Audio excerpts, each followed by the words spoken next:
Chapter 291. Under normal circumstances, given the explosive scale dragon's vitality, even an ancient dragon would find it difficult to kill it with a single strike.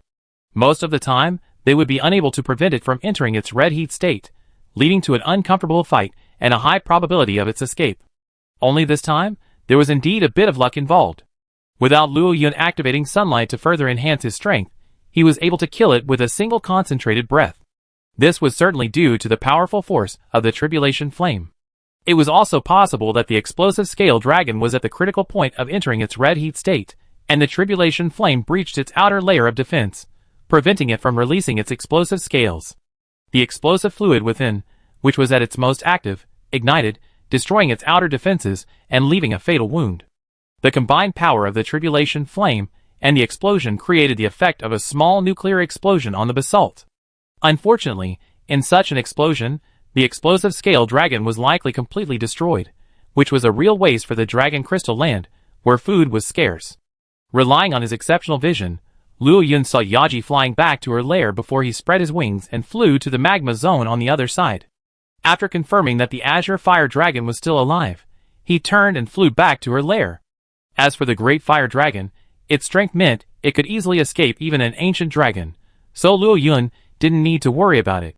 Furthermore, after Luo Yun's transformation, the Great Fire Dragon finally lost its patience and began flying around the volcanic zone, hoping to encounter a single black fire dragon. The days suddenly became quiet.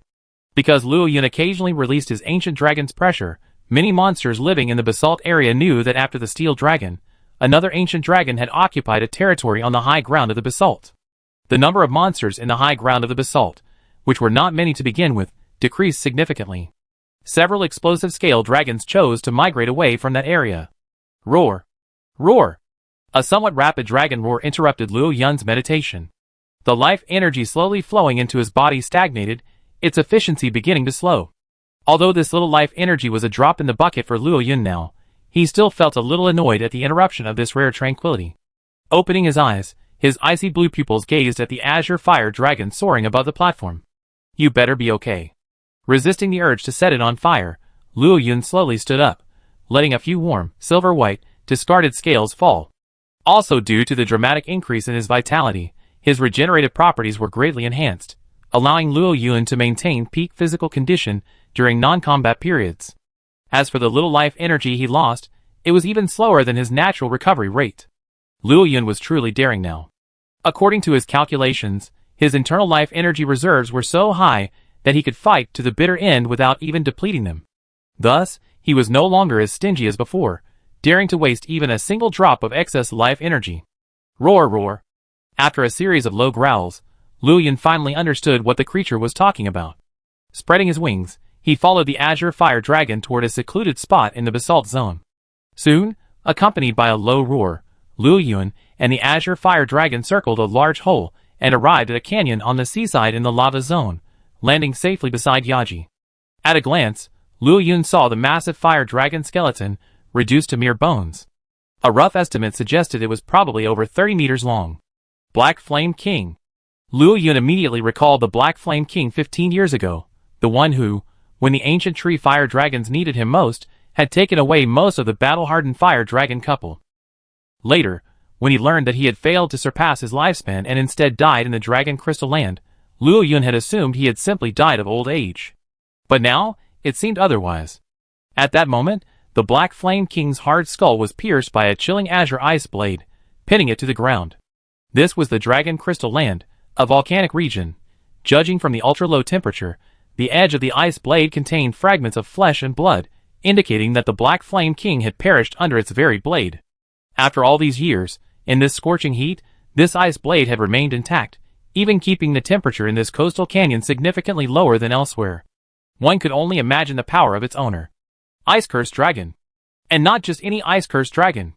Gazing at the nearly 3-meter-long ice blade, tinged with a faint purple, Luo Yun quickly locked onto its owner. The ice-cursed dragon, nicknamed the Ice Witch and Country Girl in a previous life, is a rare ancient dragon with ice attributes. Its appearance is incredibly gorgeous, but its temper is rather volatile. Because it often inhabits deep within icy regions, it rarely causes significant damage to the ecosystem. Of course, This assumes that its gorgeous ice blue carapace can be replaced consistently. Otherwise, if its power goes out of control, it could plunge the entire new world into a freezing winter. In terms of power, it's the complete opposite of Luo Yun. As for why an ice-cursed dragon exists in such a scorching volcanic region as the Dragon Crystal Land, isn't it common sense that ice dragons prefer magma? Ahem, just kidding. In reality, besides its scales, the ice-cursed dragon's more important defense is its shell, formed from volcanic glass, the result of magma solidifying instantly at ultra-low temperatures. This shell not only provides the ice-cursed dragon with extraordinary defensive power, but also serves as a crucial aid in controlling the supercooled water within its body.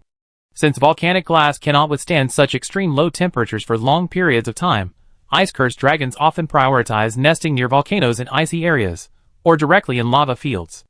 Thus, Luo Yun wasn't particularly surprised that the Black Flame King fell at the hands of an ice-cursed dragon. Roar!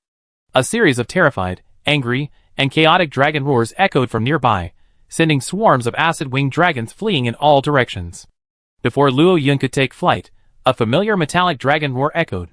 The dust cloud shrouding the Dragon Crystal Land began to stir, and a turbulent hurricane whipped up waves that crashed against the basalt cliffs.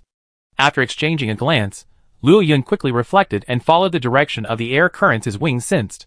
Sure enough, it was that steel dragon. Judging from its flight path, it seemed it had only just arrived, and it hadn't forgotten to stir up another storm. This was the Dragon Crystal Land, not the ancient tree forest. Such a high profile. Something must be wrong. Luo Yun coldly gazed at the steel dragon in the center of the hurricane's vortex, without any unnecessary movement, silently watching it court its own demise. Even after being severely beaten by him, this steel dragon hadn't learned its lesson. It had already devised a plan for its own death. Chapter 292. Luo Yun watched coldly from the sidelines. As he watched, he suddenly realized that the steel dragon was all talk and no action. Though it stirred up a mighty storm, roiling the clouds and wantonly exuding its majesty, in reality, that was all it did.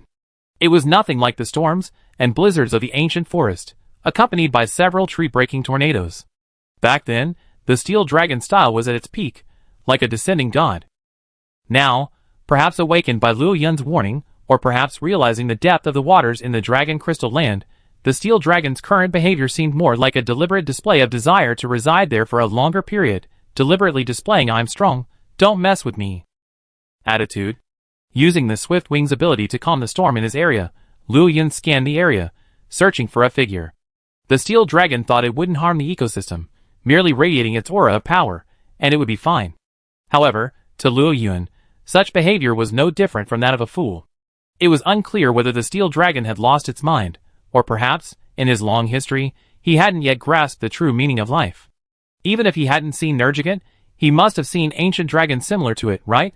But for some reason, Luo Yun searched for a long time, but couldn't find any trace of Nergigant.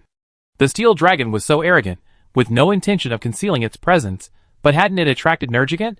At this moment, the temperature in the air suddenly began to drop. Speckles of crystals drifted from the sky, and the dust clouds in the air, covered with a layer of frost, fell to the ground with a sizzling sound. A gust of wind blew, chilling the scales of the azure fire dragon, acclimated to the Dragon Crystal Land. Ice fog had appeared in the volcanic region. Although a steel dragon could manipulate the weather to create a blizzard, in a volcanic region, it could only produce a little rain. It couldn't possibly lower the temperature so much all at once. Suddenly, Luo Yun's gaze locked onto a volcanic crater. There, magma roiled, accompanied by a slight tremor, and a large amount of black smoke and dust rose into the sky. This was a sign of an impending eruption. Boom! With a thunderous roar, the volcano erupted. A large amount of magma soared into the sky, the crimson lava staining the smoke and dust red. Then, a second later, the magma erupting from the crater quickly turned black and purple from the base, spreading to the top at a visible speed. Before the erupting magma could disperse, the ultra-low temperature condensed it into a pistil in midair, resembling an obsidian flower blooming above the volcano. This unusual movement naturally attracted the attention of many monsters. With a crisp, cracking sound, like shattering glass, cracks began to appear in the center of the flower. Layer after layer of shattering sound echoed, faster and faster. At its climax, the obsidian exploded, sending countless sharp fragments flying along with the dragon crystals. The crisp sound, like shattering glass, transformed into an ethereal and melodious musical note. Stepping on blue ice crystals, the beautiful ice which unveiled the veil of icy mist and slowly emerged to the rhythm. Amidst an ethereal dragon roar, a thin layer of blue ice, like a veil, began to spread. Supercooled water flowed from its scales, forming a gorgeous and iridescent layer of ice armor on its mineral carapace. The armor extended all the way to its head, revealing enormous icy horns like a crown. This was the most magnificent and graceful dragon in the world. The ice-cursed dragon, and compared to ordinary ice-cursed dragons, this one was even larger, and the volcanic glass on its body was a deep purple. The lower the temperature of the ice-cursed dragon's supercooled water, the deeper the color of the solidified volcanic glass. With the ice-cursed dragon's appearance, the air temperature dropped further. This made Luo Yun feel extremely uncomfortable. His body subconsciously activated the sunlight property, restoring the temperature of the area he was in. Not only Luo Yun, but the ancient dragons hidden in the Dragon Crystal Land also used their own methods to insulate themselves from the sudden cold. However, they all tacitly controlled their range of influence to their immediate vicinity. Warmth washed over him.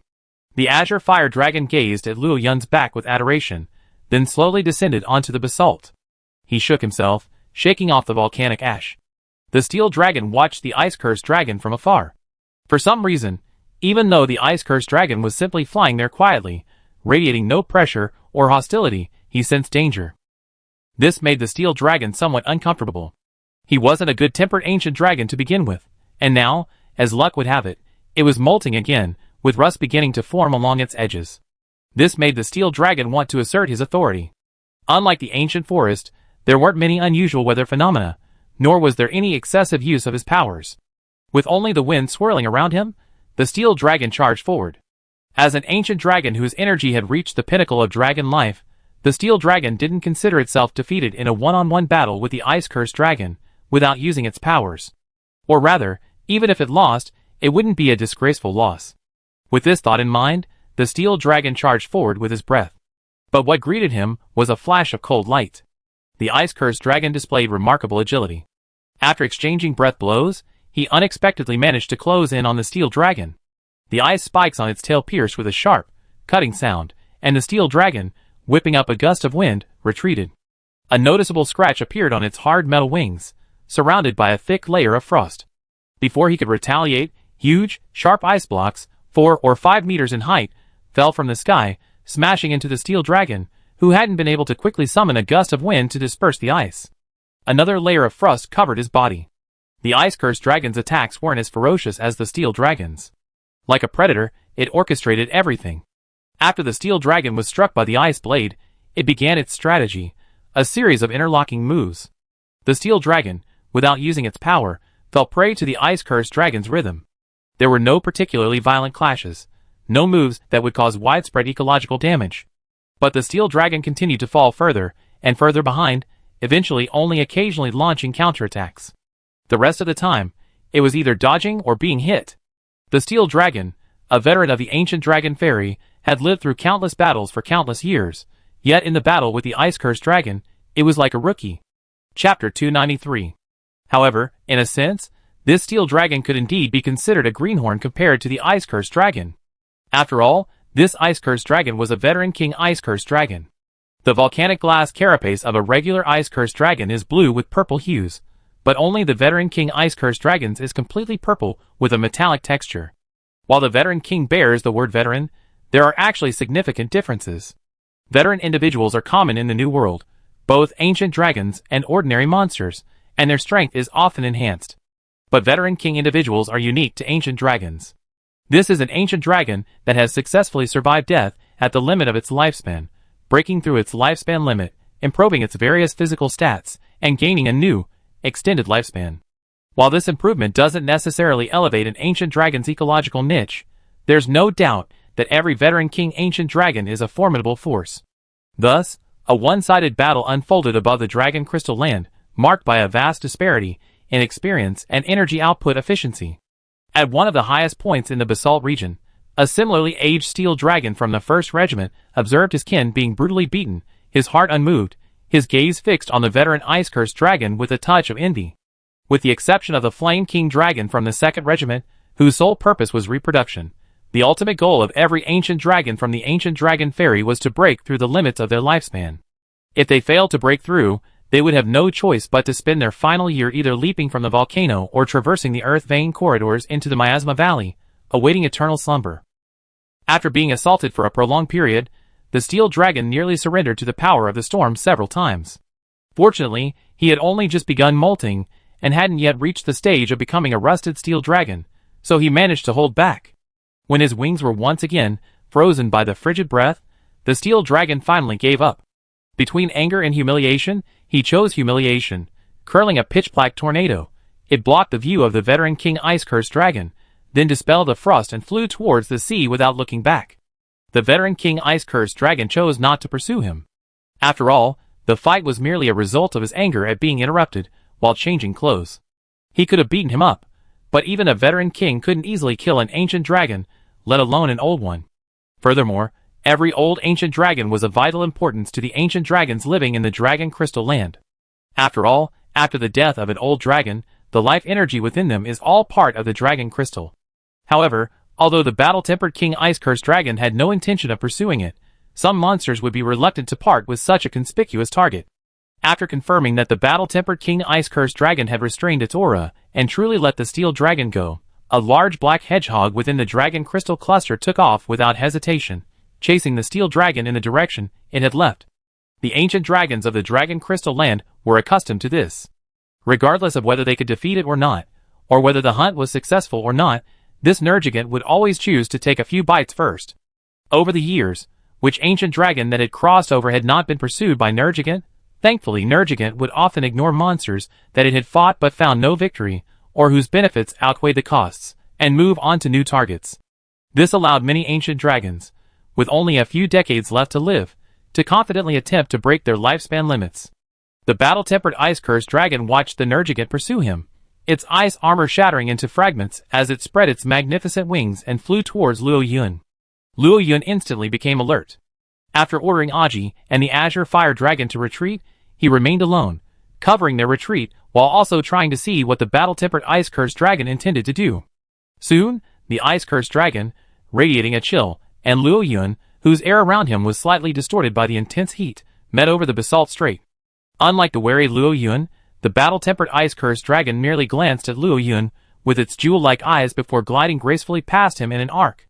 Outside this canyon, a short flight away lies the Demon Gathering Ground. Although it wasn't stationed there as part of the ecosystem, it had nonetheless built a lair there. Although the battle-tempered Ice-Cursed Dragon didn't mind living in the Dragon Crystal Land, the ice and snow land was more to his liking than the volcanic land, even though the ice and snow land in the Demon Gathering Land was a bit small. Luo Yun remained where he was, his silver-white scales, radiating heat, slowly returning to normal temperature. Gazing at the scattered purple volcanic glass not far away, Luo Yun's mind was filled with the inexplicable look in the topaz-like pupils of the battle-tempered Ice-Cursed Dragon as he passed by. It wasn't hostility, nor was it wariness. It was simply the feeling of an elderly elder looking at a child.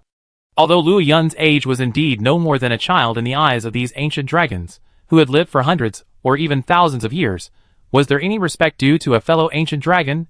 This left Luo Yun speechless. He looked like a formidable foe, yet in the eyes of the battle-hardened Ice-Cursed Dragon, he looked like nothing more than a brat. If he hadn't fully understood his own strength, knowing that without a serious, life-or-death struggle, he was no match for this old witch, who had lived for who knows how long, Luo Yun would have lashed out with a rage. As for whether he could win after a life-or-death battle, that was still an unknown. After all, even a pig, after all these years, has enough combat intelligence, let alone an ancient dragon with such high intelligence? The simple, minor conflict was over. For the monsters of the Dragon Crystal Land, life went on, and a new battle began. Aside from a few fat dragons, who only knew how to gnaw dragon crystals and ores, other monsters began to move about the parched land, searching for new prey. On the Ancient Tree Ecology Research Base, with the addition of a large number of new personnel, was completely transformed in just 2 weeks. Many projects that had been shelved due to staffing shortages were restarted, and everyone was busy again. Falcon bid farewell to the swordsmanship master. If there's a chance in the future, I return to the New World, the Grand Commander said with some reluctance as he watched Falcon, who had placed his bag on the back of the Fawhound and reslung his bird-scratching swords, strapped to his back.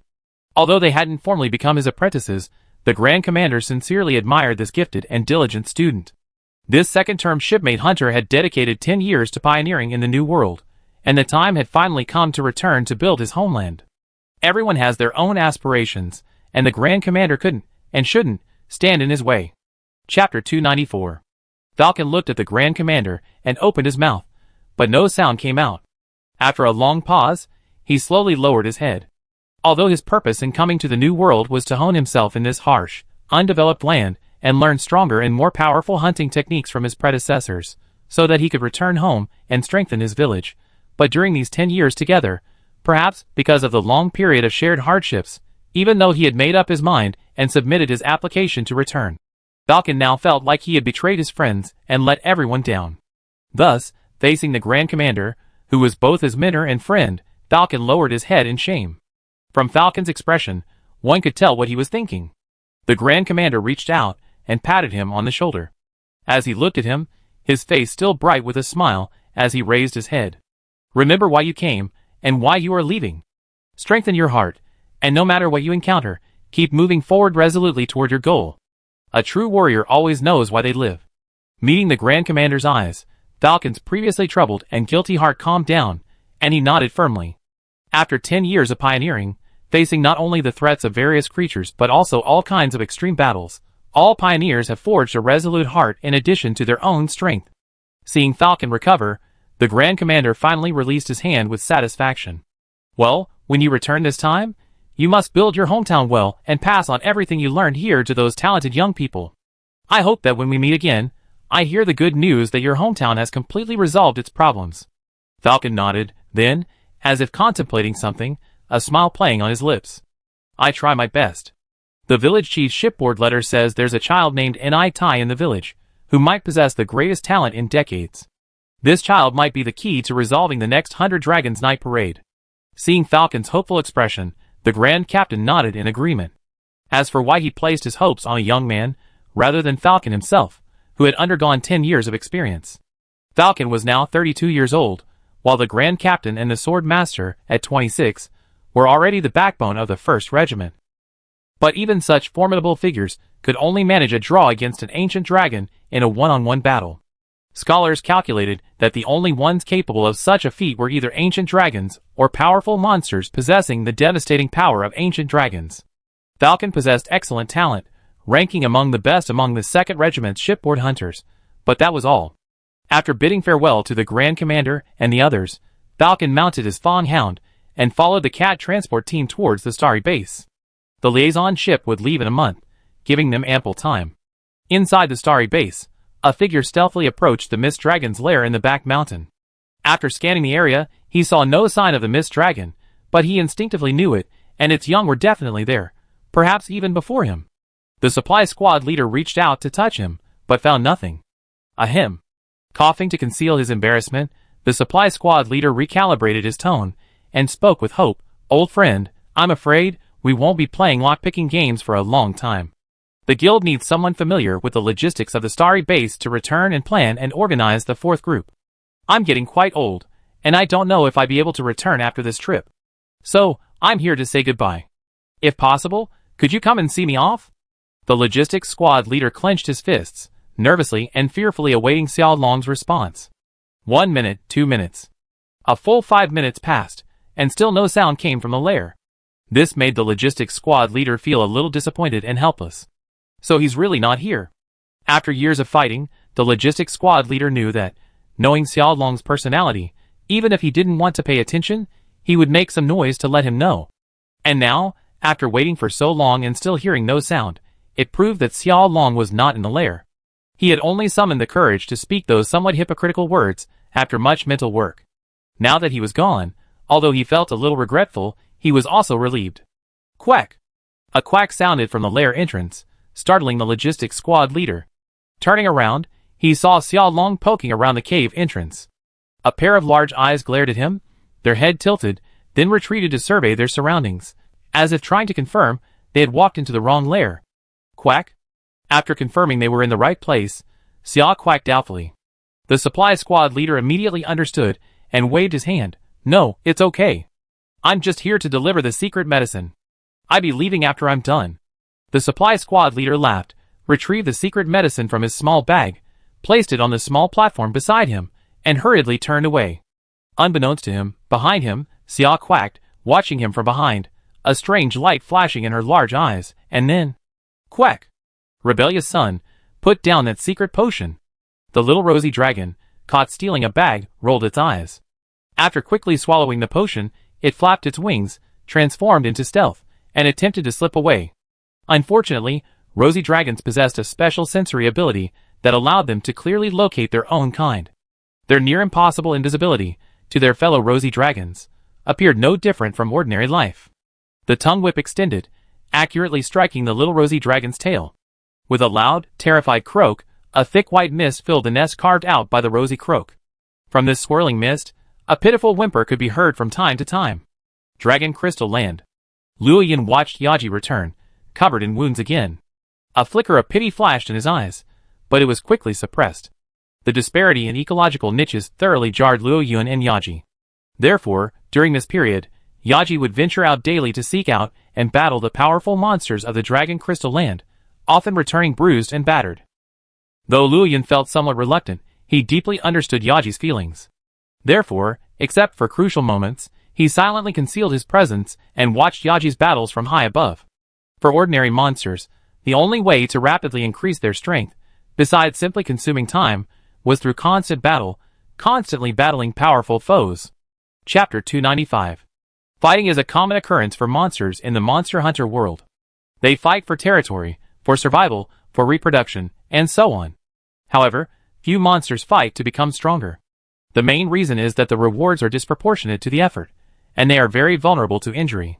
Being injured is no small problem for ordinary monsters in this chaotic world, where the strong prey on the weak. Being injured means being hunted by those savage dogs, who smell blood, and attracting the covetousness of all kinds of monsters, who don't care about the taste of meat, but only about whether there is food. Being injured means becoming a burden to the tribe, adding a layer of risk to an already struggling tribe.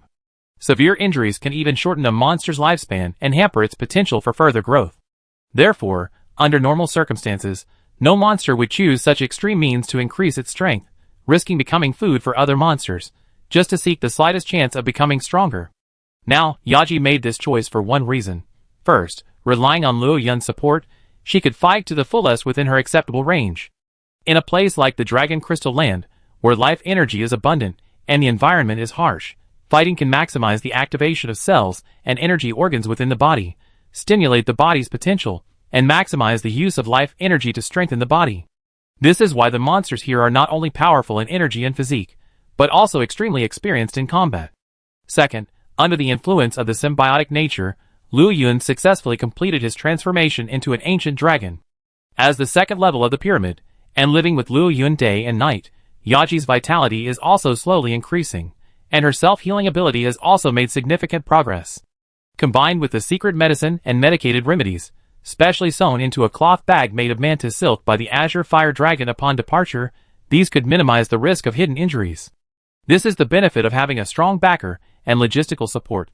This is also why, despite our low overall ecological niche, humans have been able to carve out a niche in this monster-dominated world, even having the energy to explore new habitats. Of course, this refers to modern humanity, not the ancient times of Gu Sherd, when even the Black Dragon could destroy a city. Luo Yun squatted at the edge of the basalt, watching Yaji skillfully scoop the medicated remedies from the bag with her claws. With a flick of her tongue, she downed several bottles of medicated remedies, like small drinks. After the transparent bottles were spit out, Yaji slowly exhaled, moved to Luo Yun's side, and lay quietly, waiting for the remedies to take effect. Although these severing potions were specially refined by doctors and scholars based on the fire dragon's constitution, concentrating most of their medicinal properties, they could even be considered poison to a hunter. But for Yaji, even a few bottles only resulted in a slow recovery. Compared to her current 2-a-day battle schedule, it was barely enough, sometimes even requiring 1 or 2 more secret potions. Looking at Yaji, whose body was in disarray, her scales a bit disheveled, and the smell of blood and sulfur mingled with her, Luo Yun skillfully suppressed the instinctive discomfort and extended his wings to gently cover her. There was nothing he could do. This was the best Luo Yun could do at this point. In the past, Luo Yun would have licked Yaji's wounds and whispered soothing words to bring her some comfort. But now, it can only be said that the instincts triggered by differences in ecological niches are even more exaggerated than the isolation caused by simple species differences. Raising her head to rub Luo Yun's warm neck, Yaji stretched her wings. Feeling rested, she kicked off and flew back toward the lava cave. Whether it was customary or something peculiar about the lava cave, no matter what kind of monster within the dragon crystal, they would choose to forage in that area, either obtaining food for the next few days or becoming food for other monsters for the next few days. This biological behavior was similar to that of ancient trees in relation to fire dragons. Except, of course, for a certain rock thief dragon. Flicking his wings, he left a few silver scales on the basalt, marking his territory in this perfunctory manner. Then, Luo Yun spread his wings and soared high into the sky, following Yaji from a distance. At the star stronghold, the liaison ship was already ready in the bay, and the mixed escort team of hunters and soldiers carefully inspected their weapons. On the first floor of the stronghold, quite a few of these returnees to the old world were gathered. Some members of the first group had been forced to retire due to injury, some from the second group had completed their missions, and some had returned with their missions. A state-of-the-art camera from the old world stood at the edge of the deck, a scholar constantly adjusting it. The vast majority of those returning to the old world will not return to the new world for years, or even decades. Considering that they are all on the front lines, and to be frank, they could suffer an accident, be struck by a passing ancient dragon, or be struck by a migrating supergiant ancient dragon, and potentially lose their lives. Therefore, this photo serves as a reminder. Amidst forced laughter, the departing group took their places. A flash of light followed, and the nearby Elu cats, already preparing to print photos, began to work. The supply team leader, with a forced smile, watched the dispersing crowd as he sat on the ground. Beside him, a cloth-clad detail was engrossed in a thick book on environmental biology and ecology.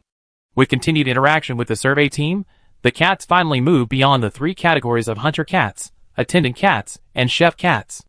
Under the influence of the survey team's comprehensive civilization, a cat with a keen interest in scientific research and literature finally emerged among the details. With Luo Yun's permission, this cat has remained at the Ecological Research Institute in the Star Base, assisting an orc scholar. This time, it has received a mission from its tribe.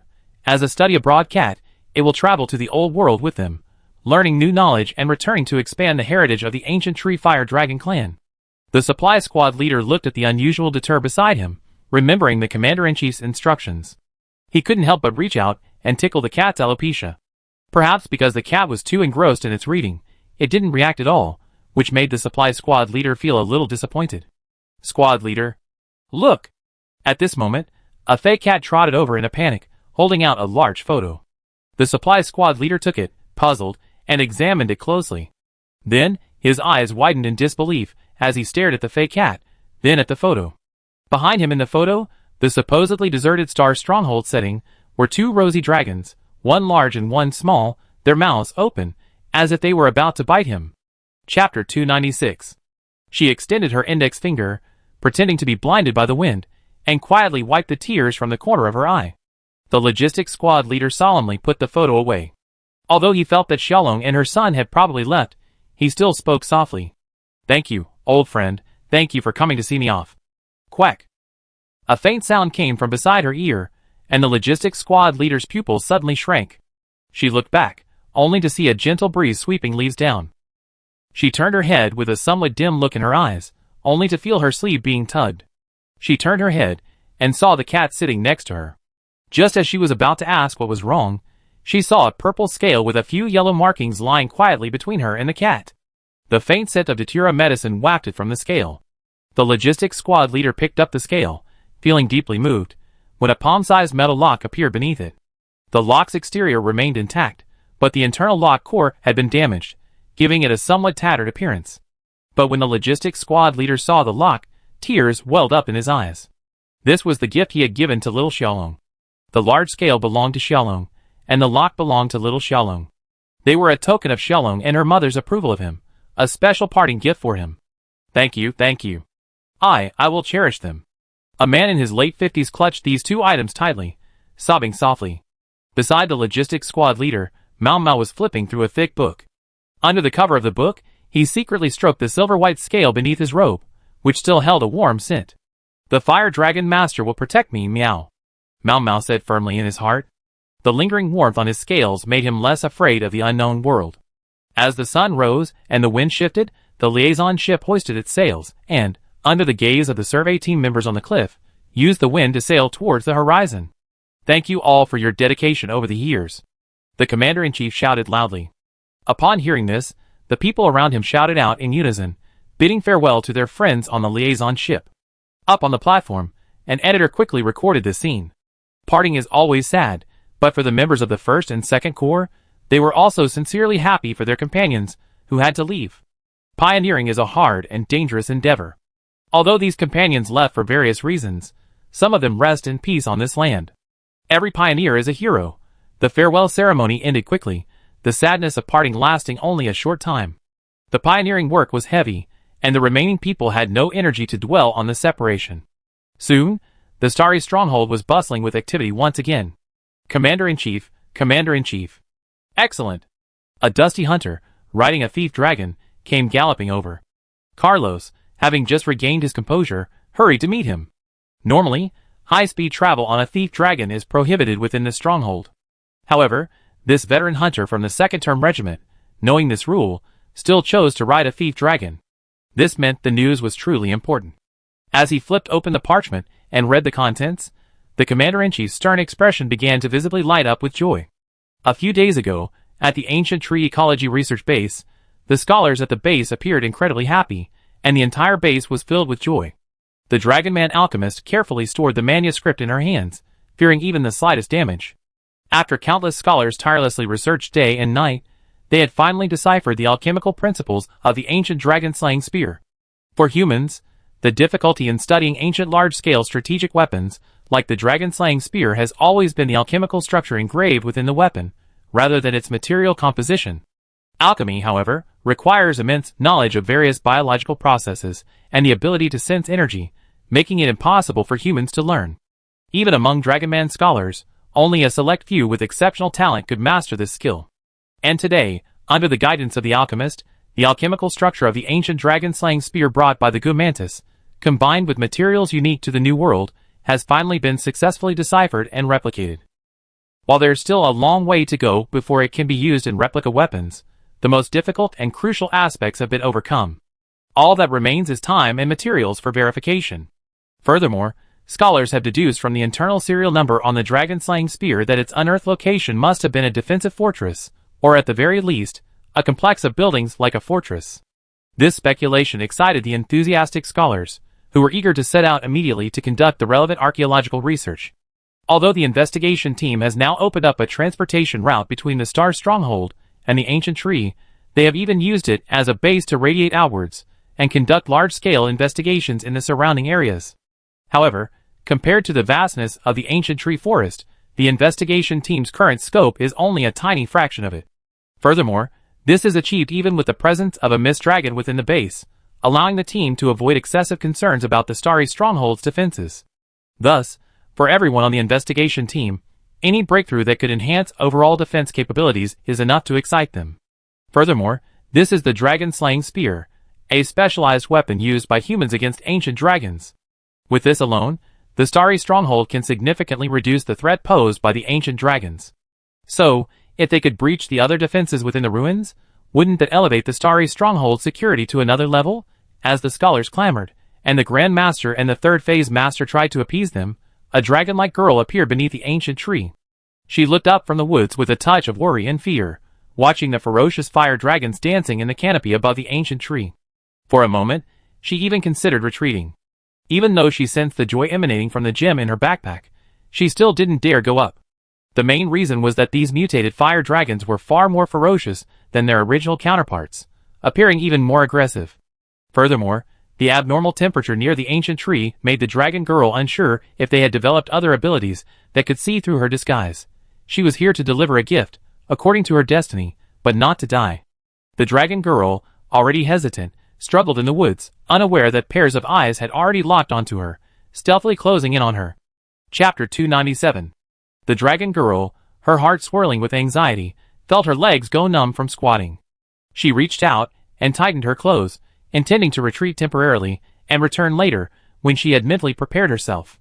But just as she moved, one of her long, pointed ears twitched slightly. As a scout and resource gatherer for the tribe, having lived in this monster-infested new world for decades, the dragon girl immediately sensed something was amiss. She reached behind her, and pulled out a small silver-white shield, and an ornate half-meter-long one-handed sword from her camouflage cloak. A faint chill gathered on the shield and blade. Severe Ice Breeze, a top-tier weapon crafted from ice-cursed dragon materials, and a high concentration of pure crystal.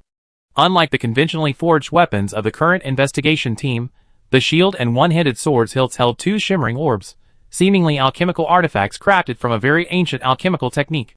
While the dragon girl's shield and weapon were magnificent, the faint gleam reflected from the blades showed they were meticulously maintained. However, the sharp edges and patterns on the shield, worn smooth or broken, still betrayed the wear and tear of time. "Who are you, Meow?"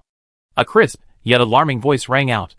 This brought a sigh of relief to the dragon girl, who had tensed up, gathering strength, ready to dodge and counterattack at any moment. Gripping the hilt tightly in her hand, she turned slowly, at a speed unmistakable.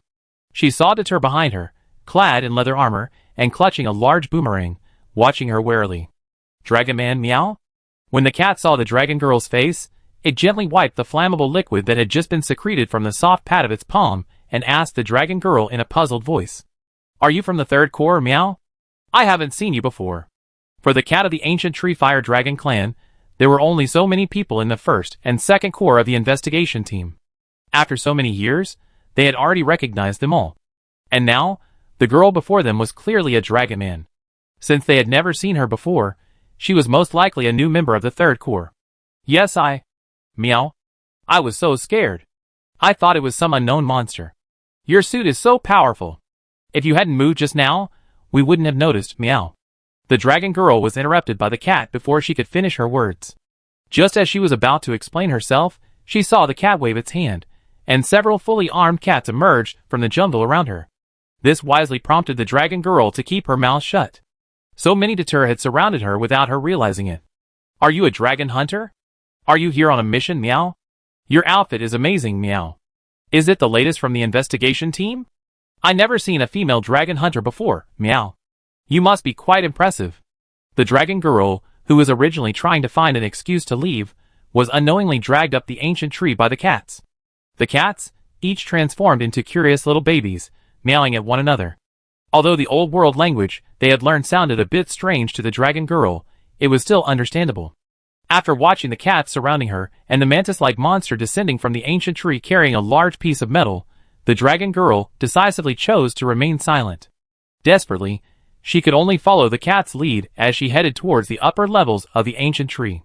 In the ancient tree ecological research base, which also served as the investigation team's hunter camp, the Grand Captain and the third-term captain exchanged a startled glance. Then, watching the dragon girl sitting on a vine-woven chair, devouring her barbecued rice, they silently digested the news. Just now, the Grand Captain received word from the cats that a dragon hunter from the third-term captain had arrived with an important mission. This caused the Grand Captain, who was training with Tonkatsu, to end his training early for the day and return to the hunter camp, filled with questions.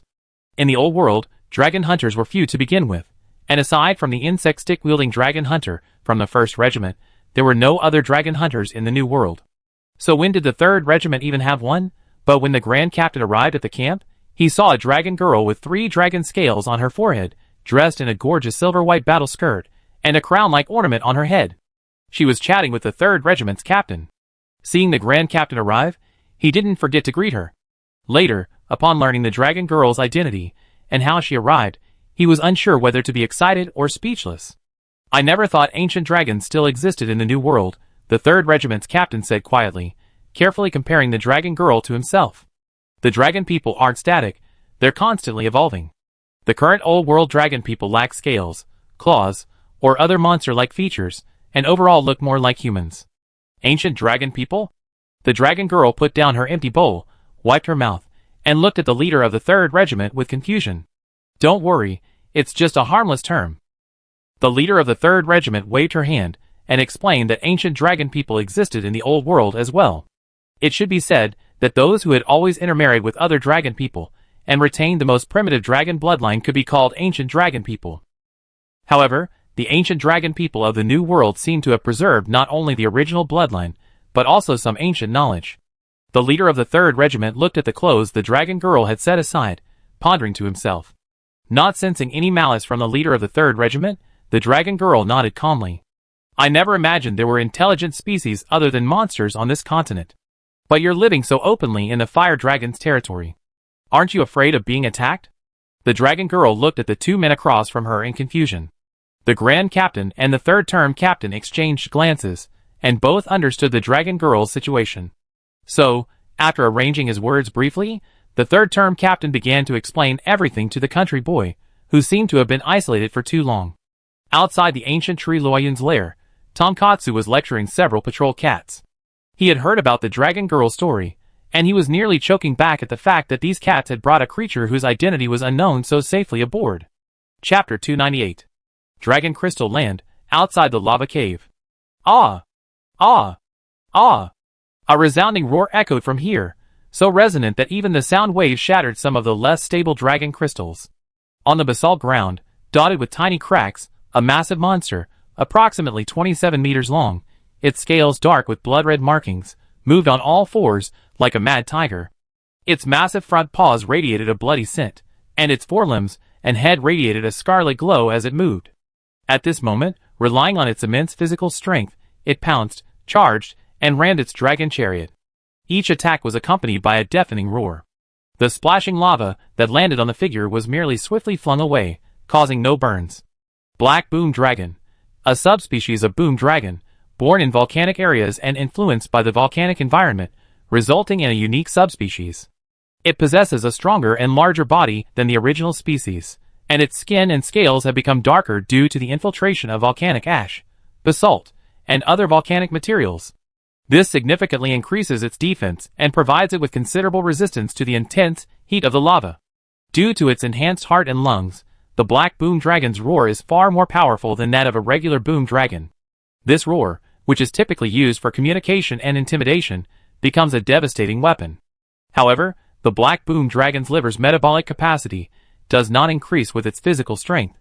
Therefore, in lava areas filled with toxins and volcanic ash, its body often accumulates a large amount of harmful substances, shortening its lifespan. Each Black Boom Dragon's lifespan is at least 10 to 20 years shorter than that of a standard boom dragon. The Black Boom Dragon's primary combat tool, its pair of broad, powerful claws, wasn't originally black. It was simply the result of years of monster blood, exposed to the intense heat of the volcano, corroding and melting into its claws. Thus, often, simply observing a Black Boom Dragon's front claws and judging its age and strength by the color depth can be used to determine its age. If boom dragons are absolute powerhouses, then Black Boom Dragons are pitch-black tigers.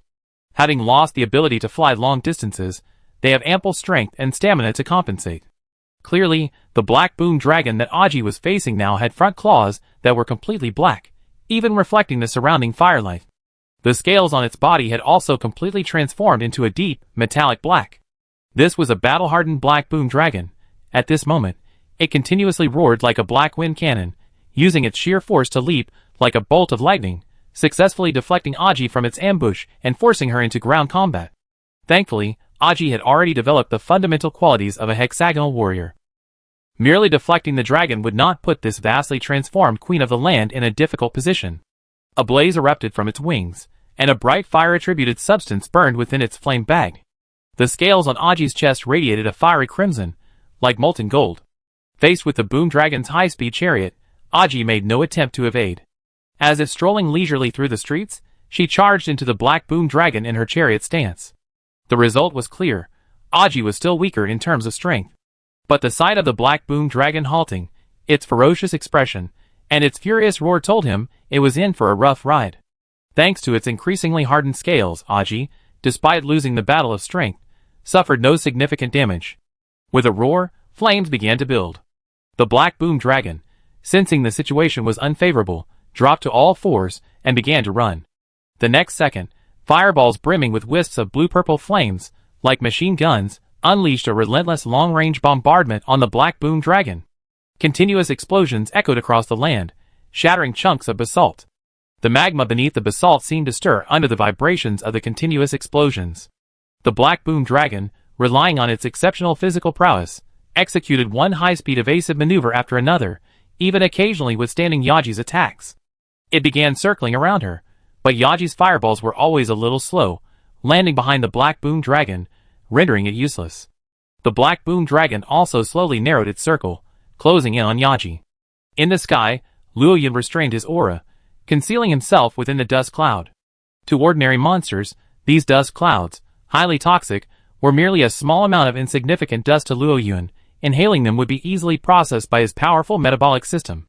Below, Luo Yun observed the battle between Yaji and the Black Boom Dragon. Luo Yun immediately discerned the Black Boom Dragon's intentions. With its speed, it could easily strike between Yaji's attacks, but it chose to circle, clearly aiming to deplete her body's flammable substances and stamina. Only after Aji's throat could no longer withstand the heat, the combustible material was completely consumed, and her strength plummeted. Did it seize the opportunity to launch a fierce attack? It was clearly a seasoned hunter. It wasn't seeking to injure Aji, and then spend the rest of the day chasing and finishing her off. It wanted to completely eliminate its opponent in a single battle, thus reducing the chance of accidents during the pursuit. However, sometimes, the relationship between hunter and prey is as thin as a thread. Aji's fireballs were more than they appeared. Moreover, Aji was the type who specialized in combining her physical strength, toxins, and fire. How could she foolishly continue to spit fire? Aji had long seen through the Black Boom Dragon's plan, and she too was making plans. As the Black Boom Dragon circled, closing in on Aji, it suddenly noticed that Aji's fireballs were no longer chasing it, but were instead landing on areas it had previously passed. Sizzle. The Black Boom Dragon paused, its front paws landing on the ground, and suddenly, the sound of flames scorching. Tilting his head slightly, he saw flames with a bluish-purple outer hue covering the vast area. The sound just now was the bluish-purple flames burning away some of the clotted blood on his front paws. Why is there so much fire on the ground? The Black Boom Dragon instinctively sensed something was amiss. He exerted force through his muscles, attempting to charge at Aji, but then he saw Aji's wings fall to the ground. Her blue eyes reflected his own image, standing in the fiery field. Boom! Flames ignited from his wings, reigniting the bluish-purple flames that covered the entire field. With a roar, a pillar of fire, accompanied by a torrent of lava, shot up into the sky. Chapter 299. The eruption of this layer of magma was no less than a small volcanic eruption. Even the Black Boom Dragon, with its superior resistance to fire, would still be injured if caught off guard and unprotected. Moreover, this wasn't just a simple lava eruption, it was also mingled with Yaji's flames. From high above, Luo Yun swooped down, intending to dive into the flames and rescue Yaji. Unexpectedly, a massive black shadow rushed out first. It could be said that two entangled figures, bracing themselves against the eruption, now free of the basalt shield, rushed out amidst the explosion. Yaji pushed the Black Boom Dragon, using its massive body as a shield, forcing her forward. A large amount of scattered magma showered the Black Boom Dragon, causing it to scream. Its powerful forelimbs, ignoring the tiny, poisonous spines on its back, pushed against it, attempting to break free. However, the power gap between them wasn't great enough to allow the Black Boom Dragon to suppress Yaji even with its feet off the ground and no support. Bang!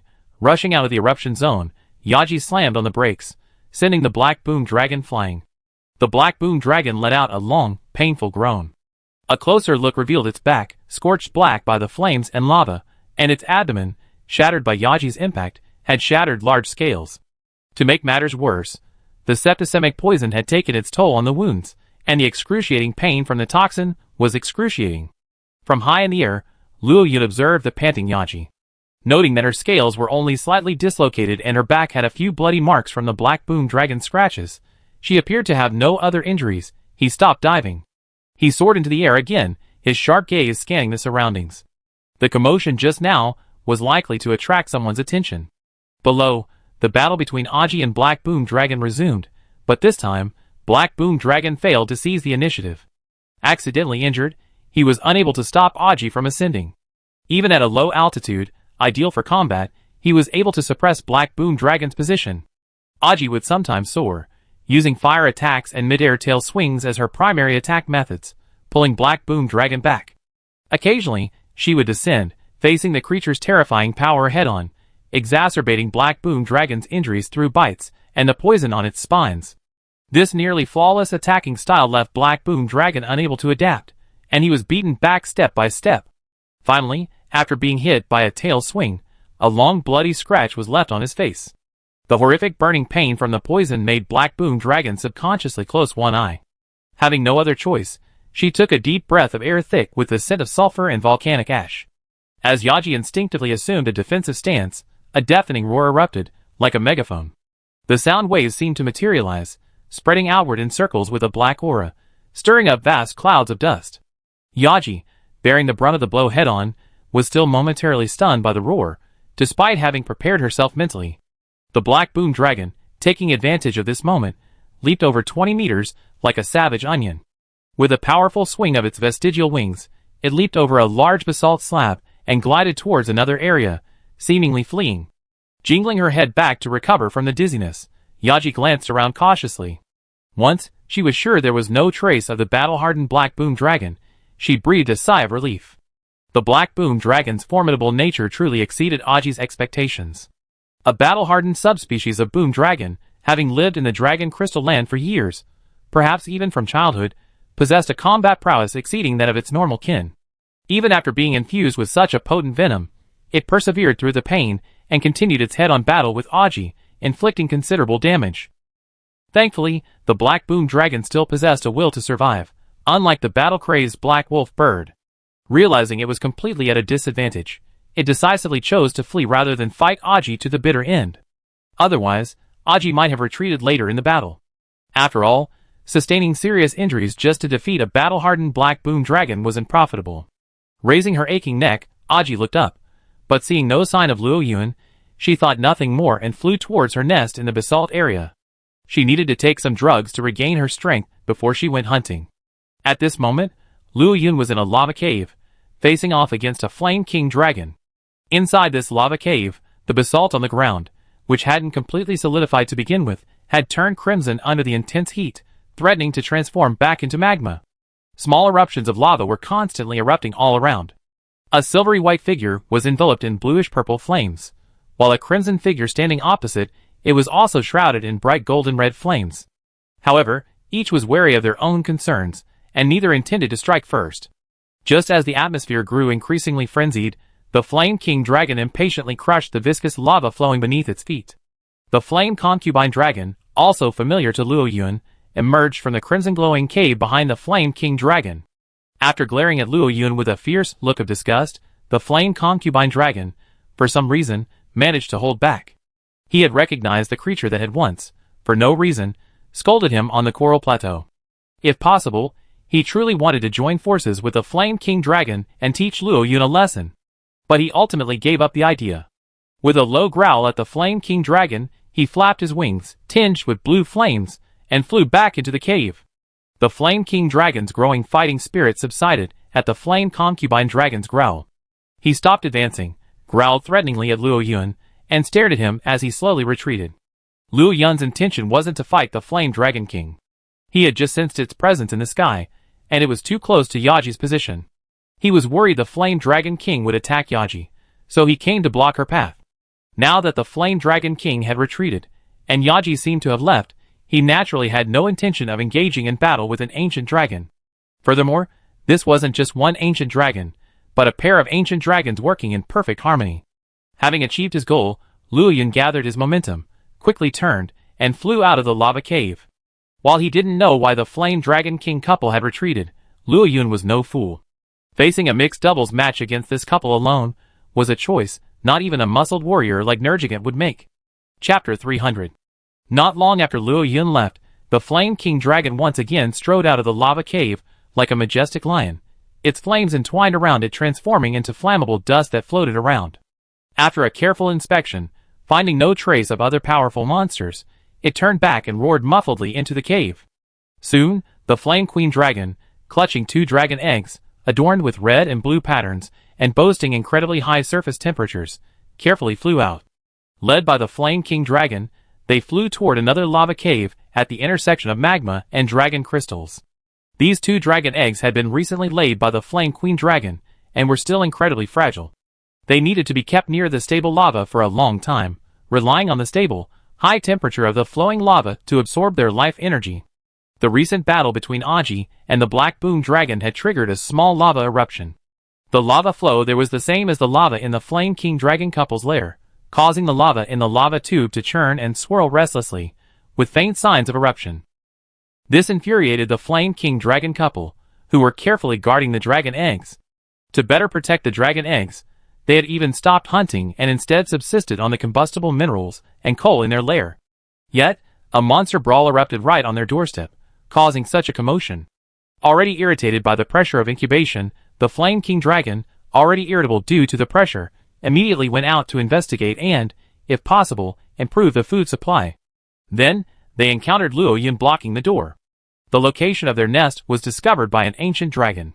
For the sake of the fragile dragon eggs, the flame dragon couple suppressed their tempers and chose to intimidate and retreat to prevent a fight. After Luo Yun left, they secretly chose to move and change the incubation location. This was the temporary compromise most intelligent monsters resorted to when faced with a powerful foe on their doorstep. Luo Yun, already far from the lava cave, was naturally unaware of all this. Flapping his wings as he made his way back to his lair, he silently contemplated asking Yaji to choose a new battleground, as far away from the lava cave as possible. En route, he found and devoured some firestone ore and hunted a rock thief dragon before returning to his lair. The sound of flapping wings made Yaji look up in alarm. Seeing it was Luo Yun, she crouched back in her lair, closing her eyes and waiting for her wounds to heal. As for the carcass of the rock thief dragon Luo Yun had brought back, Yaji had no desire to share it. It wasn't that the meat was unpalatable, or that there wasn't enough of it. Over the years of living together and coexisting, Yaji's intelligence had improved significantly. While still not as intelligent as some highly intelligent ancient dragons, she at least possessed a thinking ability comparable to that of a human. Luo Yun's self-control had been well honed during the years she waited for her coming of age, and she intended to use hunger as a motivating force for battle. Thus, after deciding to use combat to enhance her strength, Yaji explicitly informed Luo Yun that they would hunt separately, and even if she starved to death, Luo Yun would not interfere. Luo Yun initially disapproved of this extreme approach, but after 2 days of failing to capture prey and refusing to eat the food Luo Yun brought back, Luo Yun understood that Yaji was serious. Resources in the volcanic region were exceedingly scarce. Both acid-winged dragons and assault dragons were extremely rare in this area, making them impossible to serve as a regular food source. This was the primary reason why large monsters could only feed on other large monsters. After hearing Luo Yun say that the area where she had just fought the Black Boom Dragon was no longer suitable for hunting due to the presence of a powerful enemy, Yaji, though somewhat regretful, chose to accept the offer. She had always been motivated by a desire to become stronger, to quickly overcome the rift between her and Luo Yun, not to truly seek death. It was just a pity, considering that place was a popular arena for many nearby monsters. Ancient Forest. Accompanied by the third-term leader and Tonkatsu, the dragon girl journeyed through the lairs of the various fire dragons. In her hand, she held a large gem emitting an inexplicable glow. No matter how many times I look at it, I find this gem so beautiful. It would be a shame not to use it for research. Hearing the third-term leader's words, the dragon girl's ears trembled. Spending time with the third-term leader always reminded her of her childhood in the tribe, facing the old dragon who inherited the ancient art of alchemy. In the eyes of the third-term leader, beauty isn't solely defined by appearance. Research value is also a factor she considers. In just 3 hours, the dragon girl and Tonkatsu repeatedly heard the words "want to study this gem." At first, the dragon girl solemnly explained that the gem wasn't hers, and that she was merely an escort. But the third-term leader remained steadfast, each expressing their desire to study it in various indirect ways. It can only be said that even at this point, the third-term leader, fresh from the old world, still had some flaws in his personality. After hearing this so often, the dragon girl began to remain silent. Ding! A halo of light suddenly flashed from within the gem. The dragon girl stopped at the entrance of a hollow nest. Ignoring the fierce-smelling deaderels at the entrance, she excitedly wiped the gem, reaffirmed her presence, and then looked at the pig bone with joy. "Excuse me, whose fire dragon's nest is this? Is its owner here?" The gem's reaction gave the dragon girl a sense of relief. Although she had fellow dragons in the ancient tree, and her journey had completely overturned the dragon girl's understanding of the ancient tree, the many new and surprising things dazzled her. But she was only a warrior, struggling to survive on this dangerous continent. She didn't have a strong desire for exploration. If the wise old dragon in the tribe hadn't told her that this was her mission, she wouldn't have sought this gem and brought it to this terrifying place. The ferocious fire dragons flying around and the deaderels kept the dragon girl on edge. fearing she might do something wrong. Being in this unfamiliar place, with few options for escape, was a true mental torture for her. She just wanted to deliver the gem quickly and leave. This is the fire dragon boss's lair, meow. The dragon girl was stunned, gazing at the deep lair. It was indeed distinctly different from the others.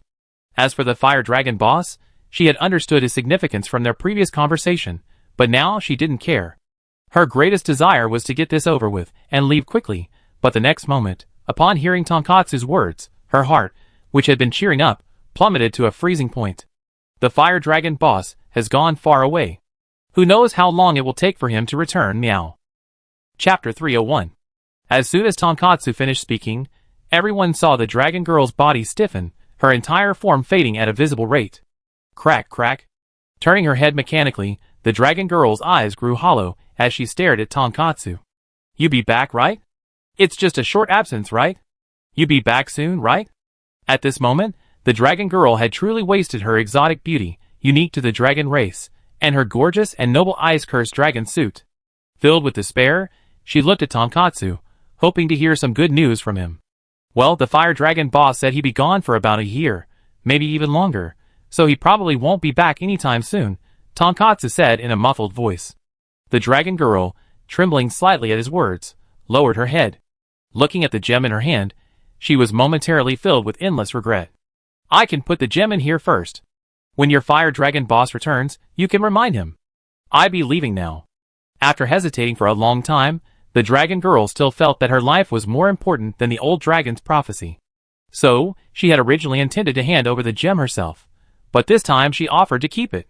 However, the dragon girl was no longer able to leave at will. You can keep the gem, meow, but you can't leave, meow. The gem was clearly imbued with energy. Who knew if it would have any negative impact on the fire dragon boss in the future?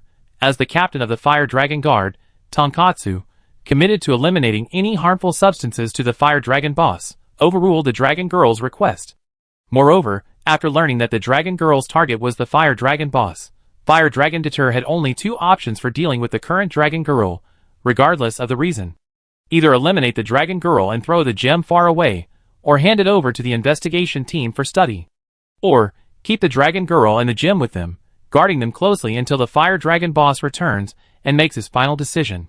As for why the dragon girl wasn't allowed to leave with the gem, it could only be explained by the fact that she was targeting the fire dragon boss. Now that the cats knew about it, even if there was only a 1 in 10,000 chance, they had to eliminate this uncertainty. Watching the cat guards gradually closing in on her at Tonkatsu's gesture, the dragon girl put away the gem and, after carefully considering her own fighting abilities, determined that she couldn't escape from the siege of so many follower cats and a swarm of mutated fire dragons.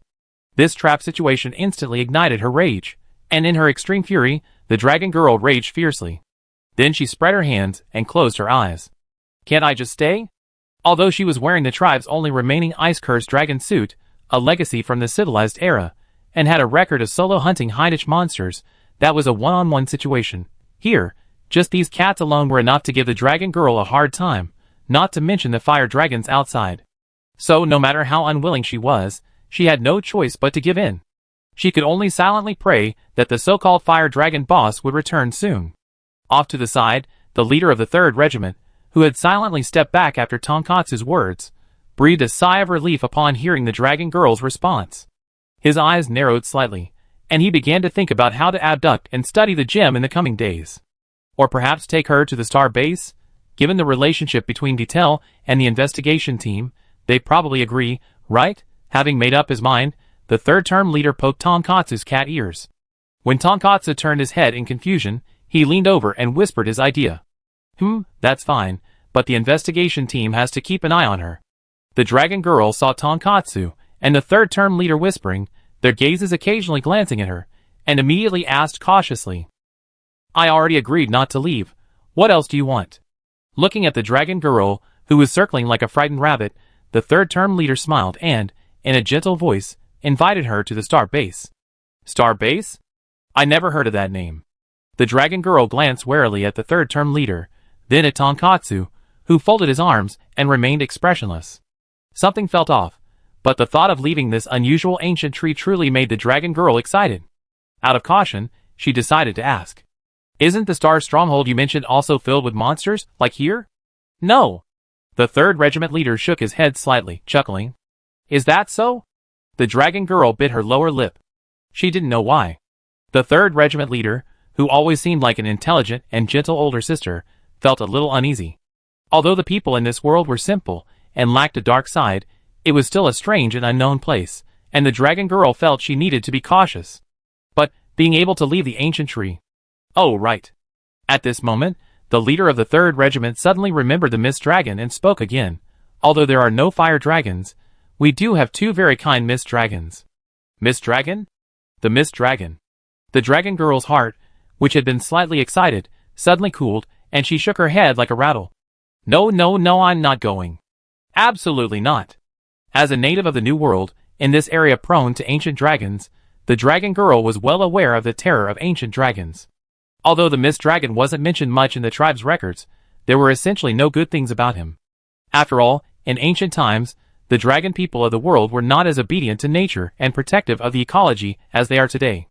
Willful destruction of the ecology and the active hunting of ancient dragons were the daily routines of those ancient civilizations recorded in ancient texts.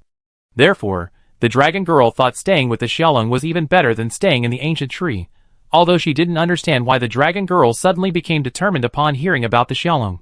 The leader of the 3rd Regiment continued to persuade her. For example, she said that the Xiaolong was very good-tempered, and that the little Xiaolong would even occasionally show up to beg for food. But no matter what the leader of the 3rd Regiment said, the dragon girl just shook her head frantically, impassive. Ancient dragons could coexist with humans? She wouldn't believe it, even if she killed the old dragons in the tribe. After living in the New World for decades, the dragon girl knew all too well how cruel the term ecological niche could be. After losing their dragon control equipment, the average ecological niche of dragons and humans was significantly different from that of large monsters. Only those who could resonate with the ancient dragons were qualified to speak with them.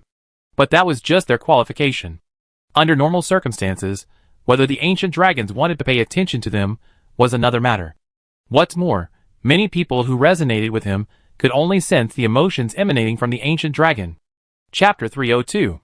After persuasion failed, the dragon girl officially took up residence in the ancient tree.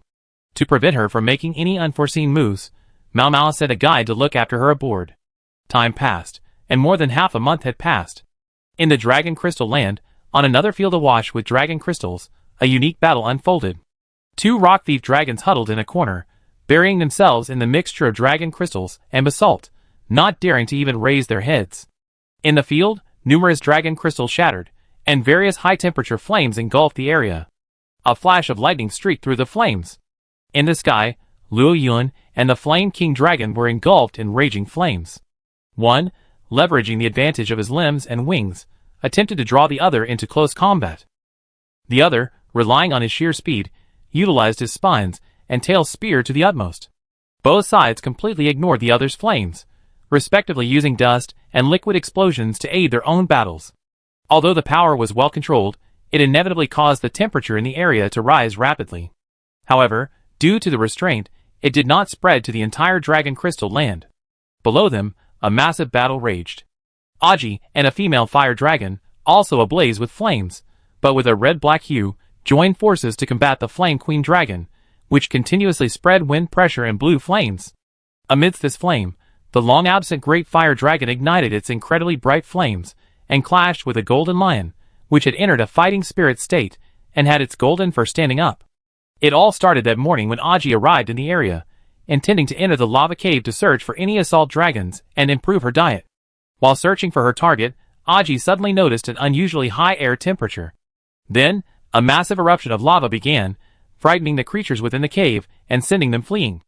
Aji had originally planned to take advantage of the escape of the monsters hiding in the cave to select her desired prey. From afar, she spotted the Flame King Dragon couple, chasing the long-unseen Rathalos, and a female Rathalos that bore a striking resemblance to the former Rathalos, as they emerged from the depths of the lava cave. Aji noticed it, and so did Luo Yun in the sky. While marveling at the fact that Rathalos, a single dragon, had actually found a partner, she swooped down without hesitation to intercept the Flame King Dragon. Aji also swam upstream, joining Rathalos to jointly confront the Flame Queen Dragon. It's unclear what was going on. Although the Flame Queen Dragon displayed a ferocious fighting spirit, Its overall energy output and combat movements still felt quite weak. This allowed the combined efforts of the Great Fire Dragon, Aki, and the Black Fire Dragon to surprisingly suppress the opponent despite their poor compatibility. We had originally thought that if the fight continued like this, the Flame King Dragon couple would surely retreat. Unexpectedly, the noise of the battle was so loud that it woke the cow sleeping in the nearby area. The Golden Lion, awakened by no apparent reason, burst into a rage and immediately entered a fighting spirit state, charging into the battle, attacking anyone he met, completely unconcerned that the weakest monster present was only at the police level. With the appearance of this troublemaker, the battle suddenly reached a stalemate. Apart from them, the only remaining figures were the two rock thief dragons that hadn't had time to escape, cowering and trembling in the ground. Above, Luo Yuan and the Flame King Dragon, both ancient dragons wielding fire, were locked in a mutually helpless battle. Whether it was the Tribulation Flame or the Flame King Dragon's ultra-high temperature flames that crystallized the desert overnight, they were useless against the other side. With Luo Yuan's current energy level, even if kindling fire was frantically absorbing the Flame King Dragon's flames, it wouldn't be able to achieve a significant transformation in a short period of time. For a moment, the two ancient dragons, playing with fire, could only rely on explosions to inflict any meaningful damage. Below, on the ground, the Flame Queen Dragon was livid with impotence. Having given birth less than a month ago, she had expended a significant amount of vitality in reproduction, and even then hadn't been able to replenish it. Her overall stats had declined significantly, and during battle, she often felt powerless, feeling frustrated. Not to mention, his own flames wouldn't have much damage against these two flame-reed female fire dragons. However, these two female fire dragons. One's red flames were laced with a special black fire poison. The other's flames, while non-toxic, produced a mixture of septic and flammable toxins in close combat that was even more terrifying than the fire poison itself. Even with an ancient dragon's physique, it wouldn't be able to clear itself quickly, not to mention its current weakened state. Thus, during the battle, upon seeing Yaji charging towards him, braving the wind and flames, the Flame Queen Dragon could only helplessly take flight. As for the Great Fire Dragon and the Golden Lion was currently suppressing the Great Fire Dragon. Since all the monsters present, except the Golden Lion, were experts at playing with fire, this area, despite being a mixture of basalt and dragon crystals, gave the illusion of being inside a volcano. With the aid of the area, the Great Fire Dragon was still able to contend with the Golden Lion in its doji state, waiting for it to dissipate. As the battle intensified, the Rock Thief Dragon was forced to dig deeper. The fusion of basalt and dragon crystals throughout the area transformed into magma, covering the entire area.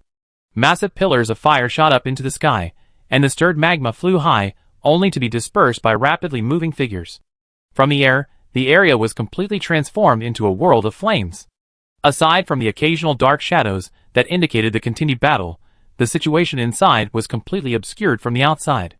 Several nearby areas, a steel dragon, happily munching on ore, gazed up at the distant flames, feeling its rapidly rising body temperature. Just as it was about to rush over to join the fray, it suddenly realized something, swore, wagged its red nose, and spread its wings to fly away.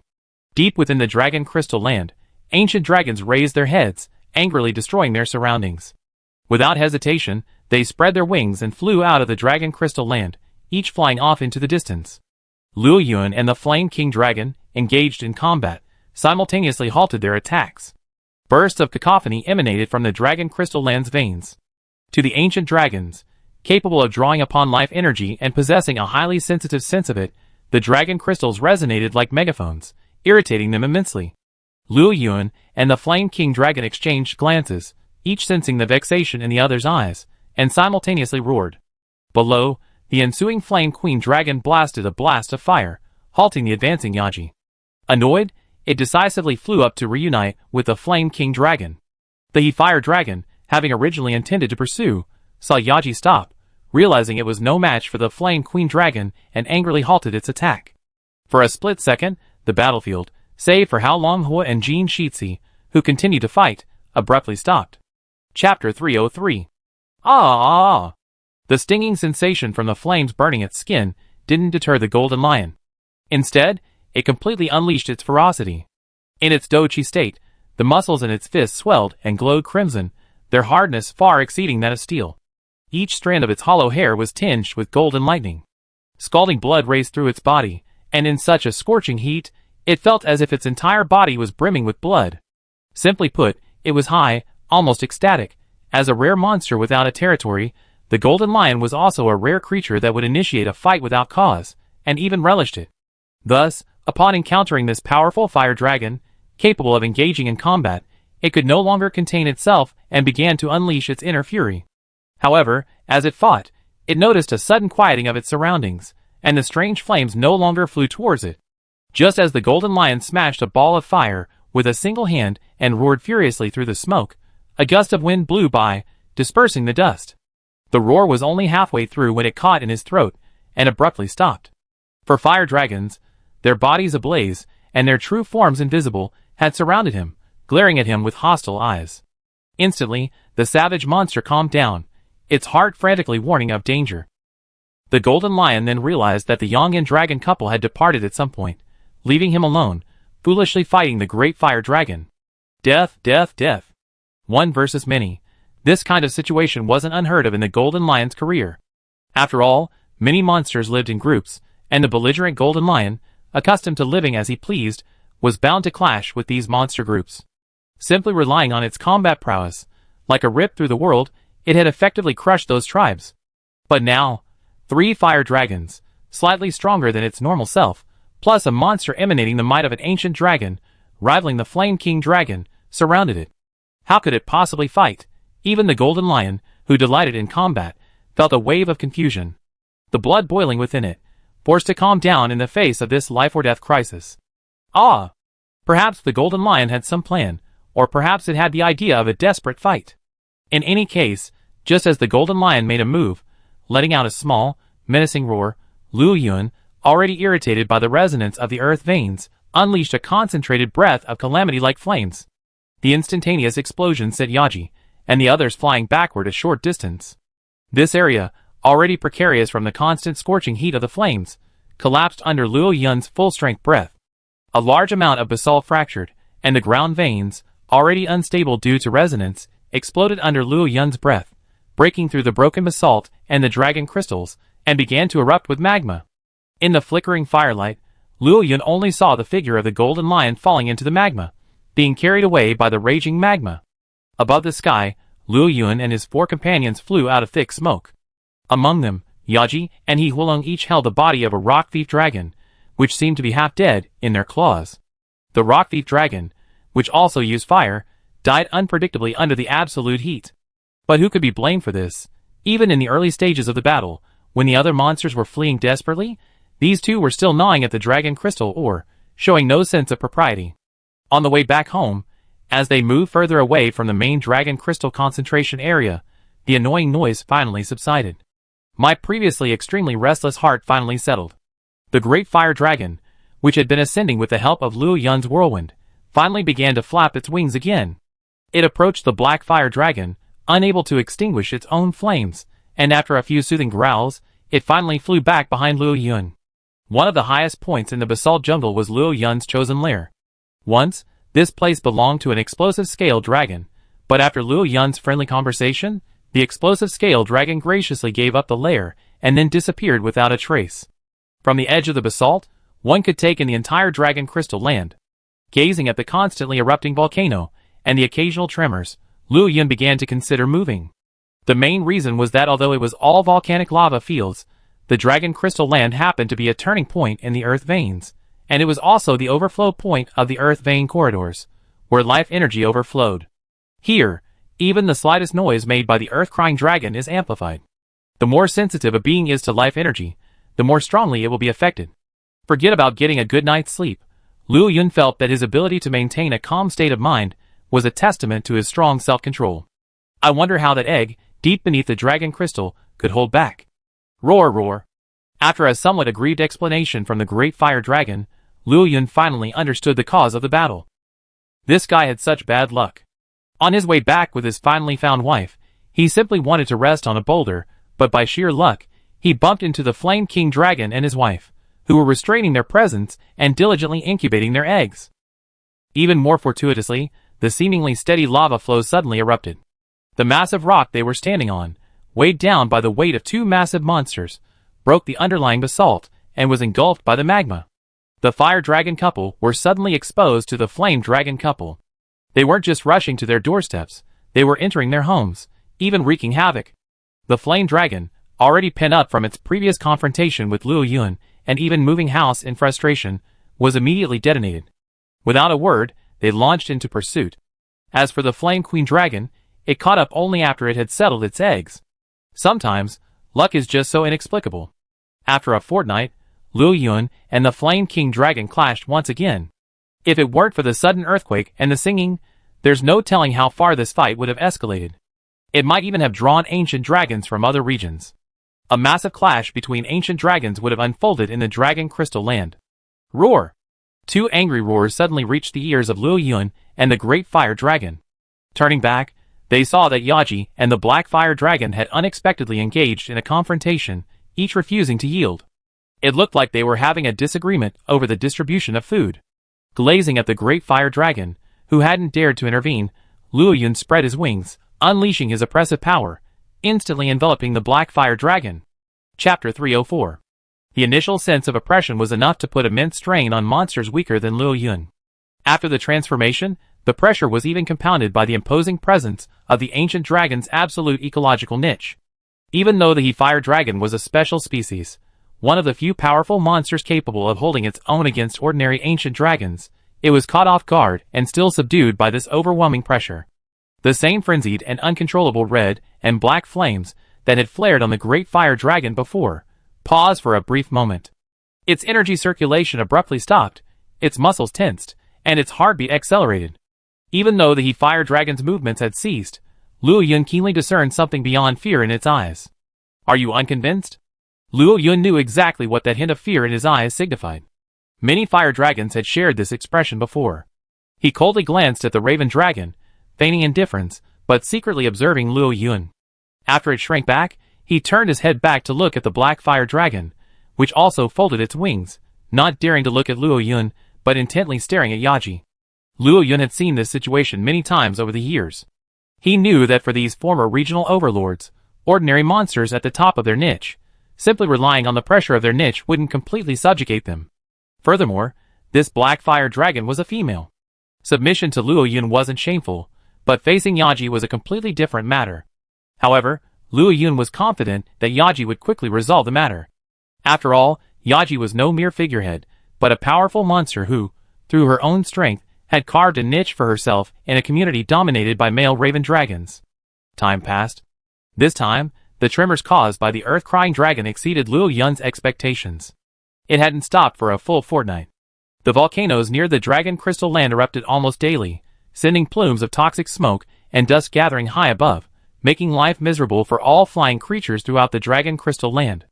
Even visibility was significantly reduced. Life energy, driven by the turbulent ley lines, intensified, and with it, the daily activities of various creatures. The entire Dragon Crystal Land became a vast breeding ground, with numerous monsters either engaged in combat or on their way to battle. Even the peaceful rock thief dragon began to join the fray. Luo Yun also noticed that many ancient dragons chose to leave the Dragon Crystal Land during this time, seemingly avoiding the pervasive noise and unwilling to interfere in the battle between ordinary monsters. New monsters, guided by the throbbing ley lines, arrived in this brutal area and quickly joined the frenzy. The smell of sulfur in the air was even tinged with a hint of blood. Standing high in the sky, enduring the noise, Luo Yun gained a rough estimate of the activity of the life energy in the Dragon Crystal Land. With the increasing frequency of the Earth's crustal tremors, the activity of the life energy in the air had nearly doubled compared to 2 weeks ago. In such a vast and vibrant environment of life energy, the growth monsters could achieve in battle was far more than a simple doubling. According to Luo Yun's observations, a monster in the Dragon Crystal Land now successfully breaks through and becomes a battle-hardened individual roughly once a day. According to Yaji's feedback, even when she wasn't fighting, simply sitting quietly, she could feel her body aroused. This vibrant life energy was like an omnipresent stimulant, spurring the monsters to a relentless fight. In such an environment, even fearless flying dragons chose to attack Luo Yun's lair, delivering a rather delicious takeout meal. One can imagine how frantic the monsters within the Dragon Crystal Land were right now. Boom! A cloud of flames exploded. From the sound alone, Luo Yun knew, without even needing to look, that Yaji and the Fire Dragon were fighting again. Some time ago, the Fire Dragon, unaccustomed to having a leader who could dictate its actions, had dragged the Hellfire Dragon with him to the lava caves in this area to relocate, without even greeting Luo Yun. Yaji, accustomed to her tribe's life, believed the Hellfire Dragon was defying the rules.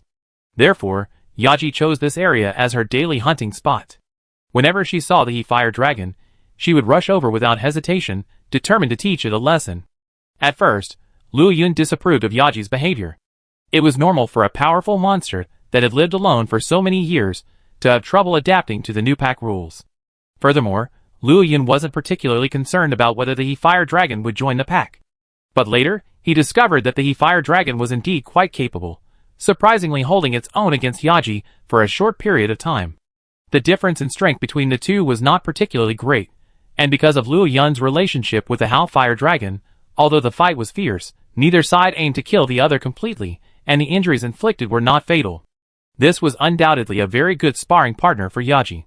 During this period of active life energy, Yaji's transformation speed was greatly improved. So, as the fighting progressed, Luo Yun grew accustomed to it. Roar! A ball of fire flew over. Hao Hulong watched the battle below with distressed eyes. Especially after seeing He Hulong begin to lose the upper hand, he looked at Luo Yun pitifully, growling continuously. "Look at you, such a loser!" Luo Yun cursed inwardly. This Hao Hulong had been a bit of a slacker in the past, but how could he have become like this now? He chose to be a slacker instead of a good fire dragon. Luo Yun was actually a little annoyed by Hao Hulong's complete lack of independent thinking and his unannounced behavior of following He Hulong out. Seeing the battle below draw to a close, and He Hulong beginning to lose ground, Luo Yun swooped down between Yaji and He Hulong, absorbing the breath from both sides and forcibly stopping the fight. He Hulong watched with trepidation as his flames were absorbed by the silver-white scales, the poison contained in the flames disappearing completely in the scales' reflection. Although this wasn't the first time he witnessed Luo Yun's unnatural abilities, each time he saw them, He Hulong felt a sense of trepidation. Yaji tilted her head in displeasure at He Hulong and let out a provocative roar, but He Hulong didn't respond. He glared at Luo Yun, spread his wings, and fled the battlefield. Chapter 305. Although Yaji felt a little annoyed by Luo Yun's habit of suddenly intervening just when she was about to win, she also understood that while she might win if she continued, her injuries would require more potions to heal. Furthermore, the benefits of continuing the fight weren't particularly significant. Simply winning a battle that had already been decided wasn't worth it. Yes, a few days ago, Yaji had actually won the battle against He Hulong, thanks to Luo Yun's indulgence. It was a ruthless victory, however, requiring a considerable amount of potion to recover quickly. Having been out for so long, her potion consumption was increasing, so she had to conserve it going forward. As for why she still challenged He Hulong to a fight despite clearly winning, besides seeking a sparring partner, it was also due to He Hulong's continued defiance. Simply put, He Hulong was still an I lost, but I still refused to accept. Yaji was also stubbornly determined to defeat He Hulong. A narrow victory could never compare to Luo Yun's once overwhelming victory. Besides, He Hulong wasn't like Hao Hulong, who had life's pursuits, and didn't need Luo Yun's help to control his flames. It only recognized strength. After Yaji left, Hao Hulong landed beside He Hulong. Ignoring the flames, Hao Hulong brushed against its wings, only to accidentally scratch the injured area. In pain, He Hulong ignored Luo Yun's presence. With a furious roar, it twisted its head and bit Hao Hulong, throwing him down like a female Tyrannosaurus. Despite being toppled, the Rathalos remained unmoved, rising to their feet to try and curry favor. This scene pierced Luo Yun's eyes. Somehow, he saw in this creature a resemblance to the Azure Fire Dragon, whose mate had been infected with the Mad Dragon virus. Dragon! Unwilling to bear witness to the couple squabbling, Luo Yun took flight, chasing after Yaji. As Luo Yun departed, several monsters that had been sneaking around since the beginning of Yaji's battle with the Black Fire Dragon, hoping to take advantage of the situation, emerged from the shadows, glaring unkindly at the Rathalos and his wife. The Rathalos and his wife were no strangers to such scenes. The Rathalos, previously licking its dragon's face, suddenly had a sharp look in its eyes, and a raging flame, accompanied by a resounding dragon roar, engulfed the entire arena. Behind it, the Fire Dragon watched the Hellfire Dragon, like a fire god descending from the heavens, fearlessly engaging the monsters. Its gleaming eyes were filled with the other dragon's bright flames. The Fire Dragon chose not to join the battle, knowing full well that the mate it had resolutely chosen, the one who had allowed it to abandon its own territory and follow into this dangerous area, would provide it with a safe haven in the event of injury. Returning to the basalt nest, Luo Yun saw several new empty bottles in the corner. Looking at Yaji, whose tail was pointed at him and continued to pound the ground, seemingly a little angry, Luo Yun quietly approached Yaji and squatted a short distance away. Sensing Luo Yun's presence, Yaji raised her head and, unwillingly, poked Luo Yun's wings with the thorns on her mandible to vent her anger. Then she stood up and lowered her head to clean the scales that needed replacing after the battle. Over this period of time, Yaji's self-torturing method of improvement seemed to steadily increase her transformation. While Luo Yun speculated that this was likely due to the symbiotic nature, it was also due to Yaji's own powerful innate talent. However, based on Luo Yun's observations of Yaji, she seemed to be still transforming towards an ancient dragon-level creature, rather than undergoing the same transformation as Luo Yun. This resulted in Yaji's transformation being rapid, but the increase in vitality and energy was somewhat unsatisfactory. Furthermore, thinking deeply, Luo Yun was now an ancient dragon, with a lifespan so long that he couldn't even see the end. Ancient dragon-level creatures, despite bearing the name Ancient Dragon, only had lifespans a few tens or even hundreds of years longer than ordinary monsters. Luo Yun disliked theories about longevity, but now that it had happened to him, he had to find a solution. Symbiotic traits. Let me see how far you can go. On the symbiotic traits pyramid, Yaji's position has already surpassed veteran Azure Fire Dragon, now tied with Great Fire Dragon in the second tier. With Yaji's transformation, she soon surpassed Great Fire Dragon and even occupied the second tier alone. If I want further transformation, I might have to become even stronger. Opening the long unopened panel, I looked at the trait column. Since successfully breaking through to become an ancient dragon, the progress bar seemed to have sped up slightly, and the rules governing the acceleration seemed to have changed. Luo Yun seemed to have a vague sense of this, but he would have to wait until he returned to the ancient tree to verify it. And beneath that progress bar, the one that had originally displayed his level of evolution had surprisingly not disappeared. However, the evolution degree that had been displayed before the progress bar was now a garbled mess, leaving Luo Yun perplexed for days, with no clue what was going on. In Luo Yun's memory, the strongest fire dragon was supposed to be gold and silver fire, but the fact that the column on the panel hadn't disappeared left him a bit baffled. It can't possibly evolve into a blue-eyes white dragon again, right? Silver white scales, and those bone spurs at the corners of his mouth. Glancing down, he could faintly see sharp bone spurs protruding from the gaps between his silver white scales at the corners of his mouth, and he scoffed inwardly. Wait, a technologically advanced figure suddenly appeared in Luo Yun's mind. Brilliant World Dragon? Although that creature was a flying dragon, it wasn't a monster in the original story in the past, and it wasn't even certain if it was a subspecies of fire dragon. On closer inspection, it seemed that the fire dragons of the ancient tree fire dragon group, influenced by their symbiotic nature, were evolving in appearance and abilities to resemble those of the fire dragons of the border. This momentarily left Luo Yun somewhat dazed. Originally, Luo Yun had envisioned transforming into a silver Rathalos as the pinnacle of his existence. He would rely on time to acquire numerous traits and forcibly increase his stats, ultimately granting himself the power to break even taboos as a silver Rathalos. Becoming a taboo-level creature was already impressive, but now it seemed there was a higher evolutionary path. Could he remove the level? His thoughts wandered, and Luo Yun fell into a rare moment of imagining the future. Until a pitiful, pale blue figure stumbled into Luo Yun's lair. Upon seeing their leader, he fainted in relief. Chapter 306. Luo Yun and Yaji exchanged bewildered glances at the blue fire dragon, who had appeared in its own lair, determined to die. Why does this thing look a little dead? Yaji stood up, raised her head, and cautiously walked over to the blue fire dragon. Standing like a golden rooster, she extended her claws and gently kicked it. The next second, it looked as if the blue fire dragon had been injured by Yaji's kick.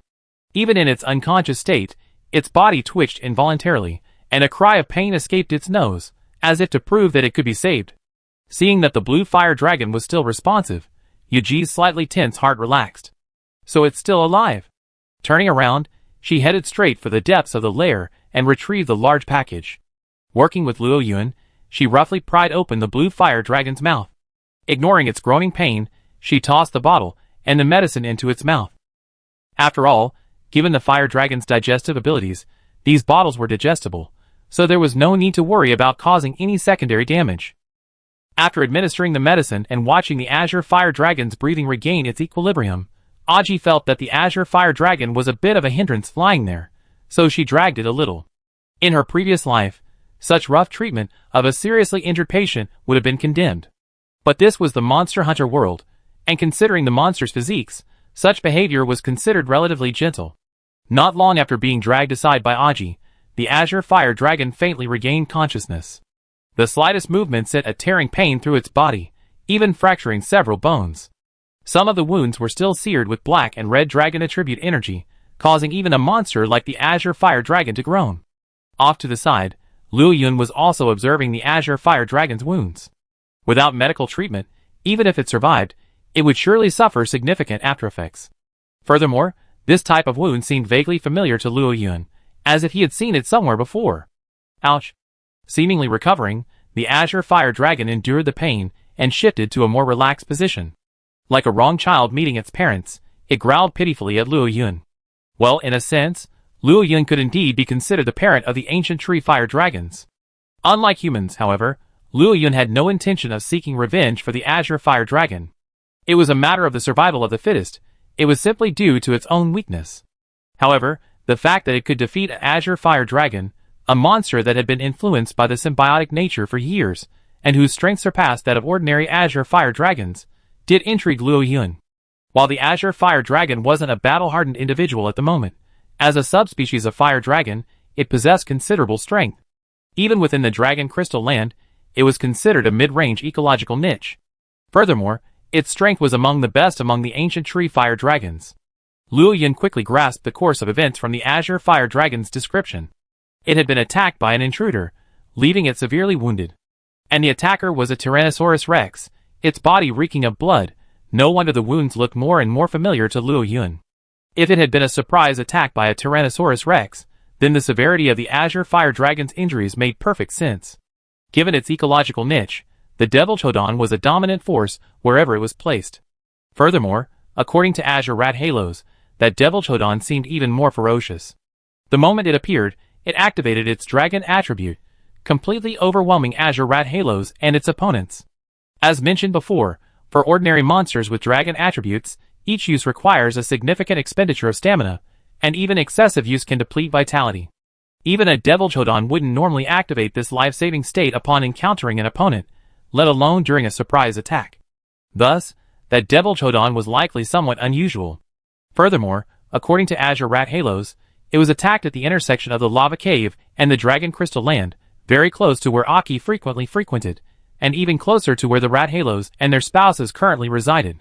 Sure enough, once the earth veins stir and life energy begins to stir, all sorts of monsters pop up. Brother Long, you deserve to die. Luo Yun secretly complained, wondering if he should give He Hulong a heads up the next time Yaji went to spar with him. An ordinary Devilja Rex posed no threat to the Hao Hulong couple, but an enraged Devilja Rex might put them in considerable danger. After all, that creature was something even ancient dragons would dare to take a bite of.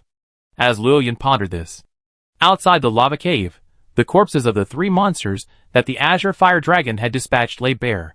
One after another, the acid pterosaurs, unable to contain themselves, swooped down, feasting on this hard-earned meal. Just then, a pitch-black Devilja Rex, its entire body a mass of muscle, appeared from the corner.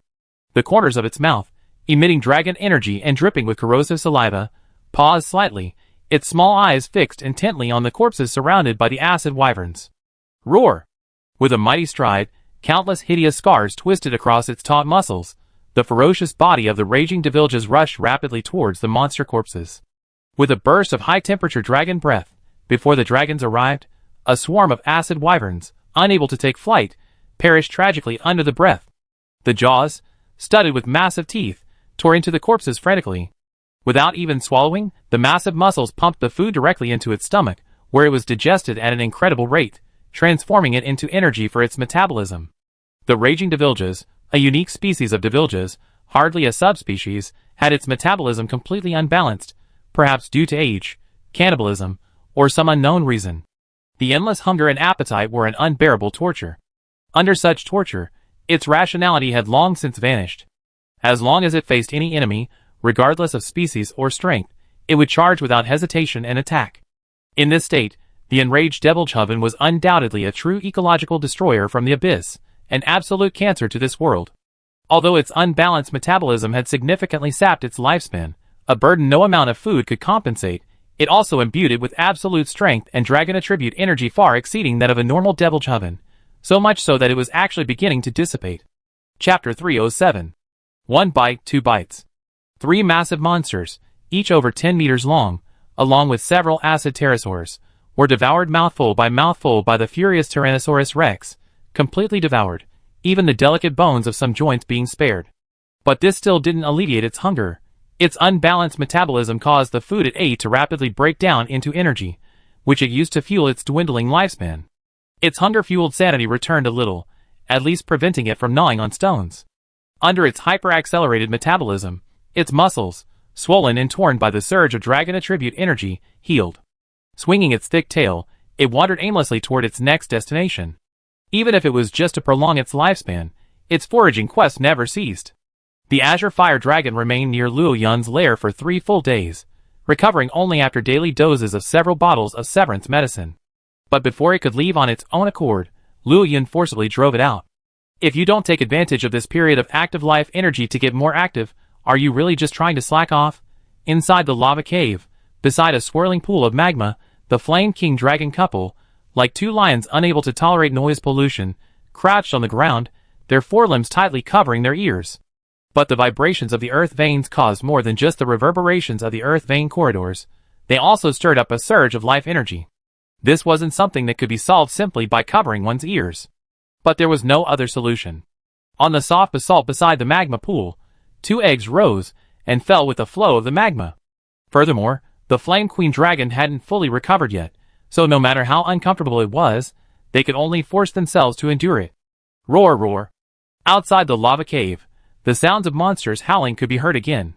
Due to the exodus of ancient dragons and the surging life energy, even in the depths of the lava cave, monster activity was beginning to swirl. Roar! Unable to bear it any longer, the Flame Queen Dragon roared furiously, startling the nearby Flame King Dragon. Then the Flame King Dragon saw the Flame Queen Dragon actually stand up, pick up the 2 eggs, and with a flap of its wings, take off amidst a cloud of flaming dust. This startled the Flame King Dragon, who hurried to follow.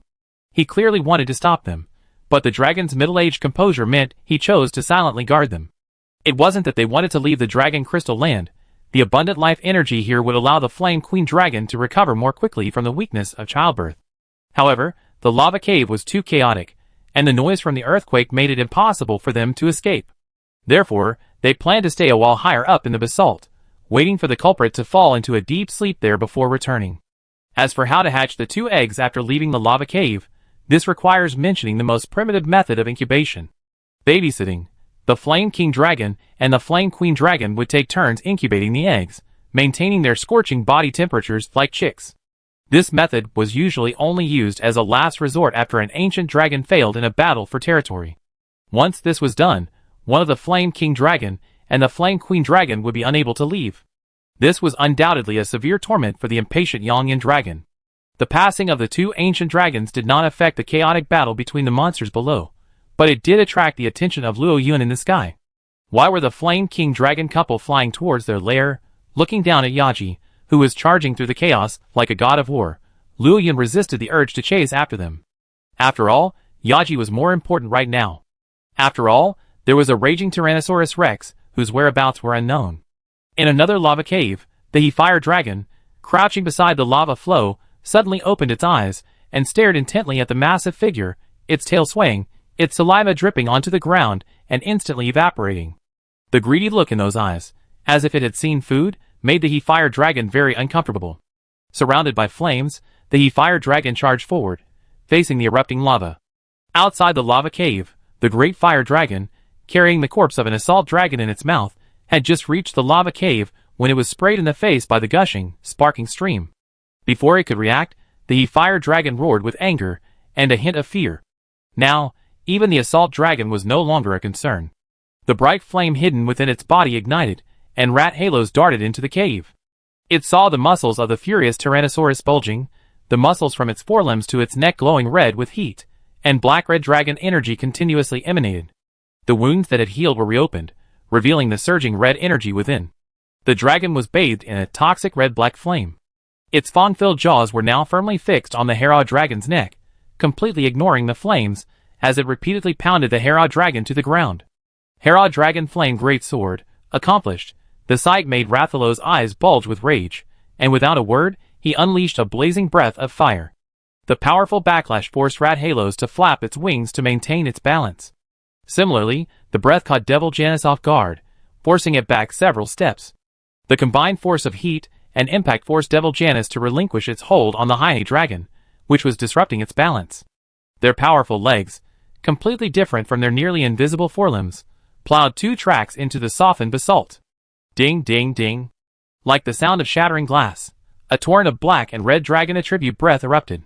A burst of red electric arcs abruptly stopped Rathalos' breath attack, stopping it 2 meters in front of him. The dragon attribute has a profound suppressive effect on other energy attributes. Even though Rathalos increased its energy output, its bright flames even radiating blue, it was unable to stop Devil Janus's breath from repelling it. Roar! Another dragon roar echoed. The he-fire dragon, dragging its wounded body, forcibly launched itself into the air.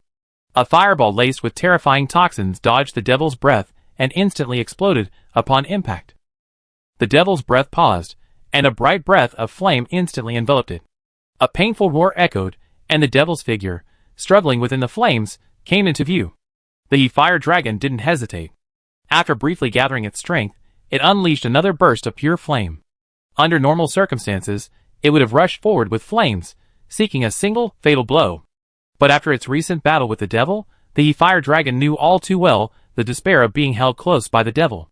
Rather than risking a charge, it would have exhaled more, seeking maximum damage.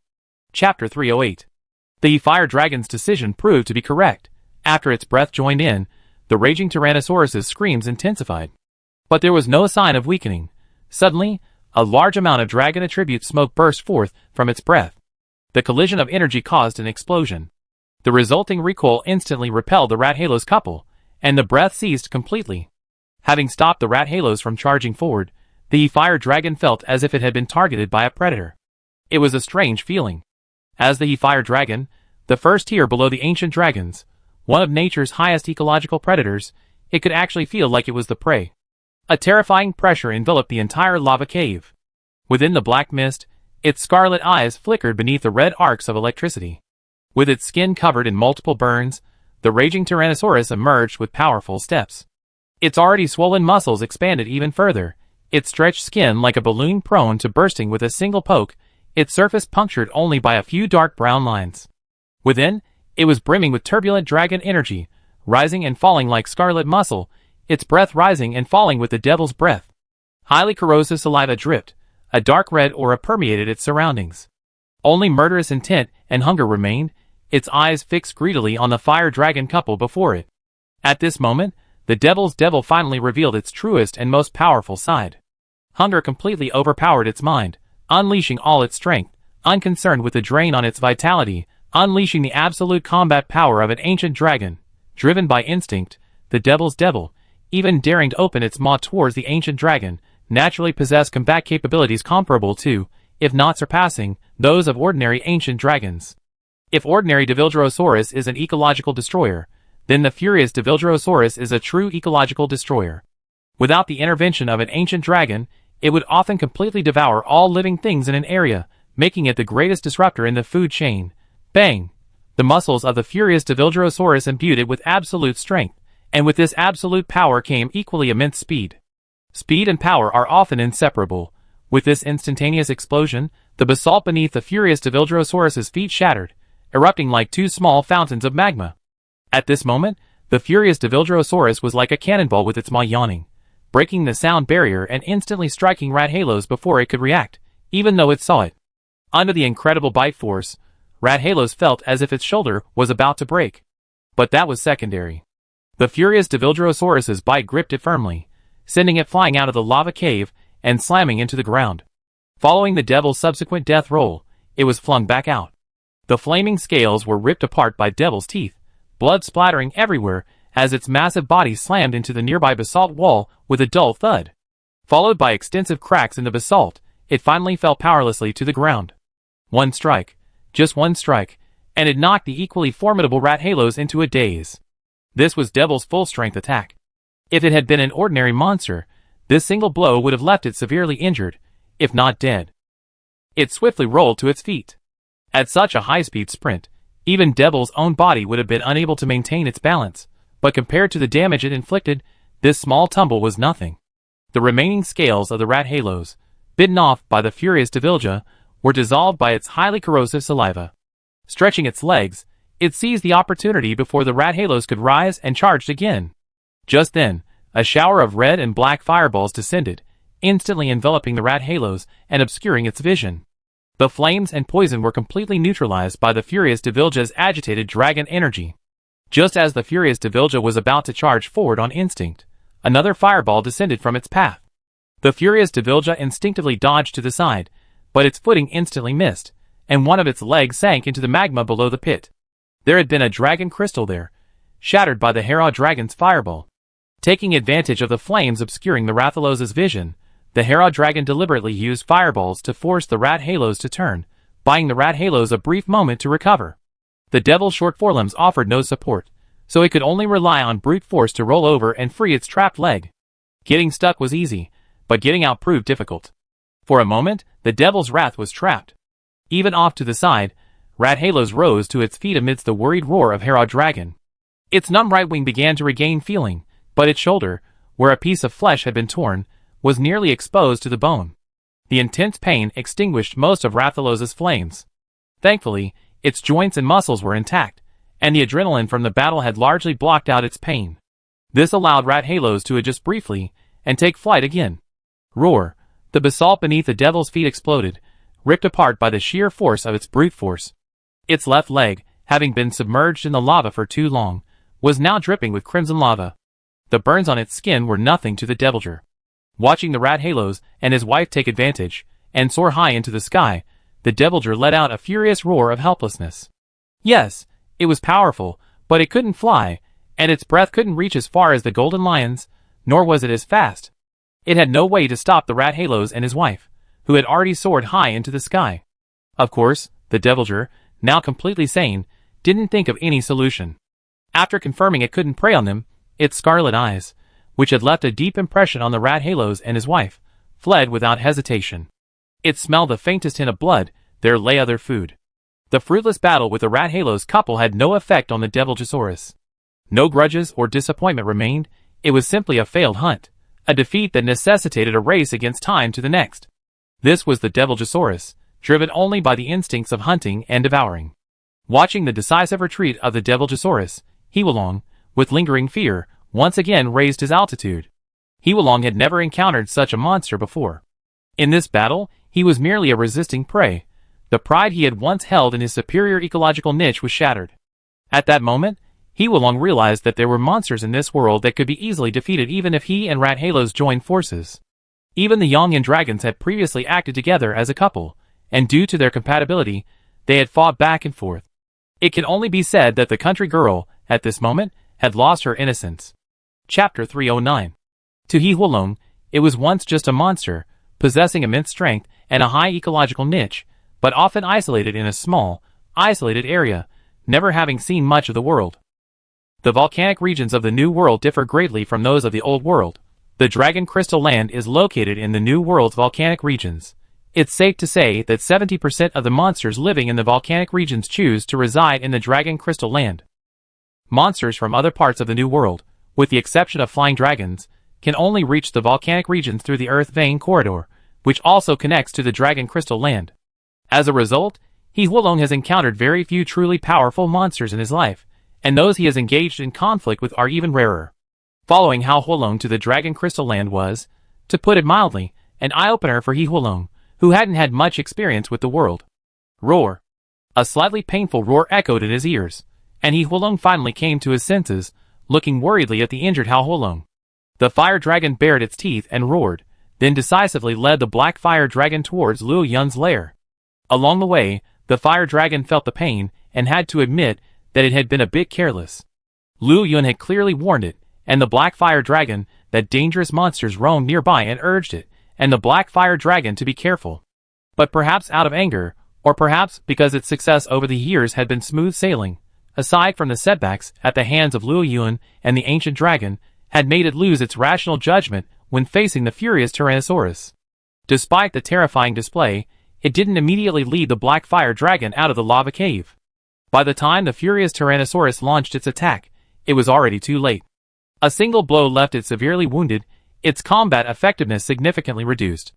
If He Huolong hadn't been quick-witted and managed to block the attack of the furious Tyrannosaurus, the great fire dragon would have likely suffered serious injury or even death. In the basalt area, in Luo Yun's lair, Luo Yun looked with a frown at the great fire dragon couple, who were gulping down the heavy medicine like candy, not even spitting out the bottle. The amount of heavy medicine in the bag was visibly dwindling. This one serving was equivalent to what Yaji would have consumed in 5 or 6 days. If it weren't for their truly miserable state, Luo Yun would have lashed out with his tail. He had never imagined that, even after his warnings, the great fire dragon couple would still be so severely injured. With their strength and the advantage of flight, unless they were ambushed like the azure fire dragon, even the furious Tyrannosaurus couldn't easily inflict such severe damage on the great fire dragon couple, unless they were foolish enough to engage the furious Tyrannosaurus in close combat. Watching the previously arrogant He-Fire dragon, even rivaling Yaji, now huddled like a quail, wings folded, silently waiting for the potion to take effect, Luo Yun growled, telling them to rest. Spreading his wings, he glided beneath the basalt.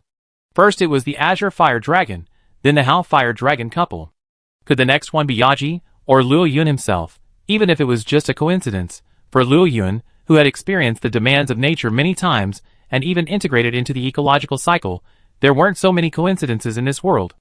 At a time when life energy was thriving and ancient dragons were fleeing the Dragon Crystal Land due to the vibrations and the singing, how could nature remain indifferent to the sudden arrival of such a powerful monster with an insatiable appetite, attacking everything indiscriminately? If he didn't quickly find a way to kill it, would he wait for it to starve to death? Perhaps it wasn't targeting Luo Yun, so he wanted him to take action, but rather to encourage the other powerful monsters in the Dragon Crystal Land, having suffered the indiscriminate attacks of the furious Tyrannosaurus, to unite and eliminate this creature. This would not only eliminate this cancer, but also give these powerful monsters another brutal test during their period of active life energy. However, with his dragons constantly in trouble, Luo Yun was too lazy to consider further considerations. He had been holding a grudge recently because of the singing, and now that he had been provoked, it was only natural to take the initiative to vent his anger, right? The Dragon Crystal Land wasn't large, but not small either. Add to that the complex terrain and the large and small lava caves, and finding a single monster was quite challenging.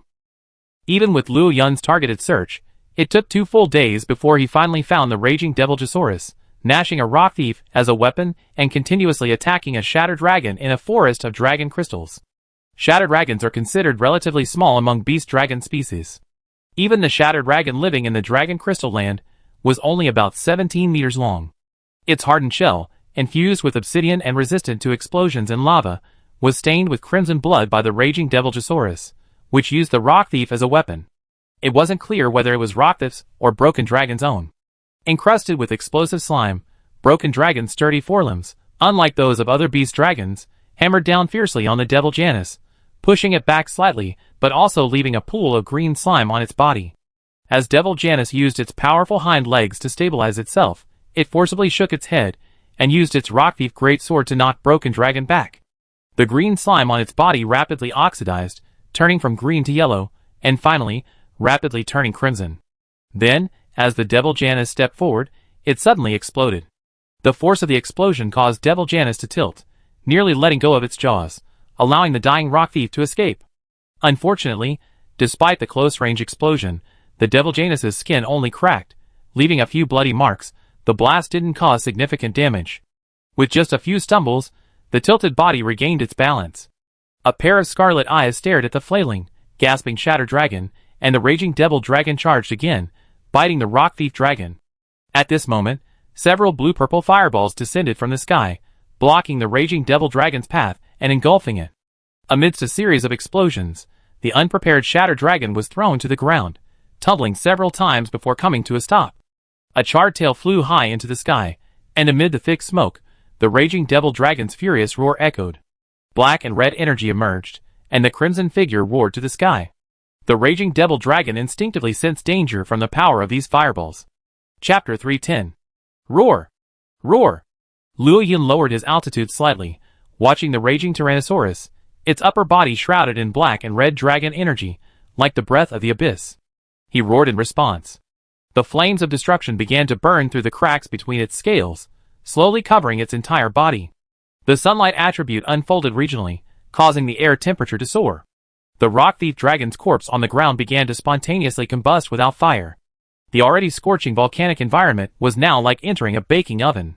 Even the broken dragon, which lived in the magma zone, could not endure the heat, which burned even breathing. It whimpered and limped away, dragging its injured body. The raging Tyrannosaurus, which Luo Yun was staring at, had not yet completely lost its mind, so it chose not to pursue. Instead, it continuously mobilized the dragon energy within its body, allowing it to flow throughout its body and further expand its muscles. Thump, thump. The thump of a strong heartbeat echoed with the bulging and flexing muscles of the raging devil dragon. Blood swelled, and the already scorching heat of the arena intensified further due to the surge of dragon energy. It sought to reach its peak strength as quickly as possible, to attain combat power comparable to that of a mighty ancient dragon. Suddenly, without warning, the raging devil dragon unleashed a vast expanse of black and red mist. Red arcs of electricity continuously burst through the mist, completely obscuring its form, and it vanished from Luo Yun's sight. Within the black mist of dragon energy, the raging devil dragon's muscles tensed, its legs secretly gathering strength, poised for a burst of impact. Through the mist, its crimson eyes fixed intently on the bright shadow in the sky. If the opponent descended even slightly, the raging devil dragon would be met with a catapulting attack. 1 second, 2 seconds. Buzz, buzz, buzz. The wind picked up, a strong wind. The dark red smoke around them grew incredibly bright, and the sharp whistling of the wind continuously reached the ears of the angry Tyrannosaurus. The dragon crystal fragments beneath its feet slowly rose, and the next second, countless dragon crystal fragments swirled and flew like a sharp meat grinder, slamming into the angry Tyrannosaurus's body at high speed and shattering it into powder. Although the damage was insufficient, the stinging pain still sent a rage through the angry Tyrannosaurus. But the next second, the high-temperature dragon energy, which had only manifested as mist, began to be drawn by the strong wind, dissolving from the outside in. Before the angry Tyrannosaurus could react, the dragon-attributed black mist dissipated in an instant, and a dazzling light accompanied by high-temperature flame swept across its body, forcing it to close its eyes subconsciously. Fire! Endless fire! It was as if the entire world had turned into endless flames. Amid the howling wind, it soared into the sky, carrying the dragon crystal fragments with it. In this calamity-inflamed fire tornado, far exceeding ordinary flames, the enraged Tyrannosaurus could no longer tell east from west, nor west from north. It could find no reference point except for the divine figure hovering high in the sky, atop the flames. The fire tornado, piercing heaven and earth, swept up the volcanic dust cloud from the dragon crystal land. The roar of thunder echoed through the swirling dust cloud. The fire tornado, surrounded by the dragon crystals and other materials, swept up into the sky, along with the dust cloud drawn by the strong wind. Then, ignited by the calamity-inflamed fire emanating from the fire tornado's tip, it transformed into flaming meteorites. Spurred by the wind, they landed across the dragon crystal land with long tails of flame. One by one, the acid pterosaurs resisted the tornado's pull, frantically flapping their wings to retreat, avoiding the meteor shower, and seeking a glimmer of hope in the engulfing heat. The surrounding volcanoes seemed to be drawn in, erupting in mass. On the ground, the monsters, locked in battle, abandoned their opponents without hesitation, roaring in fear as they rushed towards caves, lava tubes, and the arches of basalt. The lava from the volcanic eruption was a minor issue, but being struck by the meteor shower would inflict severe damage even to the monsters of the Dragon Crystal Land. Amidst this chaos, the entire Dragon Crystal Land felt as if the world had come to an end. In the basalt zone, far from the battlefield, Aki and Hal Holong roared to the heavens with turmoil. In another area, the steel dragon awakened from its slumber and gazed thoughtfully at the distant scene. In a high basalt pit, the Flame Queen Dragon gnashed her teeth etched in a fiery vortex, resembling the fire tornado it had whipped up during its battle with the steel dragon. Thinking of that ill-tempered steel creature further soured the Flame Queen Dragon's mood. Just the fire tornado itself created such a strange scene. Within the tornado, the wrathful Tyrannosaurus Rex was in even greater distress. Even at full blast, thanks to the absolute suppression of other energies by dragon attribute energy, it was spared from the fire tornado's utter doom. However, the less than scorching flames and raging winds still held it back. Furthermore, the master of this fiery world was hidden within the flames. Buzz, the high-pitched sound, even the howling wind couldn't mask, echoed again. The wrathful Tyrannosaurus Rex repeatedly shifted its direction, trying to locate the source of the sound. It spewed dragon attribute energy from its mouth, but after piercing the flames, it found it had failed again. Zzz. A faint sound of air being sliced suddenly came from behind, and Luo Yun's figure emerged from the flaming tornado. On his wings, the calamity flames were carried by the air currents, compressed, and transformed into a dazzling white. The wings flapped somewhat stiffly, but upon closer inspection, they were actually vibrating at a high frequency in the air currents. The entire pair of wings transformed into pure white light. At the moment the enraged Tyrannosaurus Rex turned around, they sliced through the air from bottom to top, slashing upward like a blade. The white light was the embodiment of high temperature. The scorching flames transformed into blades, easily slicing through the steely skin. Even with the counteracting dragon energy, it was unable to stop the hot blade wings from slicing through the internal muscles and tearing through the flesh. Not a single drop of blood escaped, for the wounds had already solidified in the heat before the wounds could be shed, and the excess flesh and blood turned to ash in the white light. Only after the enraged Tyrannosaurus was toppled did he feel the intense pain. The wounds, solidified into flesh, were stretched again by the surging dragon energy, spraying a large amount of blood, which was then evaporated by the flames in the air. Roar! The painful roar mingled with the whistling of the tornado and reached Luo Yun's ears. Meanwhile, having successfully struck, Luo Yun had already remerged into the tornado with the sway of his wings. The Heat Blade Wings was a new move Luo Yun had recently developed based on the characteristics of the Swift Wind Wings, the mysterious scales, and the flame body. It was designed to compensate for the weak physical resistance of his two-legged wings. The Swift Wind Wings compressed the flames through micromanipulation of airflow and generated high-frequency vibrations. The flame body, under the calamity flames, could further release flammable fluids at even higher temperatures. The dragon attribute energy defense provided by the mysterious scales blocked the damage from the compressed calamity flames. This made the development of this new move possible. Judging from the fact that it easily broke through the dragon attributed defense of the furious Tyrannosaurus Rex and caused considerable damage, the power of this move even exceeded Luo Yun's initial expectations. Chapter 311. The damage inflicted by Luo Yun's attack would have been nearly fatal to an ordinary monster, and at worst would have significantly impacted its mobility. But for the furious Tyrannosaurus, its complex and numerous muscle groups, even so severely damaged, remained unaffected by its combat effectiveness. It even retained a modicum of sanity, not squeezing its vitality to gain greater combat power. But this sanity began to fade over time, fading under Luo Yun's relentless attacks and the pervasive tornado of calamity flames. Although its increasingly surging dragon attribute helped offset most of the damage from the calamity flames, the dragon energy now resembled scalding oil, constantly burning every corner of its body.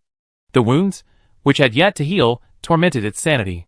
Even though it was now prepared for Luo Yun's Heat Blade Wings and hadn't suffered the same severe injuries from the initial blow, facing Luo Yun's elusive presence within the Sea of Fire, it could only passively absorb the blows, unable to mount an effective defense or even escape the calamity flame tornado. As its wounds multiplied, the burning sensation inside and outside its body, along with the sense of life-threatening danger, grew intensifying. The eyes of the wrathful Tyrannosaurus Rex were completely shrouded in blood. Blood gushed forth from all its wounds simultaneously, accompanied by a surge of dragon attribute energy. In the black and red mist tinged with arcs of electricity, it was impossible to distinguish blood from dragon attribute energy. The mixture of blood and energy was so intense that even the pervasive calamity flames couldn't immediately dispel them. The faint scent of blood was inhaled by the wrathful Tyrannosaurus Rex, its nasal cavity already burning. At that moment, as if a key had unlocked a mechanism, the string of reason within the wrathful Tyrannosaurus finally snapped. Its eyes were bloodshot, emitting a crimson glow. A vast amount of life force transformed into dragon energy, its endocrine system completely out of control. Its metabolism was at full throttle, and its hematopoiesis was operating at full speed, frantically replenishing its blood supply. With a hoarse roar reaching the sky, the wrathful Tyrannosaurus was like a demon emerging from the abyss, gushing forth countless energies of dragon nature. At the cost of its life force, it quickly suppressed the flames surrounding it. Luo Yun, who had been swooping down, stopped dead in his tracks. Although his scales were now brimming with dragon energy, he didn't want to be exposed to such a rich supply. What's more, as the black-red mist belched out, even the soaring calamity flames melted like snow in this deluge of dragon attribute energy. The vast calamity flames tornadoes slowly vanished from bottom to top. The catastrophic flaming meteor shower finally ceased, though the thick cloud layer remained. Amidst the relentless roar of thunder, the air pressure dropped slightly. Has it begun? Dragon attribute full state. Luo Yun ascended again, his pure white wings slowly fading, returning to their normal, blazing calamity flames. Gazing down at the black-red mist below, which had replaced the calamity flames and now covered the entire field, he sighed inwardly that the raging Tyrannosaurus had finally reached this state, and his eyes grew cautious. After all, it was an ancient dragon-level monster. Even with a favorable compatibility, ordinary ancient dragons would be no match for the raging Tyrannosaurus in the short term. The price of this was Kryptonian life force. Each activation pushed its already out-of-control metabolism even further towards collapse. The thick black and red fog slowly dissipated, revealing a ferocious figure within. Under its hyper-accelerated metabolism, the wrathful Tyrannosaurus Rex's wounds had healed. Under the surge of dragon attribute energy, the new wounds seemed to be covered with a thin layer of skin, swirling with crimson blood. In its lifeless eyes, only brutality and murderous intent remained. Its fong-filled mouth opened slightly, dripping with corrosive saliva and scalding dragon attribute energy. Compared to before, its muscles hadn't expanded as dramatically, but the dragon attribute energy swirling around its body had become even more intense. It took 2 unsteady steps forward, and the ground, weakened by the scorching flames, shattered beneath its feet. After glancing up at Luo Yun, it turned and bolted into the distance without a backward glance. Yes, that decisive, but don't get me wrong, this wasn't an escape. It was simply because Luo Yun had flown too high. The enraged Deinonychus, now driven only by killing and feeding instincts, instinctively determined it couldn't prey on Luo Yun and decided to leave in search of a new food source. This action completely stumped Luo Yun. I had just made such a commotion and fought for quite a while, and you, after losing your mind and entering your full state, just patted your butt and started to leave. This made the previous battle seem like a joke. To avoid becoming a laughingstock, an enraged Luo Yun swooped down, lowering his altitude as he unleashed several fireballs, attempting to block the enemy's path. However, the blue-purple fireball that had clearly forced the furious Tyrannosaurus to stop was largely neutralized by the dissipated dragon energy this time. The remaining flames quickly extinguished after the explosion. Mercifully, it managed to halt its furious flight. The next second, with a blast of air, Luo Yun's speed soared. His wings transformed into wings of light once again. The entire dragon, like an arrow shot from a bow, ripped through the air and rushed towards the furious Tyrannosaurus with a stream of light. Suddenly, as if on premonition, the furious Tyrannosaurus, which Luo Yun had predicted would be unable to react, suddenly leaped. At that moment, Luo Yun passed right past its original position, his side swept by the wings of light like a piece of tofu, its cross-section smooth, while the surroundings once again transformed into dripping magma. His strike missed, and Luo Yun quickly twisted his body, flipping several times in the air before finally stabilizing himself with the help of air resistance. Watching the angry Tyrannosaurus, which had landed and charged forward without hesitation, Luo Yun didn't pause. Another cyclone erupted from his wings, and he turned back to charge head-on. Suddenly, the angry Tyrannosaurus's muscles unleashed a surge of force, its charging body coming to a halt. With a flick of its head, it opened its abyssal maw, brimming with dragon energy, and bit down. At that moment, Luo Yun, charging forward, swung his left wing, sending his light wing into the opponent's mouth as if it were a doormat. Given the angry Tyrannosaurus's bite force, if it had secured a firm bite, the dragon energy in its mouth would have offset most of the compressed flames, and Luo Yun's wings would have been undoubtedly damaged. This strike could even have been the beginning of a counterattack. Unfortunately, the air at the end of Luo Yun's light wing trembled slightly, forcibly changing its trajectory. Crack! Sizzle! The devil Janus bit into nothing, its teeth colliding with the force of its bite, making a resounding noise. The light wing slashed across its jaw, the intense heat melting the overlapping teeth and tearing through the flesh, creating a slash through the devil Janus's hardest point. Chapter 312. However, perhaps due to the loss of sanity, or perhaps because the intense heat of the dragon attribute energy that permeated its body had already caused the wrathful Tyrannosaurus to instinctively drastically reduce its perception of pain. Even after being hit by Luo Yun, it still used its neck muscles to forcefully twist its neck, releasing a breath of dragon attribute energy. Not to be outdone, Luo Yun responded with a breath of calamity fire. The two high-temperature breaths collided at close range. Compared to its previous breath, when it still had sanity within the calamity fire tornado, the breath of the wrathful Tyrannosaurus, now freed from its restraints, was even more powerful. It unexpectedly continued for a long time, until the two energies collided to their limit, exploding from the center and forcing both sides back.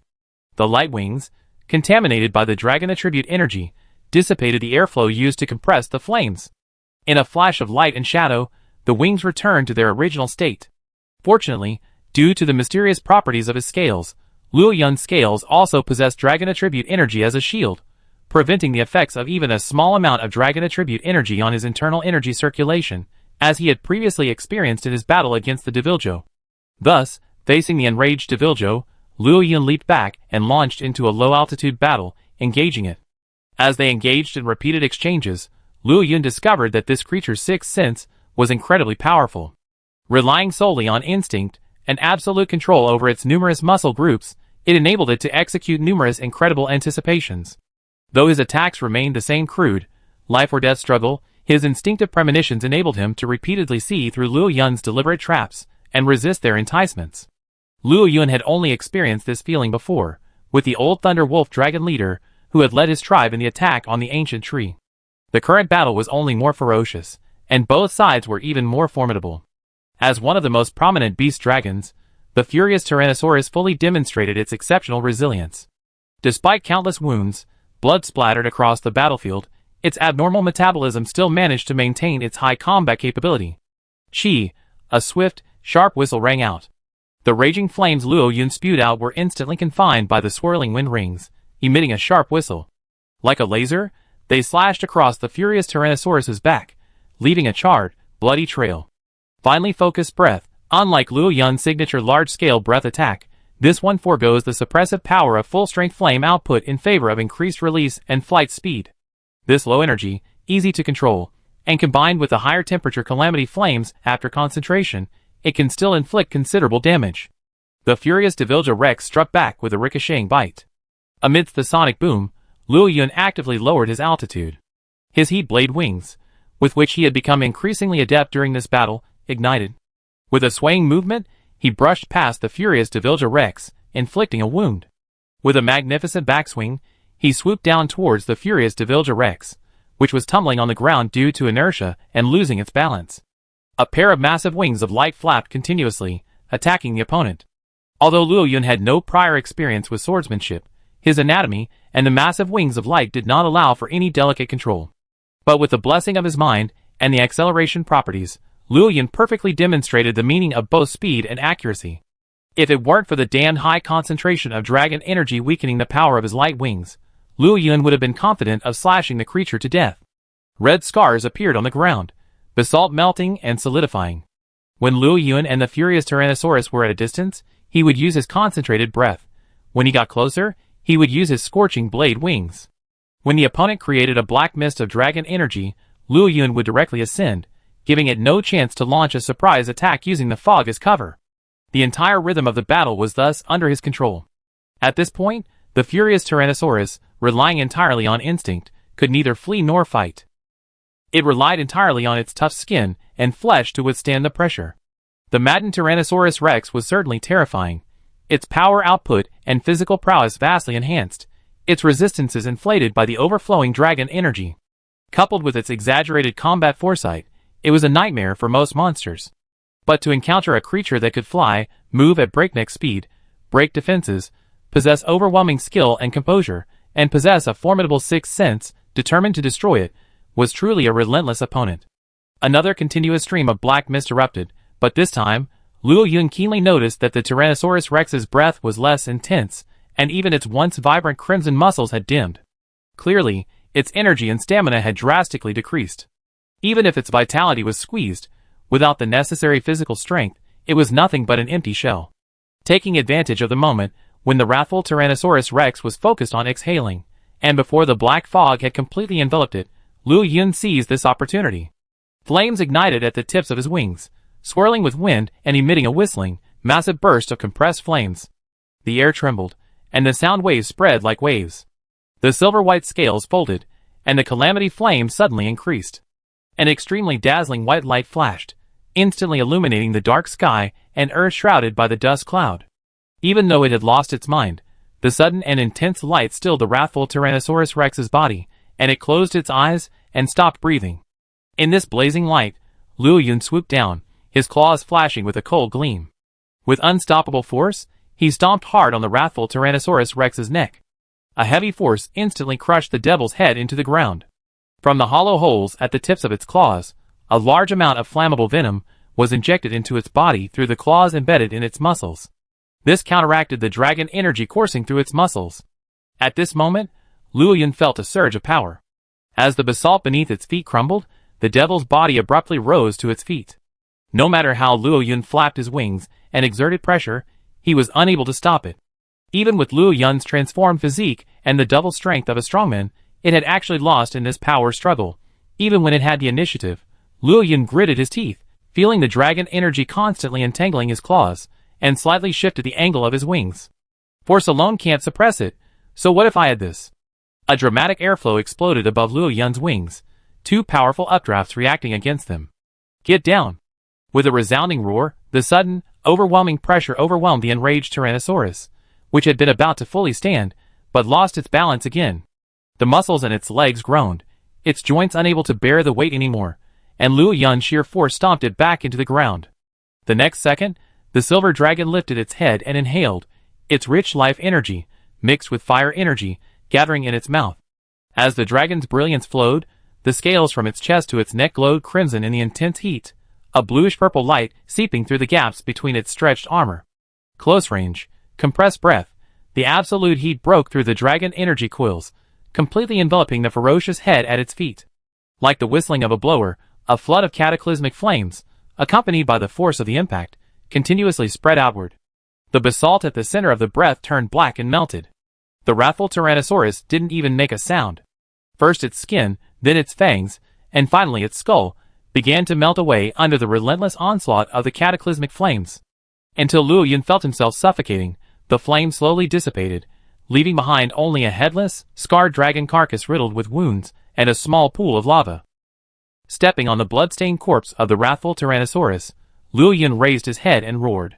The resounding sound echoed throughout the area.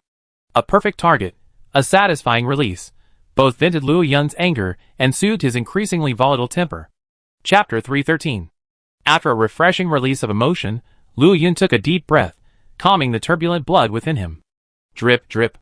Drops of still-warm rain fell, slowly extinguishing the lingering flames on the ground with a sizzling sound, transforming into wisps of white smoke that rose, shrouding the area in a white mist. This sulfur-scented acid rain, formed from volcanic ash as condensation nuclei, exuded the exact same odor as within the dragon crystal land. Luo Yun carried the headless corpse of the furious Devilja Rex, flew aside, and tossed it into the flowing lava stream, watching coldly as the corpse was consumed by the magma. As a monster separated from the regional food chain and forming its own independent chain, the energy consumed by the furious Devilja Rex was consumed solely through its hyperactive metabolism. Even after its death, all that remained was a pile of waste flesh, its nutritional value completely depleted by the dragon's energy. This creature, relying solely on his insatiable appetite, achieved the kind of extinction that even ancient dragons could only achieve through sheer force. Luo Yun, feeling refreshed after a fight on a sandbag, planned to return to his lair for a good rest. Just as he took off, he saw a large, winged black hedgehog swaying past. Just as Luo Yun tensed his muscles, bracing himself for another fight, Nergigant merely roared from afar, as if in greeting, then flew away listlessly, its limbs and tail drooping. It looked as if it were a completely useless dragon. This surprised Luo Yun immensely. After all, in his mind, Nergigant was supposed to be incredibly brutal, pouncing on an ancient dragon like a flat-headed tiger. Why was it so dejected? Could it be that he was beaten by that steel dragon? Luo Yun dismissed this thought the moment it arose. As someone who had fought off that steel dragon head-on, Luo Yun knew that while it was powerful, its physical condition was indeed declining. Although Luo Yun had only briefly clashed with Nergigant in the Great Ant Mound Wasteland, judging by the Nergigant's performance in the Coral Plateau, it was impossible for the steel dragon to defeat him. So what happened? Just as Luo Yun was puzzled, a passing Nergigant sniffed and glanced at Luo Yun furtively. Through its special perception, it could sense the immense life force emanating from Luo Yun's body. It smelled truly fragrant, but thinking back to when he had just arrived and witnessed Luo Yun's flying speed and his swift and agile long-range breath, he felt exhausted. For all this time, Nergigant had been chasing the steel dragon that had been driven off by the battle-experienced king, Ice-Cursed Dragon. After only one encounter, when he wounded the steel dragon, he noticed it had taken evasive action. As the Lord of Storms, the steel dragon might appear bulky, but its metallized carapace was actually made of lightweight steel.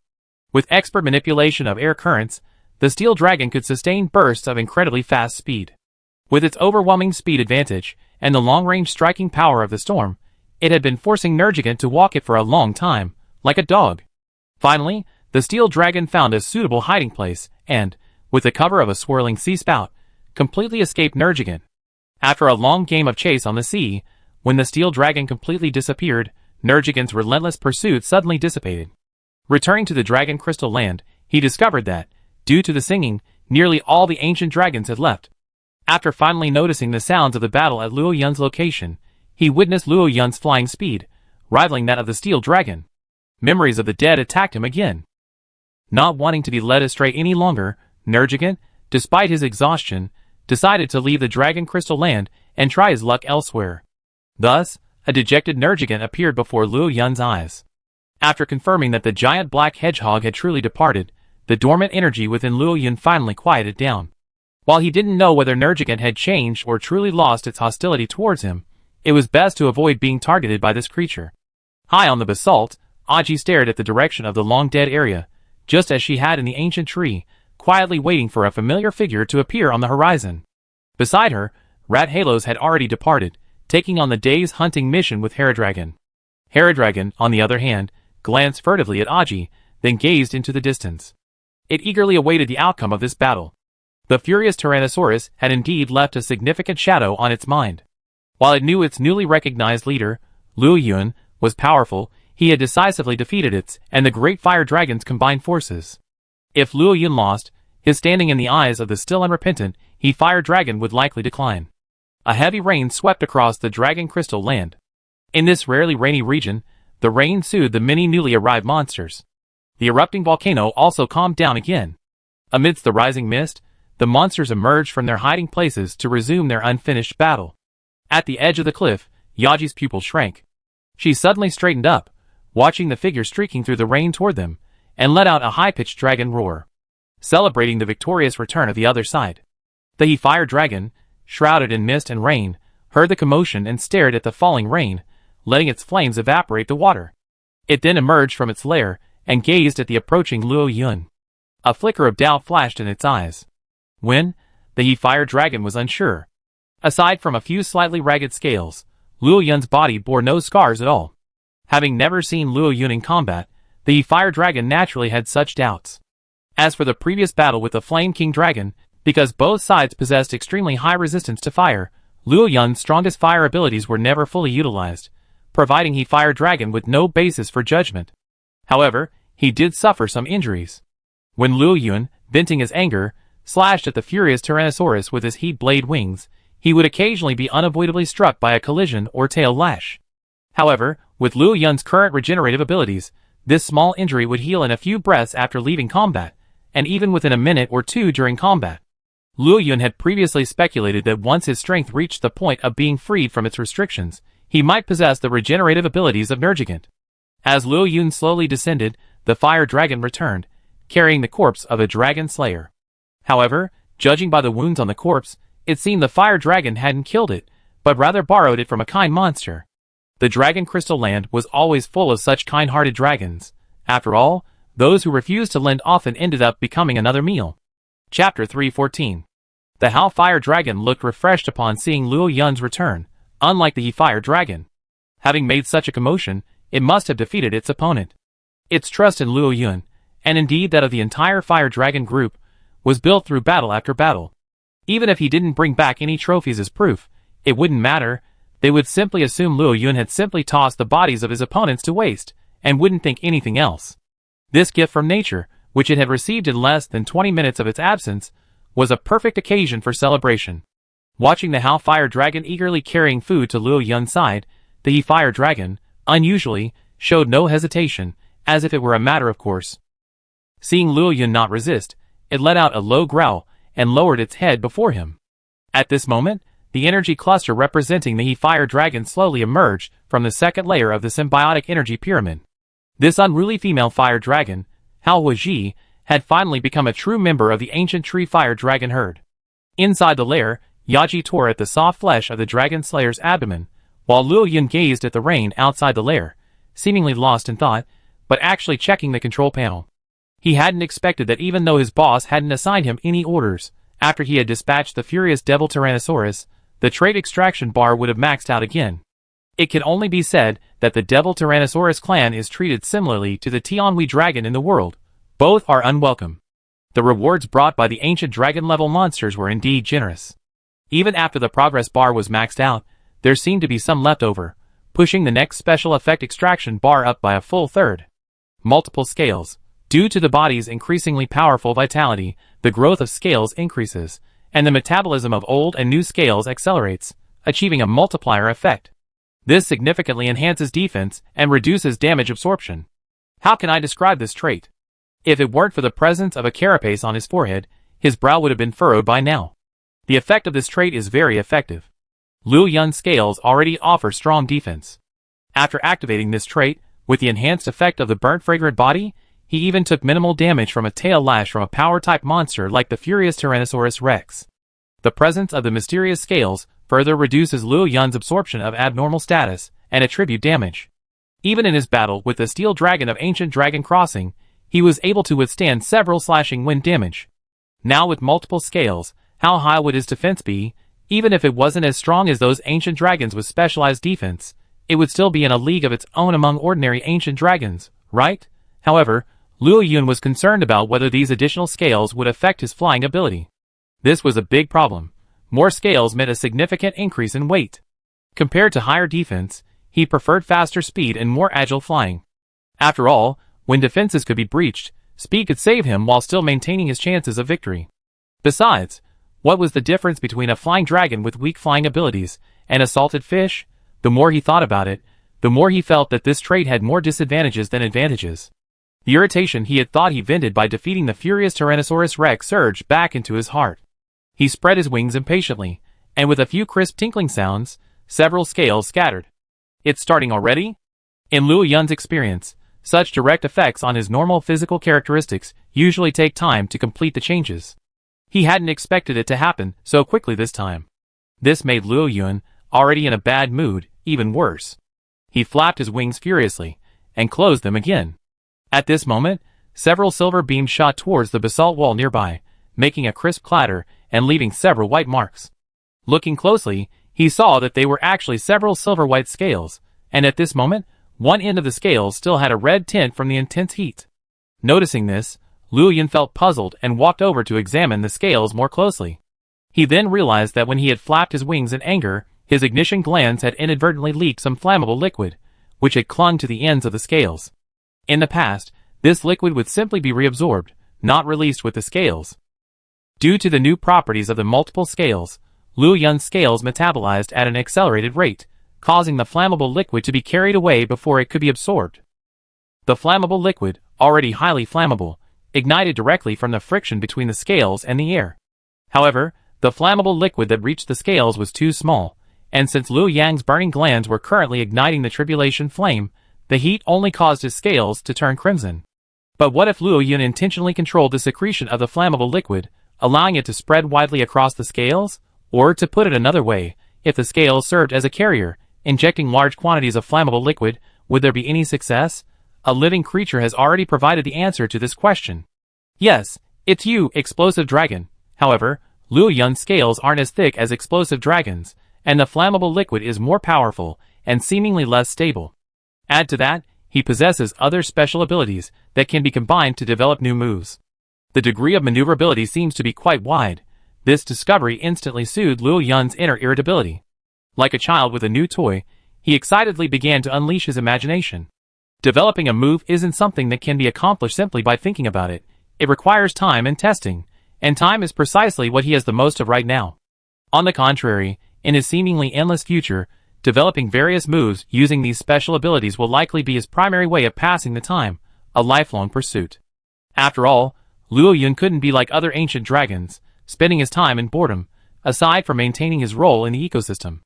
Yaji gulped down a mouthful of the unpleasant-tasting meat, tilting her head, and watching Luo Yun's mood swings with her azure eyes.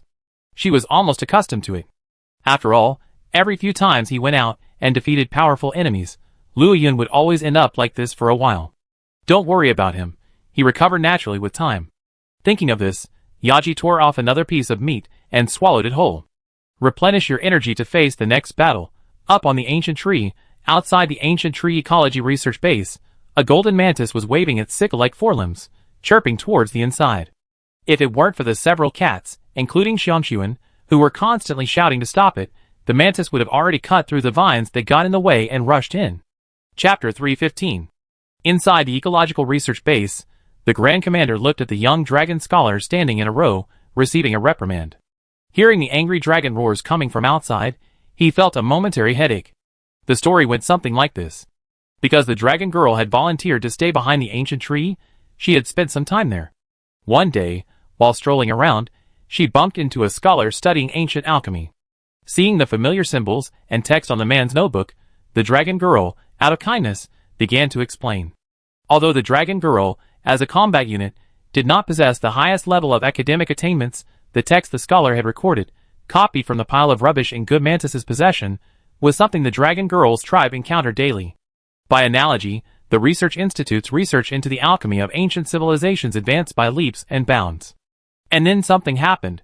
For some unknown reason, after repeatedly failing to replicate the alchemy of the ancient dragon-slaying spear, a few young scholars, impulsively, launched another round of research on the ancient dragon-slaying spear.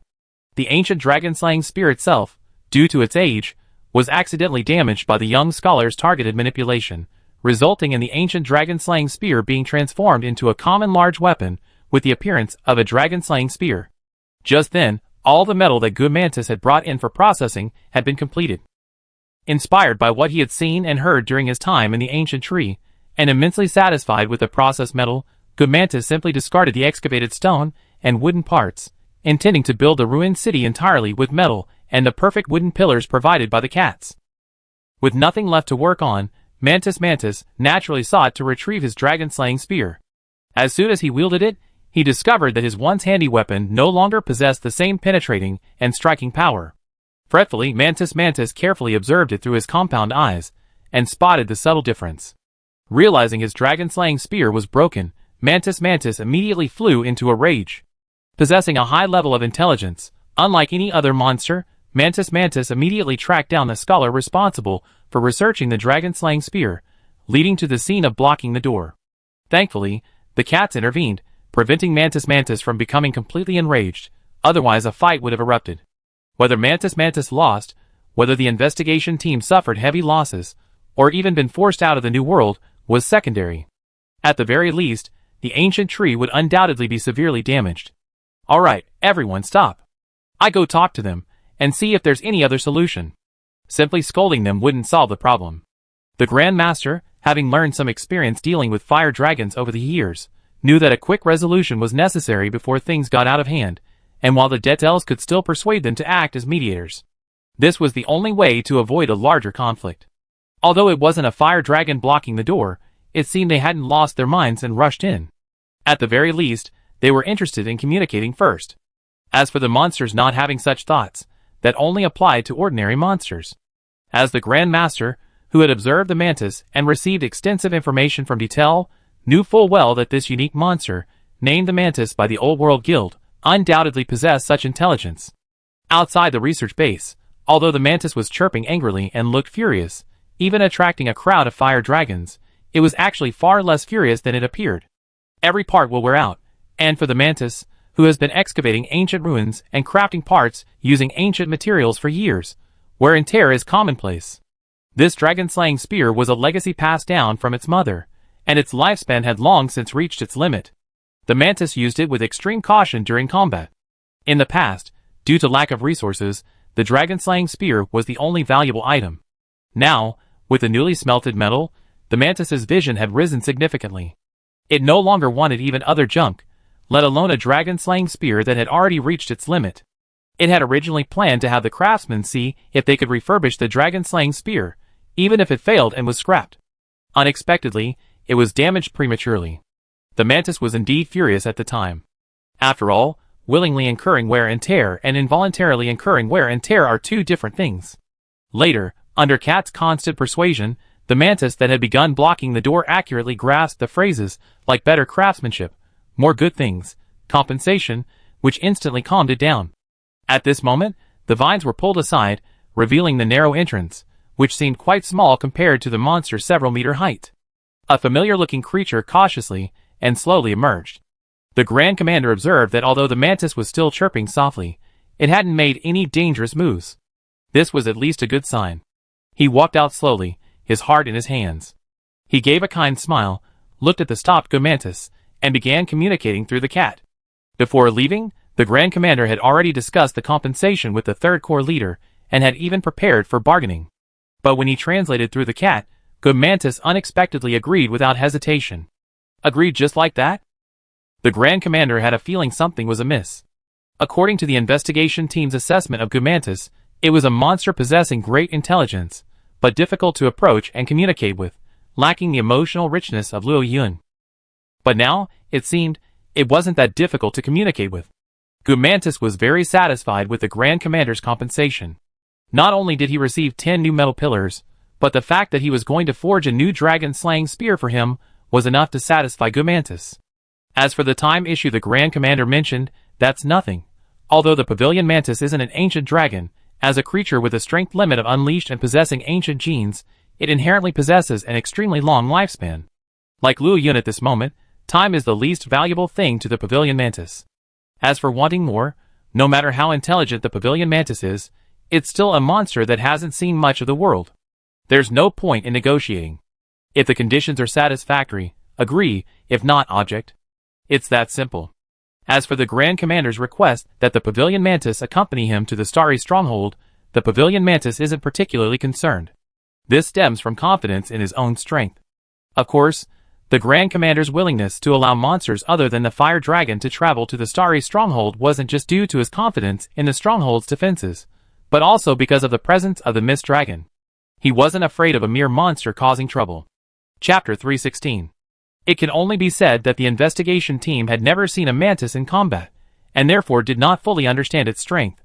Perhaps, if they spared no expense, and if Xiaolong was also willing to help them in a desperate fight, using guerrilla warfare, they could defeat this mantis, which had not yet reached its full strength. But what a price would that cost? Given the mantis's destructive power, the Starry Stronghold would undoubtedly suffer heavy losses, even destroying most of the facilities accumulated over the years. The negotiation that had caused the research-based personnel tension was thus easily concluded. Mantis returned to its temporary nest at the bottom of the ancient tree to retrieve the parts for its ruined city, and the Grand Commander and his men began to make the necessary preparations. After sending a hunter back on a pterosaur to report the news, the Grand Commander, along with several alchemy scholars, returned to the Starry Stronghold with Mantis. Looking at the massive metal structure held by Mantis, the Grand Commander's eyelids twitched. He felt that the investigation team's assessment of Mantis's strength was a little off. Atop the ancient tree, the dragon girl enviously gazed at the departing crowd. After sighing, she rubbed the head of the young detail she was holding fiercely. Seeing the young detail's expression of enjoyment, she headed towards the fire dragon detail's tribe. Luo Yun, in the Dragon Crystal Land, naturally had no idea that just now, the ancient tree had nearly fallen into a crisis. At this moment, he was in a mining area, gnawing hopelessly at a piece of ore mixed with dragon crystals.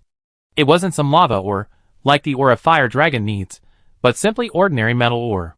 As for why he was gnawing on this thing, the problem lay with his newly acquired trait, multiple scales. During this time, Luo Yun discovered that the newly grown scales were significantly lighter than the old ones, yet their quality was significantly inferior. Had never encountered such a situation before, Luo Yun panicked. After constant speculation and experimentation, he finally discovered that all he needed to do was consume metal ore, and his digestive system would automatically break down the necessary substances, allowing the newly regenerated scales to grow into normal ones. The good news, the lighter scales had little impact on his speed. The bad news, he had also become one of the ore-munching creatures. The ore didn't taste good, or even terrible. Several times, chewing on some unknown ore made Luo Yun retch like crazy with nausea. He swore he had never eaten anything so disgusting, even worse than rotten meat. So from that day on, Luo Yun would carefully inspect the ore before chewing it every day, taking a cautious bite and making sure it was okay before moving on. The sight of a gigantic monster tasting and retesting a small piece of ore was truly a sight to behold. Time passed. The earthquake lasted for over a month, and the fighting in the Dragon Crystal Lands also raged for over a month. The number of ordinary monsters decreased dramatically, but veteran monsters appeared in large numbers. From an overall perspective, there was a significant improvement. Besides some monsters that originally lived in the volcanic zone, many monsters that successfully broke through to the veteran level chose to leave this meat grinder. Though their arrival was difficult, their departure was much easier. They would disperse to all corners of the new world with stronger physiques, giving birth to naturally stronger offspring, contributing to the overall improvement of the new world. As the singing ceased, the great being fell back into slumber, and the ancient dragons gradually returned. This greatly troubled a certain returning giant black hedgehog, with so many ancient dragons at its disposal. Above the Dragon Crystal Land, various natural disasters constantly erupted, and battles occasionally even affected the entire Dragon Crystal Land. However, according to Luo Yun's observation, although Mianyazi engaged in many fights, she had never managed to successfully prey on a prey. After all, they were all ancient dragons that had inhabited the Dragon Crystal Land for years, each with its own unique methods of dealing with the Nergigant. Moreover, over the years, every time the earth-crying dragon awoke, it would experience a similar battle. They were all accustomed to it. Only the Nergigant continued to revel in this, seizing every opportunity. Not far from Luo Yun's basalt lair, 3 different flames burned furiously, incinerating the surrounding basalt into a pitch-black inferno. 3 figures clashed in a stalemate. Luo Yun stood at the edge of the cliff, preening his scales while watching the battle unfold. Diagonally across from him, on another slab of basalt, Flame King Dragon crouched beside 2 dragon eggs, controlling his body temperature and quietly observing the battle unfolding in the distance. Ever since the restless Flame Queen Dragon encountered Yaji and He Hulong while out hunting a while ago, these battles have become a frequent occurrence. At first, both Luo Yun and Flame King Dragon were extremely nervous about such battles, and they confronted each other several times. But after several fights, they realized that Flame Queen Dragon was simply trying to release the restlessness she felt, relieving the negative emotions accumulated during pregnancy and the irritability brought on by the prolonged weakness after childbirth. Yaji and He Hulong also treated the weakened Flame Queen Dragon as their own experienced treasure, retreating after sustaining sufficient damage. Since both sides were only engaging in a limited fight, with no intention of risking their lives, Luo Yun and the Flame King Dragon relaxed their nerves. To be honest, if possible, neither Luo Yun nor the Flame King Dragon wanted to fight to the death. It was mainly because the fight was too painful. The 2 fire-wielding ancient dragons engaged in hand-to-hand combat. Luo Yun's newly developed heat blade wings faced the Flame King Dragon's smoke form, and after a long battle, the result was pure physical damage. The energy damage was almost non-existent. His vaunted breath and massive explosions could only penetrate defenses, not even as much damage as physical collisions. But as balanced ancient dragons, this amount of damage was nothing compared to the vitality of either side.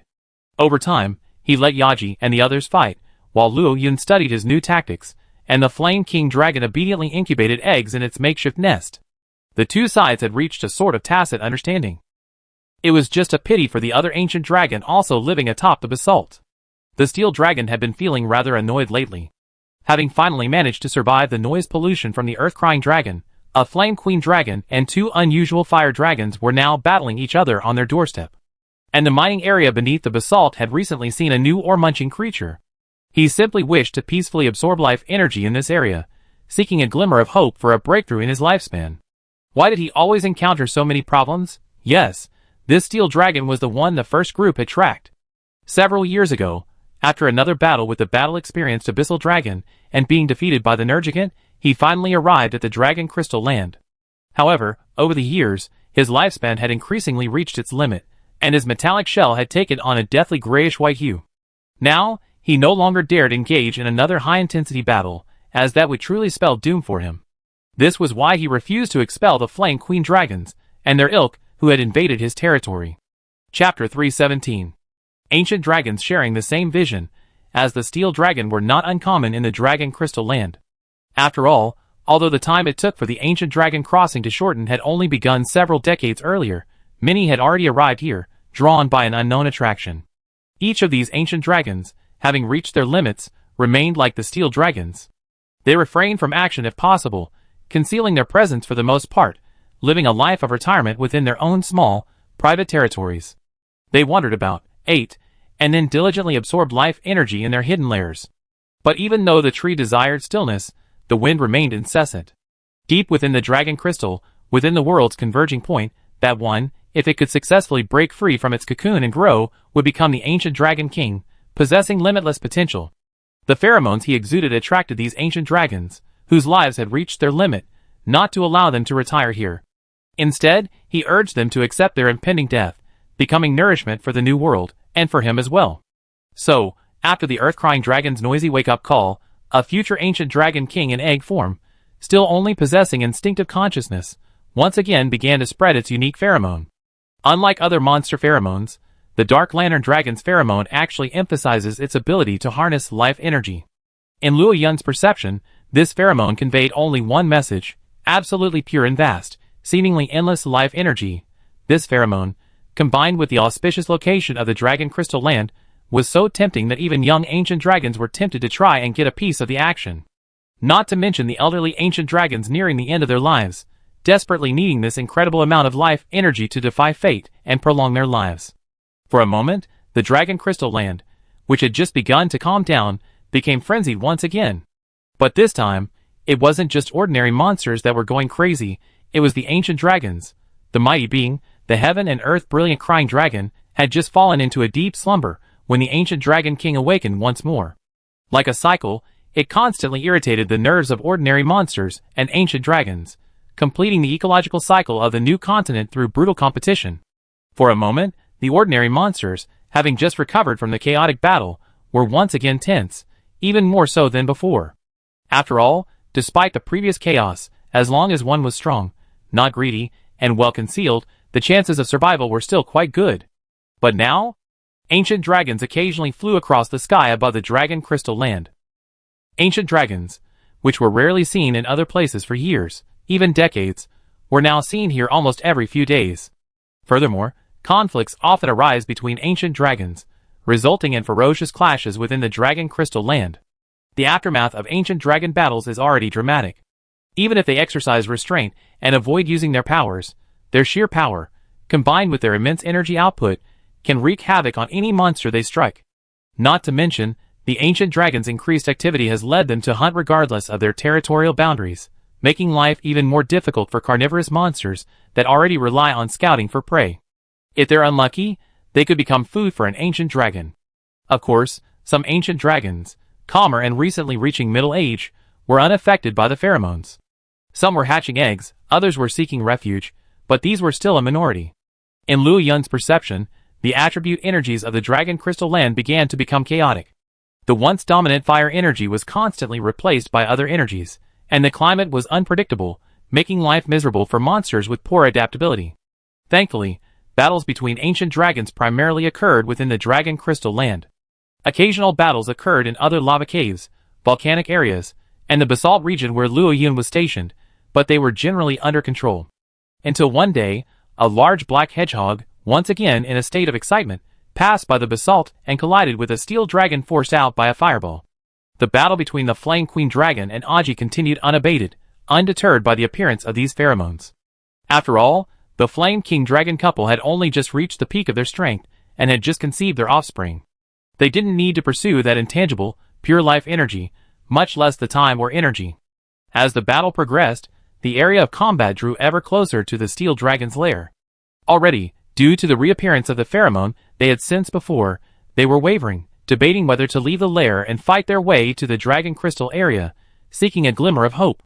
However, when Aji's charged fireball was dodged by the Flame Queen Dragon and landed in the steel dragon's lair, the damage it caused ignited the steel dragon's wrath, forcing the previously hesitant steel dragon to finally make a decision, fueled by his anger.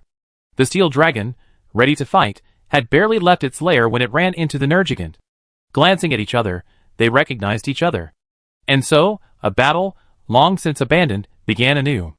Nergigant, knowing full well the old man's purpose, blocked the steel dragon's path to the Dragon Crystal area, forcing it to engage in battle.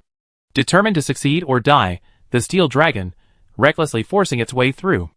Although it didn't use its power, it unleashed its full force, displaying the combat prowess of an ancient dragon pushed to its limit. Luo Yun, noticing the situation, flew over to interrupt the fight between Yaji and the others, and the Flame Queen Dragon. After 20 years, he witnessed the steel dragon's battle again. Was he truly worthy of being an ancient dragon crossing, able to fight the battle-hardened abyssal dragon to such an extent, the aftermath nearly wiping out the great Ant Mound wasteland? Without employing his powers, he actually engaged in a back-and-forth battle with Nergigant, possessing corresponding countermeasures to each of Nergigant's various combat methods. There were no energy collisions, no exaggerated wind fields, simply various breaths and wind manipulations, completely avoiding physical collisions. Relying on skillful energy manipulation, he seemingly even managed to subtly suppress Nergigant. Compared to the steel dragon that Luo Yun had previously battled, he perfectly exemplified the immense diversity within individuals of the same species. But this is reality, not the cold, unvarying statistics of the previous life's games. Every monster has different experiences, different growth environments, and different potential, resulting in varying strengths at their peak. Just because a monster within a species has reached the ancient dragon level doesn't mean every monster of that species will reach that level. Similarly, it doesn't mean that no monster will ever reach that level again. It is precisely because of these uncertainties that the world is so rich and colorful. Chapter 318. The battle between Nergigant and Steel Dragon was fierce. Black thorns and storm breath flew everywhere, plowing through the basalt. Although it appeared that Steel Dragon was suppressing Nergigant, in reality, only Steel Dragon knew his own suffering. To quickly escape Nergigant, he unleashed a maximum energy output, relying entirely on his immense energy reserves to forcibly suppress Nergigant. And what about Nergigant? It seemed to be fighting wildly, like a mad dog, trying to break through the wind field and rush forward to give Steel Dragon a massive blow. But in reality, he was covering his entire body with black thorns, increasing his defense while constantly dodging the black tornado breath that was most damaging to him. His main strategy was to appear fierce, but in reality, he was attriting the opponent. So, let's not call Nergigant a muscleman. This guy also adopts different fighting styles when facing different opponents. Since the ancient dragon's vitality was so tenacious, and it couldn't be killed in one strike, why waste so much energy in the first place? To deal with such an old ancient dragon, he only needed to consume its energy and stamina, inflicting a moderate amount of damage, then continue chasing it for the next few days. Finally, when the opponent's injuries had worsened due to prolonged physical exhaustion, he would deliver a final blow. Using the least energy to achieve the greatest results. This was the Nergigant's hunting method, and it was also his instinctive behavior. Of course, all of this only existed within the context of the Nergigant's instructions and his own expectations. In reality, he had never successfully hunted an ancient dragon using this method. This was truly heartbreaking, but it was just such an instinct that he couldn't control better. This was perhaps one of the limitations nature placed on the Nergigant. Seeing the battle between Nergigant and Steel Dragon intensify, Luo Yun decisively flew back to his lair with Aji and the watching he fire dragon. As for the Flame Queen Dragon, after Luo Yun intervened, it flew directly back to its own lair. He also saw the large black hedgehog confronting Steel Dragon. Not wanting to become Nergigant's new target after Steel Dragon, he left decisively. The battle between Steel Dragon and Nergigant lasted for over 3 hours, and finally, in a heavy rain, both disappeared. It was likely that Steel Dragon had broken through the barrier and successfully escaped. However, Luo Yun wasn't in the mood to pay attention to any of this at the moment. He stared at the entrance to the lair, half of its body still outside, cowering like a quail, and he was furious. This guy, whose life energy was active for a full month, not only hadn't broken through to become a battle-hardened individual, but he was even beaten by a battle-hardened male fire dragon. If the Hellfire Dragon hadn't passed by and helped drive off the battle-hardened male fire dragon, this guy would probably have been chased into Luo Yun's lair by the battle-hardened male fire dragon. Shame on you, truly shame on you. After all, he was once a frontline fighter of the ancient tree fire dragons. Although he was later pushed to the 3rd level of the symbiotic energy pyramid by the Hellfire Dragon, the battle-hardened Azure Fire Dragon, and the more advanced Aji, as a veteran, the Azure Fire Dragon was still significantly affected by the symbiotic relationship, and the energy feedback loop from the fire dragons below was also quite high. This guy just had to give such an answer. At that moment, Luo Yun felt like tearing it apart. If Hao Huolong hadn't explained, saying that the battle-hardened male fire dragon was indeed powerful, and that the opponent wasn't just a single dragon, that the Azure Fire Dragon had previously fought 2 alone against a battle-hardened couple, and after injuring the female, it was exhausted and chased down. Luo Yun had already driven the Azure Fire Dragon out. It wouldn't be allowed back unless it was battle-hardened. Looking at the Azure Fire Dragon curled up on the ground, bleeding faintly from its wounds, a small pool of blood forming beneath its body, Luo Yun's anger subsided considerably. No longer stopping Yaji, he dragged the bag of medicine over, turned, and passed through the arched cavity, entering the depths of the lair. Strictly speaking, Liu Yun's place wasn't a lair, but rather a territory. After all, it was so large that they could each choose a place to nest. Only after Liu Yun's figure disappeared into the shadows, did the azure fire dragon raise its head. Dejectedly, it downed several bottles of potion and inched itself toward the lair entrance. As if realizing it had made a mistake, it dared not take another step inside. It lay there, guarding the lair entrance. At the same time, in a canyon on the old world, perpetually punctuated by thunder, a 10-meter-long qilin leaped to the cliff top. Its chin, a wisp of gray, had smeared its sideburns, resembling a beard. After carefully determining its direction, it gazed wistfully at the settlement behind it, where it had lived for centuries. Then, stepping on the lightning, it transformed into a flash of lightning and rushed off into the distance. In a depression near the top of the canyon, a small mobile tent with a lightning rod stood. An elite hunter from the Dragon Calendar Institute watched the receding lightning flash, took notes, and immediately began packing. This mythical qilin, a beast being observed by the Dragon Calendar Institute and the guild, had left its home for the first time in years. This news needed to be reported immediately. This could be the precursor to another ancient dragon crossing. After all, according to the Dragon Calendar Institute scholars, this qilin was already quite old. Originally, it was thought that this canyon was its chosen resting place, but now that it had chosen to leave, it was hard not to associate it with the ancient dragon crossing. In the Dragon Crystal Land, the pheromone of the Dark Lantern Dragon had reached its peak over time, and was even beginning to decline. This phenomenon further intensified the search for the ancient dragons, and friction between them intensified. Even Liu Yun felt an inexplicable sense of loss at this moment. It was as if he was about to miss out on a treasure. This sense of loss only intensified as the pheromones faded. He couldn't help but wander around the Dragon Crystal area twice. Luckily, he was still young, and the ancient dragons he encountered weren't yet worried about their lifespans, so even though they bumped into each other, they didn't engage in combat. The ones engaging the most ferociously were the elderly. After all, judging by their pheromones, that pure life force was only one. Given the sheer number of enemies, the fact that they didn't get their brains blasted out was a testament to the ancient dragon's robust vitality. In this atmosphere, an elderly ancient dragon finally succumbed. Yes, it was the steel dragon that had been entangled by the Nergigant. The constant fighting had drained his stamina to the point where he was no longer able to recover. Feeling his impending death, he no longer sought the elusive source of the pheromones. As if experiencing a profound enlightenment, he quietly withdrew from the battlefield and the Dragon Crystal area, finally taking a bite of his favorite ore mixed with dragon crystals. He resolutely flew towards the other side of the volcanic region, towards the Coral Plateau, leaving behind him only a lonely figure. Chapter 319. The steel dragon's retreat naturally attracted the attention of the Nergigant, who had been pursuing it. However, just as it was happily planning to catch up and completely consume the steel dragon for a satisfying meal, an ancient dragon suddenly appeared and blocked Nergigant's path. This action infuriated Nergigant, and he roared, trying to break through the ancient dragon's blockade, even willing to withstand its attacks. But the result was that just as he had broken through the one ancient dragon's blockade, another appeared. The old steel dragon's condition was clearly visible to the many ancient dragons, who had lived in the Dragon Crystal Land for years. Normally, they would ignore Nergigant's pursuit of other ancient dragons, but not now. The old steel dragon had reached the end of his life, and voluntarily headed to the Land of Slumber to meet his end. After his death, his vast life energy would transform into nutrients for the new continent. The Dragon Crystal Land, as a turning point in the Earth Vein Corridor, is also where its energy is deposited and dispersed. It's safe to say that fully half of Steel Dragon's life energy will remain here, transforming into incredibly pure dragon crystals, benefiting all creatures throughout the Dragon Crystal Land. Therefore, the ancient dragons would not allow Nergigant to hunt Steel Dragon at this time, even if it meant being targeted by the petty Nergigant. In the end, Nergigant could only watch helplessly as Steel Dragon's retreating figure vanished into a tiny black dot before vanishing from sight. Seeing this, the ancient dragons blocking the way also quickly departed.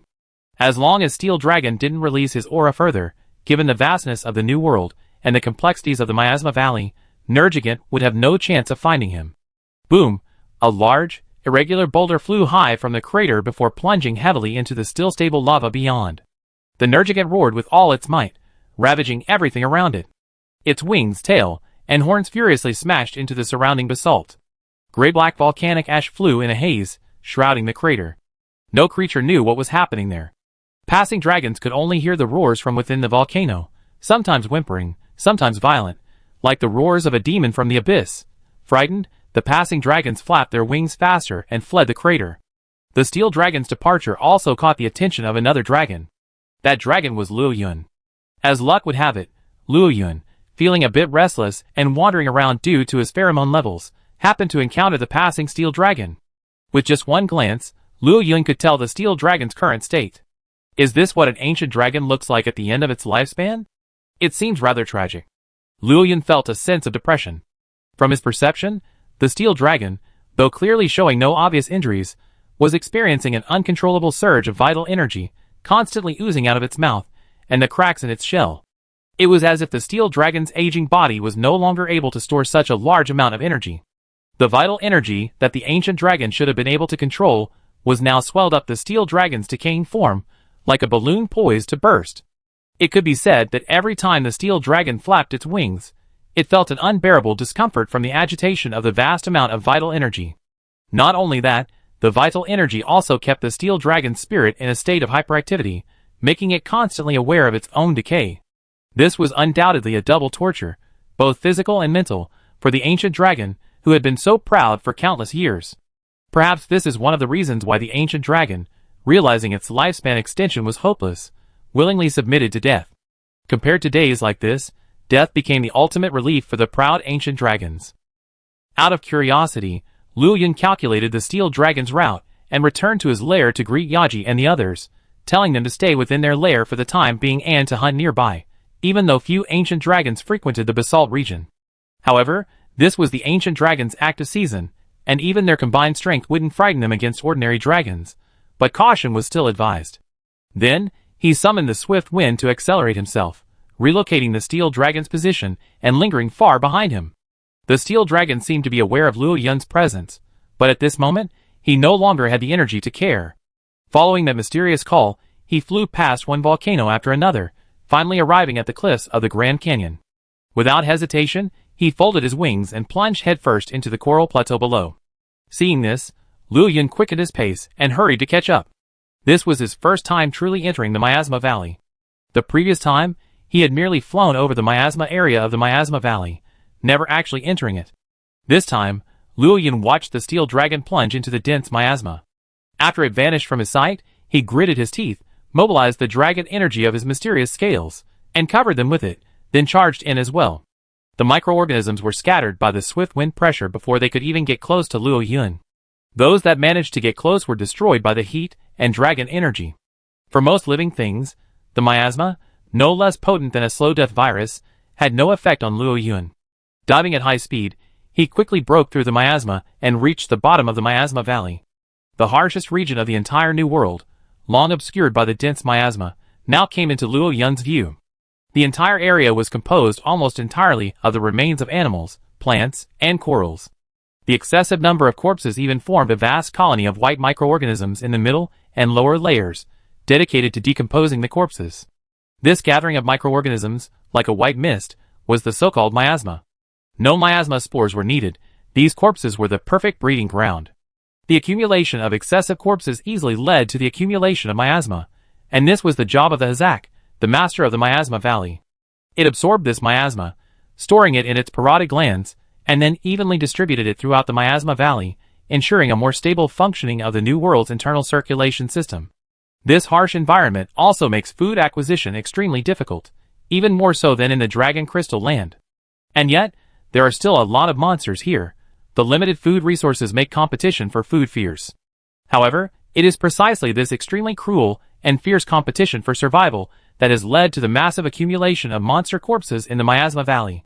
Coupled with the fact that ancient dragons have also come here to rest, this long-term dual combination has successfully completed the internal circulation system of the entire New World within this area. It can be said that the death of creatures in the Miasma Valley has led to the birth of new life throughout the New World. Chapter 320.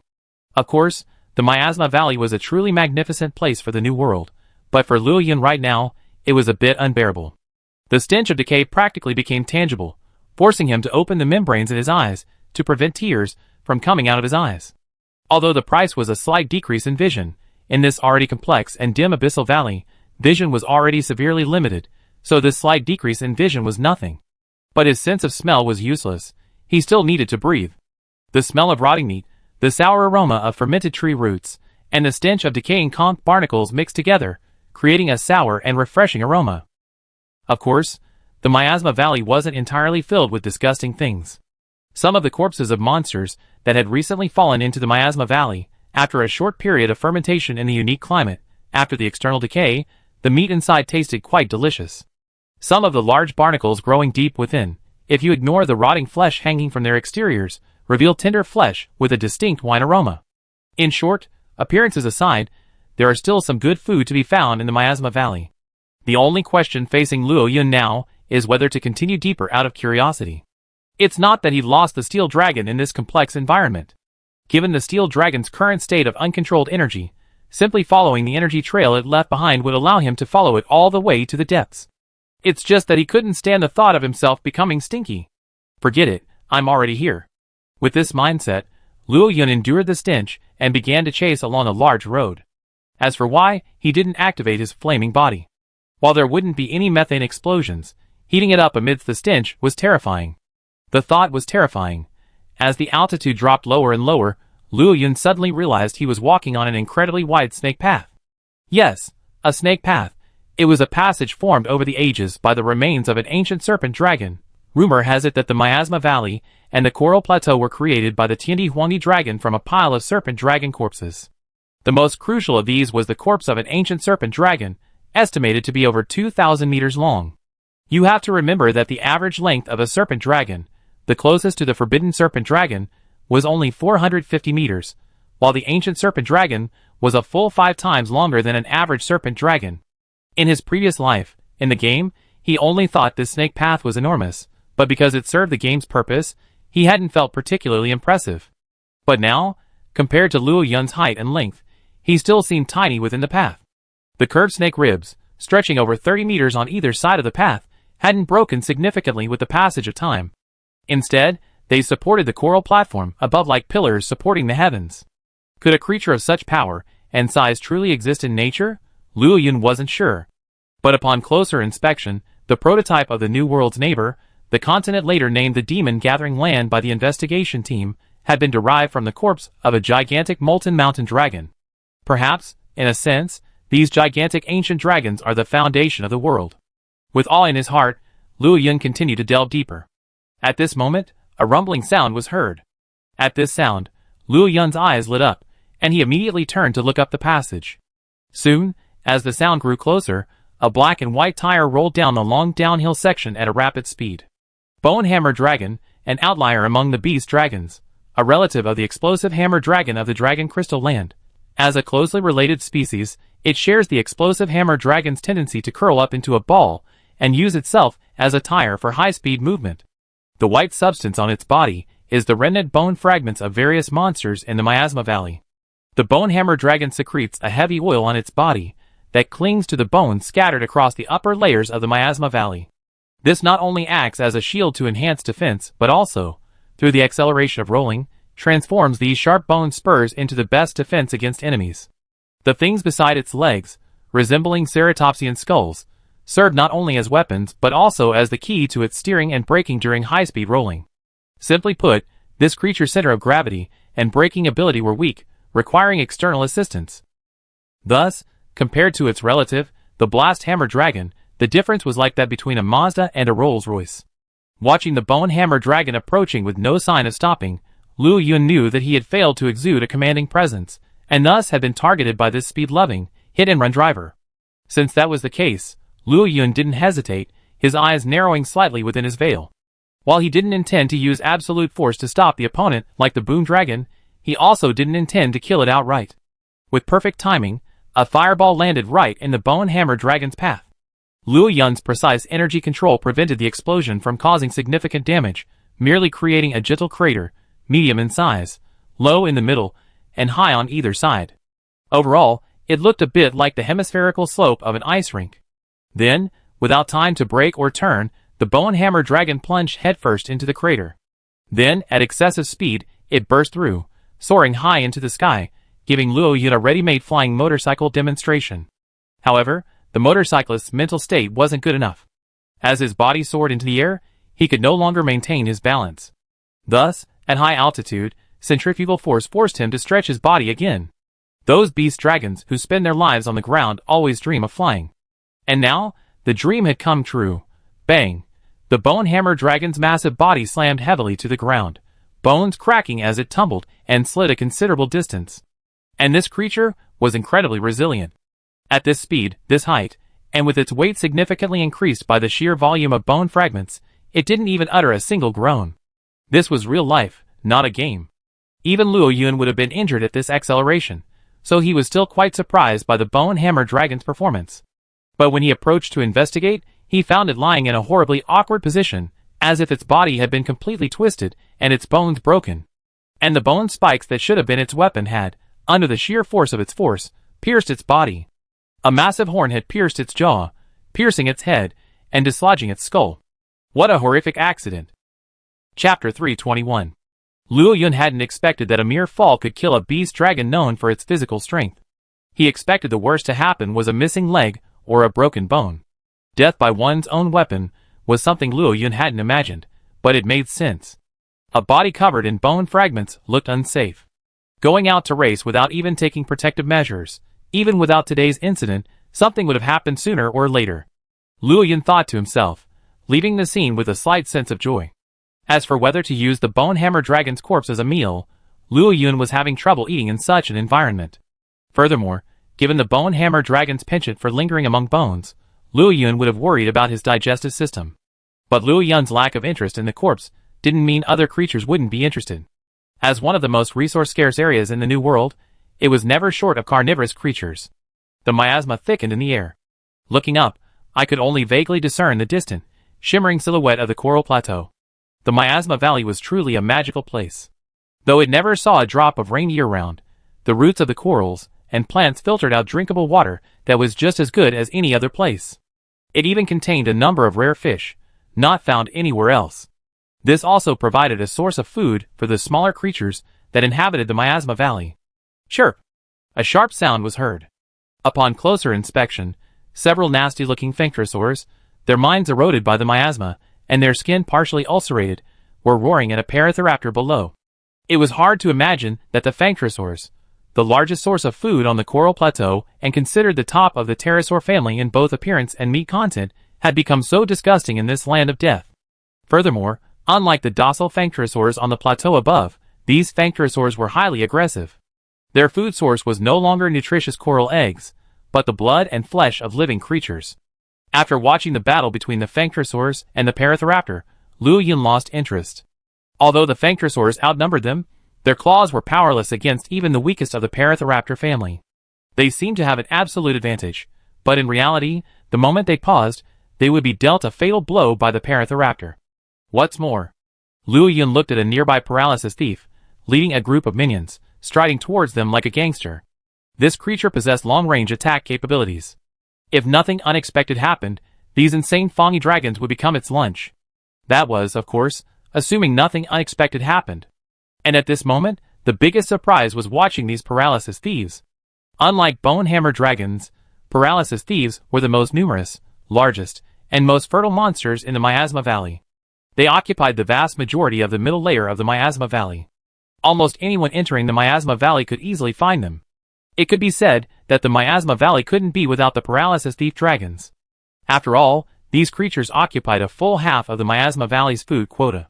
Luo Yun hadn't eaten for a whole day since tracking the steel dragon. The great paralysis thief dragon, surrounded by its minions, was marching arrogantly towards the herd of fragrant winged dragons. Its parotid glands rustled, and it listened to their praises with its head held high. Suddenly, it was attacked by a dragon. A ball of fire exploded directly into the herd of paralysis thief dragons. The immense force sent the 11-meter-long great paralysis thief dragon careening sideways, rolling several times on the ground before stabilizing itself.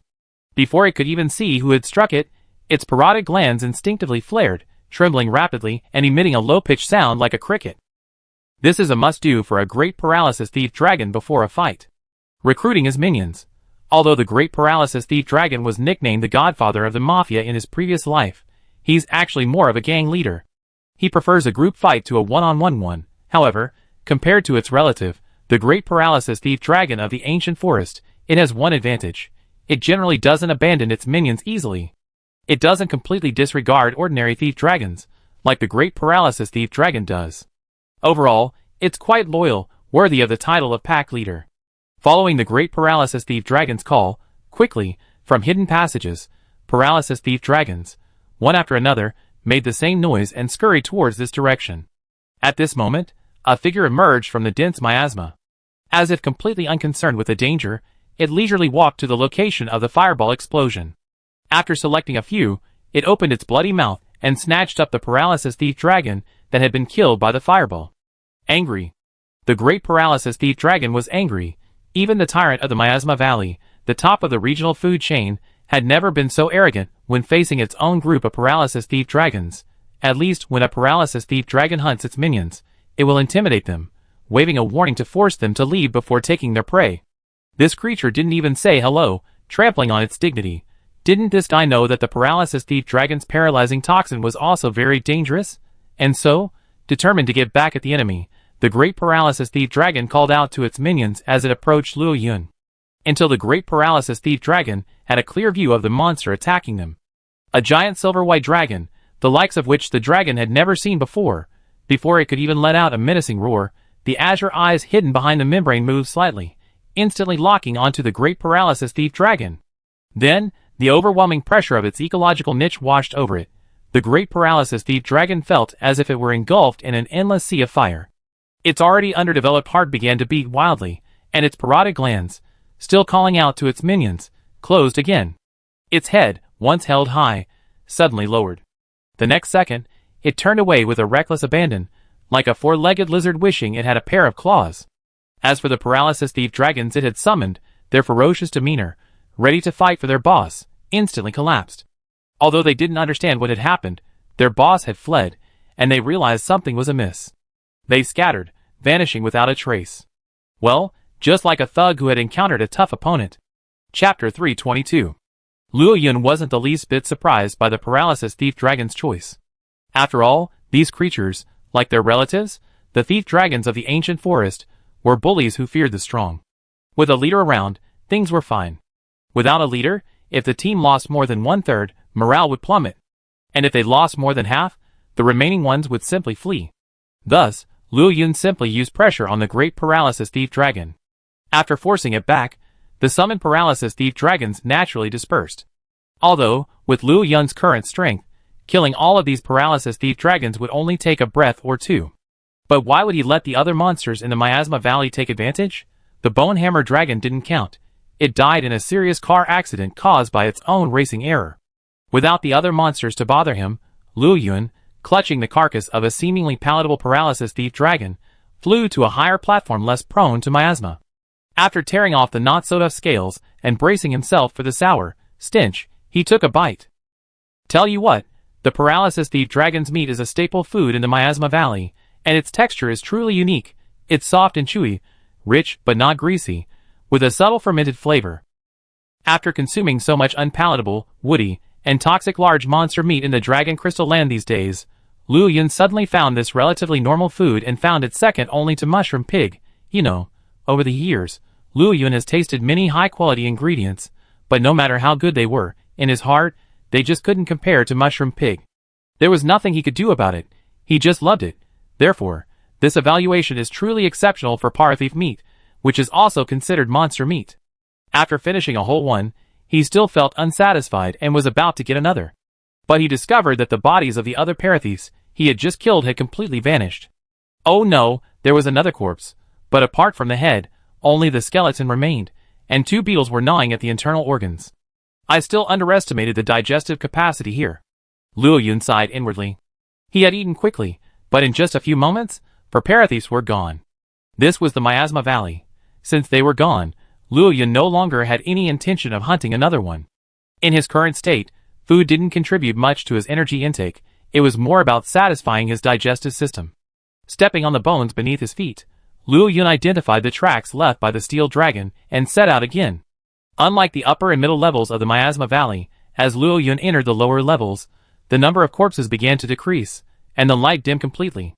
Feeling somewhat uncomfortable, Luo Yun activated some of his sunlight ability, transforming himself into a source of light as he walked through the miasma. The lower levels of the miasma valley were home to truly powerful monsters. And unlike the middle and upper levels, where a fight broke out every 3 steps, and a massive brawl unfolded every 5 steps, the monsters here rarely engaged in actual combat. Because the vast majority of the monsters here, aside from the natives, were essentially aiming to find the entrance to the Earth Vein Corridor and enter the Dragon Crystal Land.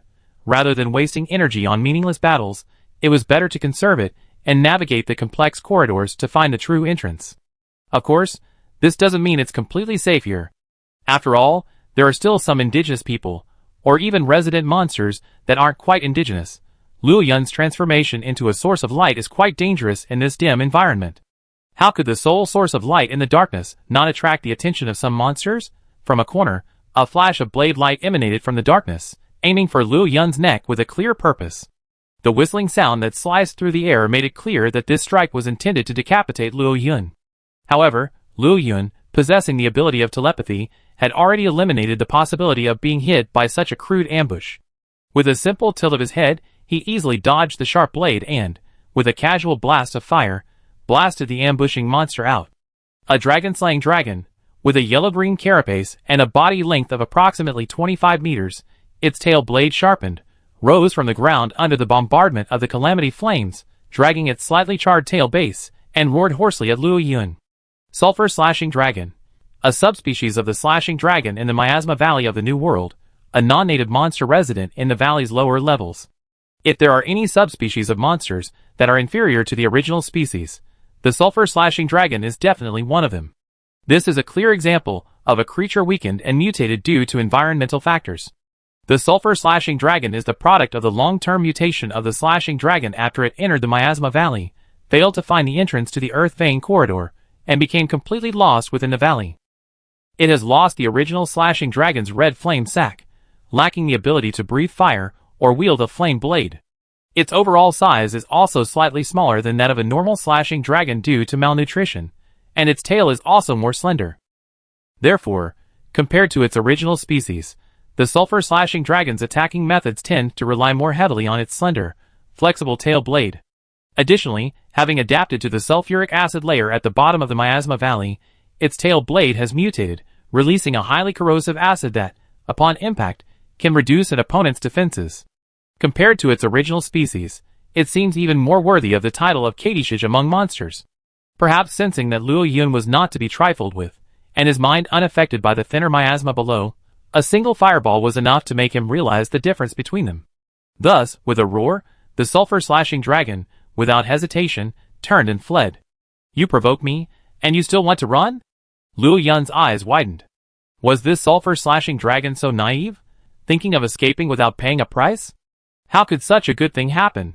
Just as he was about to spit on it, teaching it the lesson of paying for wrongdoing, his sixth sense instantly detected something unusual overhead. Luo Yun's skillful energy manipulation transformed his exhaled breath into a fireball, which he exhaled with his head raised. With a hyena-like cry, he collided with the figure swooping down on him from above. The roar turned into a wail as flames exploded. The Carcharodontosaurus, over 10 meters long, lost control, flew to the side, and landed heavily on the ground. Okay, Luo Yun admits, he had somewhat overlooked the true hunters of the Miasma Valley. He hadn't even noticed when the Carcharodontosaurus touched his head, and only reacted after his mind alerted him. But this guy truly deserved to be called a flat-headed beast. He had seen how he had blasted the Sulfur Slashing Dragon with a fireball, yet he still dared to attack him. Of course, it was also possible that this extremely nearsighted blind man hadn't seen the situation clearly. Chapter 323. Luo Yun felt that the Carcharodon might be a bit of both. After all, this creature had the audacity to pounce on the Hazret, the master of the Miasma Valley, and take a few bites. Plus, Luo Yun hadn't noticed it just now. With such a good position and attack timing, it seemed that if it could sneak up on Luo Yun and seriously injure him with a single blow, it still had a chance to fight. As a native of the food-scarce Miasma Valley, and a true Hainish monster, the Carcharodon couldn't easily pass up any opportunity to harvest prey. However, it didn't expect Luo Yun to react so quickly, abruptly changing the direction and method of his attack and directly blasting it out of midair. In the dim and damp passage, the Carcharodon's severely degenerate eyes were fixed on the nearby light source, and the pain in its waist, which had been hit by the fireball, continued. Although the Carcharodontosaurus appears to be completely scaleless, possessing only a thin, red outer layer, its defenses are no less formidable than those of scaly monsters. In fact, its lack of scales allows it to rely on its powerful muscles to achieve agility far beyond that of ordinary monsters. Flexibility and speed are hallmarks of the Fang dragon species. And despite its slender appearance, the Carcharodontosaurus possesses considerable strength, easily carrying the corpses of large monsters, such as the wind dragon, that have fallen from the Coral Plateau, through the intricate paths of the Miasma Valley. It can be said that, aside from its inability to fly and low health, the Carcharodontosaurus truly lives up to its status as the top hunter of the Miasma Valley. What's more, it's a flat-headed beast. Even after being struck by Luo Yun's fireball, it continued to growl, its 10 claws flailing out, clearly intent on continuing its attack. Bang! With a faint, almost unnoticeable sound, the caracal dragon leaped onto the wall. With its sharp claws firmly grasping the wall, it began to move at breakneck speed across the uneven surface, compressing Luo Yun's field of vision while searching for the right moment to attack. A normal monster would be dazzled by the caracal dragon's unleashed speed and would begin to retreat, either attempting to bring it down with ranged attacks or adopting a defensive stance. Whichever option it chose, the caracal dragon undoubtedly had the upper hand in the battle. Furthermore, in the eyes of the clawed dragon, Luo Yun was a flying dragon. In this relatively narrow passage, a flying dragon couldn't really use its flight advantage. After all, the clawed dragon had ample experience battling flying dragons. The explosive scale dragon, which had fallen into the Miasma Valley years earlier and could no longer fly, was a frequent troublemaker in its hunts. But for some reason, in the eyes of the clawed dragon, this unfamiliar flying dragon seemed completely unprepared for defense. Was it truly not afraid of finding an opportunity to attack and finish it off with a single blow? The clawed dragon probably had no idea that its vaunted speed was, in Luo Yun's eyes, just that. While it wasn't exactly snail-paced, it wasn't fast either. After all, Luo Yun himself was a speed-oriented player, and the monsters he had recently battled were generally quite fast or had the ability to suddenly increase their speed. Compared to these monsters, the clawed dragon's speed was truly underwhelming given Luo Yun's impressive motion tracking abilities. He understood the devil's clawed dragon's fighting intentions. After all, he sometimes employed similar fighting methods within a fire tornado. He leaned slightly to the side, revealing a flaw. Sure enough, the rapidly moving devil's clawed dragon immediately took the bait, its limbs and waist muscles flexing violently. With a roar of excitement, it stomped back across the pitch-black wall, its maw gaping, aiming for Luo Yun's neck. Could it be that he truly lived up to being a native of the Miasma Valley? Just now, when he slew the dragon, he had aimed for the neck. Now, seeing the opportunity, Devil's Clawed Dragon would do the same, aiming for a single blow. There was no peaceful battle for monster territory in the ancient forest. But the young man was still too young.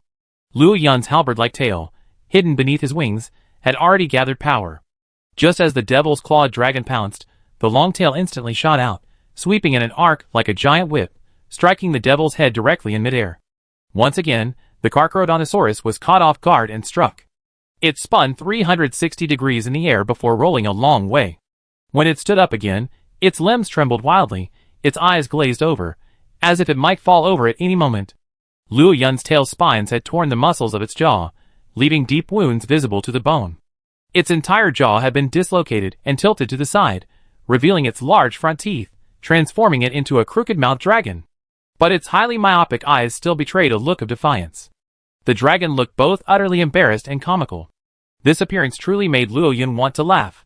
Just as he was about to play with this creature again, a loud crash echoed from the distant, downward passage.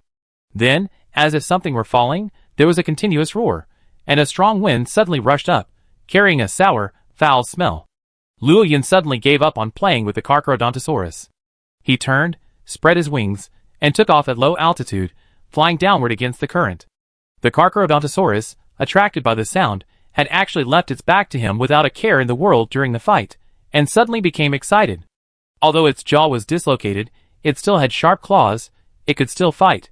Hot air gushed from its nostrils, and the Carcharodontosaurus stretched out its limbs and began to run towards Luo Yun, using the slope as a leap to reach Luo Yun's back. Suddenly, the incoming wind seemed to intensify, whistling loudly in the enclosed environment. To the Carcharodontosaurus's nearsighted eyes, it seemed as if something had broken through the air currents and was flying towards it. The Carcharodontosaurus's diminished vision had heightened its other senses, and it immediately detected the murmurs mixed with the rushing air. But at this moment, its leaping body could no longer be stopped. Dozens of silver-white scales flew in the fierce wind. At some point, they turned a brilliant crimson from the faint bluish-purple flames coating their surfaces, streaking across the body of the savage clawed dragon. Spurting lines of blood burst across the savage clawed dragon's body, and its body, crushed by the force of the wind and the scales, came to a halt, collapsing heavily to the ground. But this time, it could no longer stand. Though it survived, its muscles had been severely cut by the sharp, hot scales, leaving it unable to support itself. Given the monster's natural healing ability, even such injuries would naturally recover even the most basic mobility with a good half-day of rest. But this was the Miasma Valley. Though the savage clawed dragon and Luo Yun's movements were subtle, they still attracted the attention of other predators. Pairs of crimson eyes slowly emerged from the darkness. Chapter 324. From the passage behind him came the wailing of the Traumataurus, along with the faint growls and gnawing sounds of other monsters. Ever since the Traumataurus' surprise attack, when his mind had only symbolically worked, Luo Yun had sensed that other monsters were hiding in those dark passages, quietly waiting for a chance to take advantage. Whether it was Luo Yun or the Traumataurus, the moment their battle ended was the moment these creatures, who had long lurked in dark corners, burst out. However, they had never expected that this battle, which wasn't even a battle at all, would become so one-sided. A single blow from his tail destroyed the devil's clawed jaws. When had a winged flying dragon acquired such immense power? And the subsequent, incomprehensible scale shooting made these monsters feel uneasy. Luo Yun hadn't made any major moves, so how could he unleash such powerful scales? In short, Luo Yun's image had been firmly engraved on these monsters. Besides the creature flinging bombs everywhere, another top-tier hunter had arrived at the bottom of the Miasma Valley. Luo Yun didn't care what these monsters thought. After all, he wouldn't stay in this harsh place for long. As for the flying scales that had frightened the monsters just now, they were currently only useful for tormenting these ordinary monsters, a byproduct of developing new techniques. The progress of the scale shooting techniques had been somewhat unsatisfactory, and the difficulty was somewhat beyond Luo Yun's imagination, primarily due to the uncontrollable nature of the explosion. But this kind of thing couldn't be rushed, he could only take it step by step. There was always plenty of time. As Luo Yun increased his speed, he soon completely crossed the buffer zone between the main and lower levels of the Miasma Valley and entered the lower level. The once pervasive miasma suddenly vanished, and the vision became much clearer. The strange, mixed odors also vanished, leaving only the even more unbearable stench of decaying acid. The seemingly clear, fluorescent rivers were actually highly corrosive acid. The acid, released by the decomposing corpses in the upper and middle levels of the Miasma Valley, had gathered at the bottom level. In the sweltering heat of the lower levels, it transformed once again, becoming the corrosive liquid it is today. The space here was no longer so cramped. Because it was closer to the starting point of the earth vein corridor, and had more abundant nutrients, the plants on the lower level were surprisingly growing better. Slowly descending, I listened to the faint gurgling sound beside me. It wasn't the bubbling of the sulfuric acid pool, but the sound of the flowing earth veins. Luo Yun knew full well that the steel dragon must be nearby. Folding his wings, he slowly walked through the moss-covered cave, following the steel dragon's trail. After passing through several intricate passages, he finally felt a surge of heat. The familiar smell of sulfur gave Luo Yun a clue. Turning a corner, the view suddenly opened up. Before him lay a vast, enclosed space. Plant roots penetrated the rock formations overhead, plummeting down to the blue acid pool below, drawing nourishment. Dead corals and barnacles were embedded in the basalt. The ground beneath his feet was pitch black and radiated a warm sensation. At the other end of this space, a half-collapsed tunnel appeared, seemingly blasted out by a monster's breath. At that moment, Luo Yun remembered the sound he had heard earlier. Flapping his wings, he leaped low to the tunnel entrance. He saw the familiar, knife-like traces of the storm. After a brief hesitation, Luo Yun illuminated his light and steadily entered the tunnel. The tunnel was not long, but it was extremely cluttered. Debris and broken plant roots pressed against each other. Luo Yun had to hunch over and fold his wings tightly against his sides to pass smoothly. Soon, a flash of red light appeared before his eyes, illuminating the pitch-black tunnel. Luo Yun strode forward quickly, bursting out of the tunnel when his feet gave way. Thinking he had missed a step, he instinctively flapped his wings and flew lower. Looking down, he saw he had stepped into a stream of acid. Disgusted, Luo Yun kicked his feet in the air.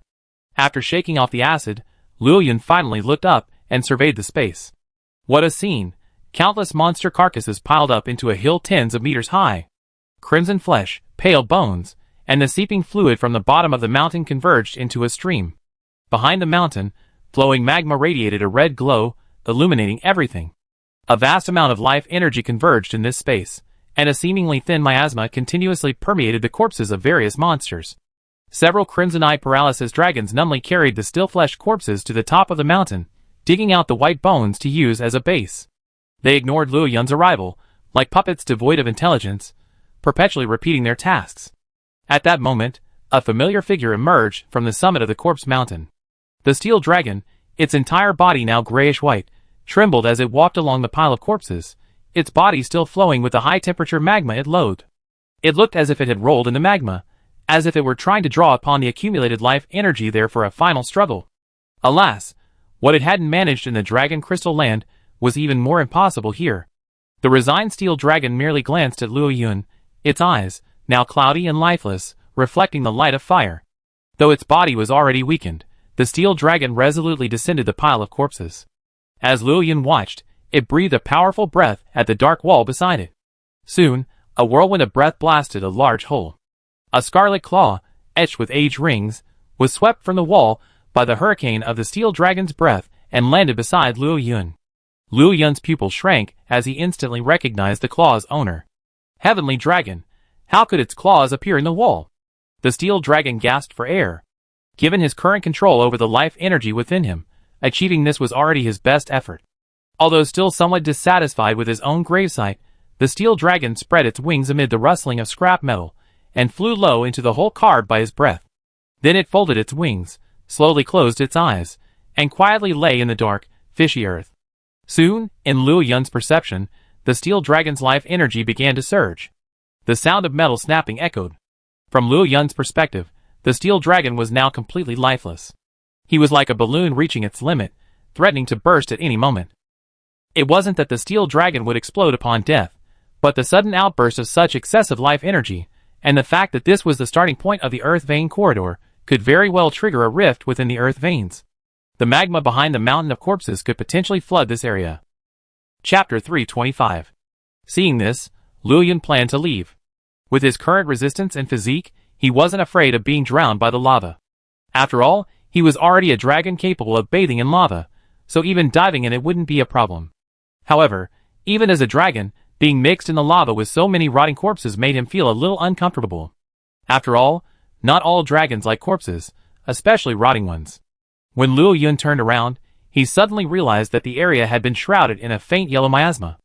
And unlike the ownerless miasma in the upper layers of the miasma valley, this miasma was noticeably more vibrant. Facing the high temperature of the lava, it showed no sign of weakening and remained incredibly active. No, this is really this creature's lair. Although he had suspected it when he saw the pile of corpses, since there had been no movement before, Luo Yun had assumed the corpse Hazret had gone for a stroll. He hadn't expected it to be there. The pile of corpses trembled, and the diligently working paralysis dragons began to twitch.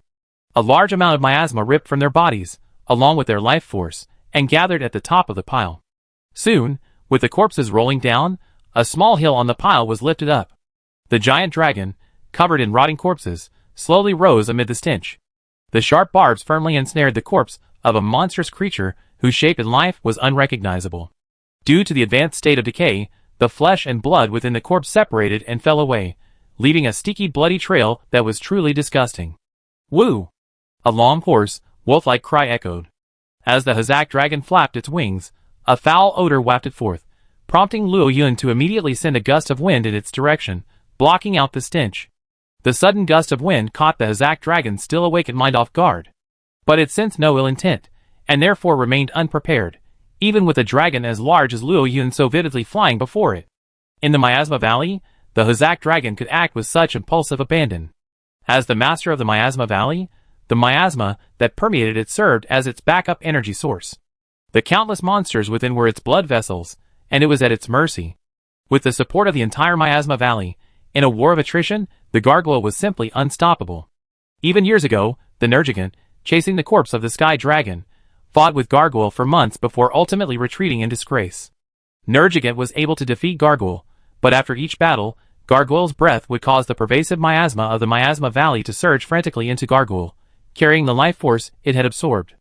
On several occasions, Gargoyle's injuries had healed before the battle was over, a recovery rate even faster than that of Nergigant.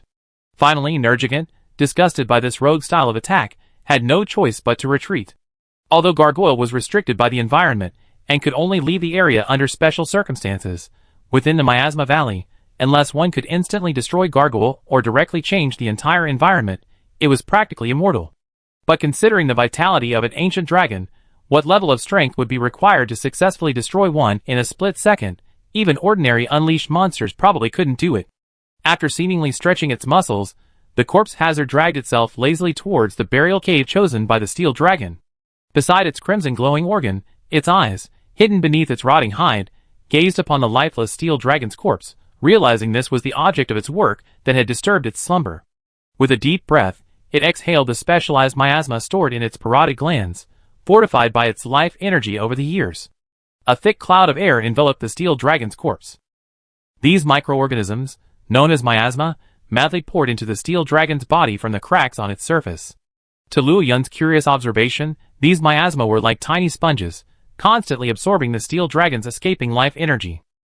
Then, unable to withstand so much life energy, they burst like small balloons.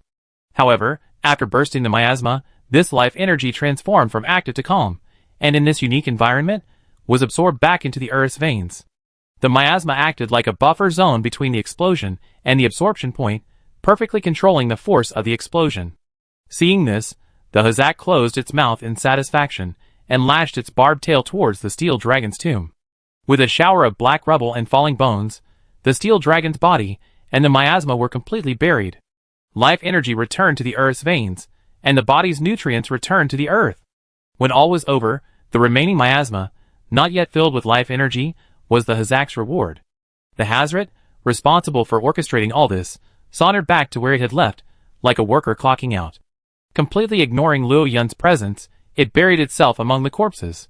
Moments later, several more puppet-like paralysis dragons, shrouded in miasma, trotted out of the dim, narrow passageway, dragging the previously drained corpse of the paralysis dragon to the top of the Hazret's hillock, repeating the work of their predecessors.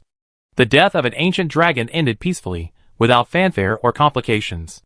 Simply by cleaning up its corpse, it transformed from abominations and other scavengers into another ancient dragon. The stripping away of life energy takes time, so at this point, the life energy content in the earth vein corridors had not yet begun to rise noticeably. Luo Yun, who had watched the entire process, felt a sense of inexplicable regret, but his curiosity satisfied, he didn't intend to linger any longer. Just as he was about to return the same way, the glowing red flames behind the pile of corpses gave him another idea. Since we're here, why not try the earth vein corridor to reach the dragon crystal land? Once the thought came to him, he couldn't stop. The earth vein corridor wouldn't be dangerous to Luo Yun at this point, and with the ancient dragon's ability to sense life energy, getting lost in the earth vein corridor wouldn't be a problem. So, after a moment's thought, he flew behind the pile of corpses without hesitation, following the flowing earth veins deeper into the earth vein corridor. A day later, in the dragon crystal land, at a volcanic crater, a thunder dragon struggled to emerge from a lava-filled cave. Before it could congratulate itself on finally escaping the maze-like earth vein corridor alive before starving to death, a silver-white figure, accompanied by a gust of wind, whizzed past its head.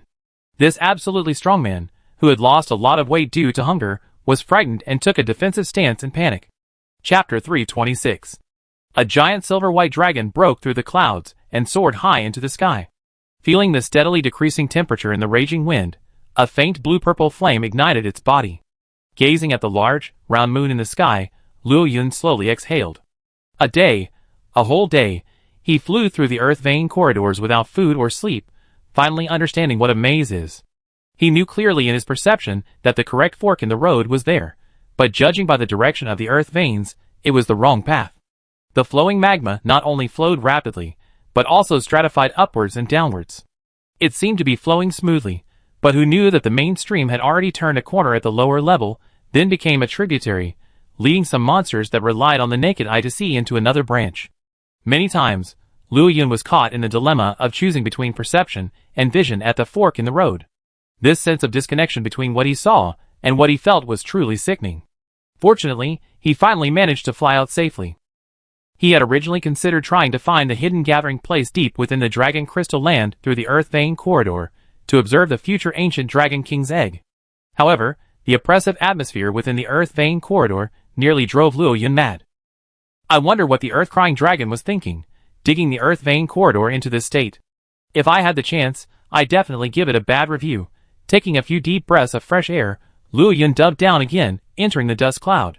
He gazed at the Dragon Crystal Land in the distance, reflecting a multicolored light amidst the crimson flames, and assessed his position. With a gust of wind, it flew swiftly towards the basalt zone at the other end of the Dragon Crystal Land. Suddenly, a howl of anger and fear emanated from the crater below. While in flight, Luo Yun casually glanced, his exceptional vision instantly locking onto the direction of the sound. He saw that the Rumble Dragon, which had just escaped the Earth Corridor before him, was now being grabbed by the neck by a massive black hedgehog, like a chick. Rumble Dragon's vaunted strength seemed to have lost its effect. Its powerful forelimbs lashed frantically at the Nergigant. Besides being pricked by the black spines, which bled blood from its hands, and snapped a few spines at awkward angles, it inflicted no damage to the Nergigant's towering frame. With a powerful blow from the Nergigant's neck, smashed into the ground, broke with a clang. The spines on the Nergigant's arms had pierced deeply into the dragon's neck, piercing its veins, and sending blood gushing out profusely. Poor Rumble Dragon, having finally emerged from the Earth Vein Corridor after countless hardships, hadn't had time to savor the joy of surviving a catastrophe before becoming a self-service meal for Nergigant. In the sky, although it was curious why Nergigant was here, rather than playing hide-and-seek with the ancient dragons in the Dragon Crystal Land, Luo Yun had no interest in dwelling on it at the moment, continuing his quiet flight. But just as Nergigant was about to enjoy a meal, it suddenly sniffed, and the next moment, it looked up and locked onto Luo Yun, soaring into the distance. Having just emerged from the Earth Vein Corridor, Luo Yun naturally still carried some unabsorbed life energy. This allowed Nergigant to accurately track him, even though he had restrained his presence. "Brother, you're even more attractive." In Nergigant's perception, Luo Yun was now incredibly attractive to dragons. His immense life energy made the dragon blast beneath his claws suddenly lose its allure. After all, he was an experienced dragon. Even though he knew deep down he couldn't catch Luo Yun and would likely be led astray, perhaps even sustaining minor injuries, Nergigant couldn't control himself. "Try. I try." Like a demon's whisper, the thought welled up in Nergigant's mind. But his rational mind reminded him that wasting limited energy on a target he was sure he couldn't catch was a huge loss. The two thoughts constantly struggled in his mind. Just as he was about to lose control, Luo Yun's sixth sense in the sky suddenly sensed a strong sense of malice. It felt like a vicious dog was about to catch up. With a chill, his swift wind wings activated, and Luo Yun's figure, propelled by the hurricane, flew out like a cannonball. As Nergigant was struggling, he saw Luo Yun's speed suddenly surge. With a bang, he shattered the sound barrier, transformed into a stream of light, and vanished into the clouds. Well, there was no need to worry. At this speed, even if Nergigant grew another pair of wings, he might not be able to catch up. I hate these fast-flying bastards. Can't they just come up with a wingless giant? Nergigant was furious, slapping the corpse of the Dragonite with his forelimbs to vent his anger. Perhaps Boss Nature heard Nergigant's thoughts, took pity on this giant black hedgehog, who had only had one good meal in all those years, and chose to fulfill his wish. At the exit of the Earth Vein Corridor, a pair of massive, curved horns slowly emerged. Amidst the resounding clash of metal, a gigantic figure, shimmering in golden light and resembling a wealthy dragon, sauntered out of the narrow cavern. The overwhelming life energy was like a beacon in the darkness, dazzling and eye-catching. It immediately caught Nergigant's attention. A body length of 45 meters, an undisguised aura, a vast ocean of life energy. If only he could eat it. Even half would be enough for Nergigant to complete his reproductive goals 3 or 4 times. Nergigant's lips shamefully streamed with tears of excitement. While he knew an ancient dragon possessing such vast amounts of life energy, and making no effort to conceal it, was undoubtedly no pushover, Nergigant couldn't bear it. Recently, he had repeatedly let ancient dragons slip away from his grasp, and the feeling of being visible but elusive tormented him madly.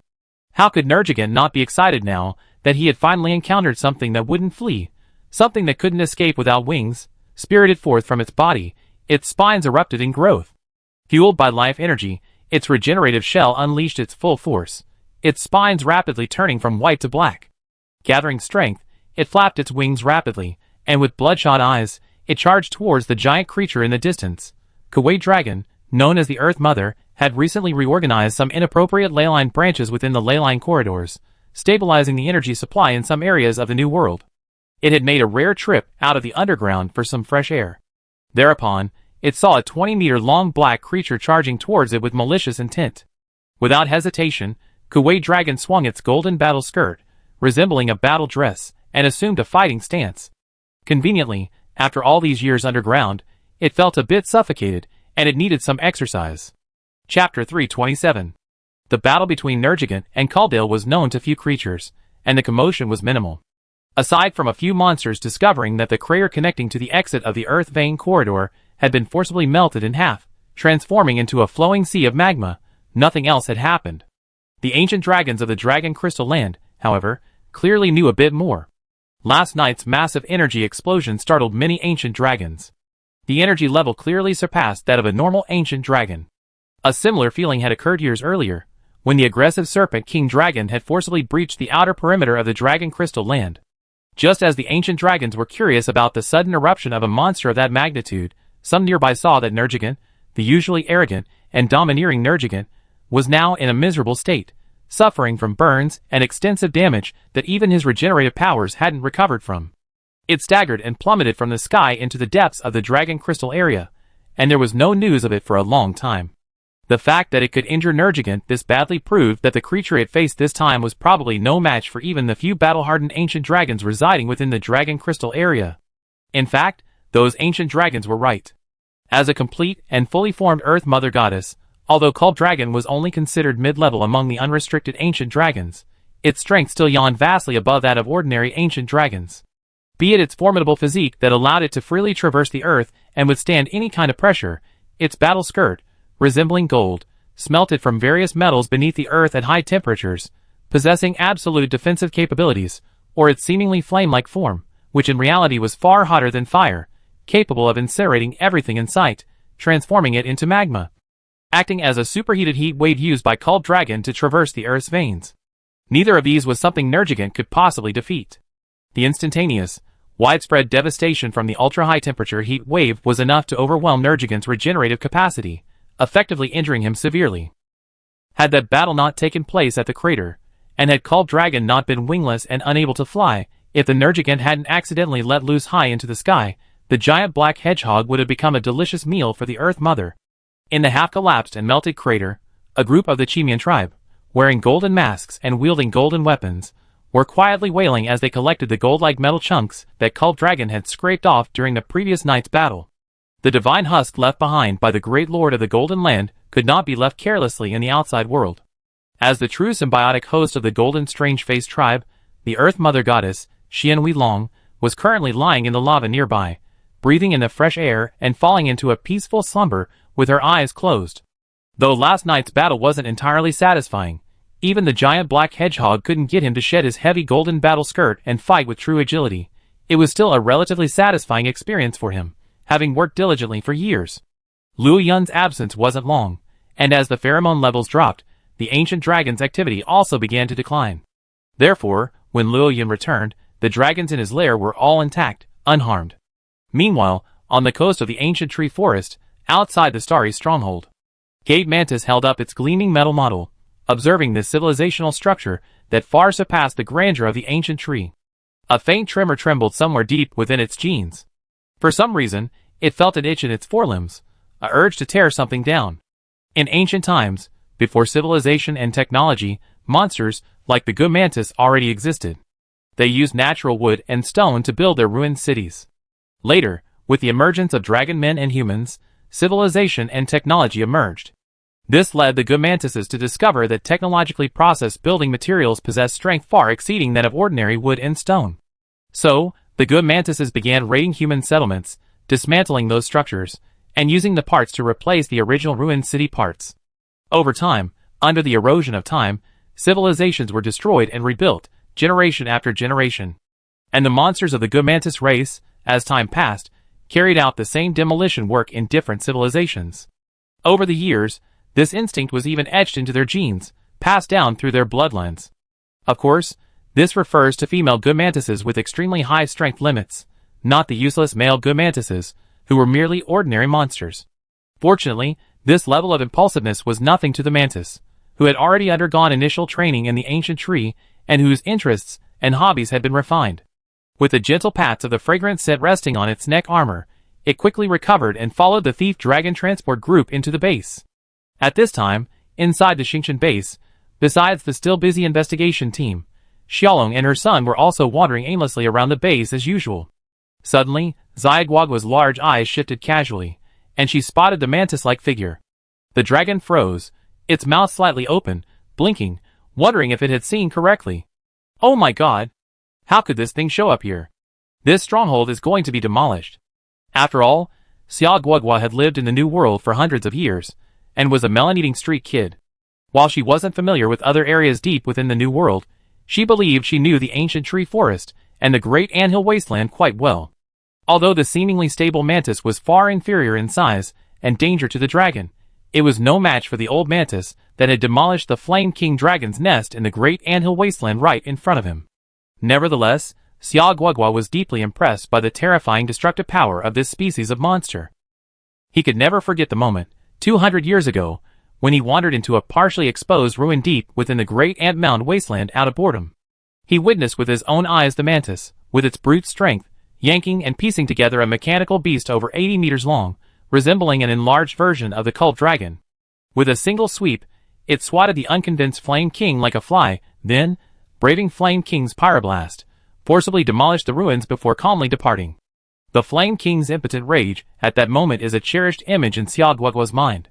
Chapter 328. Along with the famous scene with the Flame King Dragon, Kagaya's invincibility was also etched in Xiaolong's mind. In Xiaoguoguo's analysis, Kagaya was a being that even the superpowers of an ancient dragon couldn't defeat. However, fortunately, although Kagaya was immensely powerful, and its mechanical beasts looked terrifying, it couldn't fly, its attack range wasn't long, and its speed wasn't very fast compared to an ancient dragon. So while it was unbeatable, it could still be escaped. Thus, Xiaoguoguo had rated Kagaya's threat to him as relatively low 200 years ago. But now it was different. He was no longer a wandering Xiaolong, but a well-organized and established Xiaoguoguo. Thus, Kagaya's threat to him was suddenly raised to a very high level. Why is this guy here, instead of staying underground in the great anthill wasteland? Xiaolong's mind raced, constantly pondering whether there was any good way to deal with the mantis's rebellion. Little Xiaolong looked up at his elderly mother, then at the seemingly calm mantis standing in the flow area. His already developing brain keenly sensed something was amiss. He silently labeled the seemingly ordinary mantis a person to be avoided, then quietly retreated, shielding his mother.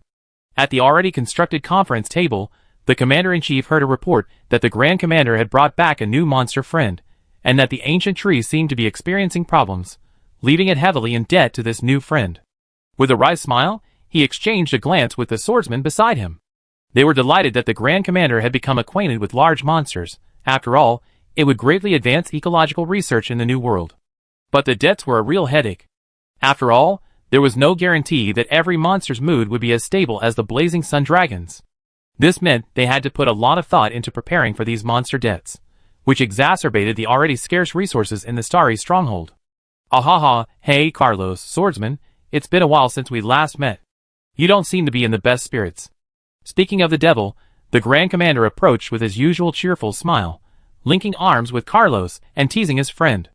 The Commander-in-Chief smiled wryly, shook his head, and, glancing at the Grand Commander, who seemed nonchalant, sighed, "Tell me about that new friend and the debt."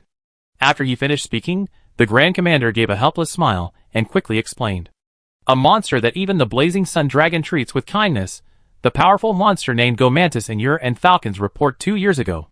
The Commander-in-Chief rubbed his brow. Although he had never seen a Gomantis, he had a vivid memory of it.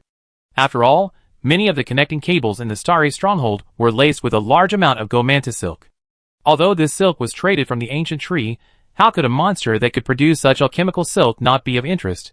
Furthermore, the Grand Commander, the cat, who specifically emphasized the ancient tree, and the Blazing Sun Dragon's attitude towards the Gomantis indirectly indicated that the investigation team's assessment of the Gomantis would have to change again. The dragon-slaying spear.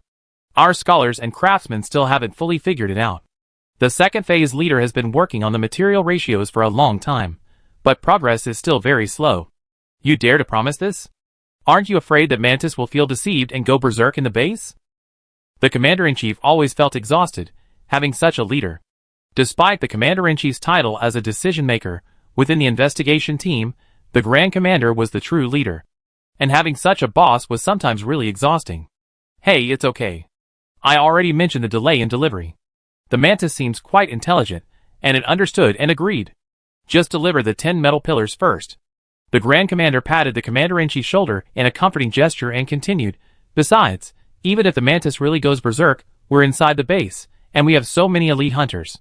Even if its strength truly exceeds our expectations, it shouldn't be a big problem. Besides, don't we have a backup? Quack! I can't do it, quack! The sudden quacking startled everyone present. Then, the air distorted, and Xiao Guogua, a yellow and purple figure, suddenly appeared at the meeting point. Before the Commander-in-Chief and his men could react with surprise, believing that Xiao Long had finally appeared before them openly, Xiao Guogua frantically shook her head and quacked repeatedly, as if refuting something. Seeing this, the Commander-in-Chief thought carefully for a moment, then asked uncertainly, you mean, if this Mantis goes crazy, you won't intervene? Upon hearing this, Xiao Guogua nodded, then shook her head. At that moment, he regretted not training a cat within the Starry Sky base to translate his words.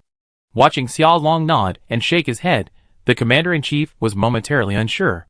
I see. You mean, you can't intervene? The Grand Commander, having spent years in the ancient trees and dealing with numerous fire dragons, and possessing ample experience with language barriers, suddenly interjected. Seeing Xiao Long slowly nod, the Grand Commander gazed into Xiao Guogua's large eyes, seemingly reading something. He cautiously asked, you can't defeat it? Quack! Xiao Long's movements froze, and his words stopped mid-sentence. Although feeling somewhat embarrassed, Xiao Guogua, a child who had lived for centuries, had not yet lied about this matter, nor would she care to. Simply out of shame, she didn't elaborate further and vanished before the Grand Commander and the others' wide-eyed gazes. The meeting room exchanged bewildered glances. The Grand Commander now felt a pang of regret for bringing Mantis into the Starry Stronghold without taking any precautions. The Mist Dragon hadn't hesitated to show up, clearly stating it was a monster it couldn't defeat. Even though the stronghold was teeming with elite hunters and possessed a certain level of defensive equipment, how much would it cost to repel or even kill an opponent that even an ancient dragon couldn't defeat? Now that things have come to this, Captain, please try to communicate with Mantis as much as possible and try to calm him down. I have the Forge prioritize forging those metal pillars. As for the defensive measures, I leave it to the Master. The Grand Commander and the Sword Master nodded solemnly, and the Commander-in-Chief slowly exhaled. I hope this new monster friend truly becomes a friend. Chapter 329. A small meeting, initially filled with excitement, ended in total silence. The Grand Commander, feeling a bit annoyed, adjusted his mindset as he headed towards the spot where he had previously placed the Mantis. When he reached the circulation area, he saw a massive Mantis. It was like a curious baby, petting here and looking there. It didn't have the wary, restless air of the fire dragons, who had arrived at the Starry Stronghold, seeing something unfamiliar and becoming wary and restless. It was completely different from the aloof demeanor he had displayed at the ancient tree. Seeing such a friendly Mantis, the Grand Commander's slightly worried heart relaxed. I told you so. A monster that even the fire dragon boss values so highly, allowing it to live in the ancient tree even when he's away for an extended period, can't possibly be some insane, violent creature. Why would they allow this creature to roam freely in the ancient tree without adequate security? Really, all my worries were for nothing. The Grand Commander breathed a sigh of relief, chuckling self-deprecatingly. He folded his arms and slowly walked towards where Mantis was, intending to have a good conversation.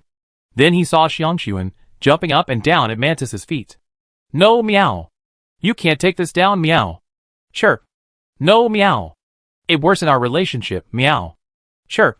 Not even a little bit, please, meow. Don't take it down, meow.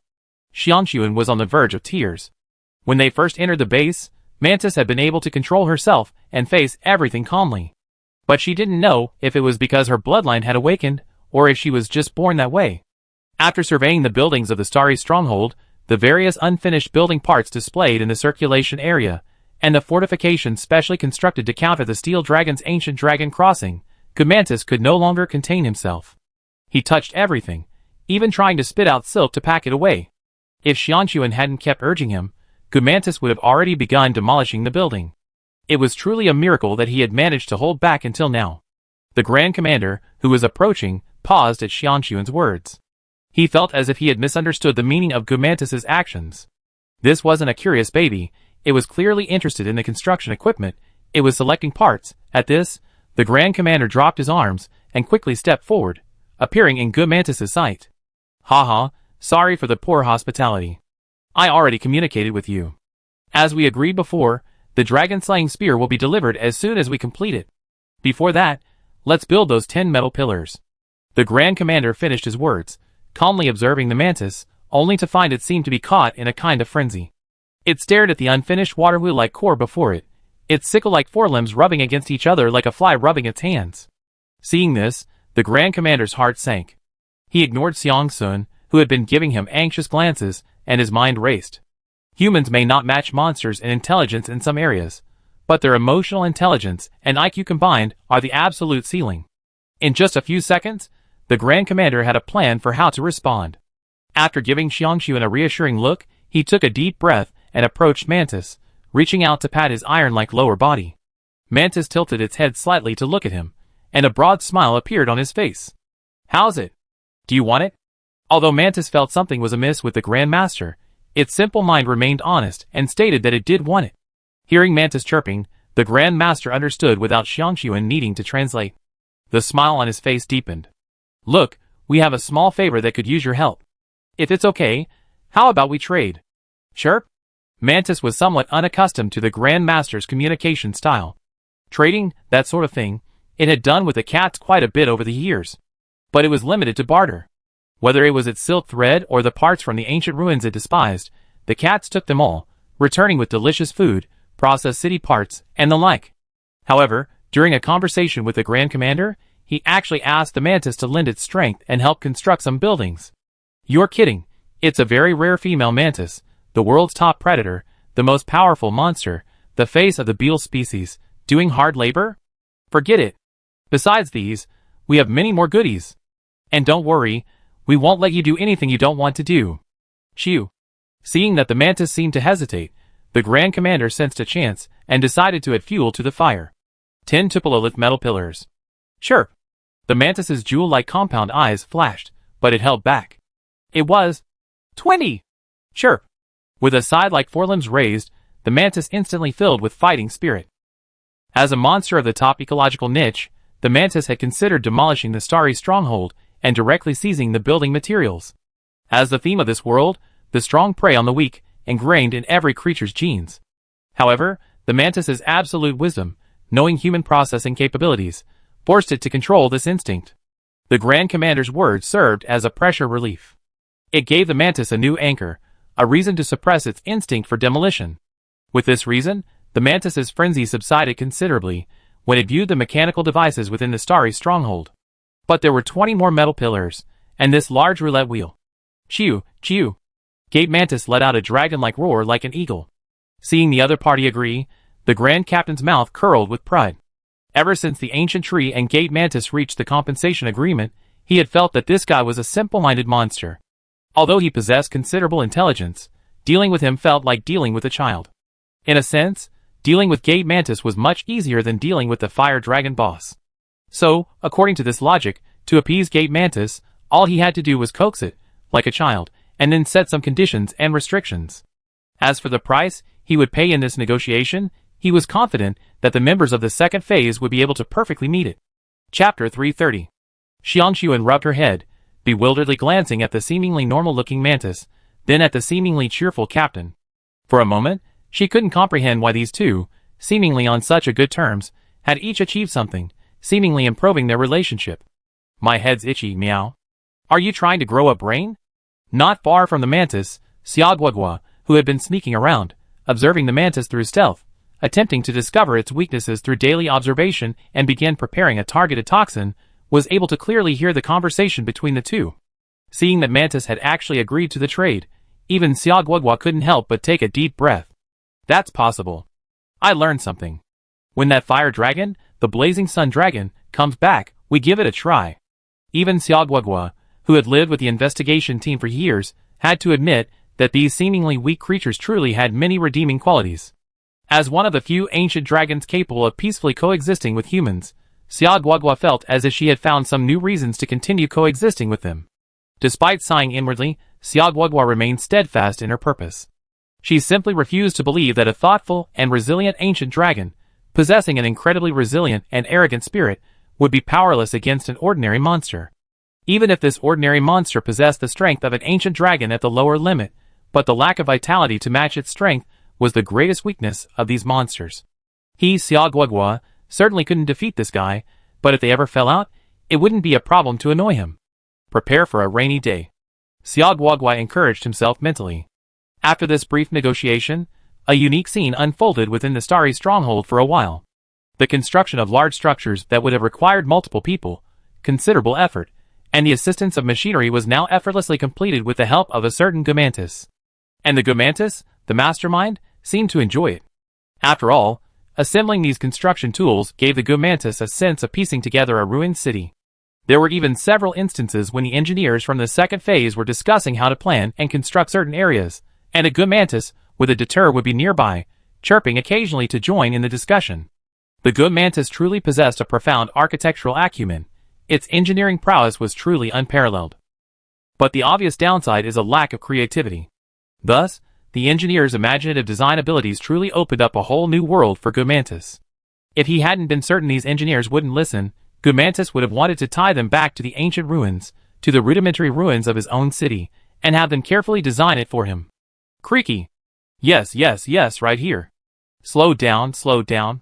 Okay, stop. Under the command of the helmeted dragon master builder, the massive water wheel at the center of the waterfall, the power source of the star stronghold, crudely constructed by the investigation team during the second phase, was dismantled. On the cliffs on either side, long supporting columns were covered in white silk threads. These columns now acted as pulleys, hoisting the dismantled giant water wheel slowly down to the ground floor circulation area under the precise control of the mantis. With a splash of water, the old water wheel finally landed smoothly. The engineers present breathed a sigh of relief. This was a massive project. Originally, they had planned to replace it in a few years, or even after the arrival of the fourth group. Now, with the help of the mantis, only a few supporting columns were needed for seamless dismantling, and replacements could even be easily installed later. This made the engineers look at the mantis with intense enthusiasm. What's more, the mantis was more than just a monster of brute force. Its ingenious architectural assembly and incredible computational prowess saved the engineers a great deal of effort during the design process. Therefore, they often looked at the mantis not as a monster, but as a master of architectural engineering. Chirp. At this moment, Gumantis, the newly minted master of construction engineering at the Starry Stronghold, was bargaining with the Grand Commander. It wanted the old, dismantled water wheel, but the Grand Commander wanted to preserve the core. The two sides were discussing loudly, and the people and cats passing by were already accustomed to this scene. Only Xia Guogua, who had been squatting in the shadows, remained vigilantly watching the situation, even reacting angrily when the Grand Commander, in his excitement, rudely slapped Gumantis's lower limbs. If you keep doing this and anger this guy, I promise I'd be the first to run away, Xia Guogua thought angrily. If it weren't for her genuine fondness for the Starry Sky Stronghold, her belief that everyone here was talented and well-spoken, she really wouldn't want to get involved. But with her trouble-averse nature, if she were to confront Gumantis, she'd definitely run away. Finally, the argument between Gumantis and the Grand Commander ended with the intervention of the engineers. Gumantis gathered the silk thread and pulled the massive old water wheel ashore. Its beautiful compound eyes smugly gazed at the seemingly annoyed Grand Commander, and then headed towards the temporary accommodations the investigation team had arranged for it. Clearly, thanks to the engineers' intervention, Gumantis had triumphed, securing ownership of the old water wheel. Hey, Captain, I'm not saying anything mean to you. There are quite a few of us coming from the 3rd Regiment this time, so there's no need to be so stingy as before. Besides, Lord Mantis has been helping us so much these days. How dare you argue with him over something like this? An old dragon engineer from the 1st Regiment jumped up and slapped the Grand Commander's knee, angrily saying. The Grand Commander shook his head helplessly. He hadn't wanted to do this, without any defenses, not even armor, arguing with a monster that couldn't even defeat a mist dragon, and even slapping its groin. He must have been nervous, right? But there was no way around it. There's something called a sense of accomplishment. For a child, it was an immensely satisfying feeling. Otherwise, would he really be reluctant to part with a mere old water wheel, Just look at the way Mantis left. This was much better than just giving it away. Chapter 331. In truth, if possible, the Grand Commander didn't want to treat the Mantis this way. After all, based on his past experience with fire dragons, he learned that the best way to interact with monsters was to exchange sincerity for sincerity. But facing the Mantis, he was truly forced to do so. There was no other way. As a monster, the Mantis often acted on instinct. After reaching a deal with the Grand Commander, the Mantis was like a switch flipped. After completing its first transaction, using silk thread to acquire a large rotating wheel, it no longer concealed its desire for the various buildings in the star stronghold. The Mantis was a monster. It didn't have many twists and turns. Simply put, it was too straightforward. When it set its sights on something, it didn't resort to force, but instead employed its newly learned rules to negotiate a deal with the investigation team. But such a deal would definitely not work for the investigation team. Rejecting once or twice might have been fine, but Good Mantis had so many targets that he had to refuse multiple times every day. If there was anything that could be used to measure favorability during those few days, the Grand Commander would have seen that Good Mantis's favorability, which had previously been quite good, was steadily declining with each rejection. Finally, at the Commander-in-Chief's suggestion, the Grand Commander began using this method to satisfy Good Mantis's seemingly bottomless desire for all kinds of architectural creations. Ah, if only this guy could be like Fire Dragon Boss, with a sense of propriety and a bottom line, even if their relationship was a little more distant. After watching Good Mantis happily put away the old water wheel, he brightened up and proactively began to work with the engineers to install the new one. The Grand Commander sighed, and was about to go help the Commander-in-Chief with some business. Then a deep, powerful voice rang out, "Grand Commander. No mines again?" The apprentice of the second phase commander watched the Grand Commander scurry away without a backward glance, and the words reached his throat, but he swallowed them back. Forget it. Let's get back to signing up for the relevant tasks. He had finally caught the Grand Commander, and was planning to complain profusely, not really wanting him to resolve the situation. Who could have imagined that the Grand Commander would take off as soon as he heard his voice? Elsewhere, the Grand Commander leaped from a height, looking behind him with lingering fear. He finally breathed a sigh of relief after confirming that the second phase commander hadn't caught up. During this time, besides Good Mantis, the members of the 2nd Regiment, especially those at the Forge, had given him the most headaches. You see, during this time, the Grand Commander had to take a detour even when passing the Forge. Everyone in the Forge, from the people to the cats, looked at the Grand Commander with such resentful eyes that he wished he could hide in a cave. Huh? Why are you running so fast? Are the 2nd Regiment chasing you? The swordsman's voice came from behind him. After slowly calming his breath, the Grand Commander spread his hands and said, "That's right. We almost got caught just now." Seeing the Grand Commander's helpless expression, the swordsman's mouth curled up slightly beneath his helmet, and he said with a serious smile, "It's your fault for not understanding the supply reserves in the base. You started talking about 20 metal pillars." The Grand Commander couldn't refute this statement. He had simply underestimated the amount of ore needed to forge such a metal pillar, and overestimated the base's resource-gathering capabilities, and the forging prowess of its artisans. This was a new continent, where resource-gathering, especially minerals, was largely done by digging with saws, and then transporting them manually. Even though the inhabitants of this world were incredibly strong, and the hunters' physiques were even more monstrous, mining was still incredibly inefficient. Not to mention that the survey team's current exploration of the area they controlled hadn't found any major mineral veins, and the base's reserves were only accumulated from mining the exposed veins over the years. Furthermore, the ore was smelted into metal, then forged and finalized, and the losses during this period were considerable. It could be said that the Grand Commander's casual promise had directly overdrawn the mineral resources planned for the next year. And that was even including the mineral resources needed to maintain the hunter's equipment. If this necessary portion was excluded, the deadline would likely be extended even further. But the gains were practically zero. After all, these were merely compensation to Good Mantis. So, how could the 2nd phase group not have any complaints? It's my fault. I figured the small forge at the ancient tree could produce 6 metal pillars in 6 months, so offering 30 at the base in exchange for the friendship of a monster with the power of an ancient dragon shouldn't be a problem. But then, haha. The swordsmanship master sighed at the Grand Commander's regretful expression, patted him on the shoulder, and said, "This morning, the 2nd phase group's leader submitted a request to Carlos to advance the mechanized assembly line forging project, originally scheduled for 5 years, and prioritize its completion. This will both speed up the rough metal processing and complete this in profitable order, while also making the forge less busy in the future. The Grand Commander was stunned, then shook his head with a wry smile. He had single-handedly slowed down the entire investigation team's progress. The forge renovation was beneficial for the future, but with the third phase's newly recruited personnel in a period of rapid development, if such a crucial logistics facility as the forge was put on hold for renovation, the pace of development would also be slowed. What did Carlos say? He agreed. The Grand Commander was silent. Sure enough, I'm still not suited to making decisions. The Grand Commander gazed at the bustling star stronghold, feeling melancholy. Time passed. After the seasons, the Dragon Crystal Land remained tranquil. The occasional eruption of volcanoes, the endless black dust clouds, the endless battles, these were the norm here. Amidst a blazing fire, the Flame Queen Dragon raised its forelimbs and slapped the swooping Haywood Dragon aside. Then, with a powerful flap of its wings, it retreated swiftly in the gust of wind, avoiding Aji's fierce tail swing. Looking at the scales on Aji's chest, glowing bluish-purple from the inside out, and feeling a faint sting on its left wing, it knew that Aji's poison had become more potent. At this moment, the Golden Fire Dragon, after a year of fighting, finally entered its tribulation flame state, possessing a power comparable to its own.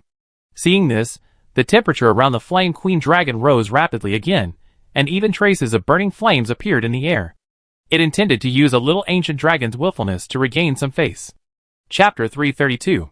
Just as the Flame Queen Dragon began to mobilize its power, two childish roars, tinged with grievance and anger, echoed.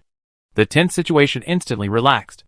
The flames around the Flame Queen Dragon subsided, and without a moment's hesitation, it roared and soared towards the top of the basalt cliff. The calamity flames on Yaji's wings receded. After exchanging a glance with the He-Fire Dragon, which had also dissipated its flames, Yaji stealthily flew upwards a distance in the direction the Flame Queen Dragon had left. Soon, the Flame Queen Dragon's furious roar could be clearly heard, along with the Flame King Dragon's surprised and pleading whimpers. And, mixed in with the couple's roars, two childish cries, seemingly complaining, mingled. One didn't even need to look to know that this was definitely another scene of domestic violence from a monster family. Speaking of which, the Yangyan dragon race is quite similar to the Fire Dragon. In terms of family values and living habits, the Yangyan dragon seems like a more powerful fire dragon. The couple nurtures and protects their offspring together. Until the offspring are able to survive on their own, the female dragon prioritizes the cub. Once the cub is able to survive on its own, they quickly shift to the cub is an accident. The parents are the true love mode. So, ever since the flame dragon couple's egg successfully hatched 2 months ago, this kind of domestic violence has occurred roughly every few days. According to Luo Yuan, it seems this flame dragon is a first-time father, and therefore doesn't treat the cub as a child at all, but rather as a novel toy, much like an old father raising a child, as long as he survives. As for why Luo Yuan knew so much, it could only be explained that over the past year, Flame Queen Dragon and Yaji had been fighting frequently, with Flame King Dragon and Luo Yuan each providing cover for their respective partners to prevent a real fight. Both dragons were emotionally stable, their nests were close together, and Luo Yuan was able to control the temperature, making incubating the eggs much easier for the elderly father. Through these interactions, the two sides became somewhat familiar with each other. Thus, after the young flame dragon hatched, Luo Yuan accidentally discovered the restless heart hidden beneath Flame King Dragon's mature exterior. Based on the roars of the Flame King Dragon couple, Yaji and He-Fire Dragon began to return to the nest, deducing that Flame Queen Dragon would not leave the nest that day. Meanwhile, in the nest, the wounded Azure Fire Dragon threw the now tattered bag of mantis silk off the cliff and quietly waited for the medicine to take effect. Through this moment, though the Azure Fire Dragon was in pain, its eyes were filled with excitement. A whole year, after countless battles, it finally forced its body to passively absorb the excessive strengthening of life energy, and finally succeeded in becoming a battle-hardened individual. Next to the Azure Wrath Dragon, the Wrath Dragon, happily feasting on lava dragon meat, found it somewhat difficult to understand the Azure Wrath Dragon's emotions, but at the moment, it was also very happy because its leader had said they would be returning soon.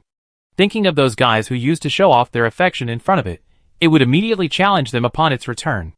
No, a test of strength, and a battle between husband and wife. The thought of slapping those show-offs in the face made Wrath Dragon excited. In the sky, Luo Yuan gently flapped his wings, and with the sound of metallic friction, excess scales fell. At this moment, Luo Yuan's scales, layered and stacked, did not appear bulky. Instead, they gave off a sense of smoothness and security. The occasional streaks of light across his scales also demonstrated their strength. Since his return from the Miasma Valley, the Dragon Crystal Land had entered an unprecedented state of tranquility. There was no loud singing, no pheromones to stir the ancient dragons, and even the large black hedgehog that constantly chased after them had vanished without apparent reason. If it weren't for the sight of a half-eaten rock thief dragon, its body riddled with white thorns, in a lava field, Luo Yun would have thought the Nergigant was dead. Descending rapidly from the lair, his swift wings flapping to calm the gusts of wind, Luo Yun looked toward the now large azure fire dragon at the cliff edge. Its silver-white scales reflected a variety of colors, like a mirror in the crimson firelight from afar. Once this creature recovers, it will be time for them to return. Old World, East Dorma, Hunters Guild. After some observation, we successfully zeroed in on 3 ancient dragons. They all show obvious signs of having crossed the ancient dragons. With the help of scholars, we analyzed their migration routes. After communicating with the kingdom, they hope we can dispatch sufficient hunters, along with the military, to help the villagers evacuate as soon as possible to avoid the disasters caused by the ancient dragons crossing. The bespectacled old man handed a document to the others at the table. The first data point clearly defines the Flame Queen Dragon's migration route. Our people observed a village along its path, already engulfed in flames as it passed. Nearby hunters have already launched a rescue operation, but it's uncertain how many they can save. The situation is somewhat pessimistic. The old man adjusted his glasses and sighed. The second piece of information comes from a Qilin. Fortunately, there aren't many human settlements along its migration route, so there's only one fortified city. It was caught in a thunderstorm, unprotected, and the storm ignited the armory, burning down a third of it. The good news is that no one died. Only 2 returning soldiers were accidentally struck by lightning and remain unconscious. Then there's the last piece. This one is a bit unusual. It concerns an unknown ancient dragon. It doesn't seem to be exhibiting any signs of natural disasters. Its migration direction doesn't appear to be towards the New World, but towards the Land of Fire. It's included in today's information because the kingdom hopes we can send an elite hunting team to follow and investigate any unusual activity there. After all, decades have passed, and we still haven't identified the cause of the problem in that direction, whether it's the kingdom or that particular village. This ancient dragon's appearance is very similar to the one we observed, the Jew Silver Dragon, so there might be some connection. After the old man finished speaking, a moment of silence fell at the table. The information is incredibly detailed. Each ancient dragon, even the natural disasters triggered during the ancient dragon crossing, has already caused immense devastation. This is a tragedy for all of humanity. Ah, so the ancient dragon you chosen this time is the Qilin? Its trajectory seems more suitable for tracking the next 4 groups. Chapter 333. Qilin, the old man said quietly. The most mysterious mythical beast, and the smallest of the known ancient dragon species. Who would have thought that when it fully unleashes its power, it could possess destructive power comparable to any other ancient dragon? Yes, a fortress was enveloped in a thunderstorm for 2 whole days. If the Qilin's path hadn't been predicted in advance, sufficient food had been stored, and appropriate defensive measures had not been put in place, this fortress would have suffered the same fate as the village burned by the Flame Queen Dragon. This is the ancient dragon fairy. The long table was filled with discussion, all lamenting the power of the ancient dragons, and the hardships faced by the people in these natural disasters. Okay, now that the decision has been made, let's begin recruiting and selecting personnel for the 4th group. We must have the personnel ready within 5 years, and within the next 8 years, we must prepare supplies and a long-distance vessel capable of withstanding the Qilin's thunderstorm. With a single command, the chaotic meeting room returned to normal, and discussions began regarding the various issues surrounding the 4th group of the Ancient Dragon Investigation Team. The Hunters Guild is deeply concerned about the Ancient Dragon Survey Team. Even today, as humanity in the Old World continues to face various challenges, they continue to recruit top talent to form survey teams. Beyond academic research into the reasons behind the Ancient Dragon's crossings, they also seek to understand why these crossings have become so frequent and to find solutions. Each ancient dragon crossing causes significant damage to human settlements. Large cities, like East Dorma, however, have sufficient supplies and defenses to repel an ancient dragon even if it's on a crossing route, forcing it to change course. However, this world is still dominated by villages and fortified towns with poor defenses. There are only so many top-tier hunters, and even if one emerged every 10 years, they wouldn't be able to cover the entire Old World's human settlements. This resulted in the Old World's nations being so powerful that they could repel or even kill the ancient dragons, while the weaker nations were forced to close their borders and disrupt trade and transportation routes by two ordinary Map King-level monsters. Thus, each ancient dragon investigation team shouldered a heavy mission, not to completely end the ancient dragon fairy phenomenon, but simply to restore it to its former state, where it only occurred once every 100 years. New World, Star Stronghold. The vastly expanded and renovated forge was now filled with a rich, intense heat. A circular conveyor belt slowly turned with a mechanical creaking sound, two giant steel claws firmly securing a red-hot, 10-meter-long metal pillar.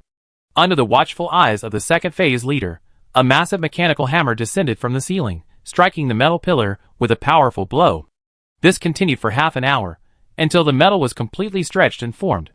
Soon, Predators arrived, pushing a specially constructed cart. Skillfully manipulating the mechanical claws, they placed the metal pillar onto the cart.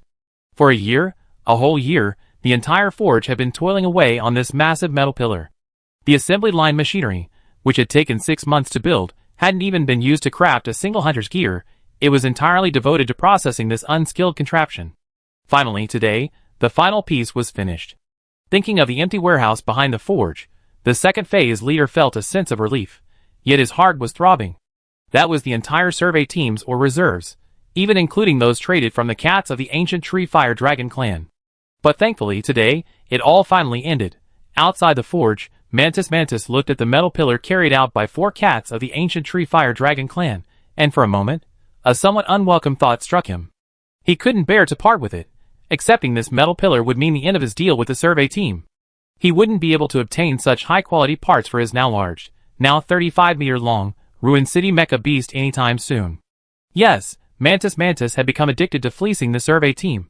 In just 1 year, despite Mantis's meticulousness, he had used the metal pillars delivered incessantly, along with the dismantled buildings and machinery from the Starry Stronghold, and with the engineers' help in designing the various linkage components for the mecha in their spare time, to finally expand this already drastically altered, yet combat-ready, large-scale mecha Nergigant into its current form. As for the physical labor that Mantis put in to secure the engineers' assistance, for a dedicated Gundam building enthusiast, those large structures that needed to be moved and erected were nothing more than another kind of building block toy. Incidentally, the engineers from the investigation team not only named this mechanical Nergigant Annihilator 1, but they even went so far as to add a human-accessible cockpit inside the mecha, where Mantis's control core once was. God knows how the Grand Commander felt as Mantis assembled Annihilator 1 and a dragon-like engineer tremblingly climbed into the cockpit under the guise of testing its practicality, fearing he would be crushed by all that stuff. Fortunately, the test passed without incident. The only downside was that when the dragon engineer emerged, he kept muttering about room for improvement, saying perhaps their research team could also create something like this. This idea seemed a bit far-fetched to the Grand Commander and other old-school hunters, but the scholars, upon hearing it, were surprisingly enthusiastic and even included it in their future plans. For a moment, the Grand Commander didn't know if he was behind the times or if these scholars had gone mad. At the entrance of the stronghold, the Grand Commander and the Commander-in-Chief were bidding farewell to the ever-quickening Mantis and the ancient Tree Fire Dragons, who had come to support them on their mission. They were worried that Mantis might become distraught and establish a permanent nest in the Starry Stronghold. Only when they completely disappeared into the deep forest did they breathe a sigh of relief. The Grand Commander and the Commander-in-Chief looked at each other in bewilderment. This past year had felt like a dream. Something seemed to happen, yet nothing seemed to have happened. The presence of the Mantis Pavilion and the 30 metal pillars promised by the Grand Commander brought the survey team's progress to a near standstill this year. This chain reaction also significantly altered the team's overall structure. First, within the Starry Stronghold, many planned tasks, previously requiring significant manpower and thus reserved for the future, were successfully constructed in just this short year thanks to the Mantis Pavilion's precise assistance. Regarding the current situation, let's not discuss it for now. The future will be much more convenient, and the 4th phase of the team's manpower will be able to be expanded accordingly. In short, I can proudly say that the future of the Starry Stronghold is promising. Chapter 334. Besides the changes in architecture, the other biggest change is that the survey team and the ancient tree have now entered a more intense state of rapprochement. In order to more quickly complete the 30 metal pillars for the Mantis, the survey team had to assign more personnel to mining. This left the survey team, which had previously enjoyed a slight increase in manpower due to the arrival of the 3rd phase, suddenly short-handed. The normal ecological surveys, construction, mining, transportation, and other tasks required the assistance of even the strongest scholars of the third phase. This not only delayed the ecological surveys, but also halted the plantation expansion that was supposed to take place. With so many people in the starry stronghold, daily food consumption was high. Although the livestock were well maintained, they couldn't just eat meat every meal. Furthermore, the hunters, guarding the mines and exploring the mineral veins, frequently engaged in battles with monsters, and these voracious eaters also consumed a significant portion of their food daily. Therefore, to escape this stagnation, the commander-in-chief decided to transfer some of the food source to the ancient tree fire dragons, including it in their trade. Over time, to expedite the renovation of the star base and the upgrade of the forge, the survey team focused most of their attention on these projects. Gradually, the cats in the ancient tree, relying on the ancient tree's extraordinary natural plant cultivation abilities and the powerful military force of the fire dragons as a safeguard, began to cultivate planting areas by laying soil on the middle trunk of the ancient tree. In just 6 months, using the seeds provided by the investigation team and supplemented with special fertilizer, they successfully cultivated a vast amount of food. Have you ever seen rice that ripens twice in 6 months, or fruits that ripen once a month? Yes, this is the extraordinary plant cultivation ability unique to the ancient tree. It must be said that in this regard, the life energy filtered by the ancient tree is truly extraordinary. From then on, the cats successfully contracted the vast majority of the investigation team's main food and basic medicinal materials. The relationship between the two parties, originally one of help and support, became a truly deeply bound alliance. In the sky, Lillian flew ahead. After passing through a layer of clouds, the ancient tree's lush green and vibrant fullness finally came into full view. The return journey was not as peaceful as the previous one. Perhaps because the impact of the previous unrest in the Dragon Crystal Land had not completely subsided, the various monsters seemed very active. In addition, Liu Yun did not release his pressure, allowing the battle-hardened Azure Fire Dragon, which had been suffocated by the harsh environment of the Dragon Crystal Land for over a year, to vent its anger. Therefore, returning to the ancient tree took a bit longer. Among the group, Aki maintained her aloof demeanor, perhaps due to the inherent unfamiliarity of having successfully completed her final transformation and become a higher-level creature, or perhaps something else. Leaving the volcanic region for the first time and entering a forest, a place she had never ventured before, the fire dragon seemed a bit uneasy. The lack of the sulfurous smell and the high temperature seemed strange. Above the ancient tree, the construction site of the newly built cat village. After the cable car route on the ancient tree was fully restored, the Detels chose a spot on the tree where the height difference between branches wasn't too great and began the Fire Dragon Village project. The Fire Dragon Detels, still operating in tribal systems, are finding it difficult to adapt to the current high-speed lifestyle. As the saying goes, if you want to get rich, build roads first. Now that the cable car has opened up almost all of the upper levels of the ancient tree, with more convenient transportation and faster communication, the original tribal management system is becoming outdated. To better reproduce and build a better living environment alongside the fire dragons, this village project has emerged. It's undeniable that this is another step forward in civilization, even if it's still in its infancy. A group of Detel cubs surrounded the dragon girl, jumping up and down, trying to grasp the flower cluster at the end of the stick she held. The dragon girl, on the other hand, was playing with a cat, constantly waving her cat toy, one of her few ways to entertain herself in the ancient tree. In a year, this once cautious and pessimistic dragon girl finally adapted to life in the ancient tree thanks to the cat's astonishing social skills. If it weren't for her concerns for her tribesmen deep in the forest, the dragon girl wouldn't even consider leaving.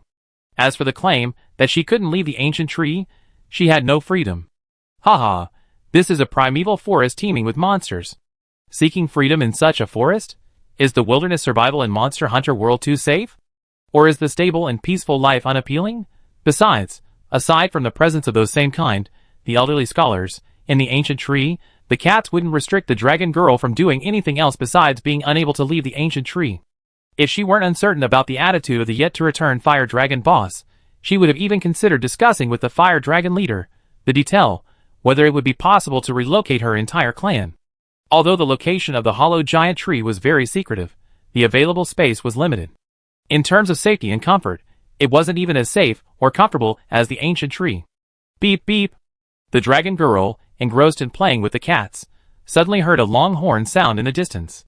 From what she had learned over the past year or so, This horn sound was supposed to be used to summon the leaders of the Detail clan of the ancient Tree Fire Dragon clan. The last time it was sounded was during the village building meeting. The dragon girl, who had been keeping aloof from the situation, was about to lower her head to continue playing with the soft, meowing Detail cubs when she heard some noises. Good news, meow. Boss Fire Dragon is back.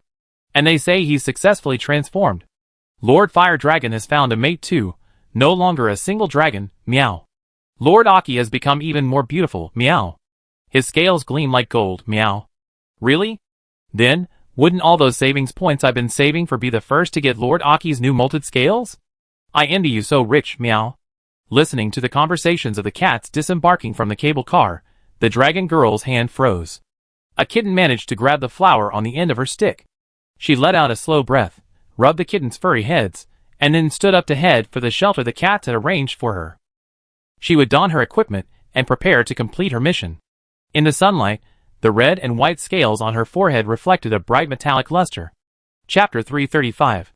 Returning to the nest, Luo Yun, ignoring the fire dragon's eagerness to show off his wife, slowly descended with Yaji. To be honest, in just over a year, the ancient tree had undergone such significant changes, something Luo Yun hadn't expected. Not to mention the farmland that stood out prominently from the sky on several of its large branches, the more organized and numerous cable cars, and the suspension bridges connecting the ancient tree to the cat restaurant and the windmill cliffs. Just look at the branches above each fire dragon's family, which once provided shade. Not only had the excess branches been pruned, but they had also been woven with a rain shield made of mantis silk. This largely prevented rainwater from entering the nest, and prevented the fire dragons from entering and exiting. Furthermore, the area that had been cleared and under construction wasn't covered in vine nets between the branches, but wooden planks. Luo Yun felt as if the cats were planning to build some kind of complex there. It's only been a year. Why does it feel like the cats have suddenly evolved? The aura of civilization is growing stronger and stronger. And with so many projects, given their current construction capabilities, even with the help of the investigation team, they shouldn't be able to develop so quickly. Although agriculture has been around for a long time, it used to be limited to growing mushrooms, medicinal herbs, and the like. Now they actually created a large expanse of farmland. This doesn't fit Luo Yun's impression of the investigation team style. Over the past decade or so, Luo Yun hadn't expressed anything, but he had seen it all.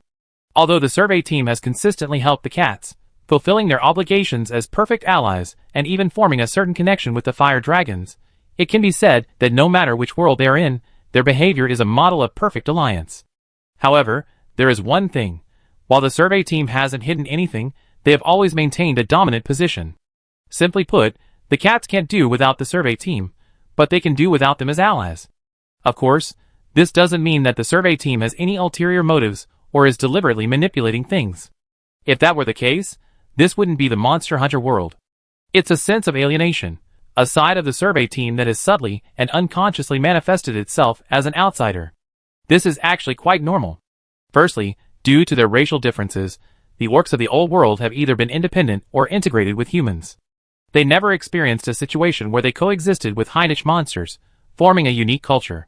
Secondly, aside from the first-term members, the second-term members have only been here a few years, and many have no intention of settling permanently in the new world, viewing this exploration as an adventure or a noble undertaking. In all these circumstances, their interaction with the cats resembles a powerful civilization's aid to another. Aside from the cats performing minor chores, acting as intermediaries with the fire dragons, and assisting with ecological surveys, the survey team is completely independent. But now, the cats have begun planting crops. As orcs, they don't rely heavily on plant-based food, so the crops they grow will undoubtedly be used for trade with the Star Stronghold. This kind of trade undoubtedly signifies a deepening relationship between the two sides. So what happened? Luo Yun was somewhat puzzled. As he stretched his wings, several silver-white scales, imbued with a metallic feel, fell. The combined power of the mysterious scales and their multiple scale properties allowed him to keep his scales in top condition at all times, allowing even slightly worn scales to fall off naturally. At the sound of the summoning horn, the several detail leaders who had entered the lair couldn't help but glow with excitement when they saw the fallen scales. In the year since the Fire Dragon boss's absence, the price of his scales at the Fire Dragon Contribution Point Exchange has changed daily. In particular, scales in pristine condition, with the most residual energy, are highly valued among detail heirlooms. However, Such scales are extremely rare. Usually, the fire dragon boss will deliberately shed one of his scales when he actively praises an outstanding detail. Currently, it's said that the leader of the fire dragon guard, Tonkatsu, possesses the largest collection of scales. The scales of the fire dragon boss, combined with the male fire dragon materials stored by the investigation team, could even be crafted into a weapon surpassing the Blazing Wings great sword, the swordsman's most prized weapon. Yes, while the investigation team enjoys a close relationship with the ancient tree fire dragons, they also possess reserves of fire dragon materials, acquired during their investigations, battling other fire dragons in the forests and wastelands. Unfortunately, the detail leaders could only observe, as a fire dragon detail quickly snatched up the scales. A large amount of processed food was carried to the nest by the cats. Luo Yun and Yaji ate while listening to the enthusiastic reports of the cats. Following the organized reports, Luo Yun gradually learned what had happened to the ancient tree and the star stronghold during his absence. The Grand Commander actually dared to bring the mantis to the star stronghold, and the mantis hasn't even demolished it yet. Luo Yun felt as if the world was a little different. How could a mere butterfly like him stir up such a storm? That was the mantis, a monster that specializes in attacking human structures. It had lived peacefully in the star stronghold for a whole year, even if the investigation team paid the price of nearly a year without any new exploration missions. This was the friendship of a monster with a cap unlocked. Luo Yun lowered his head and ate a fresh mushroom pig to calm his nerves. Then he heard Tonkatsu mention the dragon girl. Just as Luo Yun spat out the herbivorous dragon bone and was about to ask Tonkatsu to fetch the dragon girl, he saw a dragon girl in a gorgeous ice-cursed dragon skirt. She appeared at the entrance of the lair with a serious expression, holding a large, fluorescent gem. Luo Yun's attention was immediately drawn to it. It wasn't the dragon girl, but the gem? For some reason, he felt a vague familiarity with the energy emanating from the gem, as if he had touched it before, even absorbed it. Suddenly, without Luo Yun's summons, the simple panel abruptly appeared before him. Missing plug-in detected. Constituency, minimum requirements met. Energy, passed. Spirit, minimum requirements met. Plug-in has met minimum installation requirements. Instantly, a message flashed through Luo Yun's mind. The panel's message was, Eat that unknown gem. Chapter 336. This was the first time Luo Yun had received such clear information from the control panel, and it was also the first time the panel prompted him to take the initiative. So, out of curiosity, he proactively tried to call the control panel, but after the message was input, it fell silent as usual, without any further movement. With a low growl, the dragon girl, who had been blocked outside the nest by the guard cats, was finally able to enter. As she approached Luo Yun, holding the gem, her eyes fluttered slightly.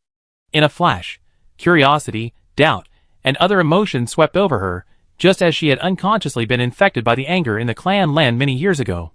But back then, when the dragon girl approached, she had only seen a slightly different fire dragon couple. Now, before her was a pair of flying dragons that looked very similar to the gold and silver fire dragons. But upon closer inspection, there were significant differences.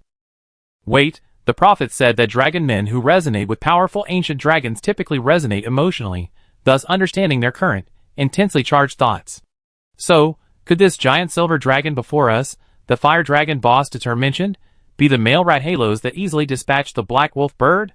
The dragonman girl initially found this thought a bit unbelievable. But she quickly relaxed, believing that the world is full of wonders, and it's perfectly normal for a Rathalos to change from its original species due to environmental influences or other unique experiences. Besides, who says that just because it looks like a male Rathalos, it's definitely a male? Under the influence of nature's life energy, some monsters, while still growing up, have very similar appearances and behaviors to others. Only when they mature do the differences become apparent.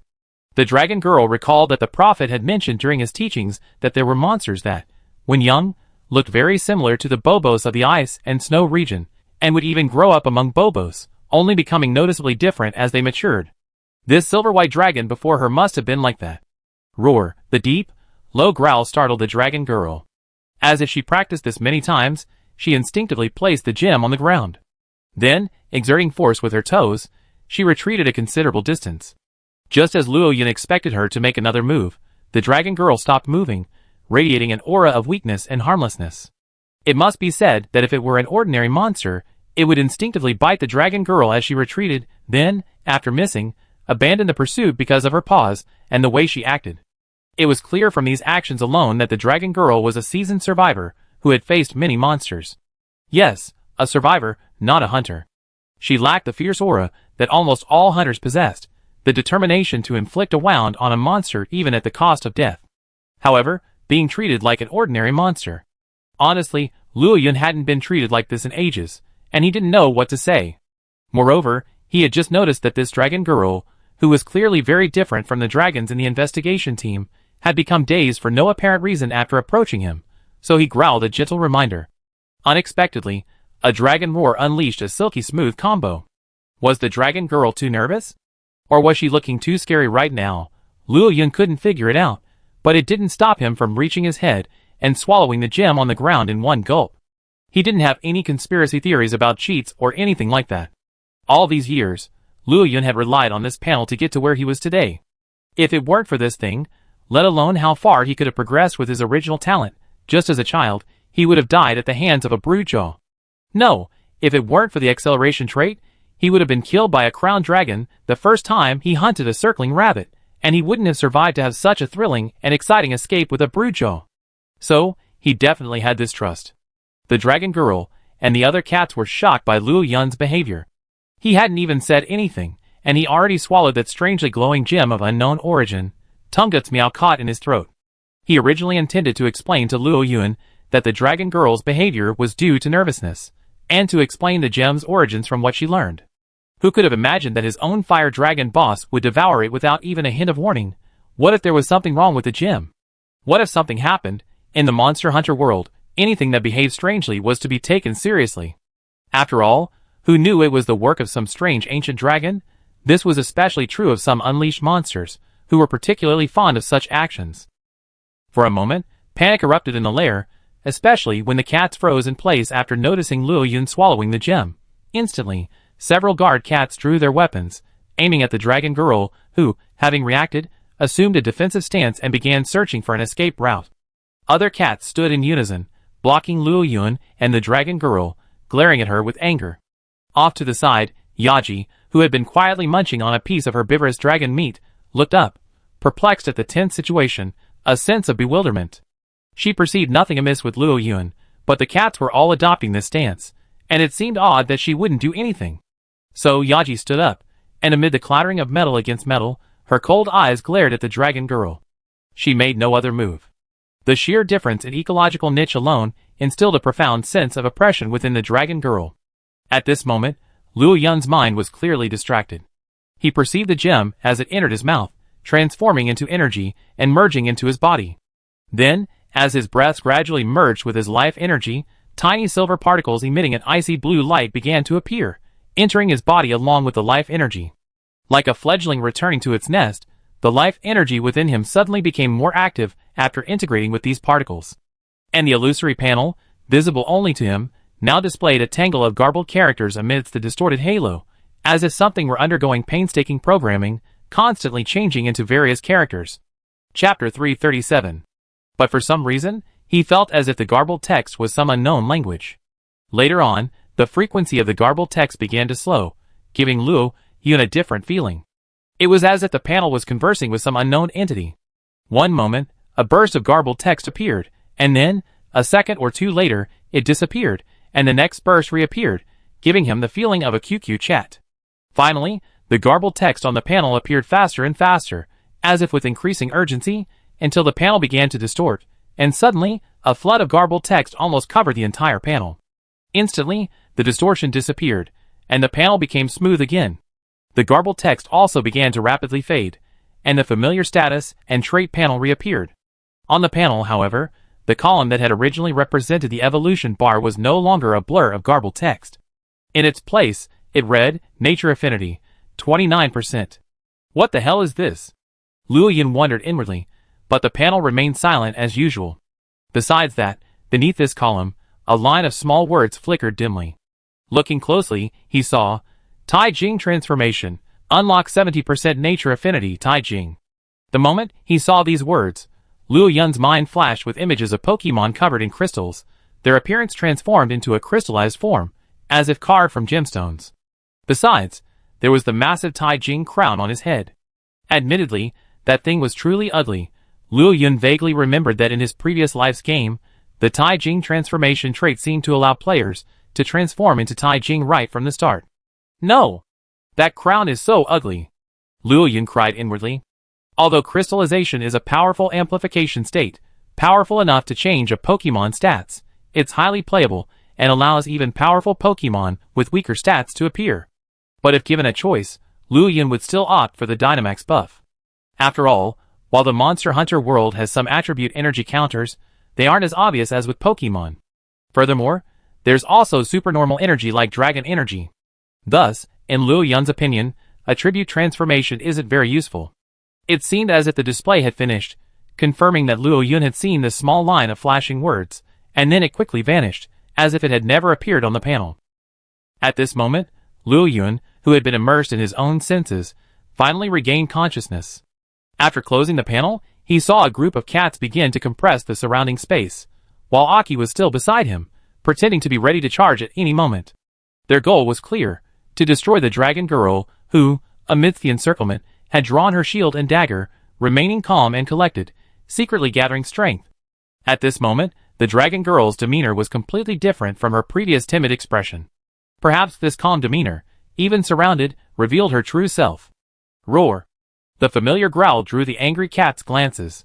Seeing that Luo Yun's eyes had regained their alertness, and he was issuing commands, seemingly unfazed, their expressions shifted, from anger to joy in an instant, and the encirclement collapsed in an instant.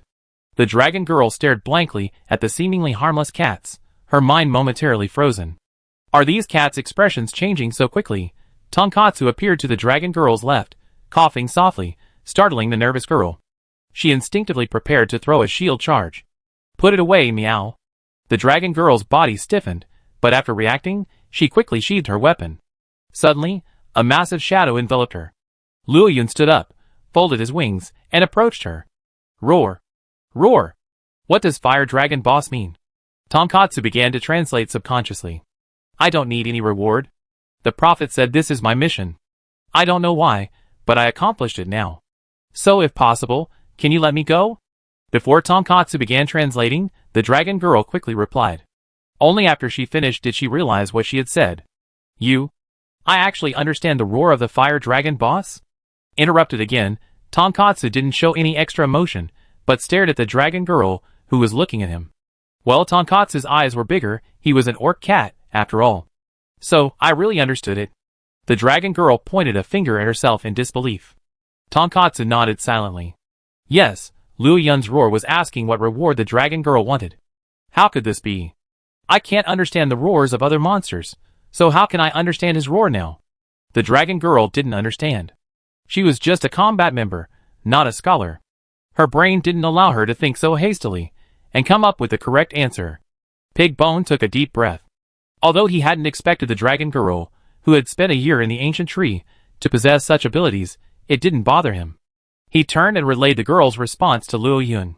Luo Yun looked at the girl with some surprise, then whispered another question. As for that gem, I dug it out in a very secret cave, at the junction of the ancient forest's inner and outer reaches. The gem was buried beneath this eggshell. As she spoke, the dragon girl pulled out a piece of the eggshell she had taken with her from her small bag. Luo Yun slowly lowered his head and sniffed. The familiar scent from years ago instantly brought back memories hidden deep within him. Those days when he had just hatched and could only nibble on mushrooms in the cave. He hadn't expected this gem to be dug from his birthplace. No wonder it felt so familiar. He wondered if it had come with him across time, or if it had been left behind by the dragon father and mother who had left the egg in the nest. But it didn't matter anymore. He cast a deep glance at the dragon girl, who was looking at him expectantly, and with a final growl, retreated deeper into the den, biting into another mushroom pig and beginning to savor it. Huh? Thank you for your generosity, if there's a chance. The dragon girl breathed a sigh of relief. Luo Yun had agreed to let her go, and even kept her reward, so she could make a reasonable request to Luo Yun later. Seeing the cats gather around Luo Yun again, reporting and awaiting his instructions, the dragon girl tactfully left the den under Tonkatsu's watchful eye. Feeling the sunlight filtering through the shade of the trees, the dragon girl suddenly remembered an idea she had earlier. Perhaps I could go back and ask. Wouldn't this request be unreasonable? Chapter 338. After a day of rest, after relieving the fatigue of a long flight across two vast continents, The returning dragons began to become active. Almost every day, one could see the Hal Fire Dragons leading the Fire Dragons, constantly testing the strength of their pack, causing many dragon couples to suffer. Their smug, triumphant demeanor was truly despicable. Perhaps due to her successful ecological advancement, Yaji, like Luo Yun, who had also completed her transformation, felt in discomfort with the distinct differences between subspecies and original species of ordinary fire dragons. At the time, Luo Yun was able to control himself. While he couldn't get close to Yaji, he otherwise behaved as usual. But with Yaji, things were a bit off. She would often inadvertently reveal her disdain for ordinary fire dragons. Even the female fire dragons, who used to follow her on hunting trips, would be driven away by Yaji's occasional lack of control. Luo Yun had no good solution. After all, this step was bound to come sooner or later. He could only, like the Kang Yingwo couple had done before, live alongside ordinary fire dragons for a long time and erase the strangeness. After all, Yaji had transformed from an ordinary female fire dragon, so her adaptation wouldn't be slow. Luo Yun, on the other hand, was researching ways to increase his so-called natural affinity. 29%, it was undoubtedly accumulated from his years of patrolling. However, despite his considerable patrols over the years, including a mission involving an ancient dragon, it was surprising that his affinity was only this low. Furthermore, as his power grew, his frequency of dispatches decreased. Before his breakthrough to ancient dragon status, he could at least dispatch once a year. But since then, in the past year or so, he hasn't felt the call of nature at all. To be honest, Luo Yun understands that dispatches are both a way to stabilize the ecological environment and a test of nature for those who dispatch. The aftermath of a true world-class combat power like an ancient dragon can cause far greater damage to the ecosystem in an area than the monsters below the ancient dragon level that require dispatches. So, unless necessary, an ancient dragon's dispatches are usually only directed at one other ancient dragon. But since dispatches can't improve affinity with nature, what other methods are there? It's no wonder Luo Yun is so concerned. While the crystallized thing is a bit ugly, the boost it provides to strength is truly powerful, making it a perfect trump card. After all, these were trump cards. When they were deployed, it would undoubtedly be a life or death, high-intensity fight. Better to be ugly than dead. Thus, this feeling of having a mountain of treasure, but nowhere to use it truly irritated the dragon. Biting off a somewhat tangled scale, Luo Yun casually spat it out, folding his wings and walking along the ancient tree trunk path meticulously cleared by the cats. As if taking a stroll, Luo Yun habitually marked his territory while pondering. Soon, the path he passed was covered with numerous scorch marks of varying depths. The bitten scale was quickly collected by the fire dragon detail warrior, who had been silently following Luo Yun around, riding a thief dragon. Meow! It's so hot, meow! A pitiful meow immediately caught the attention of the surrounding cats. Then, they saw the large silver-white scale fall to the ground as the fire dragon deter warrior let go. The grass sprouts near the scale instantly turned brown from the intense heat. The reprimand that was on the verge of his mouth was retracted. The team leader was about to say, "They are all cats with flammable sweat glands and such strong heat tolerance. How could they not be able to hold a single scale?" But the scale's performance proved that it was indeed impossible to hold it with bare hands. Poke! Another cat jumped off the thief dragon and cautiously extended a paw to poke the scale. A burst of heat dissipated, and soon only a faint warmth remained on the scale. It must be the residual energy in the fire dragon boss's scale. Now that the energy has dissipated, it's not so hot anymore, meow. As he spoke, the cat carefully grasped the edge of the scale and picked it up. Wow, so perfect, meow. The folds on the scale were clearly visible, the edges smooth and sharp. In the sunlight, faint energy circuits were faintly visible. There was no need to compare. This scale was undoubtedly the most perfect since Luo Yun's return. Ahem, confiscate it, meow. At that moment, a pink paw reached out and snatched the scale away. Under the incredulous gaze of the cat warriors, their leader carefully tucked the scale into his chest armor. It would definitely be confiscated, but until the fire dragon boss finished patrolling the territory, anyone in the team could keep it. It didn't need to be handed in immediately. Therefore, the guard captain's behavior was truly despicable. Damn it, meow. You're abusing your power for personal gain, meow. I'm reporting this to Brother Tonkatsu, meow. The cat, whose scale had been stolen, was furious, but seeing its captain's reckless behavior, it could only vent its anger. Luo Yun observed the guard team's actions, but he didn't care. It was just an ordinary scale, not a crucial one like a heavenly scale or a reverse scale. Meow, The order from Star Base has come in again, meow, but we already used our last manpower to cultivate the planting area. We reached capacity, and can't do any more, meow. Yes, meow, but the messenger from Star Base said we're about to enter the coldest month, meow. Transportation routes from Star Base to us are severely limited, and they need to quickly stockpile enough food to last a month. If only the airship plan proposed by the leader of the 3rd Regiment hadn't been delayed. With the airship, Star Base could have hired the fire dragons as guards, and air transportation would have been possible. What a pity, meow. The conversation between the two cats suddenly caught Luo Yun's attention.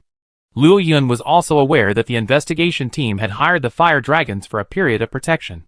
It could be said that this was also a chain reaction caused by the mantis exploiting the productivity of Star Base. After Luo Yun arrived at the Dragon Crystal Land, the rules he left behind were still in effect. Fire dragons' access to cat food and medicine remains restricted. These two items are essential for ordinary fire dragons, now accustomed to their own logistical support. However, due to Luo Yun's restrictions, they must exchange them for items of equal value. Chapter 339. Often, once a rule is issued and adhered to, a new way of life naturally forms. The establishment of order was the fundamental principle set by Luo Yun back then. After the fire dragons diligently adhered to it, their ingenuity, once rekindled during their time as a team, was finally reactivated to cope with the shortage of cat food and medicine. Just as there are always curious cats who like to provoke larger fish, there are always young fire dragons willing to break with conventional wisdom and lower their status to try to contact the investigation team.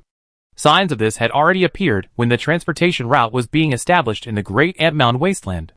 Therefore, when the investigation team was short of manpower for protection, the two sides, driven by various events behind the scenes, began to develop a new model of cooperation. Because the mantises exploited the investigation team's labor force, a large number of field personnel had to travel to the mines, which were often quite far away. Furthermore, the hunters had to ensure that the mines were not disturbed by too many powerful monsters.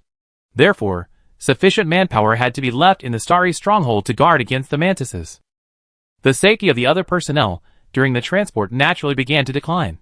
At this point, a fire dragon, desperately in need of something of equal value in exchange for cat food and medicine, fortuitously rescued a weak transport team.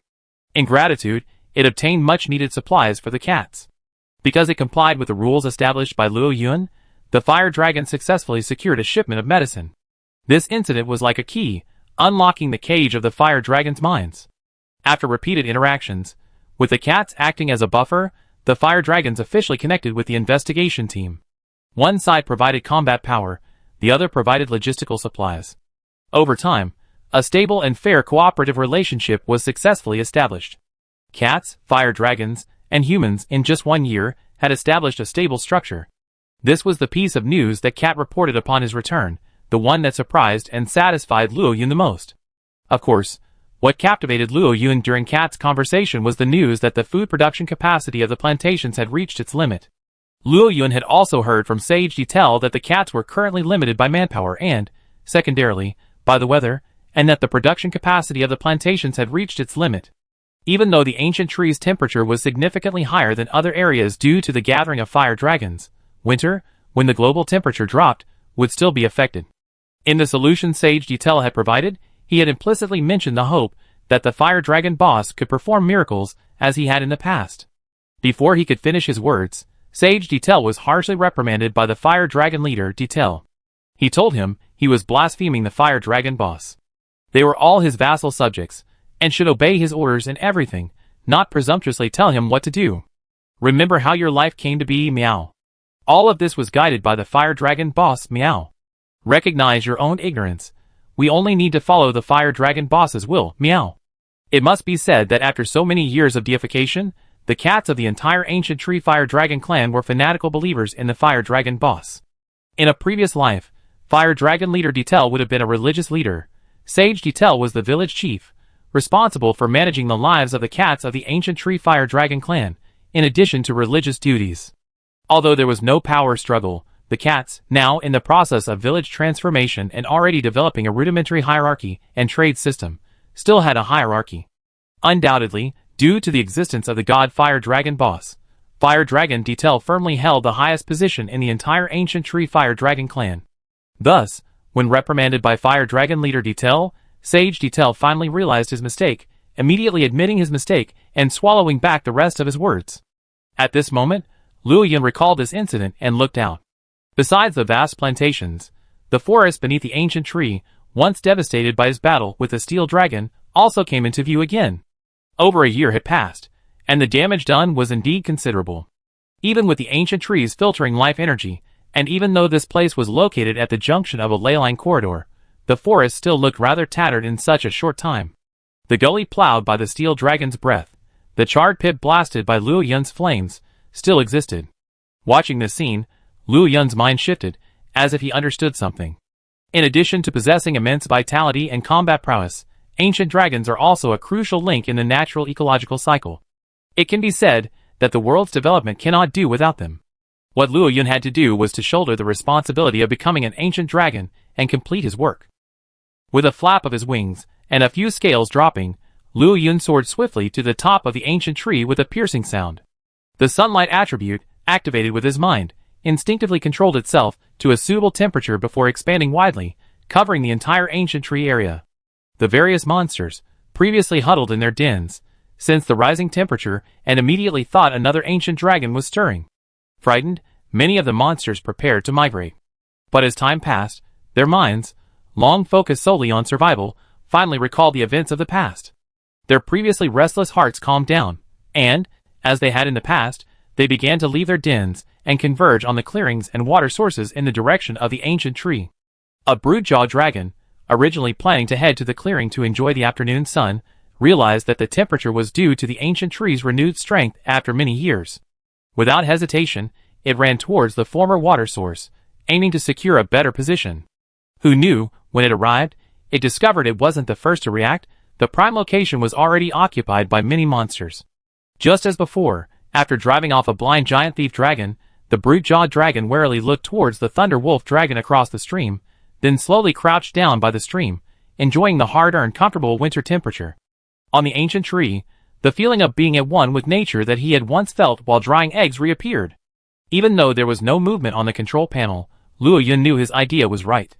Slowly landing on the large platform once used for drying eggs, Luo Yun began to consider whether to revisit the abandoned plan, the cat's proposal to build his new nest there. After all, although Luo Yun no longer had to expend the energy of controlling the temperature fluctuations caused by sunlight, his decision to pursue an ecological approach made the original nest's location less suitable. Luo Yun fell into deep thought. At the same time, on an inconspicuous and dense branch of the ancient tree, a faint ice blue crystal appeared faintly on the edge of a new leaf bud. Chapter 340. The entire ancient tree area has changed due to Luo Yun's power. In the winter, various plants are showing a different kind of activity. However, these newly born plants, brought about by his power, seem slightly different from before. As the core of the ancient tree area, the great being that sustains countless creatures here, the ancient tree immediately demonstrates its adaptability. At the top of the ancient tree, silver particles shimmering with icy blue light merged with Luo Yun's life energy. The power he now radiated was also absorbed by the ancient tree below. The environment in which an ancient dragon spends a long time will gradually become optimal for it over time. This is a long and passive process, unaffected by the will of the ancient dragon. Unless the ancient dragon has been away for an extended period of time. The climate change naturally attracted the attention of the research base atop the ancient tree. The leader of the third group, who had volunteered to oversee the ancient tree ecological research base, and the dragon girl walked slowly along the main path of the ancient tree. After news of the Blazing Sun Dragon's return broke yesterday, the leader of the third corps had a premonition that the dragon girl might be leaving. Sure enough, as soon as she returned to her residence, she began packing her belongings. Upon learning that the dragon girl had completed her mission, the leader of the third corps, having nothing else to do, came to see her off. Ah, is this the Blazing Sun Dragon's ability to alter the ambient temperature that other scholars have often mentioned over the past year? It's incredible. It was so cold just a moment ago, and now it's suddenly warm. The 3rd Regiment's leader spoke in her usual lazy, charming voice, removing the fluffy cloak she had draped around her. She reached out her hand to feel the cold breeze, a look of distress on her face. Off to the side, the dragon girl, donning camouflage, couldn't help but chuckle.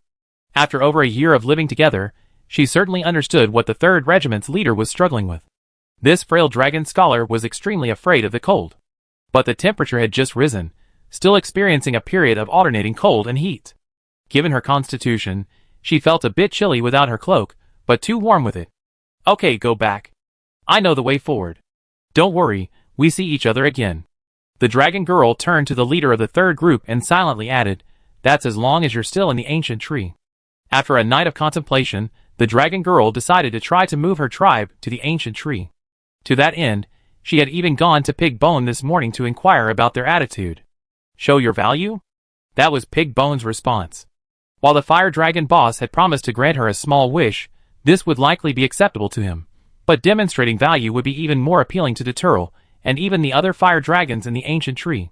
After all, the ancient tree's stable environment, which deterred other monsters from coveting it, was due not only to Luo Yun's presence, but also to the fire dragons. After a long period of deliberation, unable to come up with a clear idea of what her tribe could contribute to a place like the ancient tree, the dragon girl, as usual, chose to play it safe. If you can't figure it out, forget it. Let the elders at home figure it out, considering this kind of thinking. As for whether her tribe would agree to relocate, the older ancient dragonkin might disagree, but the majority of the remaining young dragonkin would definitely agree. On this point, the dragon girl was confident. The leader of the 3rd regiment, clutching his woolen cloak, watched the dragon girl disappear around the corner downhill. After muttering a blessing, he turned his gaze toward the top of the ancient tree. Hopefully, I can get some news on the steel dragon from the Blazing Sun Dragon. Sigh. The Blazing Sun Dragon and Steel Dragon research projects. It's so hard to choose. Time flew by.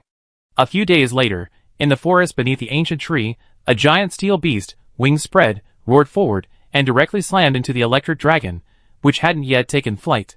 The sound of bones and scales snapping and shattering echoed alongside a devastating howl. Its insect-like, transparent wings shattered in a violent, high-speed collision. The lightning dragon, struggling to recover from its injuries, tried to rise, only to see the steel behemoth, Annihilation One, slam its head down hard, sending several sharp, lance-shaped objects blasting out. The immense impact, coupled with the piercing impact, sent the lightning dragon careening back towards it. It slammed heavily against a massive tree trunk, sending a shower of leaves cascading down. Several cats, riding on thief dragons, rushed out from the side, quickly finishing off the severely injured and weakened lightning dragon.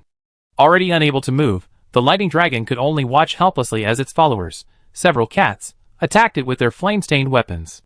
The thief dragons, which had been mere food just an hour ago, continually gnawed at its weak spots. The mighty lightning dragon was thus helplessly finished off by a few small creatures, then, with their skillful stripping, transformed into raw materials. The steel behemoth disintegrated amidst the entanglement of golden threads, its metal parts neatly stacked on the side. Gabe Mantis was both satisfied and dissatisfied with this warm-up battle. Satisfied, the ruined city monster, composed primarily of refined metal, and supplemented with a small amount of wood, truly met its initial expectations for such a creature. This effortless crushing collision proved that its original thinking and choice were correct, far superior to the pile of scraps dug up from ancient ruins. Dissatisfied, the metal spikes it had intended to use to finish off the dragon were far too weak. Even with such immense force, they failed to penetrate the lightning dragon. These imitations of hunter weapons, spears, are still far weaker than a dragon-slaying spear. Unfortunately, one of its dragon-slaying spears was rendered inoperable by the researchers on the investigation team, who only promised to produce a replacement within 10 years. It left the other one in its lair in the ancient ruins basin, and never brought it out. Chi-chi. A dragon roar, like a sigh, emanated from the mantis's mouth. After over a year, it was eager to return to digging. If that ancient ruin yielded an ancient dragon-slaying spear, who knows? Then there might be a second, and a third. Mantis's mind reeled in fantasies, and the warm air, unsuitable for this season, lifted its spirits as it imagined. Chapter 341. Luo Yun, spreading light and warmth as usual and even taking a tour of the surroundings, flew over the forest. Though it had only been a few days, the plants in the ancient tree area seemed to be on steroids. Even before the withered leaves that should have fallen in winter had completely fallen, new branches were already sprouting. The weeds on the ground were even more eager to break through the soil, recovering the areas damaged by the battle. As the instigator of all this, Luo Yun remained calm and even occasionally lamented the difficulty of the battle, reflecting on his own tactics. Immersed in his memories, Luo Yun's attention was drawn to the sound of a loud crash and a wailing sound. Curious about what kind of monster could have caused such a commotion in the forest, and with a vague hope that it might be a monster that could destroy the ecosystem, Luo Yun flew towards the sound. Soon, he saw a massive steel beast resembling a Nergigant disintegrate in the forest, revealing the mantis within. Although he had only met it once before, Luo Yun immediately identified it. This was the mantis that had come to the ancient tree and exploited the investigation team's labor for over a year. Luo Yun, who had been planning to fly over, stopped just in time. Just as he was about to fly back, a few crisp meows were heard. Meow. It's Fire Dragon Boss, meow. Fire Dragon Boss is back, meow. Chirp. Amidst the chorus of meows, something else seemed to be mixed in. Having exposed himself, Luo Yun couldn't ignore it. He might not have to give face to the cats, but he had to give face to the mantis, who was meddling in some unknown way. This was a sign of respect for its strength and ecological niche. Above the ancient dragon, fighting and killing is not the main theme. After all, monsters above the ancient dragon level possess considerable intelligence. If an opponent shows goodwill, unless it's a nemesis like the Nergigant and other ancient dragons, or the primordial silver dragon, which inherently dislikes the abyss dragon, they generally won't go to extreme lengths to destroy the enemy. Even though the mantis wasn't an ancient dragon. Flipping its wings, it glided towards the mantis, which was constantly imitating the cat's waving. The mantis's compound eyes, beautiful as purple gemstones, watched the silver dragon swooping down from the sky, its mind racing. It was well known that mantises weren't very creative. Their ruined city monsters were simply patchworks based on the most powerful monsters they had encountered. The more carefully they observed, the more they could mimic the original monster's appearance and movements. This mantis was imitating the Nergigant, which had been active for a time in the Great Anthill Wasteland. Among the battles it had observed, one was between Nergigant and a silver Rathalos. Although the battle was brief, it lacked the natural disasters that obscured vision, as in the ancient dragon battles. Therefore, despite its brevity, it was the most detailed battle the mantis had observed. It was also during that battle that the mantis refined its understanding of Nergigant's final operational model, and the blueprint for its construction was completed after that brief battle. The last time he saw Luo Yun, his mind was preoccupied with metalworking at the forge, and he was also overwhelmed by the joy of Luo Yun having Mao Mao deliver parts to the ruined city, so he hadn't observed him closely. Now, as Luo Yun approached, his image completely overlapped with the silver Rathalos in Good Mantis's memory, the one who had briefly stood against Nergigant in the Great Ant Mound Wasteland. The instinctive sense of danger also spoke to Good Mantis of Luo Yun's power. At least in Good Mantis's mind, the feeling Luo Yun gave him at that moment was no less than that of Nergigant back then. As this idea took shape, his thoughts on the subsequent improvements and expansion of Annihilation No. 1 began to fade, replaced by the image of this giant, metallic, silver-white dragon. Chirp. Good Mantis's breathing began to quicken. Its ruined city components were primarily composed of refined silver-white metal, a stark contrast to the dark appearance of the Nergigant. Now, a monster appeared that, both in appearance and power, better suited Good Mantis's aesthetic. Good Mantis felt as if it had found a new direction. Although this Good Mantis was still in its growth phase, and far from reaching its species' upper limit, once equipped with a dragon-slaying spear, its combat power was no less than Luo Yun's. But the ruined city still had to be constructed in Luo Yun's image. This could only be attributed to the Good Mantis's genetic instincts. While the New World was the ideal location for ancient dragon crossings, many ancient dragons had crossed the sea over the years, but most were ordinary ones. This Good Mantis was young, having left its nest only a few years earlier. It hadn't observed the cult dragon like its mother had, so its vision was naturally limited. Following instinct, it could only use Nergigant as a starting point to find a more suitable subject for observation. Since they all felt similar, it was definitely based on its preferences. As for why it didn't use its more powerful mother as the target for its city construction, it wasn't due to any innate instinct or limitations. It was simply because the mantis couldn't simultaneously assemble another mechanical mantis and its mother city-building beast. Even if its city-building parts were truly numerous enough to assemble all of these simultaneously, it wouldn't be able to control them. While Mantis's silk thread manipulation was magical, it still adhered to the fundamental principles of dynamics, not just the unbridled manipulation of levitation like a puppeteer in a ninja anime. The balance in Mantis's heart quickly shifted completely. When Luo Yun descended upon the clearing with a gust of wind, before the cats could rush over, Mantis, relying on its large size, approached first. While chirping and waving his hands in a gesture of goodwill, Luo Yun's scales nearly exploded as he observed every detail of his body, with a fervent gaze that nearly made his scales explode. It would be even better if we could see some battle scenes, or more ground-level activities. The mantis pondered, and began to use its low EQ brain to think about how to truly demonstrate its goodwill, and get a closer look at Luo Yun. Luo Yun, unaware that he was about to be used as a model, was still puzzled by this mantis's enthusiasm. He wondered what had happened to this guy in the past year or so at the Starry Stronghold, or was he up to something strange? Chapter 342. The mantis's gaze was so intense that Luo Yun fled shortly after landing. He felt as though the mantis wanted to dissect him and compare him piece by piece. Under the shade of a tree, the mantis watched Luo Yun spread his wings and soar high into the sky, then swiftly depart in the swirling wind. It scratched its head with its forelimbs. To be honest, it felt a little disappointed. It wasn't that Luo Yun wasn't good enough. From a point of view of interest, Luo Yun's appearance certainly suited its aesthetic. Every muscle and scale combination, every arrangement of spines, was perfectly balanced.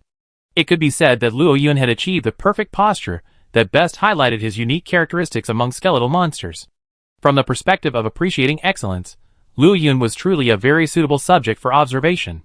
However, from the perspective of the ruined city's structure, its practicality was too low. For a creature that couldn't fly, even the ruined city's aerial movement required the construction of a prefabricated mesh area, which could be thrown and retracted to achieve short-distance leaps. Therefore, for a good mantis, which currently relies primarily on physical damage, the quadrupedal, wing form of the Nergigan is far more practical than a bipedal, wing form like Luo Yun's. Not to mention, the current ruined city parts are essentially all crafted using the blueprint of Annihilation No. 1. After a brief period of despair, Good Mantis regained its enthusiasm. Not only does it now have access to the vast ruins resources of the ancient ruins basin, but it also has the ancient tree and star stronghold, providing a constant supply of high-quality ruined city parts. Unlike other Good Mantises, it no longer has to meticulously maintain parts and search for new ruins or human settlements when significant damage occurs. Thus, like a fresh graduate who had found a high-paying, stable job, the Good Mantis generously allocated its future resources.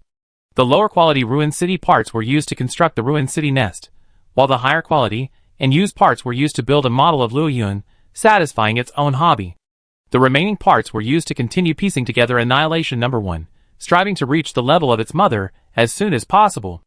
As an idealistic Good Mantis, it happily made plans for its future. In its imagination, a bright future beckoned.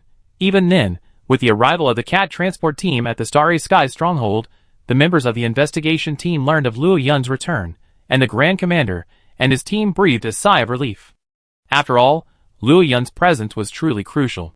Although he didn't interfere too much in the affairs between the ancient tree and the Starry Sky Stronghold, everyone knew that his presence was the key to maintaining their existing relationship and even continuing its steady progress. Thus, Luo Yun's absence lasted for over a year, with no news at all. This worried not only the cats, but also the investigation team. Ordinary fire dragons are inherently feral. If a conflict arose between them and the investigation team, with no one to effectively communicate with, would the hunters then have to fight them or not? Thus, while the relationship between the investigation team and the fire dragons has improved over the past year or so, they become more cautious in their interactions. This isn't cowardice, but rather the need to be cautious in the face of this groundbreaking new way of interacting between humans and monsters. Huh? The fire dragon boss is finally back. Hee, then I. The Grand Commander turned his head to look at Carlos. Before he could finish his words, the Commander-in-Chief understood what he meant. He nodded, smiling, and replied, "Now that he's back, let's continue our investigation of him. Remember to bring back some good news." The Commander-in-Chief was in a good mood. Since Good Mantis's departure, the Blazing Sun Dragon's return was a rare piece of good news. Don't worry, I'm also curious about what surprises our old friend will bring us now that he's completed his new transformation and successfully entered the adolescent stage, where scholars analyze his true form, beginning to reveal itself. The Grand Commander understood immediately. The Blazing Sun Dragon's further transformation, its successful entry into the next ecological stage, was a miraculous phenomenon enough to drive countless curious minds wild. Furthermore, the Grand Commander could try to inquire about the location of Luo Yun's transformation. Even if the current investigation team couldn't cross the Grand Canyon and travel en masse to other areas of the New World, getting some information from Luo Yun would be a significant step forward. Besides, they hadn't seen each other for over a year, so they definitely needed to send someone to reconnect. And there was no one more suited to this task than the Grand Commander. Relationships, after all, are built through connections. Across the conference room, Xia Guagua had also heard the entire news. Her eyes lit up, and she flew back to her nest, preparing to set off for the ancient tree. She knew, of course, where Luo Yun had been for over a year, and she knew that Luo Yun's trip would not be in vain. Xia Guoguo, like the Grand Commander, intended to strengthen their relationship, and she particularly wanted to see if Luo Yun and that innocent little dragoness could take advantage of this opportunity to produce offspring. Another reason was that since the cats had taken over the survey team's primary source of agricultural supplies, the plantations at the Starry Stronghold had fallen into disrepair. Although his daily rations of herbs and food hadn't been reduced, the snacks in the plantation had vanished, and judging by the team's current behavior, it was clear they had no intention of reopening the plantation. When Good Mantis was around, the team's attention was focused on him, or on his rebellious son, while Xia Guoguo received much less attention. Now that Good Mantis was gone, the team remained largely unchanged. As expected, after the supply team leader left, no one in the team paid any attention to him. Thus, Xia Guoguo decided to run away and beg for food from the ancient tree to improve their diet. He felt that his transformation would likely only last for a few years, and he couldn't let himself down. Thinking of the cats bringing in carloads of high-quality herbs, and the cat food specially prepared with fire dragon in mind, clearly more suitable for monsters, Xia Guoguo felt hungry. Beside the nest, the visibly grown little mist dragon, using the sensor on his tail, noticed that his mother's mimicry was somewhat unstable, its color shifting constantly. For a moment, he was confused as to what was going on. Sometimes, after spending so much time with the investigation team, little mist dragon felt a sense of disconnect with his mother. As Xia Guoguo packed up the secret medicine and other medicines hidden in the nest, little mist dragon realized something was amiss. His mother was indeed having another seizure, and this time the noise was quite loud, clearly signaling a long journey. But before little Miss Dragon could intervene, Xia Guoguo flapped her wings and swiftly departed the nest, leaving little Miss Dragon dazed and tilting her head. "If you're leaving, leave now. Why are you taking my snack stash again?" Chapter 343. In the ancient tree, Luo Yun was feeling a bit of a headache. Good Mantis had arrived and had quite proactively taken on the task of building Luo Yun's new lair. A top-tier monster, forcibly becoming the construction leader, simply to observe Luo Yun more closely. This potentially misleading behavior nearly made Luo Yun's surroundings jealous. Reintegration into the group had been going well these days. After a few days of acclimatization, Yaji once again began leading the female fire dragons on hunting trips. However, Yaji rarely took the initiative these days. Part of the reason was that her camouflage had disappeared after her metamorphosis, and her shimmering golden scales were too conspicuous in the ancient forest. If she attacked first, she could only secure her own prey, while the other female fire dragons would have to chase the fleeing prey. Yaji, still recovering from the multi-day battle she endured in the Dragon Crystal Land, hadn't found any outlet for her energy since returning. Besides her nightly exploits against Luo Yun, she could only find an open space and occasionally breathe fire to relieve herself. As for the He Fire Dragon, which had been able to challenge her, it had been successfully misled by its mate, the Hao Fire Dragon. After several consecutive tests of strength, it was successfully conquered by the cats and settled into a life of leisure. Now, Good Mantis's actions undoubtedly ignited Yaji's anger, but Luo Yun's interference prevented her from engaging in a full-scale battle with Good Mantis. This left Yaji with a bitter temper towards Luo Yun for several days. With Luo Yun's return, the fire dragons initially became active, feeling more confident about hunting and other activities, and their spirits were high. But as Luo Yun issued a new order, that high spirit quickly faded. For the next 2 years, no offspring are allowed. Yes, another birth ban.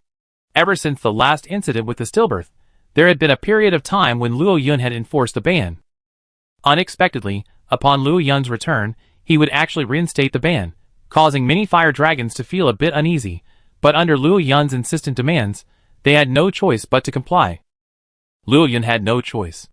After returning to the ancient tree, as the distance between them shortened, the symbiotic nature once again incorporated the fire dragons into the energy pyramid. Luo Yun's ecological niche had been elevated, and the fire dragon's genes were about to undergo new mutations due to the symbiotic nature. He would not repeat the mistakes he had encountered before. Rather than resorting to remedial measures with uncertain success, which would only lead to further instability in the fire dragon population, it was better to implement the ban from the beginning and then lift it after the fire dragons had adapted. In Luo Yun's original lair, besides him, the leader of the fire dragons, Titel, was also present. At this moment, the lair seemed somewhat dreary amid Luo Yun's silence. A problem had arisen, one that concerned the entire New World fire dragon ecosystem. In the year or so since he'd been away, aside from the naturally bred young, not a single new fire dragon had joined the flock. Yes, not a single one. Due to their symbiotic nature, the ancient tree fire dragons were, strictly speaking, a subspecies of fire dragon. While they didn't discriminate against the original fire dragons, the differences in form and strength had led to a growing tendency towards exclusion. According to the original rules of the ancient tree, a new fire dragon that challenged a dragon could occupy the nest or establish a new nest on the same level. A loser would be expelled. But even if the result was a draw, the dragon could still reside there. However, according to the fire dragon leader, Detail, during Luo Yun's absence, not only were the challenged fire dragons driven away, but even some that narrowly won were rejected by the group. The fire dragons of the group had actually exploited a loophole, allowing stronger fire dragons on the same level to attack and drive them away. The rules of the ancient tree applied to the fire dragons of the entire New World, etched into their genes over countless eons. This might be fine in the short term, but over time, the number of fire dragons driven away by the group for violating the rules would undoubtedly increase, potentially sparking a civil war between the ancient tree fire dragons and the entire New World fire dragon community. This would cause significant ecological upheaval, a result that Luo Yun, who was now increasingly understanding and integrating into the ecosystem, could not easily accept. How about changing the rules appropriately, meow? The fire dragon leader, sitting cross-legged in front of Luo Yun, cautiously offered his opinion. After receiving Luo Yun's approval, he began to express his thoughts. The fire dragon leader's idea was simple: to revise the existing rules of the ancient tree. In the upper layers of the ancient tree, there were actually very few fire dragon families still living at the bottom, most resided in the middle. This led new fire dragons to subconsciously seek out those in the middle when challenging others. Therefore, the number of fire dragons able to pass naturally decreased, and those that managed to do so would be driven away by the fire dragon swarm. Why not simply move the nests of the fire dragons at the bottom to the middle, leaving the lower portion of the ancient tree's upper layer free for the challenging fire dragons to reside? This would separate the fire dragons of the ancient tree's fire dragon swarm from the original fire dragons. After the original fire dragons successfully mutated under Luo Yun's symbiotic changes, they could be moved to the middle layer and continue this ranking-based challenge. The fire dragon leader, Detail, had a simple idea. For Luo Yun, this solution might not be the best, but it was adequate. While this undoubtedly altered the long-standing rules of the ancient tree, it was a good solution compared to allowing the fire dragon swarm to exploit loopholes and end up in a disastrous situation. As for the fire dragon swarm's opinions, they were unimportant. Even the ban on living creatures was a requirement for them to obey. This minor change, though minor, wouldn't likely be a major problem for the ancient tree fire dragons. Thus, a major event concerning the ancient tree was decided. It was quickly put on the agenda. After convening a meeting of the fire dragons, just as Luo Yun had anticipated, not a single one dared to object. In fact, the young fire dragon couples, still relatively young and with limited potential, were enthusiastically in favor. Moving to the center would eliminate the need for them to fight, and provide them with better cat services and resources. How could they possibly object? Thus, over the next few days, with their cooperation, the nest's relocation was quickly completed, creating a rare, large area of habitable space in the upper levels of the ancient tree. Chapter 344. To ensure that monsters wouldn't invade these vast areas during the period of time when these areas were free and devoid of fire dragons, the cats collected fire dragon feces and old scales daily, and placed them along the main thoroughfares, creating the appearance that fire dragons still inhabited the lower reaches of the ancient tree's upper layers. They also dispatched their limited staff to patrol until new fire dragons arrived. The commotion in the ancient tree had just subsided when the cat, who had been tending the medicinal field, suddenly let out a scream. "Oh no! There are so many fewer daturas. And so are the insects. What should I do?" Hearing their companions' cries, many cats quickly rushed over. They saw that half of the daturas, once flourishing on the dead tree used for growing daturas, had vanished. The cats looked at each other, unsure of what to do.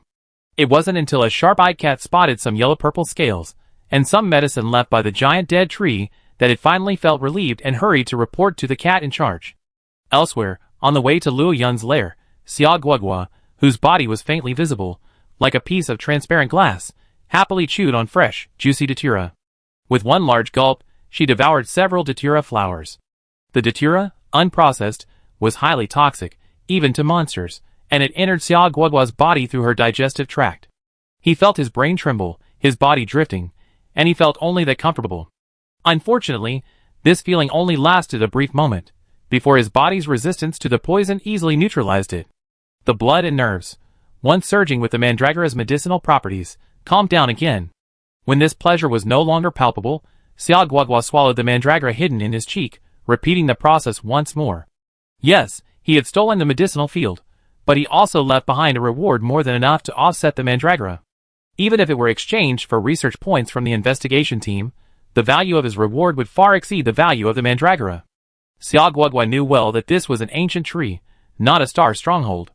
If it were a star stronghold, he would have eaten whatever he had, leaving behind only a few scales, and the scholars would have happily helped him make up the rest. But now, on the ancient tree, Xiao Guogua had no doubt that if she truly did so, not only Luo Yun, but that irritable little dragoness would surely seize the opportunity to hound her. She wouldn't be so foolish as to leave such an unanswerable excuse.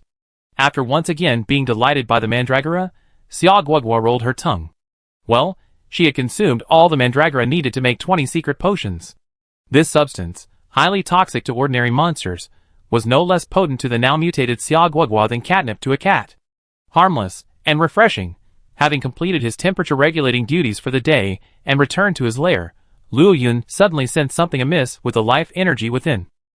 Ever since swallowing the gem, the life energy in the areas he frequented had been tinged with silver particles of icy blue light, significantly enhancing his control over the life energy around him. Combined with the powerful perception afforded by his mind's eye, even the slightest unusual movement would be keenly detected. His azure vertical pupils gazed toward the unusual location, seeing nothing unusual. Between sight and sensation, Luo Yun chose sensation without hesitation. Roar! A low roar like a subwoofer echoed out. In his perception, the strange life energy was like a sandbag dropped into clear water, squeezing the water and rapidly shifting position. This movement also caused Luo Yun's head to turn, clearly locked onto the opponent. But the opponent remained steadfast, shifting position again. In this way, it shifted position several times in a row, from the interior of the nest to the entrance, but was unable to escape Luo Yun's lock. In the air, Xiao Guogua suddenly appeared, using its own power to completely transform its scales into purple, concealing its abnormal appearance. It croaked angrily, glaring at Luo Yun with its large eyes, unwilling to give up. He was perfectly invisible. Even Luo Yun a year ago wouldn't have been able to detect his presence before he made any noise. But now, Luo Yun could not only sense his presence in the lair, but also pinpoint his location with incredible accuracy. This filled Xiao Guogua with both resentment and, more importantly, fear. Even though she knew Luo Yun held no ill will towards her, the feeling of unease still enveloped her, as her very survival ability was shattered. Meeting the indifferent blue eyes of the silver-white dragon in the lair, Xiao Guogua involuntarily averted her gaze. Little did he know, Luo Yun also breathed a sigh of relief. Although he had already guessed it was a mist dragon, there were more than just mist dragons in this deep forest. He couldn't let his guard down until he actually seen mist dragon reveal itself. Even if one had become an ancient dragon, one still had to maintain a strong sense of danger. As for mist dragon's current expression of surprise, and even a hint of fear, Luo Yun only believed it 6 times. After all, this was a thinking old creature, even developing a symbiotic relationship with humans. Its perfect invisibility, independent of poisonous fog, distinguished it from any other mist dragon. Luo Yun certainly didn't believe it had any hidden tricks up its sleeve. "What are you doing here?" After a long pause, feeling this silent confrontation was enough, Luo Yun turned and walked deeper into the nest, settling comfortably inside. Only after experiencing the nests of rocks and bones in the Dragon Crystal Land did he understand just how comfortable his own nest, carefully constructed to his own tastes, could be. Especially after achieving the ancient dragon stage and possessing that immense vitality, his life in this world was finally secure. The inertia hidden deep within him, suppressed by a perpetual sense of crisis, finally began to show its strength. He had toiled for so many years, and had finally reached this point. Shouldn't he enjoy himself? Although he knew this mindset was wrong, he couldn't control himself. He could only choose to indulge himself a little in this regard, reminding himself from time to time and actively participating in the development of the ancient tree, attempting to regain control of the laziness that would accompany his long life ahead. Chapter 345. The atmosphere within the lair relaxed with Luo Yun's lazy growl, and Xiao Guogua promptly put away her expression, returning to her usual self. Fear, terror? A little, but not much, more than surprise. As expected of his chosen ally, she was growing rapidly. Waggle-tailed and stubby, she followed briskly into the lair, her carefree demeanor betraying no trace of her earlier nervousness. Seeing this, Luo Yun knew this creature was truly faking. Speechless, he watched as she expertly found a suitable spot to lie down, as if entering her own home. She then unearthed a few secret pills from nowhere, and began chewing them with a clatter. Gua gua! With the same languid demeanor as Luo Yun, she softly chirped, revealing the purpose of her visit. When Luo Yun heard Xiaolong say she planned to stay for a while, and improve her food, he thought the investigation team was starting to be harsh on this guy's food. But then he thought, that was impossible. Xiaolong, though a bit shameless, was now deeply bound to the investigation team. Given the team's style, even if life was worse off, they wouldn't let this guy down even a little. They would even go so far as to transfer resources from the old world to keep him fat and plump. Then, listening to Xiaolong's mumbling, Luo Yun finally understood everything. This guy was just greedy, and the investigation team had nothing to do with it. But hearing Xiaolong's occasional mentions of Good Mantis, his words full of dissatisfaction with Good Mantis, Luo Yun seemed to understand something. Narrowing his eyes, he carefully calculated the time. It seemed like it was almost time for the mantis to arrive. After all these days, he had finally gotten used to the mantis's strange gaze. It was like a tacit agreement. Whenever he returned from patrol, the mantis would take a moment to run down from the construction site atop the ancient tree and observe him discreetly from outside the lair. He had become somewhat accustomed to it. So Luo Yun continued to listen to the dragon's chatter, his eyes slightly narrowed. Soon, a golden figure appeared at the lair entrance. The dragon's croaking stopped abruptly. Being able to achieve perfect invisibility meant that the dragon's information-gathering organs had been developed to an extreme level. The large, curly tail, which acted like a cochlea, allowed it to gather sufficient information within a certain range. How could the mantis, making such a noise, not be noticed? Without even turning around, the dragon immediately recognized that it was that pesky giant. With a light, displeased croak, its large eyes glared resentfully at Luo Yun, and within a split second, it vanished into thin air. Only Luo Yun could sense, through its life force, that Xiaolong was still in its original position. It felt rather awkward, like being called out for speaking ill of someone behind their back. Meanwhile, at the doorway, Gu Mantis scratched his head in bewilderment. How could such a large dragon simply vanish like that? Even with its compound eyes, which could capture countless signals, it couldn't find even a trace of Xia Gua Gua. And, with its keen sense of emotion, Gu Mantis also clearly sensed the fleeting malice Xiaolong had just wielded towards it. If the Xiaolong hadn't been so fast, it would have immediately unleashed its ruined city parts and hurled them at him. Interesting. Luo Yun watched as the mantis continued to try to locate the Xiaolong from its lair. He also sensed that the Xiaolong, due to the limited space and limited range of movement, dared not move freely and had to remain invisible. Luo Yun seemed to have found something interesting.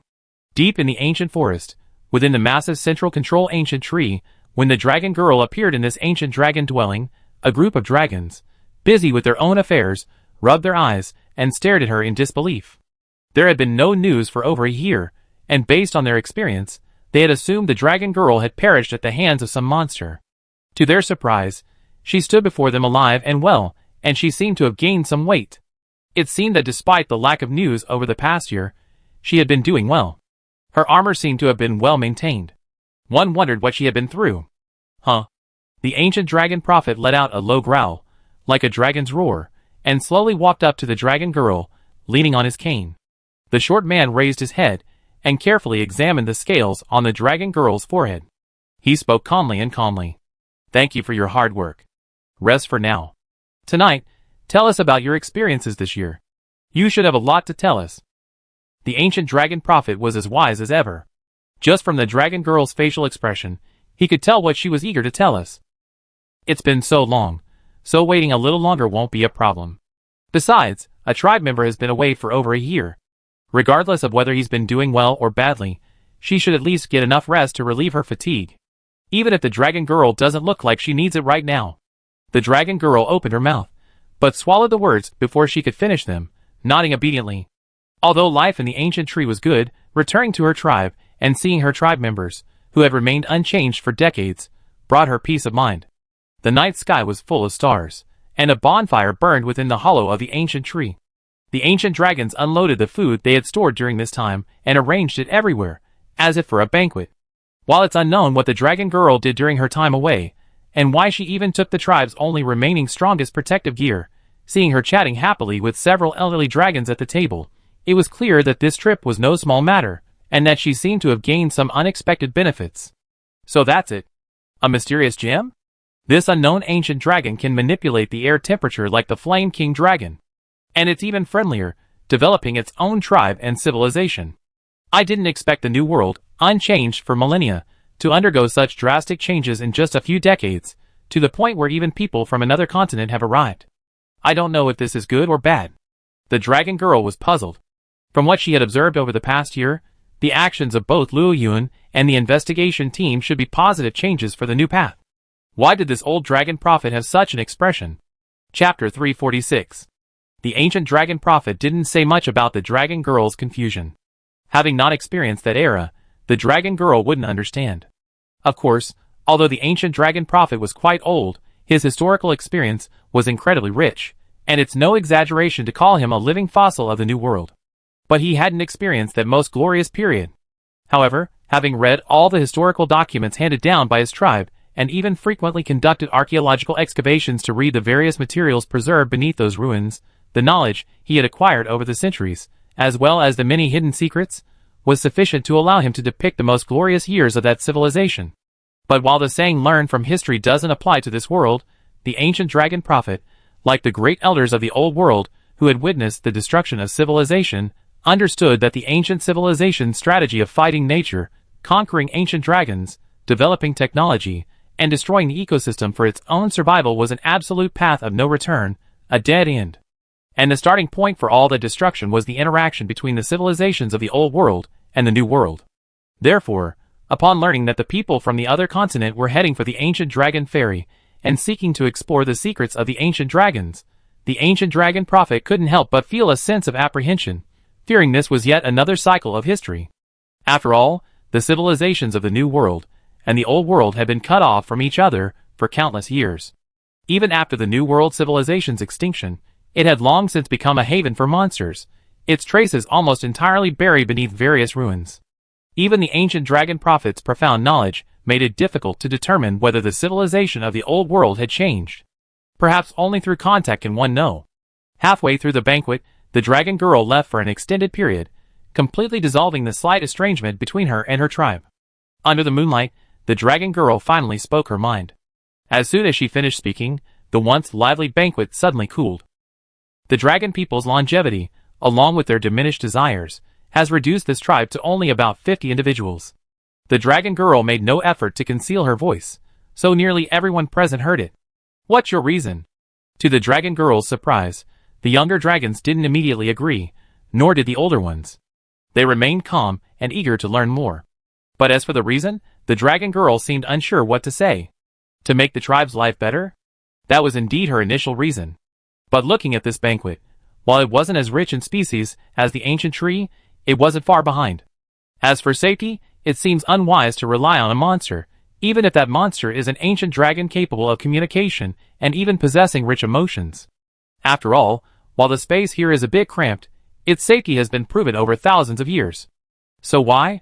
The dragon girl closed her eyes and thought carefully, then opened them again with a resolute gaze. Intuition. At those two words, the young dragons below erupted in a roar. As the dragon girl had initially imagined, the young dragons undoubtedly possessed a spirit of adventure and a yearning for a better life. Therefore, when the dragon girl proposed migrating, some young dragons, inspired by her description of the ancient tree, had developed strange fantasies, and even begun to wonder how they could achieve a better life in such an environment. Decades of experience and the dragon people's usual calmness prevented them from expressing their opinions immediately. But now the dragon girl's reason was simply intuition. This was somewhat unacceptable to them. The longer lived a species is, the more they cherish life, or, to put it bluntly, fear death. This isn't shameful, as it's the instinct of all living things. What they wanted more was a more appropriate reason, one that would allow them to let go of everything they currently possess and muster the courage to seek a better life. Unlike the younger dragons, these older ancient dragons nodded in agreement after hearing the dragon girl's words. For rational dragons, intuition isn't a sixth sense, it's the body's instinctive best judgment after long exposure to a particular environment. The things you want to see and hear may be deliberately displayed to you. But after spending enough time in an environment, your body instinctively reveals its true nature. Add to that the dragon girl's previous description of the ancient tree and the investigation team. This reason was enough to impress the elderly ancient dragons. Tell me, what would it cost us to join the ancient tree? As soon as the ancient dragon prophet finished speaking, the younger dragon stared at the short old man in disbelief. Is that the decision? Some wanted to object, but that person had led their tribe here for hundreds of years. Not only had he avoided natural disaster after natural disaster, but he had also warded off attacks from various monsters, growing the dragon tribe, originally numbering just over 20, into its current size. So, even if there were doubts, no one would dispute his decision. What's the price? The dragon girl blinked blankly, staring blankly at the ancient dragon prophet. In those eyes, which were turning increasingly azure, was a clear, foolish expression. This counter-question nearly threw the ancient dragon prophet off. You're the first person I contacted. Why are you asking me that? At that moment, the ancient dragon prophet felt the urge to rub his temple. He wondered if trusting the dragon girl's intuition had been a mistake. How could this girl be the one to find a resonance partner, something that only appears once every 1,000 years? You haven't even considered whether they accept us, and you rush back to tell me you're planning to send our tribe there without us knowing anything? Oh, that's not the case. The fire dragon leader, known as the Blazing Sun Dragon by the people of another continent, and the current owner of the ancient tree, promised to keep my reward for a reasonable wish. And then, the strong deter named Tonkatsu said, we better demonstrate our value, so we can integrate more smoothly.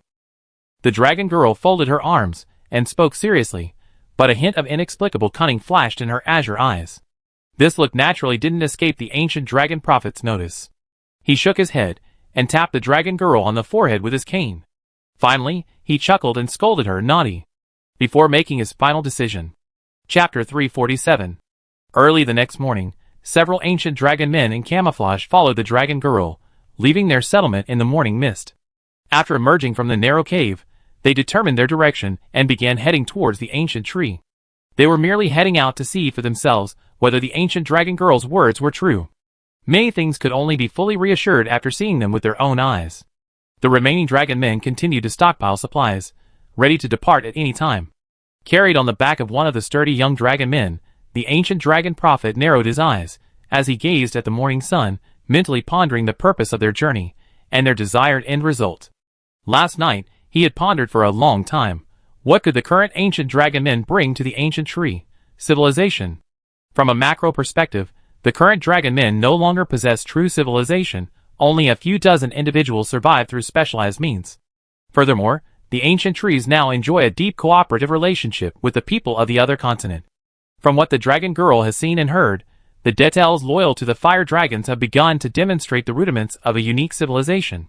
So, when it comes to civilization, it should be the dragon people incorporating themselves into the other civilization. Planting techniques? Various household utensils? And how to use medicinal herbs? For the ancient dragon people, who have experienced a civilizational hiatus, these things, the ancient dragon prophet did not believe, would be superior to those from the other continent. After all, unlike the ancient dragon people, who only had a small number of people left, the other side, with a large population base, would definitely be more powerful than them. After pondering all night, the ancient dragon prophet finally came up with the final item, the ancient dragon alchemy, passed down from the ancient dragon race and mastered by them. It's said that technology relies on archaeology, but in this world, magic also needs archaeology. For a discipline as advanced as alchemy, the older the better. Judging from the current technology possessed by the ancient dragon race, they actually don't have anything worthy of the fire dragon's attention.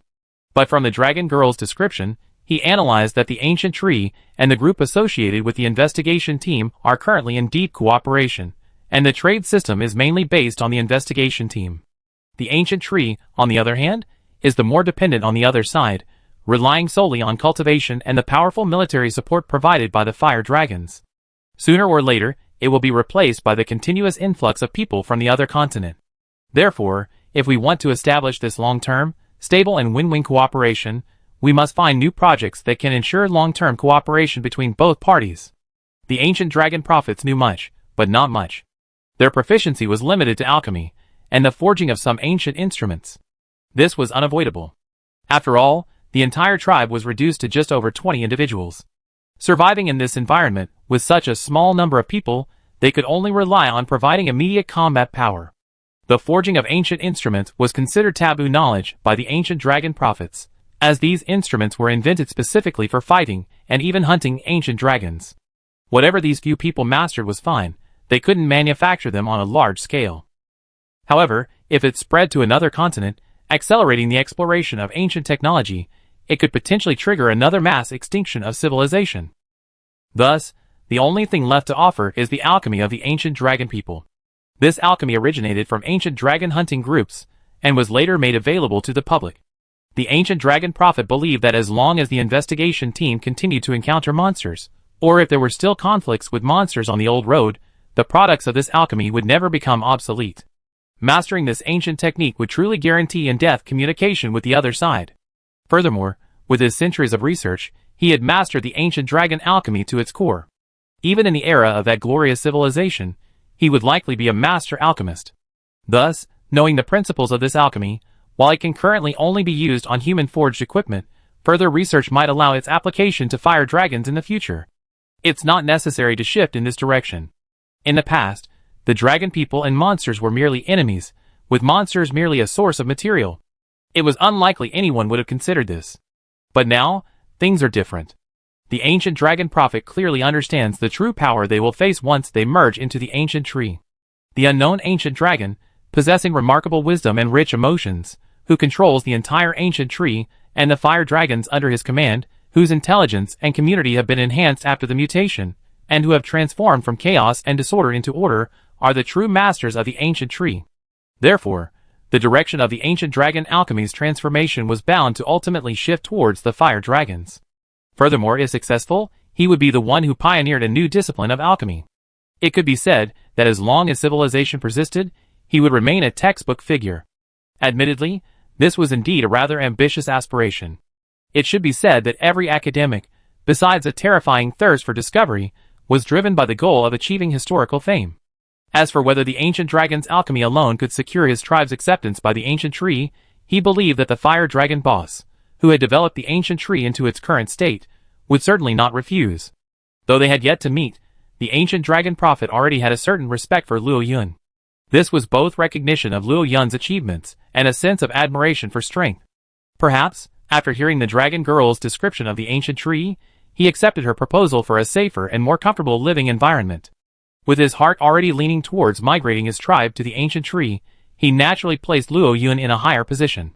It's undeniable that this admiration for the strong and adherence to the principle of the survival of the fittest is also a wild logic of behavior that emerged from the ancient dragon people, after losing the support of civilization and adapting to the natural ecology.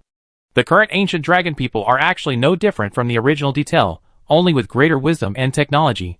With sufficient self-control and thinking, they are just wild beasts struggling to survive in this forest. They have been assimilated by this continent for too long. Chapter 348. Time slips by unnoticed. To be honest, Luo Yun had never felt his lair so lively before. It was as if everything had been turned upside down. Once, it was Xiao Long who constantly provoked Yaji, until she was furious, then he would use his invisibility to watch her helpless rage. Sufficient strength was Xiao Long's confidence, and he also knew when to avoid letting Luo Yun get involved. But now, it was Yaji who constantly provoked Xiao Long. With sufficient strength, Xiao Guagua perfectly displayed his punching bag side. Whenever he got angry, Xiao Guagua would bar his teeth, only to be greeted by Yaji's smirk, eager for a fight. At this moment, Yaji's scale shone with golden light. Luo Yun's new multi-scale ability had also subtly affected her, multiplying her scales, and imbuing them with a subtle dragon energy. Backed by dragon energy, and her own fire dragon's brilliant fluid, the mist dragon's mildly nerve-damaging poison mist had no effect on Aji. The two small, sharp protrusions at the corners of her mouth looked like a pair of canine fangs to Luo Yun, and even vaguely endearing. Over time, Luo Yun had discovered that the symbiotic traits seemed to pass on some of his current traits, albeit at a weakened level. However, on the energy pyramid, each dragon inherited something different. The lower they got, the less they inherited, resulting in only minor changes. Dragons on the second level, like Aji, experienced more noticeable changes in appearance. Furthermore, as the tribe grew, the energy cycle these fire dragons fed back to Luo Yun surprisingly boosted his life energy at a rate no less rapid than it had been in the Dragon Crystal Land. Furthermore, the symbiotic nature provided not only life energy, but also physical and mental strength. things that couldn't be achieved with dragon crystals in the Dragon Crystal Land. This nearly led Luo Yun to recklessly expand his tribe, getting stronger simply by lying down. What an easy way to grow. But after a sudden orgasm, Luo Yun realized that nature wouldn't allow him to do so. While it might not harm him, it would certainly impose certain restrictions on the ancient tree fire dragons. After all, Luo Yun's symbiotic transformation was essentially replacing the old fire dragon population with a new one. Those fire dragons that grew stronger due to the symbiotic nature were reaping unearned rewards, violating the fundamental rules of ecological competition in nature. This was a form of helplessness. Many times, restrained development is the true essence of growth. It's done, meow. This batch of food finally ripened before the extreme cold blocked the road, meow. As the feline, assigned by the survey team to assist with the planting of the ancient tree, he hadn't gotten a good night's sleep recently. He worried about the possibility of the survey team starving if the food didn't ripen before the road was closed. Thankfully, Luo Yun's return not only brought the temperature up to a level suitable for the plants to grow for a while each day, but also seemed to have a stimulating effect on ripening them. Crunching the heavy ears of wheat, the feline cat beamed. The nearby Rathalos, who were in charge of the planting, also smiled, simply because they were happy. Not to mention, they would receive a large reward after transporting this food, which could be traded for many goodies, such as clothing and accessories. With the arrival of civilization, food became abundant, and once basic needs were met, people naturally sought spiritual pursuits. Furthermore, the Rathalos, due to their extreme worship of the fire dragon, sought all kinds of ornaments related to the fire dragon. For this reason, the star base even established a workshop specializing in processing fire dragon scales and teeth, specifically for the Rathalos, who had access to a financial system, to foster a circular flow of money. This was a small tactic the research team had devised to maintain their cooperative relationship. Soon, with the cats working together, the crops were harvested and loaded onto the specially designed cat cart. Nowadays, the fire dragon Rathalos cat carts aren't just used to rescue hunters, they also serve as the primary means of transporting supplies. But after loading 4 carts, the cats felt a bit overwhelmed by the overflowing supplies. Such a large load wouldn't be hauled by just a single thief dragon. In particular, the Elu cat from the Star Stronghold, after arranging 2 thief dragons to try pulling the carts, completely abandoned the old practice of using thief dragons for transporting supplies. In this case, we could only use herbivorous dragons, meow. Yes, herbivorous dragons. Tame herbivorous dragons are indeed very useful laborers. Even the ancient tree has 4 of them specifically for transporting large supplies. But right now, Feycat was worried about the lack of hunters in the ancient tree. The hunters responsible for transporting supplies had all left for the Star Stronghold with the previous supply transport team and hadn't returned yet. But with the coldest part of winter drawing near, they had to get these supplies there quickly. There's nothing else we can do, meow. We just have to see if a fire dragon is available, meow. Ditter scratched his head and glanced at Feycat. This made Feycat a bit conflicted. It wasn't that he couldn't ask for fire dragon's help, but it was simply too expensive. It was enough to hire 2 hunter teams for a large mission. That was the fire dragon's price. And sometimes there wasn't a guarantee a fire dragon would be available. After much deliberation, Feycat gritted his teeth. That's it, meow. This payment would have to be deducted from the supply department's funds. Since the arrival of the 3rd group, the investigation team had become fully staffed and had reopened its financial system. Each department has its own funding, and it's not like they can just squander the investigation team's pool of funds just for a good reason. Yes, I'm talking about you. New World Ecological Research Institute. You wouldn't know it until you investigate, but once you do, you find that this Ecological Research Institute has accounted for the lion's share of the funding spent by various departments of the investigation team over the years. In particular, the research on fire dragons, songing fire dragons, Xia dragons, and good mantises over the years has been so lavish that it nearly destroyed the financial system we worked so hard to establish. You know, once this financial system breaks down, repairing it is incredibly difficult, not to mention the severe impact it would have on our relationship with the ancient tree. Trust is difficult to build, but incredibly easy to destroy. So, after the 3rd group, the New World's request to return to the Old World required a highly capable and comprehensive logistics staff for the 4th group. Chapter 349. On the ancient tree, not far from the cafeteria, there was a newly opened cavernous structure. It was painted with cute cat heads and a very abstract fire dragon totem. A large sign for the mission station stood there. Several deterrers sat on small wooden stools, chatting with one another and secretly showing off their fire dragon ornaments. These cats were specifically assigned to certain fire dragon couples. When the couple they served had free time and indicated they were available for missions, they would gather here to see what missions were available. The ancient tree was different from the star stronghold. Here, there was more free time and fewer missions. As usual, asking for help from fire dragons was too expensive. Even the survey team, due to the still unstable financial system, didn't dare to do so casually. After all, the survey team was currently short of supplies. Some of the cats' orders for supplies had even been unusually overdue for a period of time. There's no way around it. Logistics personnel are insufficient, and since the Third Corps is primarily composed of scholars, the supplies produced by the Survey Corps' logistics staff are primarily for the increased manpower. Any leftovers can be traded with the cats, so it's already considered overtime work. This has left the newly appointed supply squad leader utterly miserable, and he frequently complains to the commander-in-chief. But what can be done?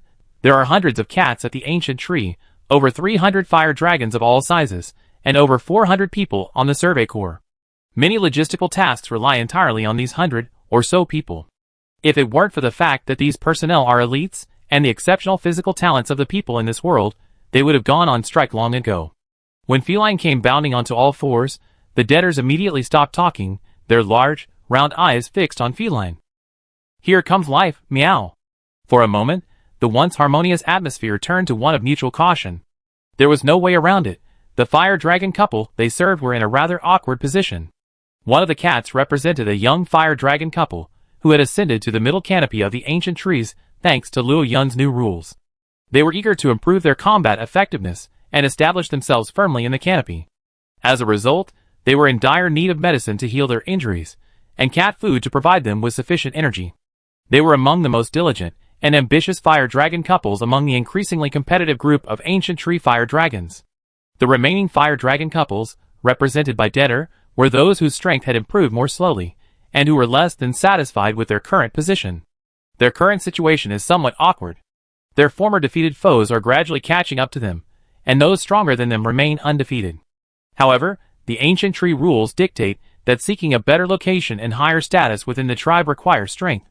As a result, they are the most diligent fire dragon family in taking on missions outside of hunting.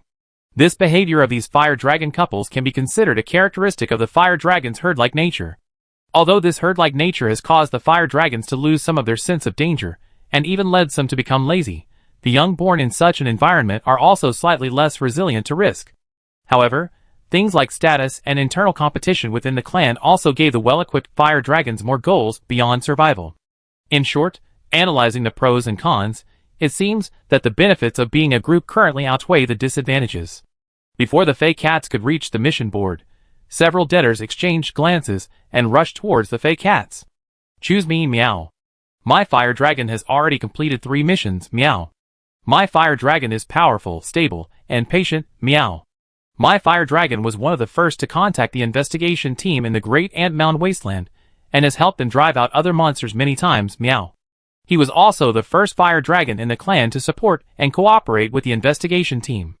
Choosing me will definitely help you complete the mission perfectly, meow. The cats meowed in unison. The proud fire dragons naturally wouldn't say these words out loud, nor would they be embarrassed to do so. But for the cats, it didn't burden them at all. As cats from the dedicated ancient tree fire dragon tribe of Betel, specifically tasked with caring for fire dragon families, their sole concern is how to best serve their fire dragon master. Since it's the fire dragon master's order, and they willingly accepted the mission, they do their utmost to help him secure it. Thus, each cat has become a gold medal salesperson, constantly promoting the fire dragons they serve. However, among this group of cats, the cat of the young fire dragon couple stood out. After all the conversation they just had, it seemed the fire dragon couple they served had nothing to offer the fire dragon master they served. Lack of strength, little mission experience, and low status within the fire dragon clan. But if this cat simply refused to compete for its fire dragon master, its conscience would be tormented, completely contradicting all its years of training. So, in the end, it could only weakly say, "My fire dragon master asks for less, meow." Well, that was indeed its only advantage. The Fey cat, initially frightened by the enthusiasm of the Detels, suddenly heard these words, its eyes brightening, and it was about to say something. In the small room at the mission office, a rather plump female cat, obviously elderly, banged a small sign in her hand on the table. "Shut up, meow."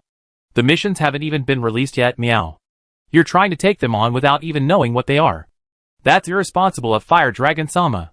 You idiots, have all the teachings you received been eaten by the hate birds, meow. It must be said that this cat lady was quite intimidating. As soon as she finished speaking, the cats that had been surrounding Feicat fell silent and returned to their seats, waiting for Feicat to register for the missions. Each of them lowered their heads, as if reflecting on their actions. Seeing this, the cat lady, who had once been responsible for Aki's life and was the original Fire Dragon detail, nodded in satisfaction. Then, with a kind smile on her face, she looked at Feicat with a completely different, gentle tone. Excuse me, are you registering for the mission, meow? The kind tone and soft intonation reminded Feicat of the cat cook who once served on the research team, the head chef's master, a cat with a similarly gentle voice. Chapter 350. The gentle tone of Aunt Cat, who was manning the signboard, instantly calmed Fei's nervousness and anxiety. Under Aunt Cat's careful guidance, they quickly registered the task. As Aunt Mao continued to write on the paper, the expression on Fei's face shifted from its initial gentle smile to a hint of surprise. He kept looking up at Fei under the counter, wanting to interrupt several times to ask if she was sure she wanted to issue such a task. If it hadn't recognized Fei, knowing that she was a key member of the survey team, specifically responsible for supervising and assisting the cats in growing food, Fei would have thought she was some clueless kitty, teasing them. Perhaps realizing the reward for the task she had registered was a bit too low, Fei bowed her head deeply after Aunt Cat posted the paper with the task. Fei was braced for the surprised, even angry, stares of the cats ready to accept the task. Mission: due to a shortage of manpower, there aren't enough hunters to handle this food transport mission, so the fire dragons are urgently needed. This was actually a pretty good start. At least 2/3 of the cats, after seeing this, carefully considered their fire dragon's time and decided it was acceptable. It was just a supply transport, and it was a familiar route from ancient times to the Starry Sky stronghold, with few monsters stopping there. It could be considered a scenic outing. But when the mission prompt revealed that the towing vehicle was being pulled by 4 herbivorous dragons, most of the cats' expressions changed. It's winter now, and even the ancient tree forest is experiencing a certain food shortage. The ancient tree area is relatively safe, thanks to the fire dragon boss's daily temperature control, allowing plants to grow against the season. Consequently, many herbivorous dragons roam this area. This ensures that the carnivorous monsters within the ancient tree area will generally have no shortage of food. But once outside the ancient tree area, these 4 adult herbivorous dragons will undoubtedly be a hearty feast for those food-starved monsters, meaning there will undoubtedly be fighting along the way. Fighting is fine, after all, the fire dragon bosses are not afraid of battle. But what the cats can't accept is the reward. Too little, truly too little, meow. Based on the current conversion rate for supplies in the ancient tree, this reward is only enough to provide a fire dragon couple with about 3 days of cat food, or enough basic medicine for 12 rescue operations. This price is already far below the current market price. For these devoted broker cats, this mission was definitely inappropriate. Even the hunter squads on the investigation team would probably think twice before accepting such a mission. After all, they might encounter more than just 1 or 2 monsters along the way, and the journey would last several days. The 4 conspicuous herbivorous dragons would be a feast for the hungry monsters roaming the transport routes, a feast worth risking their lives for. Watching the cats depart, Fei lowered his head helplessly. Although this situation was expected, Fei still felt a sense of loss. Looks like we really need to borrow some money from the Research Institute. Over the past year, thanks to the incident with the mantis, the logistics squad, once the most well-funded, has become the most underfunded department. Master, I'm at my wit's end, meow. Cat already pictured the gloomy expression on his master's face, the current logistics squad leader, after seeing the financial statements. Just as Cat was about to leave, a small deter, who had been standing outside the group, came over crisply. Can the reward for this mission be increased a bit, meow? Not too much, just a little bit, at least enough for 4 days of cat food, meow. The deter, recalling the minimum requirements given by the fire dragon master it served, gave its own price. Although it was indeed far below the current market price, for the fire dragon master it served, you get what you pay for. The fire dragon master it served was not particularly strong among the tribe, and the reward for this mission was not much, so it seemed both sides could make do. Besides, the good missions wouldn't be for the fire dragon it served. No choice, you know. The Fey Cat couldn't believe a fire dragon would actually accept such an offer, even though the one standing before it wasn't the fire dragon assigned to the mission, but merely its representative, Deter. But according to the new established rules, if Deter accepted, it meant the fire dragon behind it had to accept as well. So the Fey Cat, thinking it over, immediately agreed, fearing it might regret it. The two sides quickly reached an agreement, and each registered their mission. When the Fey Cat returned to the transport starting point, its face beamed with joy. In response to inquiries from the other debtors escorting the transport, the Fey Cat smiled and said it was incredibly lucky to have hired a fire dragon at that price. The sun rose high in the sky, and the agreed departure time soon arrived. When the Fey Cat saw the fire dragon couple landing near the starting point, it blinked its big round eyes and rubbed them in disbelief. "Isn't it just one, meow?" the Fey Cat asked, puzzled, as it looked at the debtor, who had slid down the tree trunk, carrying a small bag. "Hey, one? Meow?" The debtor, representing the fire dragon couple, tilted its head in confusion. It was unbelievable. This was also its first time accepting a mission at the mission site on behalf of the fire dragon couple. It believed that since fire dragon couples always travel together, they should also take on missions together. How could only one of them go on a mission? For a moment, both sides were silent, unsure of what to do next. At this moment, the male fire dragon let out an impatient roar. Alucat also noticed the conflicted look on Deter's face and sighed. "Forget it. 2 fire dragons, just 2, meow. I make up the difference when we get to the star base, meow." The price was low enough anyway. Even if it was doubled, it would only be a little more than hiring a single fire dragon. Comparatively, this batch of supplies was more important. I was sure its owner would understand it later. So, a fire dragon couple on their first mission, along with a cat taking on a mission for the first time, set off in a daze with the transport team. The era of internal competition among the ancient tree fire dragons had officially begun. Chapter 351. Luo Yun was unaware of the growing swarm of fire dragons, seemingly heading in a certain direction and moving further and further away. Or, even if he did, he could only observe the situation silently from the sidelines. The ecological model developed in nature was the most suitable. He believed he could not find the optimal answer through repeated ecological choices. All he could do was make appropriate decisions at critical moments to maintain the seemingly solid, yet in fact fragile, new ecological environment of the ancient tree. Recently, Luo Yun had received good news. With the help of the mantis, a new nest atop the ancient tree had been built. Constructed entirely of wood stripped from the branches of the ancient tree, the nest was not only more resistant to fire, but also extremely strong and durable. After completing all this, the mantis, seemingly having observed Luo Yun, stumbled upon the remaining wood and returned to the ancient ruins basin with the archaeological team that had been preparing for a long time. Without this creature who would take a little time every day to secretly observe, Luo Yun felt much more relaxed. Besides hanging in the sky like a second sun and occasionally bullying the exploitative Xiaolong with Yaji, he spent the rest of his time either lazing around or developing new moves. He intended to use this method to better control his body and the immense energy within it. However, developing new moves always required something to test them. In the Dragon Crystal Land, due to its unique ecological pattern, he could freely practice with ordinary monsters, as long as he didn't start a massacre. While the ancient tree forest does indeed have more monsters than the Dragon Crystal Land, they're even harder to find in this dense forest. As for the other fire dragons in the group, so Xia Guagua, who'd been living off the ancient tree and collecting spoils, became the perfect choice. For the next few days, Luo Yun made it clear to him that this was an ancient tree, not a star stronghold. Every mandrake or other medicinal herb he took wasn't going to be wasted. Not far from the ancient tree, in a clearing near a stream, this area had become a rugged, open space due to Luo Yun's previous battle with the steel dragon. With little vegetation and few creatures, and the open terrain, it became the perfect battleground for Luo Yun and Xiaolong. Of course, that's assuming their fight could truly be called a battle. A few flaming scales shot into the dense fog below, exploding with a loud bang. A large number of fiery fragments, piercing the air, scattered through the dense fog with a sound of shattering flames. Then came the highly artificial quacking of the Xiaolong. "I'm injured," quacking. "I can't fight anymore today," quacking. With that, Xiaolong emerged from the thick fog, still under Luo Yun's scowl. Not to mention, to convince Luo Yun of the truth in his quacking, he had even swallowed several scale fragments scorched with calamity flames. The sharp fragments, carrying an absolutely intense heat, pierced Xiaolong's scales, tearing through the thin layer of flesh beneath. Even if Xiaolong's quacking was merely a deliberate gesture, it showed that Luo Yun's new move could still inflict some damage on an unprepared ancient dragon. After all, it still managed to break through its defenses, right? It seemed to see the flames on Luo Yun's body gradually extinguishing.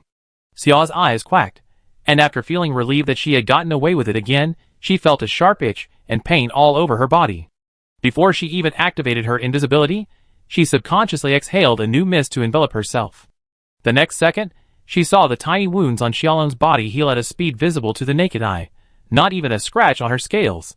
This incredible healing ability, even without knowing how to treat deeper wounds, the healing time of just this one minor wound was comparable to the recovery speed of a Nergigant. Quack! Oh no! I forgot to turn invisible. Almost instantly, Xiaolong realized that she was still under Luo Yun's gaze. As if a little secret had been discovered, she frantically activated her invisibility and disappeared from Luo Yun's perception. In the sky, Luo Yun's eyes narrowed slightly. Wasn't Xiaolong's rather clumsy acting skills actually revealing a new message to him? Luo Yun used Xiaolong as a test move, not only because he admired Xiaolong's powerful vitality and exaggerated attributes, which belonged to an ancient dragon, but also to proactively show off his strength to this ally and test his current state. After all, he was an old monster who had lived for hundreds of years, and had been with the investigation team for so many years. Xiaolong was no longer the ignorant country girl she once was. It was perfectly normal for allies to flex their muscles and test each other. After all, doing so could boost confidence on both sides. So, after gaining a general understanding of Luo Yun's current performance through these little tricks, Xia Guagua also inadvertently revealed a new side of herself. Both sides were making progress, and the alliance remained strong. Is the poisonous fog no longer just poison? It has incredible healing power. Today's experiment concluded. Looking down at the still thick fog below, Luo Yun flapped his wings and soared high into the sky, carrying a gust of hot air. In the fog, a beetle, about half a meter long, emerged from the soil after noticing no movement.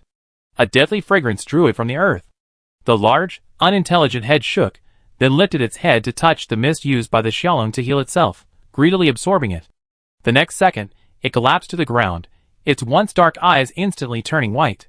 Granulation tissue rapidly grew in the membranes of its joints, swelling, and then exploding with a loud bang, sending a spurt of green blood, stained by the toxin, and causing a terrifying reaction, spurting out.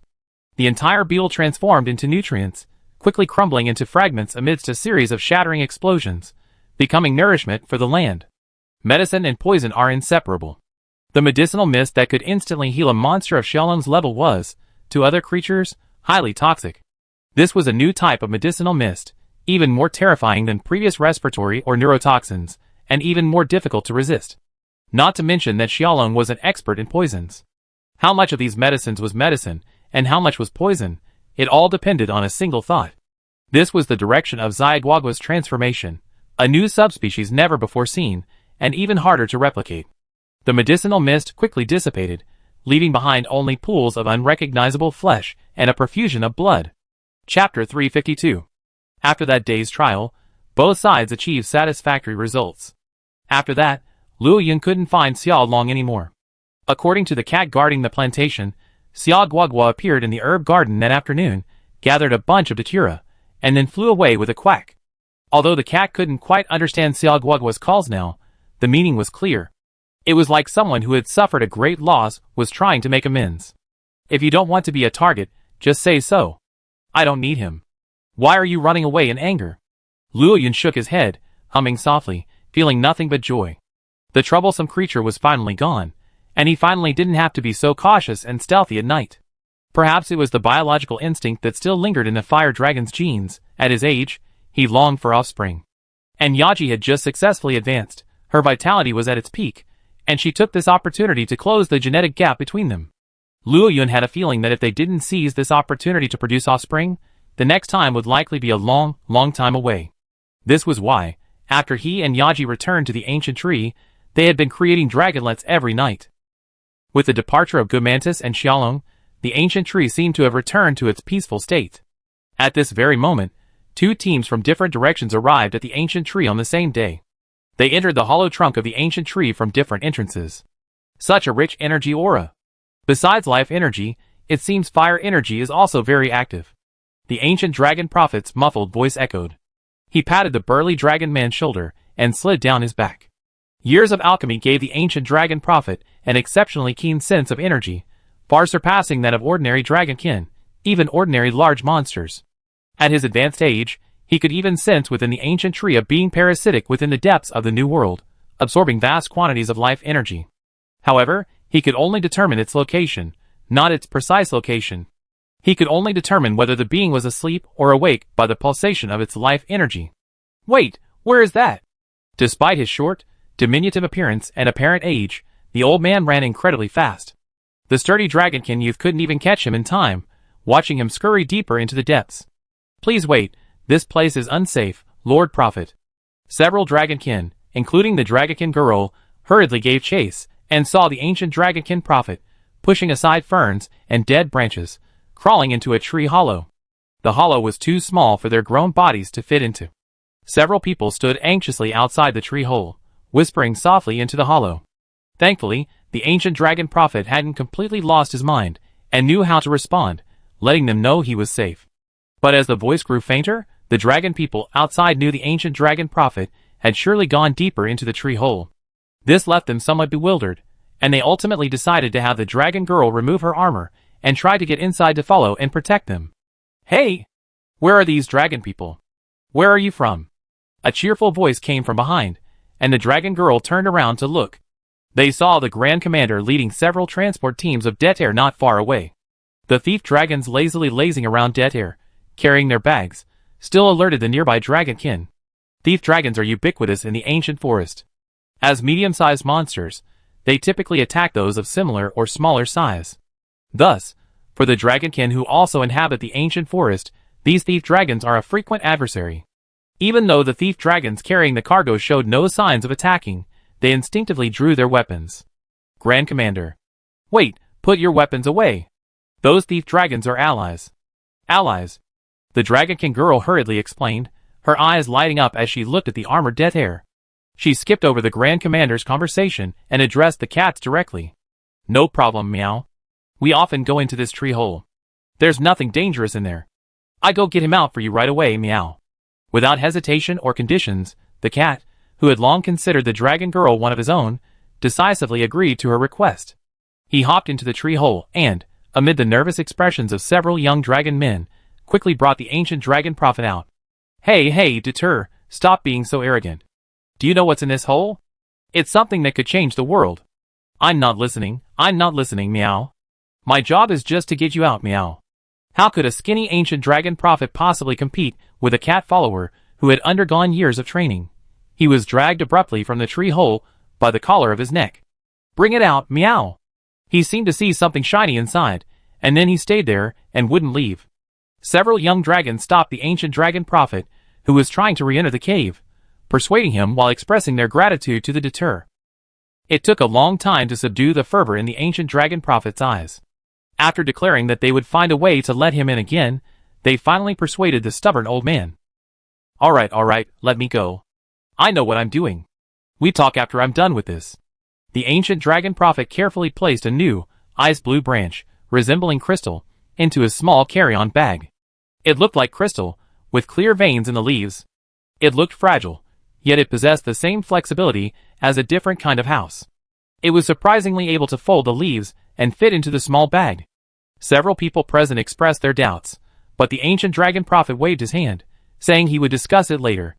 The dragons remained silent, but the Grand Master rubbed his chin thoughtfully. That thing looked truly miraculous, and it was growing within the ancient tree. Having lived within the ancient tree for so many years, his knowledge of it was second only to the deserts.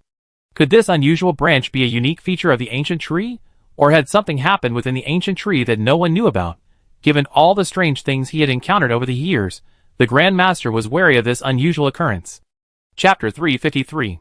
If this were anywhere else, the Grand Commander might have already begun an investigation, believing that any unusual changes were most likely related to the ancient dragon.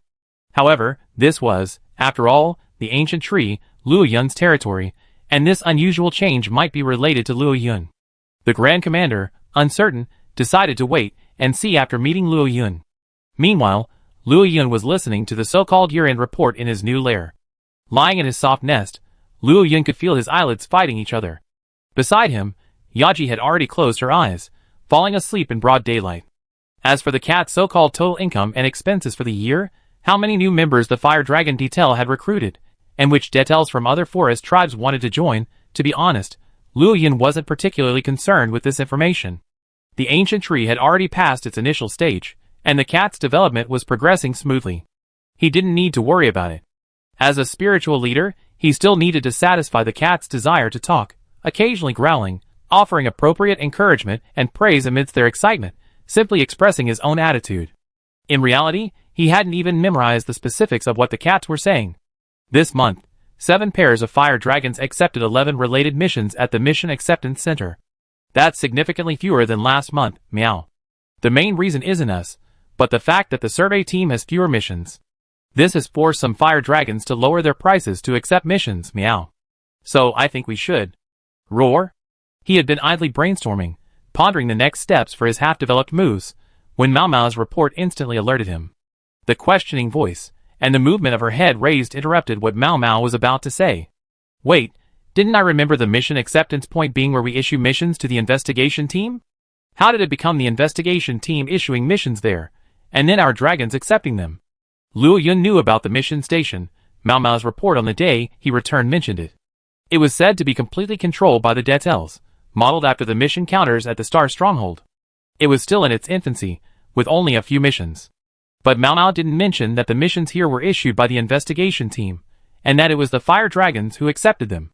Luo Yun had assumed that this mission station was like the mission bulletin board at Detail's station in the Star Stronghold, issuing missions to the hunters or scholars of the investigation team.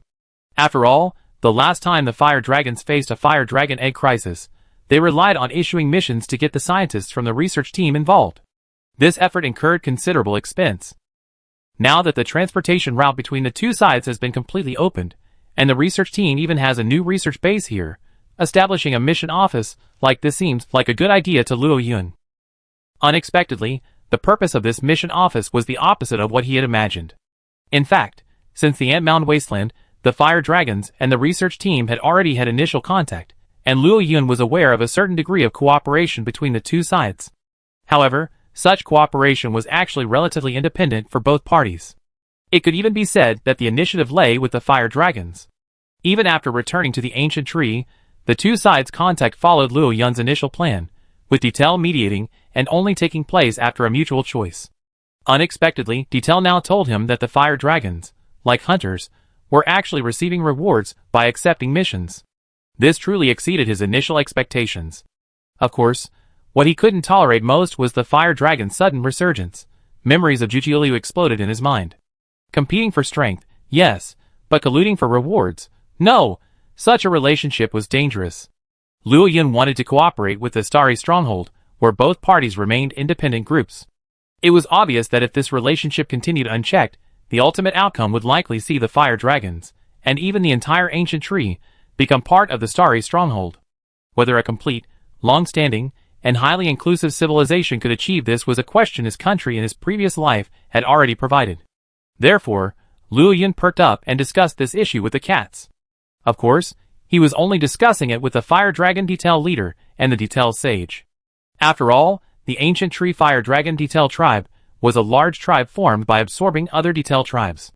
After a long discussion, they concluded that the current situation was indeed just a sign of things to come, but the real cause of this sign was not the internal conflict among the fire dragons, but the resource restriction rules established by Luo Yun. The ultimate goal of these fire dragons is to improve their own strength, not simply enjoy life. Besides their talents, the speed of improvement for fire dragons with sufficient supplies differs significantly from that for those without. However, Luo Yun's rules restrict their access to supplies, thus creating a loophole where they can earn rewards by accepting missions and then redeem them for supplies. Solving this internal conflict is actually quite simple. Luo Yun only needs a single command. The difficulty, however, lies in their limited supplies. If this problem isn't solved, similar internal conflicts will persist. If only we had the ability to manufacture or even develop appropriate medicines ourselves, meow. Detail sighed. But developing medicines isn't that simple. Detailman can handle the basics, but developing medicine specifically for fire dragons requires a vast amount of knowledge, far beyond the reach of orcs like Detail, who have only just emerged from primitive times into the urban age. For a moment, the lair fell silent. Tonkatsu, diligently guarding the area, opened his mouth, wanting to say something, but then, uncertain about the lack of news about the dragon girl, he closed it again. In this silence, today's report concluded. Luo Yun sent the cats away, issuing the restrictions regarding the mission office while he considered a solution. After all, he couldn't just cut off all contact between the fire dragons and the investigation team, could he?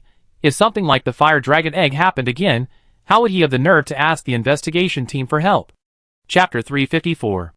As the saying goes, when sleepiness strikes, a pillow is offered. After a few days, Luo Yun finally understood the meaning of this saying. The dragon girl and several of her clansmen arrived at Luo Yun's new lair. The old ancient dragon looked at Luo Yun with shining eyes.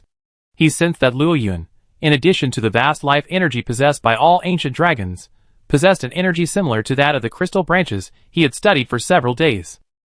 This group of dragons didn't come to visit Luo Yun immediately upon their arrival. Instead, through the help of Pig Bone, they spent several days aboard the ancient tree, gaining a firm grasp of the tree's current situation. Only then did they come when they had sufficient confidence. To be honest, the ancient dragon prophet's only bargaining chip was alchemy at first. However, when he learned that the fire dragons of the ancient tree were limited in medicine and other logistical supplies, and that the fire dragon leader, whom he had yet to meet, was also struggling with this, he immediately requested Pig Bone and examined the potions provided by the ancient tree. It was hard to believe until one saw it. The investigation team was also limited by the availability of raw materials for medicines in the New World.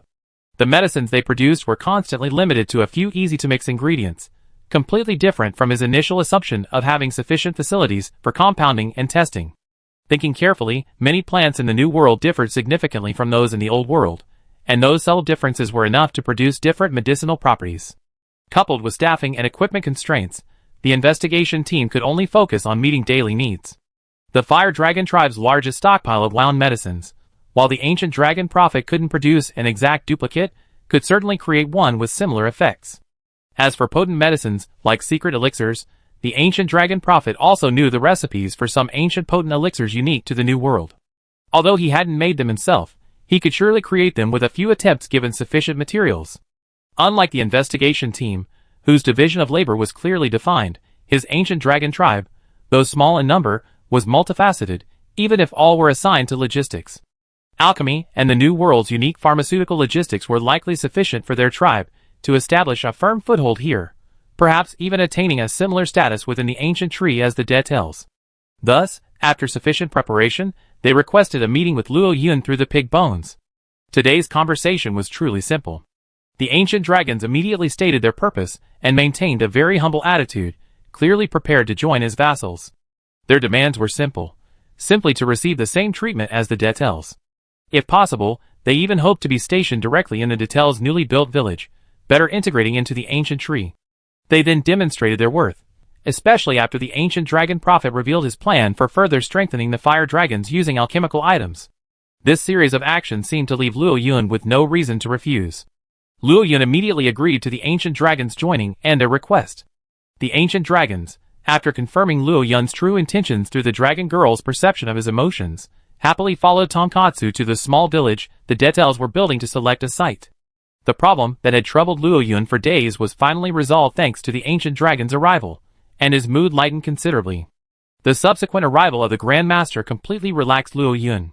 "Hey, old friend, long time no see." For over 10 years, this was the same greeting every time. Luo Yun had long since grown accustomed to it, and the Grand Master approached Luo Yun without hesitation, sitting cross-legged and surveying his newly constructed lair. "Not bad, much better looking than the previous one. Not only is it more spacious, but it also better suits your status, old friend. A king should act like a king, don't you agree?" Hee. Indeed, the old continent did have royal families, complete with castles and other amenities. A long time ago, the Grand Master had complained that Luo Yun, the leader of the Fire Dragon clan, lived in a secluded cave in the middle of the land, a fact that didn't suit his status. However, Luo Yun ignored him at the time, and the subject was dropped. The Grand Commander had grown accustomed to Luo Yun's cold reception. After a few pleasantries, Luo Yun's perfunctory response finally brought the matter to a head.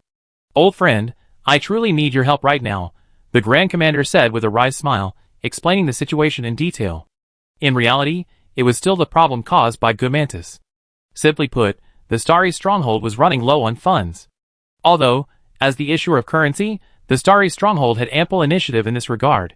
With the establishment of a financial system, they couldn't afford to take money lightly. After all, money and investigation points weren't just transactions, they also served as a guarantee of credibility. For over a year, the survey team has been diligently constructing buildings and metal pillars, increasing their reliance on the Rathalos. Trade has also seen a surge of funds flowing into the ancient tree fire dragon clan's coffers. Unfortunately, the Rathalos haven't had any significant financial outflows this year, aside from trading and logistical supplies. Currently, the Star Stronghold is also facing a logistical shortage, and several detail orders have gone unfulfilled. If this continues, there's a risk that even the hunters won't be able to fund their outbound investigations. So, after deliberation and confirming that no further funds can be awarded, the survey team hopes to have the ancient tree issue a few missions, allowing newly idle hunters and other personnel at the Star Stronghold to participate and thus recoup some funds. If this isn't good news, what else could be better? The survey team proactively requested the issuance of these missions. It's their request, not the ancient tree's fault. This will allow the ancient tree's missions to be more than just internal, and it will also help to calm the fire dragons. Good news, truly good news. So, despite the Grand Commander's embarrassed expression, Luo Yun decisively nodded and agreed to his request, earning the Grand Commander's praise for his generosity. Both sides received satisfactory answers, each resolving their respective issues. In this harmonious atmosphere, everything gradually returned to normal. As time passed, the ancient dragon people finally relocated their entire clan to the ancient tree. Many more tasks were posted, such as, I need fresher ingredients to make fire dragon cat rice. I hope there are hunters willing to hunt some herbivorous dragon cats. The fire dragon cub is almost time to leave its nest. It would be great to have some less powerful monsters to train my fighting abilities. Meow. Fire Village urgently needs skilled craftsmen to build special facilities. It's really urgent. The young dragon people. For a moment, the ancient tree seemed to be infused with vitality, and its development progress began to accelerate by leaps and bounds. Time passed quickly, and in a blink of an eye, several years had passed. That day, on an island not far from the New World, a large amount of exposed vegetation and fresh water disappeared, leaving only broken deep pits and some broken tree roots. Chapter 355. The liaison ship responsible for this year's mission docked at this small island, marked on the nautical chart, where it could be used for resupply of fresh water and other resources. However, with the return of the hunters aboard, they had brought back very little fresh water, let alone edible fruits and other supplies. Is it the same situation as those islands before? The captain lowered his monocular, looked at the grim-faced hunters, and sighed. This is the 7th island we encountered where this has happened. According to the kingdom's current investigation, the only ancient dragon suspected of crossing, but missing, is the flame concubine dragon. However, what's happening on these islands is clearly different from the damage caused by the flame concubine dragon. We conducted a brief investigation, and found that only some trees and lakes have disappeared. It feels like they were ripped out of the ground and carried away. The hunters responded. Forget it, that's not our concern. Since this incident occurred along the route of the ancient dragon ferry, the enemy's target must be the New World. Let the professionals handle the professional matters. We only need to maintain biannual communications. The captain didn't delve into the matter further. Their liaison ship's mission was also extremely dangerous. Without the ancient dragon ferry's ancient dragons leading the way, their safe passage from the old world to the new world was entirely due to the captain's exceptional navigational experience. Their work was so dangerous that they could hang their lives on their shoulders at any moment. So, if they could find out something in passing, they would do so. If they couldn't, they wouldn't expend any more effort. Captain, look! At this moment, a nearby hunter suddenly exclaimed, pointing skyward. The captain reacted quickly, raising his telescope and looking in that direction.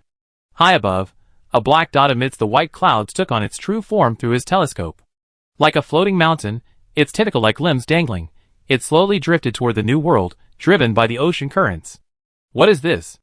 At the port of the New World Star Base, the captain handed the commander-in-chief a piece of paper with an image of the monster he had seen, saying earnestly, that monster isn't moving very fast, but judging by its direction, it's likely to land near the star base. You need to prepare early. Seeing the commander-in-chief nod, the captain breathed a sigh of relief and continued, we won't be rushing back this time. We stay and help you. Just let us know if you need anything. Although the captain couldn't identify the monster's origins, his mountain-like bulk told him it was no easy task. Thank you. The commander-in-chief, his short, frizzy hair already beginning to show streaks of white, smiled and patted the captain's shoulder. After a heavy thank you, he immediately began arranging their accommodations. On the way, The captain looked at the somewhat deserted Starry Sky outpost with some confusion. He asked worriedly, "Have you guys had any major missions recently? Why does it feel like there are so few people here compared to the last time I was here? Can these few people stop that giant?" As soon as he finished speaking, the commander-in-chief's slightly curved mouth suddenly fell. Big mission. Where did that big mission come from? Haven't nearly half of the missing personnel gone to the ancient tree? In the past few years, after the Grand Commander returned to the ancient tree, they've been very cooperative in issuing numerous missions, bringing back a significant amount of funds.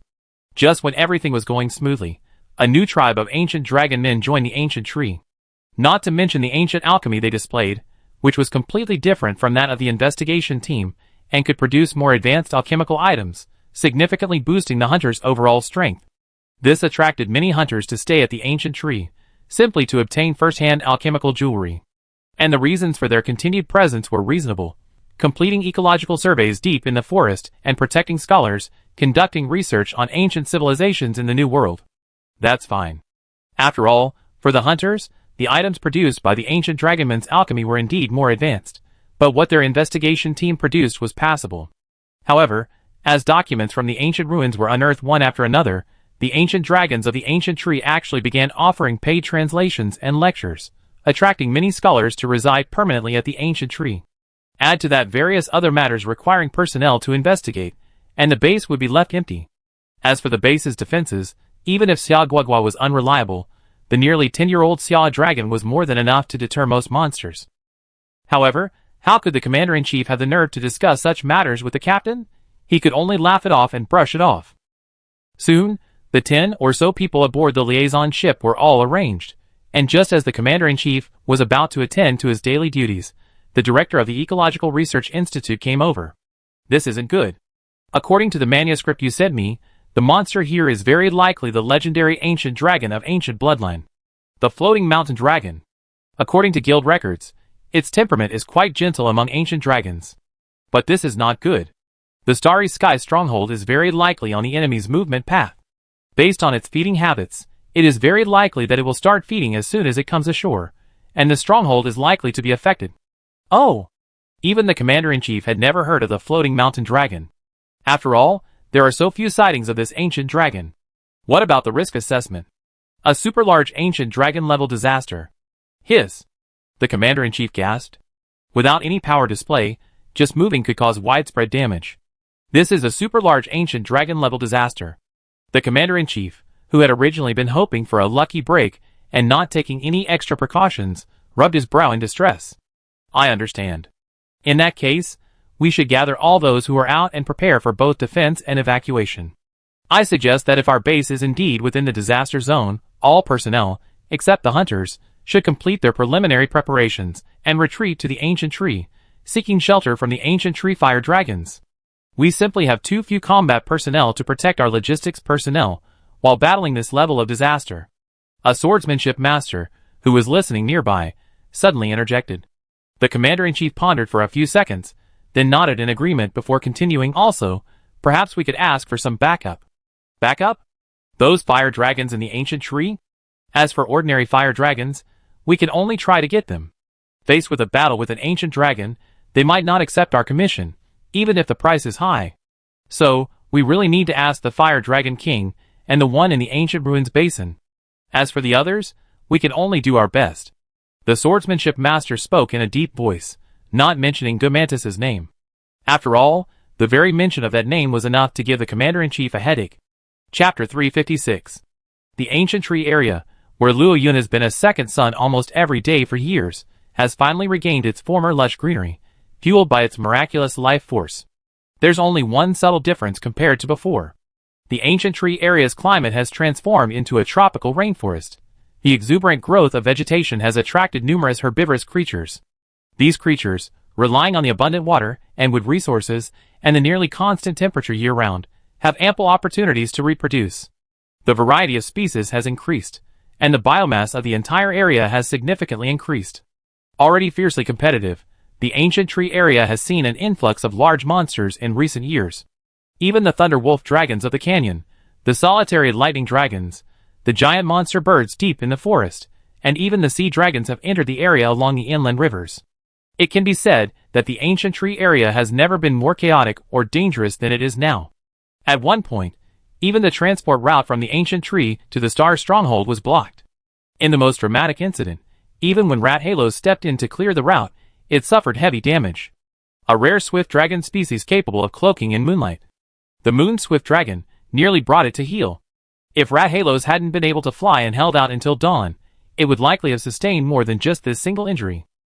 In the end, Luo Yuan and Yaji demonstrated a powerful ancient dragon-level duel against the moon swift dragon, overwhelming the rare species and, in doing so, deterring a host of monsters attempting to occupy nearby territory. Only then was the shaky transport route restored. "It's done! I finally did it!" A frantic voice echoed from the alchemy workshop in Blazing Village as the ancient dragon prophet fished a crystal-like triangular scale from the massive alchemical cauldron.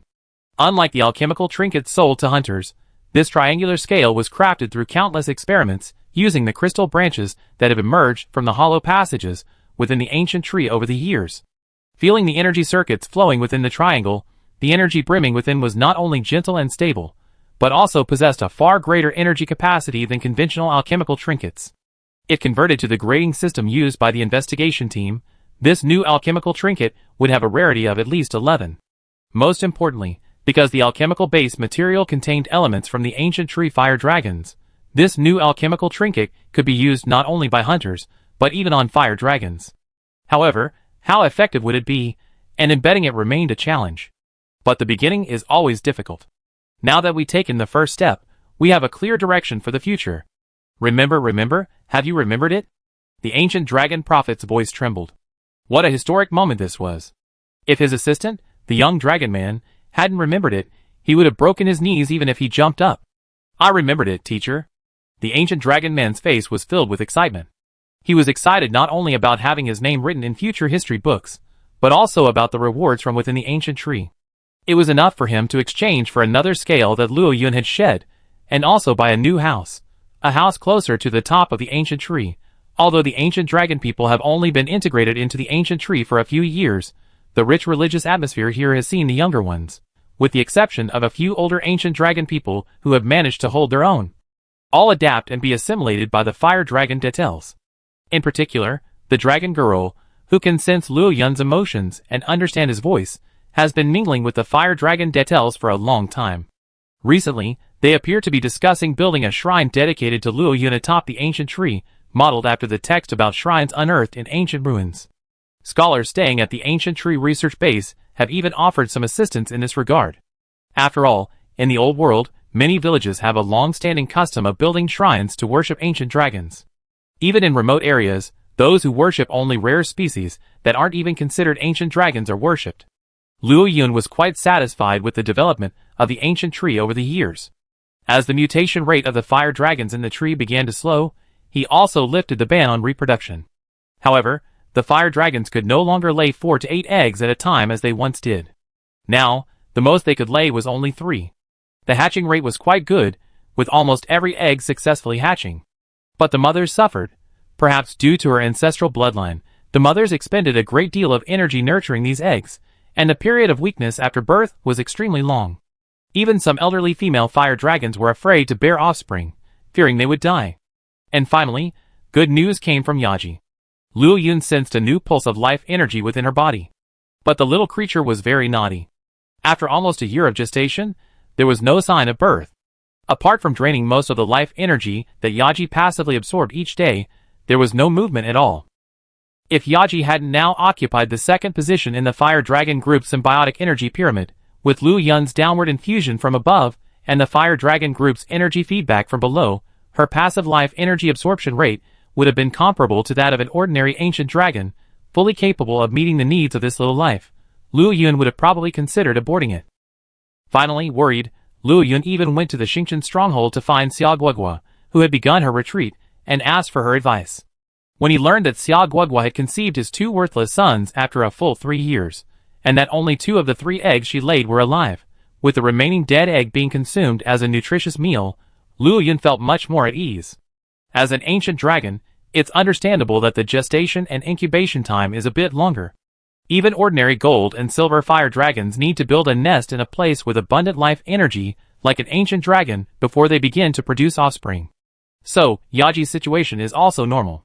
Since then, Luo Yun has changed his lazy demeanor since becoming an ancient dragon. He always takes Yaji with him on hunting and patrols, rarely letting her out of his sight. Even when they sleep together, he occasionally licks her scales. This strange look is similar to the way Yaji used to treat Luo Yun during the blind date season when they first moved into the ancient tree.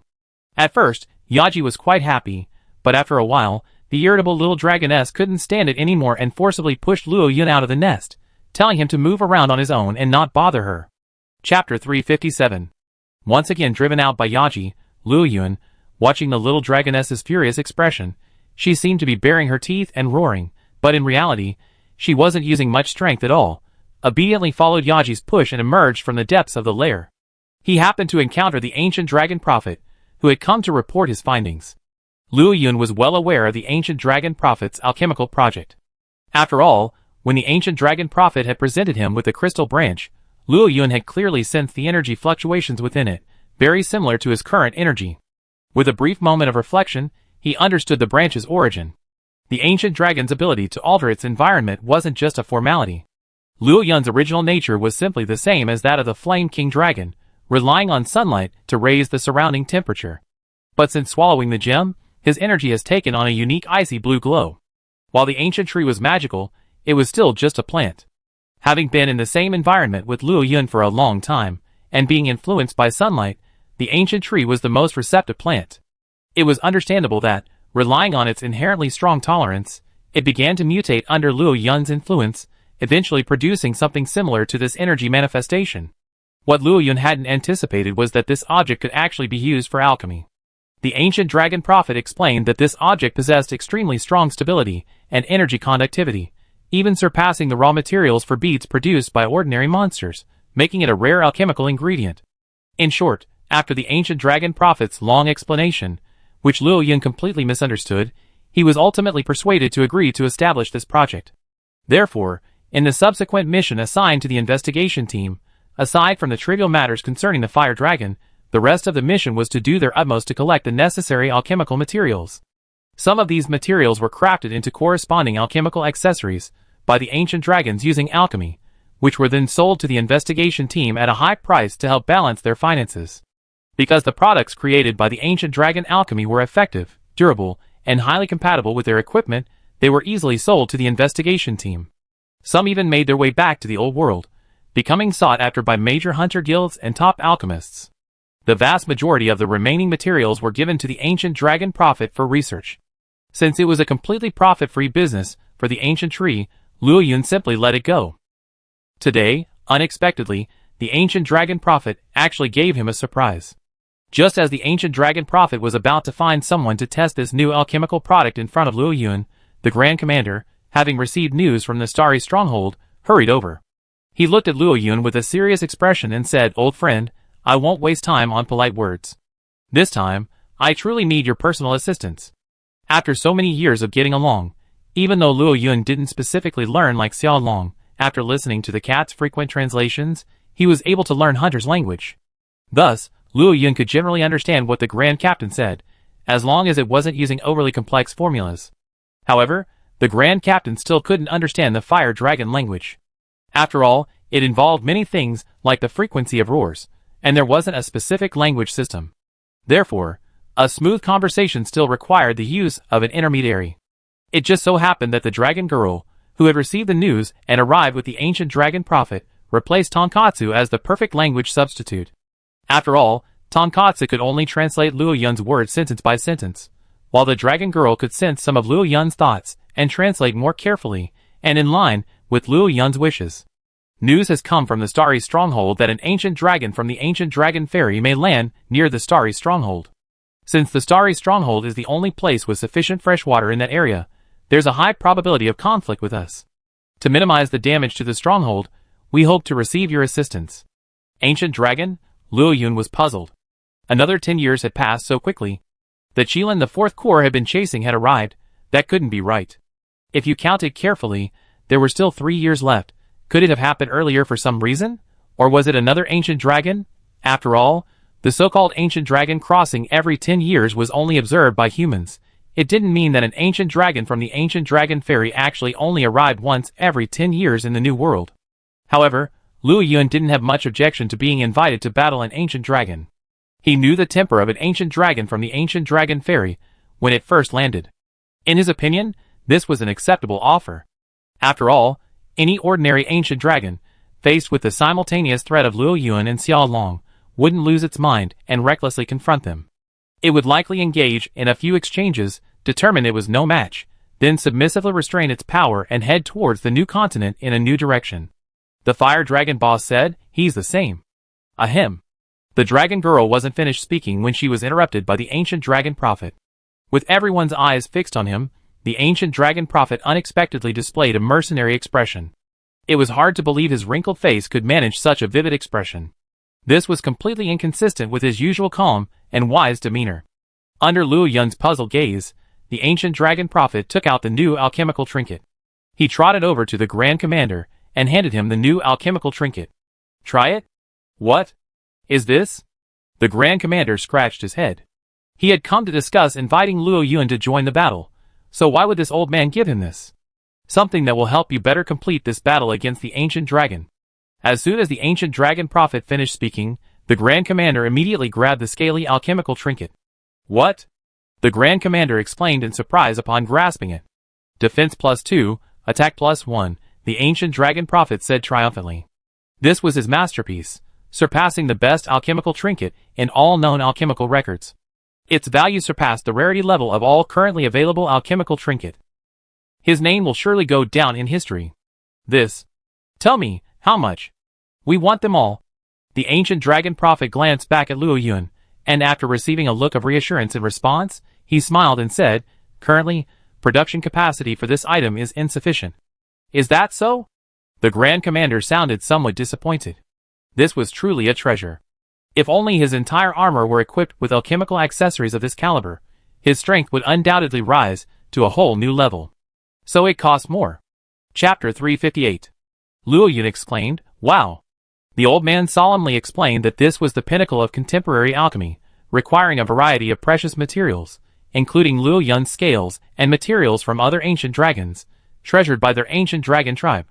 Luo Yun felt a little embarrassed listening to the strange assortment of materials, but the Grand Master nodded in agreement. It was obvious he was teasing the old man. The Grand Master looked honest, but he was actually quite a shrewd man, though he was more magnanimous and upright in his conduct. Finally, after the ancient dragon prophet had finished his talk, the Grand Master finally asked for the price. The ancient dragon prophet was unequivocal, pricing the price at 5 times the price of the jewelry they normally sold using ancient dragon alchemy. "No problem." The Grand Master agreed without hesitation. The ancient dragon prophet, already prepared for a bargain, froze for a moment. "You know, the trinkets they craft using ancient dragon alchemy are priced quite high. A 5-fold increase is a significant price. And the materials used in this new trinket, aside from the slightly rarer crystal branch, were all collected from fire dragons, even the new, common fire dragons that inhabit the lower levels. At 5 times the original price, the ancient dragon prophet even felt a bit ruthless. But now, it seems, he's actually asking for a lower price. Well, let's make this deal. We take whatever new alchemical trinkets we have, but if we don't have enough cash, can we use the materials to offset the cost? Of course, no problem. Looking at the ancient dragon prophet, who was mired in self-doubt, the dragon girl, having received Luo Yun's instructions, took over and agreed. "All right, it's settled then." The Grand Commander's lips curled slightly. After all, the money wasn't his, so why wouldn't he agree? The most important thing was to show Luo Yun his attitude, to increase his leverage in agreeing to help defend the starry stronghold. A small sum of money in exchange for the assistance of an ancient dragon, it couldn't be a better deal.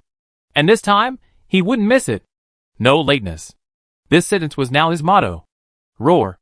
The fire dragon boss asked about the ancient dragon of this ancient dragon crossing. "Do you know what it is? Do you have any pictures or anything like that?"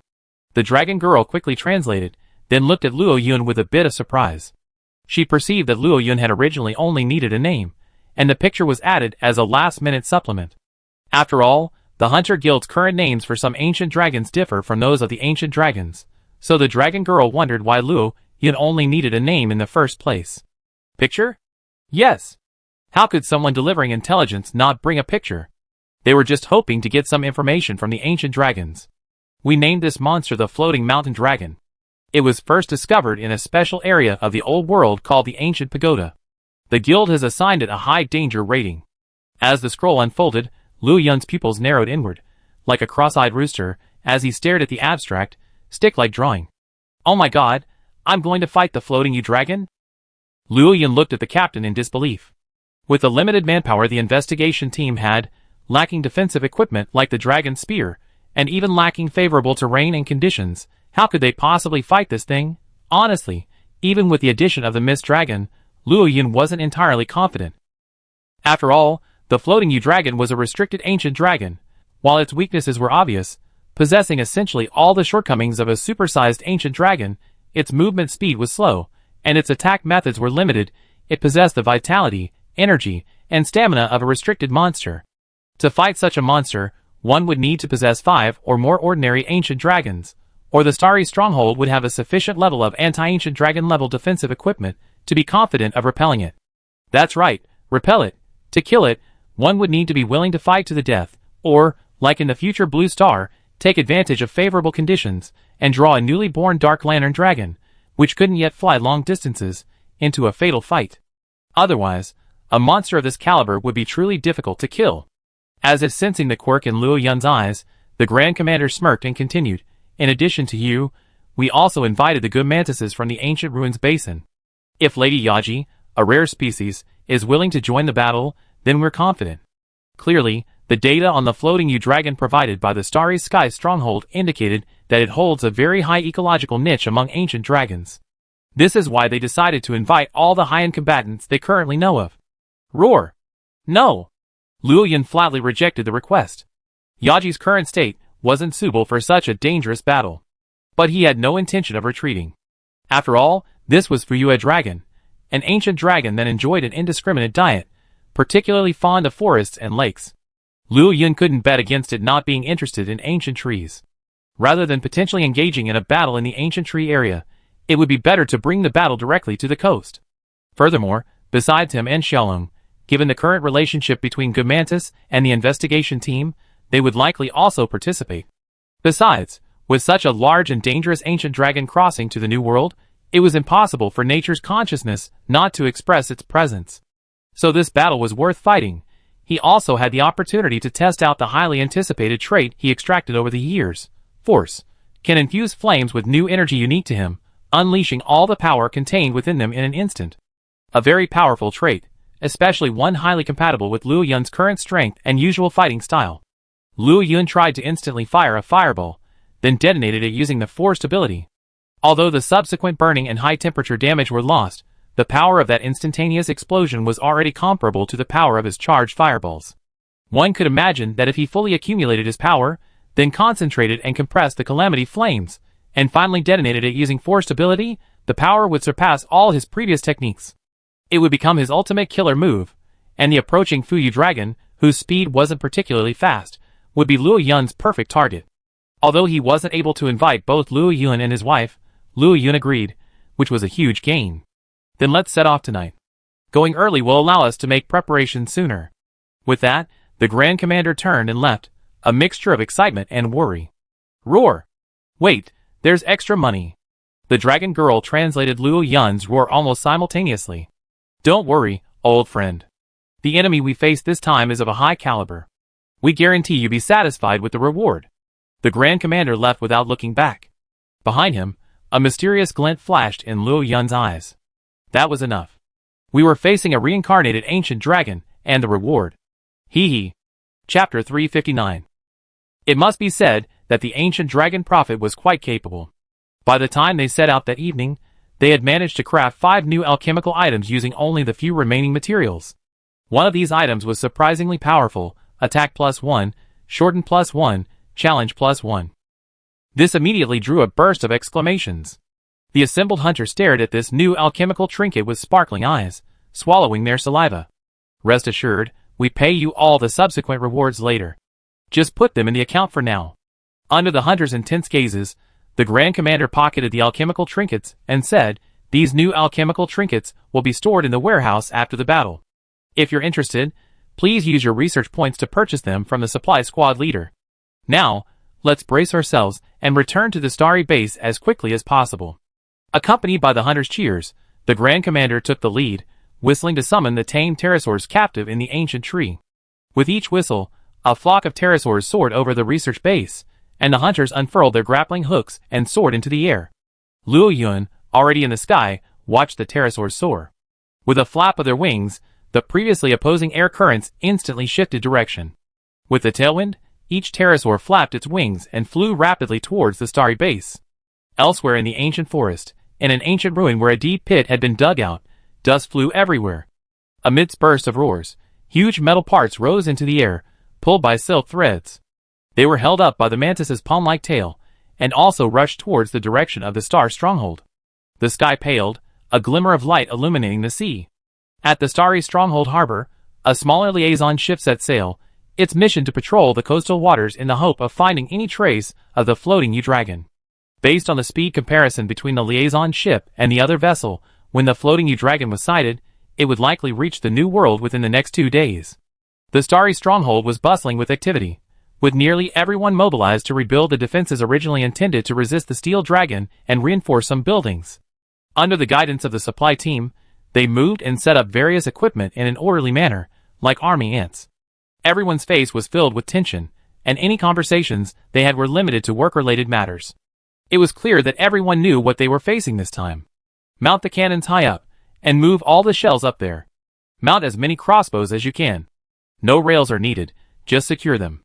Remember to prepare all the crossbow bolts nearby. The supply squad leader repeatedly flipped through the defensive fortification map they developed overnight, designed based on the existing terrain of the star stronghold. Time was running out, and every second counted. On the mountaintop, beside the star ship, Xia Guogua was arguing with Little Miss Dragon. This rebellious son had grown up, and he wouldn't even listen to her. Floating Mountain Dragon didn't conceal its presence, and like other unleashed level monsters, it had no intention of covering its tracks. Thus, upon approaching the New World, Xia Guogua sensed it, and immediately emerged from its dormant state. Awakened, Xia Guogua immediately sought out Little Miss Dragon, intending to send her away, just as he had done the previous time the Steel Dragon passed by, while he assessed the situation and decided whether to intervene. Finally, this unruly child, feeling grown up, now about 15 meters long, refused to leave. He even grabbed hold of Xia Guogua, who, after persuasion failed, was about to flee, determined to get involved in this mess. Holding her, unable to escape, Xia Guogua stared blankly at the unruly child she had raised.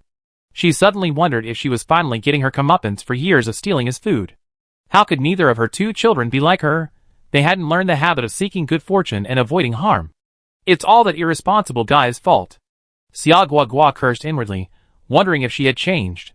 After spending so much time with humans, she actually been swayed by so-called family ties. Looking at the unruly child lying beside her, instantly alert at the slightest movement from her, and seeing the clearness in his eyes, Xia Guogua wondered if she should just toss him off to another area to fend for himself for a few decades. Suddenly, a throbbing sensation welled up within him. That damn guiding feeling had truly returned. That's too much. It's only been 10 years since the last time. Why are you putting me on the spot again so soon? It's only been 10 years since the last Tianhui Dragon incident, and he's been assigned again. Can't he just be assigned once every 100 years, just like before? Sulking, Xia Guogua lay on the ground, annoyed by the sight of her unruly son. Turning sideways, her tail flicked, a fierce tug of war. The little Xia Dragon, unwittingly slapped by her mother's seemingly impatient tail flick, showed no sign of anger. Instead, he silently retreated a short distance, turning a blind eye, staring at his mother alternately, not giving them a single chance. Suddenly, the air heated up sharply, and this familiar aura instantly locked onto the giant silver-white dragon in the sky. Listening to the exclamations of the investigation team, Xia Guogua maintained a deadpan expression, not a trace of joy at Luo Yun's arrival. The opponent they faced this time was unlike anything they had faced before. Even with Luo Yun, their fighting power was insufficient. Chirp, chirp. Another long, piercing, and annoying dragon roar echoed. Xia Guogua's pupil shrank. She hadn't expected the investigation team to even invite this creature. While it might be annoying, if it were combined with the fighting power of the mantis, they could still win. Unfortunately, this mantis was too young. If it had been the one in the great Ant Mountain wasteland that had survived for centuries, this battle would have been much easier. Under the intense gazes of the investigation team, Luo Yun subdued his own heat and slowly descended onto the platform built specifically for the fire dragon. He jokingly watched the flock of pterosaurs behind him, their eyes rolling in exhaustion, silently recovering their limited energy. Amidst the hawk-like chirping, Luo Yun looked down at the dusty Gomantis below the platform. Distance-wise, the ancient ruins basin was closer to the starry stronghold, and some roads had indeed been opened over the years. However, it wasn't as stable as the ancient tree to the starry stronghold, and regular maintenance was still required. Yet, Gomantis arrived shortly after Luo Yun, evidently having also been running non-stop all night. One wondered what price the investigation team had paid to earn this mercenary Gomantis' dedication. Chapter 360. That's right, mercenary. That's how Luo Yun evaluates Gomantis. It's hard to say whether he's naive or unsympathetic, but he always gets something in return. Over the past few years, it wasn't just Luo Yun and the creatures on the ancient tree who had exploited the investigation team. The excavation and development of that ancient ruin alone required Gomantis' cooperation and assistance. Thus, over the years, Gomantis has profited handsomely from the investigation team. Not only has it further refined Annihilation No. 1, but it's even created a 1:1 life-size figure of Luo Yun. According to Kat, who has been in constant contact with Gomantis, Gomantis seems to be planning to create a life-size figure of Aji next, for no other reason than to display it in its ruins nest. And as its ruins nest improves, it finally begins to emit a pheromone-like scent, attracting unattached, less powerful male Gomantises to fill its nest and serve as a food reserve. The arrival of Luo Yun and Gomantis, along with the return of the Grand Commander and his team, had initially made the members of the investigation team feel much more relaxed. The Grand Commander's resolute and confident words of encouragement filled the starry base with a surge of enthusiasm. It must be said that even with the arrival of the third team, the Grand Commander's prestige remained as high as ever. It seemed as if his presence provided the team with a backbone. Even the Commander-in-Chief, who usually issued orders and set the overall direction, had become a supporting role. This was the Grand Commander's inherent personal charm, and it was also the reason he could convince the members of the first team, who were already top-tier talents, to submit wholeheartedly. He always has this magical power. As long as he's around, we have no fear. Master Yuanya crossed his arms, speaking to the expressionless dragon hunter beside him, but also to himself. He's like that. We all know it, don't we? The insect-controlling stick swung gently. The dragon-controlling hunter gazed at the insect-controlling stick, which had accompanied him for decades. Endless fighting spirit welled up in his dark eyes. Old friend, before your life burns out, let's fight together one last time. The markings on the insect-controlling stick had turned slightly gray. The tail of the old insect-controlling stick, rarely used in recent years, glowed red. Its wings hummed, responding to its old master's request. It was old, but it could still fly. A storm was brewing. It was unclear whether it was due to the impending arrival of the Fuyue dragon, or a normal change in the weather. The air pressure at the coast seemed terribly low today, and thick dark clouds rolled in the sky. The sea breeze whipped the waves crashing heavily against the cliffs, creating a rustling sound that seemed to be commemorating the impending war. Inside the sea, the captain of the liaison ship, holding a monocular, scanned the distant sky. The survey team's defensive positions had been completed, and the logistics personnel, escorted by Deter and Fei, were already heading deep into the forest. Beside the star ship, Luo Yun grasped the bow, gazing quietly beyond the horizon. Below, Xiaolong and her cub lay lazily, a light mist already forming in the air. Don't get me wrong, it's just for refreshment. Unlike the survey team, who relied on telescopes for observation, as the Fuyue dragon drew closer to the new continent, Luo Yun and Xia Guagua became increasingly aware of its unbridled release of life energy. They had already calculated how long it would take for the enemy to arrive, so they weren't anxious at all. In the circulation area on the first floor of the starry stronghold, Gomantis had already assembled Annihilation No. 1. Golden threads of energy had already been entwined around the heavy metal, and a massive, 50-meter-long metal monster stood atop the wooden planks. The surroundings had been cleared, and all obstructing buildings had been demolished, providing Gomantis with a suitable combat space. Quack! When the time comes, you focus on the attack, and I assist. Be careful not to raise the temperature too high. If I dispel all my fog, those little guys down there might not be safe. Xiaolong looked up, his large eyes swiveling 180 degrees, staring directly at Luo Yun. Roar! We talk about it later. When the fight really starts, who cares? Luo Yun responded calmly. In a battle of this magnitude, It was impossible to control so much. Holding back would only result in a beating, so he could only say, "Try your best." Upon hearing this, Xia Guogua fell silent and began mobilizing her energy organs. This time, the enemy was finally arriving. I see it, I see it. The landing point should be a little east of the Xingqian stronghold. The liaison ship, under full sail, sped back. Before it even docked, the captain's voice could be heard shouting, "Fire flares to draw Fuyu along here." At the former conference table, now the frontline command post, the commander-in-chief waved his hand and immediately gave the order. Rather than waiting for Fuyu Welong to land and then come to the Xingqian stronghold from the other side, it would be better to fire flares directly to lure him into the encirclement. The Xingqian stronghold possesses vast freshwater resources, and Fuyu Welong is unlikely to let it go. Thus, it would be best if the investigation team took full control. Even off to the side, as the investigation team began to move, Luo Yun also took to the air, unleashing his ancient dragon aura with all his might, using himself as a conspicuous signal to help the investigation team attract Fuyu Welong's attention. At the same time, not far from the mountain behind the investigation team, two dazzling lights ignited simultaneously. The scorching heat instantly raised the temperature of the air around the Xingqian stronghold, and Xia Long's thin medicine evaporated instantly. Xia Guogua looked up at Luo Yun in complaint, wanting to croak and complain.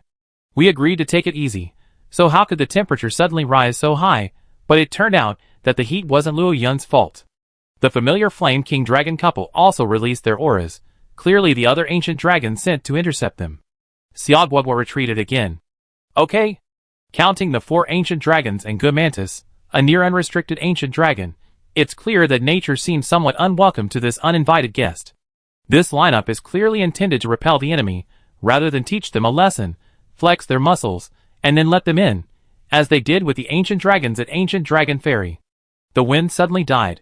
Luo Yun flapped his wings with all his might, forcibly stopping the howling gale. Amid the rolling clouds, the floating U-dragon, with its mouth wide open, slowly descended, and the cloud ceased rolling. Clearly, the previous gale was merely a byproduct of its blowing to increase its floating speed. It gazed at Luo Yun and the others with a calm gaze, seemingly unfazed by the fact that 3 ancient dragons were targeting it. Chapter 361. Honestly, it's hard to consider this fat creature with 6 tentacles a dragon. After all, compared to a normal dragon, this thing is far too heavy on the element of Cthulhu. Its massive size, accompanied by thunder and lightning clouds as it moves, its tentacles swaying, its indescribable whispers, the whistling of the wind, its eyes as bright as orange lamps, and its open mouth, instead of beast-like fangs, reveals a row of plate-like molars, like those of a human. Even without wings, it can float in the air, more like an octopus drifting aimlessly high in the sky than a living creature. So, no matter how you look at it, it looks more like an evil deity from the Cthulhu mythos, right? The floating mountain dragon's body is spherical. From the perspective of the hunters below, who swallowed nervously, all they could see was its highly malleable white abdomen and its tentacles entangled in vines and moss. From Luo Yun's perspective, they could see the lush, twisted, and strange-looking green vegetation on the Fuyue dragon's back. Most of it was what's known as dragon moss and dragon wood. This type of plant possesses a toughness comparable to steel, making it an excellent material for forging equipment. Other species included rare shrubs found only in remote areas, which Luo Yun had never seen before. If it were to lie still in a single spot, just looking at this area on its back, it would truly resemble a small mountain. In terms of length alone, the Fuyue dragon was only 41 meters long, which is relatively small compared to other giant ancient dragons. Even the Xianhui dragon was 4 or 5 meters longer. But its spherical shape made Luo Yun, also over 30 meters long, look incredibly small next to it. It was like a 1.5 meter tall diminutive being confronted by a 2.3 meter tall mountain of flesh in a previous life. The sheer size alone created a powerful sense of oppression. Ah! Fuyu Long's voice was long and hollow, devoid of any unspoken emotion. He looked at Luo Yun and the Flame King Dragon couple with the same disdainful eyes he would give to a relative's child who was blocking his way and demanding a red envelope. He politely asked them to move aside. This was perfectly normal. Even ancient dragons had distinct ecological niches. Furthermore, judging by the appearance of this Fuyu dragon, while not yet elderly, it must have lived for thousands of years. Luo Yun and the Flame King Dragon couple were truly children in front of him. Roar! Flame Concubine Dragon responded with a furious roar. Even after not seeing each other for several years, This hot-tempered mother seemed just as irascible as ever, her roar clearly dismissing them. However, due to the disparity in strength, it chose not to initiate an attack. If it were any other ordinary ancient dragon, Flame Concubine Dragon would have already charged in and engaged in combat. It's clear that despite her explosive temper, Flame Concubine Dragon, now having given birth, is more composed than before. But Flame Concubine Dragon's composure doesn't mean she's stubborn. A sudden burst of black wind rushed over Luo Yun's head. With an extremely excited and high-pitched roar, black thorns erupted and slammed fiercely into Fuyue Dragon's back. At that moment, Luo Yun's eyes widened. No, when did this guy get here? Oh! It's Nergigant. He's here too. The hunters below, ready to go, exclaimed in surprise, followed by endless excitement. 5 ancient dragons, 5 whole ancient dragons, besieging Fuyue Long. I only heard of mass battles between ancient dragons in the legends brought back by the Grand Commander. I never thought I had the privilege of witnessing such a scene in person. Even if I died in this battle, it would be worth it. Luo Yun watched as Fuyue Long was slammed into the air, swaying and twisting, seemingly on the verge of losing his balance. A pair of powerful forelimbs, bearing white spines that had regrown after shattering, tore through the dragonwood growing on Fuyue Long's body like a housewrecker. Like a mace, the tail and the ferocious horns on its head attacked Fuyue Long frantically. Fuyue Long roared and shook its body, trying to throw off the creature hanging onto it. This opportunity is fleeting. Since one stubborn individual had already rushed forward to withstand the Fuyue Dragon's first wave of attacks, Luo Yun and the Flame King Dragon couple, who had been watching, intending to wait for the other to charge first, stopped standing there idly. Flames ignited on their bodies, and with the flapping of their wings, they began to close the gap. A glint of surprise flashed in Luo Yun's eyes as they flew. If Qilin, Mingbo Dragon, and the House Dragon from the Miasma Valley were added to the mix, wouldn't that be the lineup they used to defeat Tianhui Dragon? Mr. Nature was just trying to fleece the same sheep. But even faster than Luo Yun and the others was the figure of the Nergigant, set flying backwards. With a thud, the black figure was lashed by the tentacles like a whip. The Nergigant's protective spines clashed with the harder dragonwood and dragon moss, snapping instantly, unable to even cushion the blow. It was as if it hadn't even uttered a wail, but was yanked abruptly from the sky. Like a cannonball, it slammed directly into the starry sky's stronghold. Its massive body crushed the long-dead weapon's shed, sending a shower of flying wood as the entire dragon was embedded in the ground. This was the power of a colossal ancient dragon. Fuyue Long displayed agility belying its size. Its 6 tentacles whipped up and down, stirring up gusts of wind, even leaving a shadow behind as they pierced the air. The 2 tentacles on its mouth, tipped like spears, nimbly stabbed at the approaching Flame King Dragon couple. Its mouth, like a sack, opened wide, and the gusts of air it blew out created turbulent airflow, creating a massive storm that impeded Luo Yun's flight and forced him to stop and flap his wings to calm the wind. The next second, Fuyue Long, fueled by the reaction force of its own wind, spun like a spinning top. Its 6 tentacles, driven by the rotation, drew streaks of green as it charged recklessly towards Luo Yun and his companions. The high-speed rotation created a violent tornado. From beginning to end, Luo Yun felt no aura of energy. This was a natural disaster created entirely by his own physical strength. You like spinning, huh?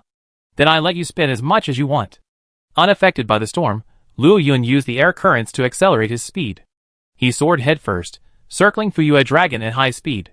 While maintaining distance, he stirred up another gust of black wind above the tornado created by Fuyue Dragon. A large amount of seawater was swept into it, but then, a blue-purple catastrophe flame appeared, vaporizing the seawater and engulfing the tornado. The Flame King Dragon couple, having escaped the storm zone, instantly understood Luo Yun's intentions.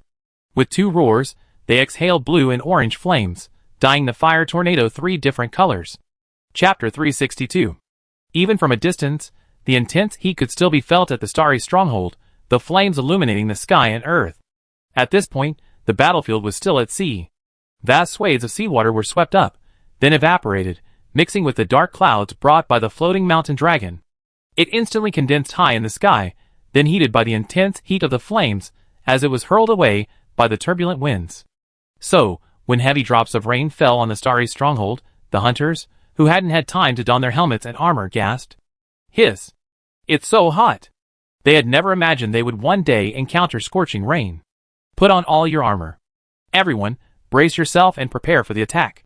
The commander-in-chief silently closed the visor of his helmet, shielding himself from the scorching rain, while staring intently at the expanding tornado of flames in the distance. He knew that while the situation looked apocalyptic, it was still in the testing phase. While both sides might be holding back, the battle hadn't yet reached a fever pitch. Luo Yun weaved through the flames, his irises open. The blinding flames had no effect on him. The Fuyu dragon, accelerated by the tornado's pull, burned within the sea of fire created by the triple flames. The intense heat around him made it extremely uncomfortable. The dragon trees and dragon platforms were fine, as they grew on the Fuyu dragon, constantly imbued with its life force, and possessed incredible heat resistance.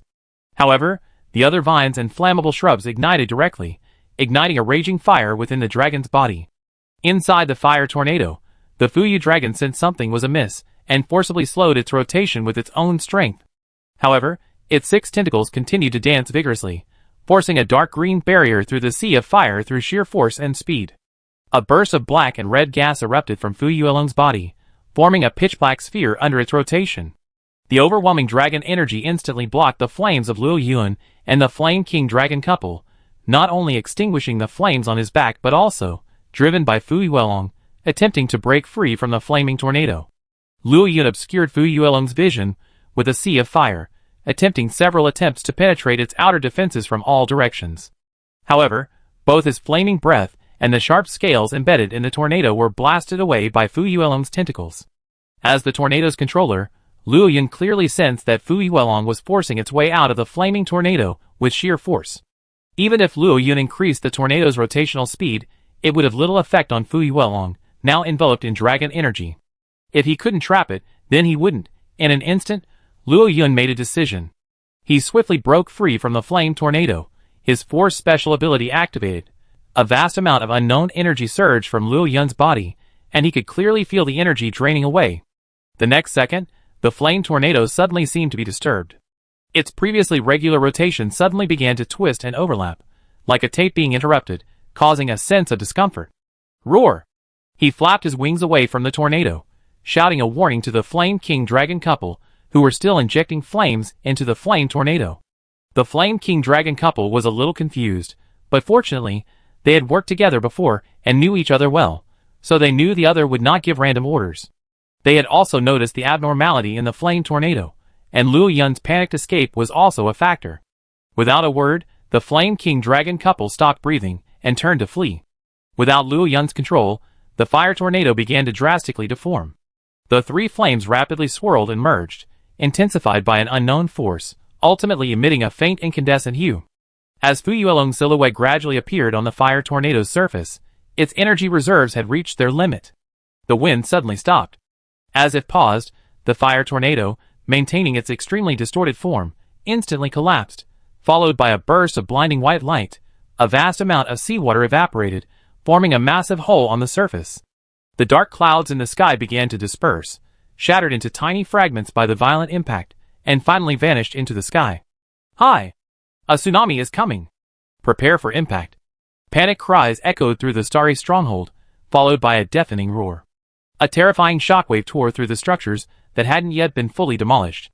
Vast swathes of floorboards were lifted off, shattering into the cliffs behind. Accompanied by a roar from the Grand Commander, all the hunters leaped into the fortifications, clinging to anything they could find to stabilize themselves. These hunters were truly inhuman.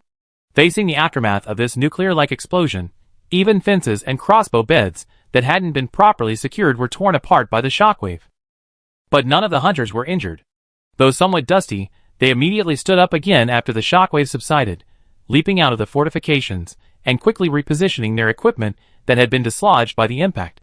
The tsunami generated by the explosion ultimately failed to reach the height of the starry sky stronghold, and the splashing water drenched the hunters. Cape Mantis chirped in discontent as it emerged from beneath a shield made of several pieces of metal. As the silk thread pulled, the metal on the shield was instantly dismantled and returned to Annihilator 1 beside it. Luo Yun gained altitude, flapping his wings to dispel the much diminished shockwave that had reached him. Blanked by a flood of steam, even his eyesight was unable to discern Fuyu Elong's current condition. He could only sense from its still active life energy that Fuyu Elong hadn't sustained significant damage from the attack. The seawater suddenly exploded, and the Flame King dragon couple burst out, their bodies ablaze with flames, evaporating the seawater completely. Before the couple could even catch their breath, a massive black shadow descended like a mountain.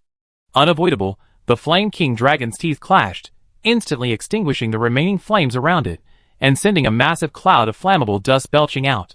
The Flame Queen Dragon understood instantly, and the wind pressure from the flapping of its wings instantly lifted the flammable dust, and its blue flames.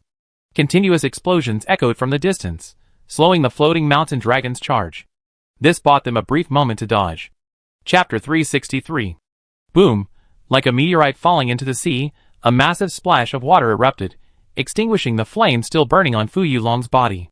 Two tentacles with triangular spikes shot out from its mouth, piercing through the splashing waves and piercing the flame dragon couple with incredible precision. As their scales crumbled, the flame dragon couple roared in pain and tried to grab the tentacles to fight back, but the tentacles quickly retracted, and the two flaming breaths hit nothing. At this moment, Fu Yulong's figure reappeared in Luo Yun's sight. Large pieces of plant matter shattered from his body, revealing the black tar beneath, mingled with dragon energy. The solidified tar, like Fu Yulong's scales, though somewhat cracked, still helped him block most of the damage from the explosion. The Fuyue dragon's back now resembled a mountain after a fire had just been extinguished, bare and charred. Its four broad tentacles, which served as limbs, bore varying degrees of damage to their skin. From the outside, it looked rather miserable. But in reality, for a creature of this level, such injuries were probably only minor superficial wounds. Watching the Fuyue dragon rise again from the sea, Luo Yun in the sky roared at the flame dragon couple, who were about to continue their reckless advance. The flame dragon couple immediately stopped, flapping their wings and rapidly ascending. They soon joined Luo Yun. Fuyue dragon's ascent was not slow, but having lost the upper hand, Luo Yun and the flame dragon couple began to attack from above, constantly suppressing it, depleting its energy and forcing it towards the star stronghold. Amidst the rubble on the third floor of the star stronghold, Nergigant finally pulled himself free. His extraordinary super regenerative abilities allowed the wounds on his chest and back to heal rapidly. Just as he was about to charge out again, a faint white mist, barely perceptible to the naked eye, enveloped him. His already rapidly healing wounds accelerated even further, as if someone had forcibly closed them with a pair of large hands. In the blink of an eye, they closed, leaving not even a trace of blood. Shocked, Nergigant flicked his wings. He didn't even have time to feel the pain before his wounds healed. Most importantly, the energy he expended healing these wounds was less than half of what it normally would have consumed. Shaking his head, Nergigant's muscled brain struggled to process, but that didn't stop him from giving up on thinking. With a howl and bloodshot eyes, he charged towards the floating mountain dragon, which was unconsciously approaching due to Luo Yun and the other's entanglement. With the air currents controlled by Luo Yun, Fu Yulong, accustomed to drifting with them, unknowingly approached the new continent. However, at this moment, multitasking with its tentacles, constantly attacking the three ancient dragons flitting around it, it didn't give much thought to the shifting air currents. 3 colors of flames, fireballs, rained down upon it. Even though the dragon energy blocked most of the damage, the remaining high-temperature damage caused it excruciating pain. The howls of pain even created waves of sound. But whether it was Luo Yun or the Flame King Dragon couple, at this moment, they clung to Fu Yulong like clinging flies, coordinating their attacks, disrupting Fu Yulong's target, and gradually achieving their goals. At this moment, Nergigant, having temporarily withdrawn from the battle, reappeared. Unlike Luo Yun and the others, who used speed and agility to evade Fu Yulong's attacks, this muscular hedgehog, after dodging the tentacle's lashes, actually pursued it. Its muscular forelimbs gripped a tentacle with a firm grip, its spines rapidly turning from white to black, helping Nergigant securely to it. Roar! Roar! Roar! Each roar grew louder and louder. Nergigant's muscles swelled with blood, his eyes red as his heart pounded, and he flapped his massive wings at a breakneck pace. This creature was actually wrestling with Fu Yulong. He was using brute force to shake the massive mountain. Fu Yulong tried to withdraw its tentacle, but was suddenly pulled back by the strange force. He stumbled, and bursts of gas gushed out from the cracks in the white membrane of his abdomen. Luo Yun's eyes lit up. The reason the floating U-dragon could fly without wings was due to these special gases. It itself was like an inflated hydrogen balloon. Simply removing the gas would significantly limit its flight capabilities. And even the floating U-dragon couldn't produce such a large amount of gas in such a short period of time. Thus, almost the moment the gas appeared, Luo Yun's breath followed suit. A massive breath, enough to completely envelop the floating U-dragon, spread out over hundreds of meters. Luo Yun flapped his wings, stirring up a fierce wind, expanding the flame's reach while also providing additional propulsion for the Nergigant, who was locked in a tug-of-war with the floating U-Dragon. As for the fact that the breath also engulfed the Nergigant, Luo Yun felt no concern. In any case, thanks to Nergigant's self-healing abilities, these flames, merely igniting the gas to expand its range, wouldn't cause much damage. However, Luo Yun had overlooked one crucial factor. The gas inadvertently released by Fu Yuelong was flammable. Like a gas leak ignited, the flames, which had originally enveloped Fu Yuelong's back, instantly engulfed its entire body. A fierce roar erupted, and even though Fu Yuelong had immediately stopped the gas leak, it was still caught off guard by the massive explosion. Furthermore, the explosion was awkwardly located. Fu Yuelong hadn't been able to adjust his position during the struggle with Nergigant, and the sudden explosion beneath him knocked him off balance. In a burst of excruciating pain, his body completely tilted, swaying crookedly like a deflated hydrogen balloon. Nergigant, clinging to the tentacle, suffered damage along with Fu Yuelong. But this creature was truly resilient. Even in the face of a near-miss explosion, it clung to the Fuyue dragon's tentacles, barely able to retract its wings and cover itself, relying on its regenerative shell to continuously catalyze the black spines, minimizing the damage it sustained. The flame dragon couple wouldn't miss this opportunity. They entangled, their life force surging. A flood of dust and flames erupted with gusts of wind pressure. Luo Yun's body ignited in flames, and scales erupted from his wings, raining down with his movements. These scales, infused with flammable liquid and catalyzed with their forcible properties, resembled miniature missiles, striking the Fuyue dragon's back and causing a continuous explosion. The supernova, shared by the flame dragon couple, also completed its charge at this moment. Chapter 364. A terrifying supernova erupted. High temperatures, flames, and incredible impact force were unleashed recklessly in the air. Even with Luo Yun's current defense and fire resistance, facing the combined supernova unleashed by the Flame King Dragon and his wife, he could only evade. There was indeed a chasm between ordinary ancient dragons and those at the unleashed level, but it wasn't so great that it was impossible to break through defense. The full force of an ordinary ancient dragon could still inflict considerable damage to an unleashed level.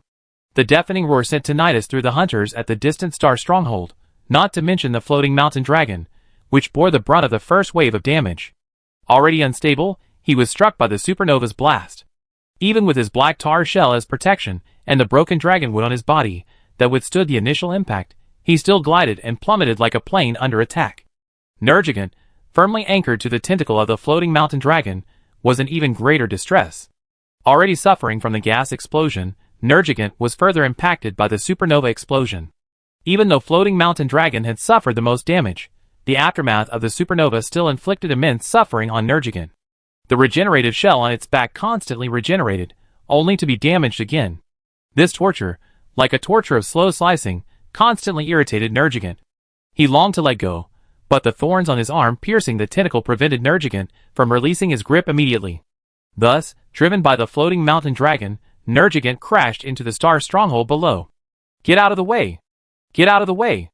A mountain-like figure plummeted, its immense shadow nearly enveloping the entire defensive line. Watching the floating U-Dragon, unable to control itself, its tentacles flailing, over 10 hunters, including the commander-in-chief, began to run frantically. Their grappling hooks darted from their arm slings, catching hold of distant buildings and swiftly escaping the flow area. The next second, the ground shook. A violent impact, accompanied by smoke, dust, and debris, struck their backs. Even with their well-equipped armor, the impact still pierced their backs. 2 hunters even managed to escape. After landing, they quickly untied their backpacks and poured themselves a bottle of medicine. The flow area, previously paved with wooden planks, was now cratered by the floating U-Dragon's falling body. Several buildings collapsed, and the hunters, unsteady on their feet from the tremors they experienced, nearly fell to the ground. The floating U-Dragon's wail, tinged with pain and deep anger, filled the air. "Turn the muzzle!" The highball smoke and dust cleared, and the Grand Commander, who had risen first, immediately took over from the Commander-in-Chief and issued the battle order. After all, with Fu Yuelong's massive size, only rough aiming was needed to ensure the shell's impact. But before the muzzle could be adjusted, accompanied by an eagle-like dragon roar, Gumantis, who had also been dodging in the circulation area, pulled the golden silk thread in his hand, and the entire mantis burrowed into Annihilation No. 1's body. As the thread contracted, the previously motionless metal behemoth slowly raised its head. The next second, accompanied by the creaking sound of metal rubbing against each other, and the rumbling sound of a heavy object pressing down on the ground. Annihilation Number 1 rushed into the smoke and dust at a speed that was completely inconsistent with its size. Fu Yuelong, already dizzy from the fall and lacking any protective gear, was swaying his 4 tentacles, trying to stand. In his vacant eyes, the massive metal beast rushed toward him. Before he could even finish, he saw several giant metal spikes ejected from the beast, pulled by the golden thread. The sound of the giant piercing the boulder rang out, and the giant metal spikes pierced the charred mountain on its back. The piercing pain instantly sobered Fu Yuelong. Before Annihilation Number 1 could reach him, a tentacle, in a twisted manner, grabbed hold of 2 of the metal spikes that were about to be retracted. In the midst of the tug and throw, Gumantis, already prepared for the struggle, accidentally lost control of the giant metal spikes. The 2 giant metal spikes were flung back by Fu Yuelong like javelins. Without time to reel in the thread, Gumantis could only evade with Annihilation Number 1. But just as Fu Yuelong was a massive target, Annihilation 1's massive form also made it a formidable target. Dodge was futile, and he was directly struck by the giant metal spike. With a sharp creaking sound, the giant metal spike pierced through the golden protective threads, and most of it sank directly into Annihilation 1's body, severely deforming 2 parts. The quick-witted Gumantis quickly adjusted its position, using the threads, swiftly ensuring Annihilation 1's mobility. After mitigating the impact of the attack, it charged towards Fu Yuelong again. The distance between them was only a few steps away, given its enormous size. Just as Fu Yuelong was about to launch a counterattack, a sudden, immense force from beneath him toppled one of the tentacle supports he was using. Covered in blood, dust, and scars, the Nergigant roared forth. His crimson eyes betrayed his current fury. Not the kind of fury he felt when his life was threatened, but rather the physical and mental torment he endured from the repeated backstabbings of his teammates. He simply desired to vent his anger.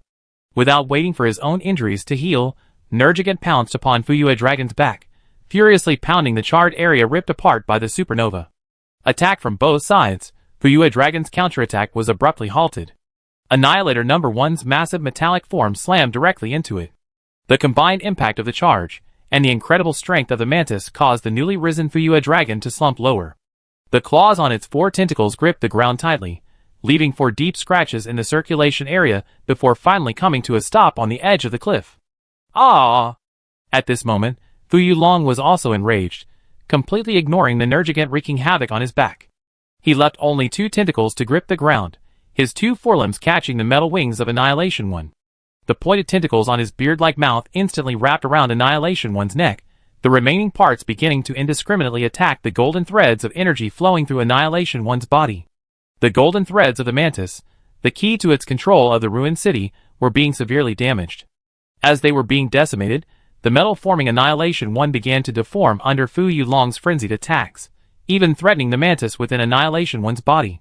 Just as the mantis, controlling Annihilation 1, began to struggle frantically, trying to break free from Fu Yuelong's control, a powerful voice rang out. Fire!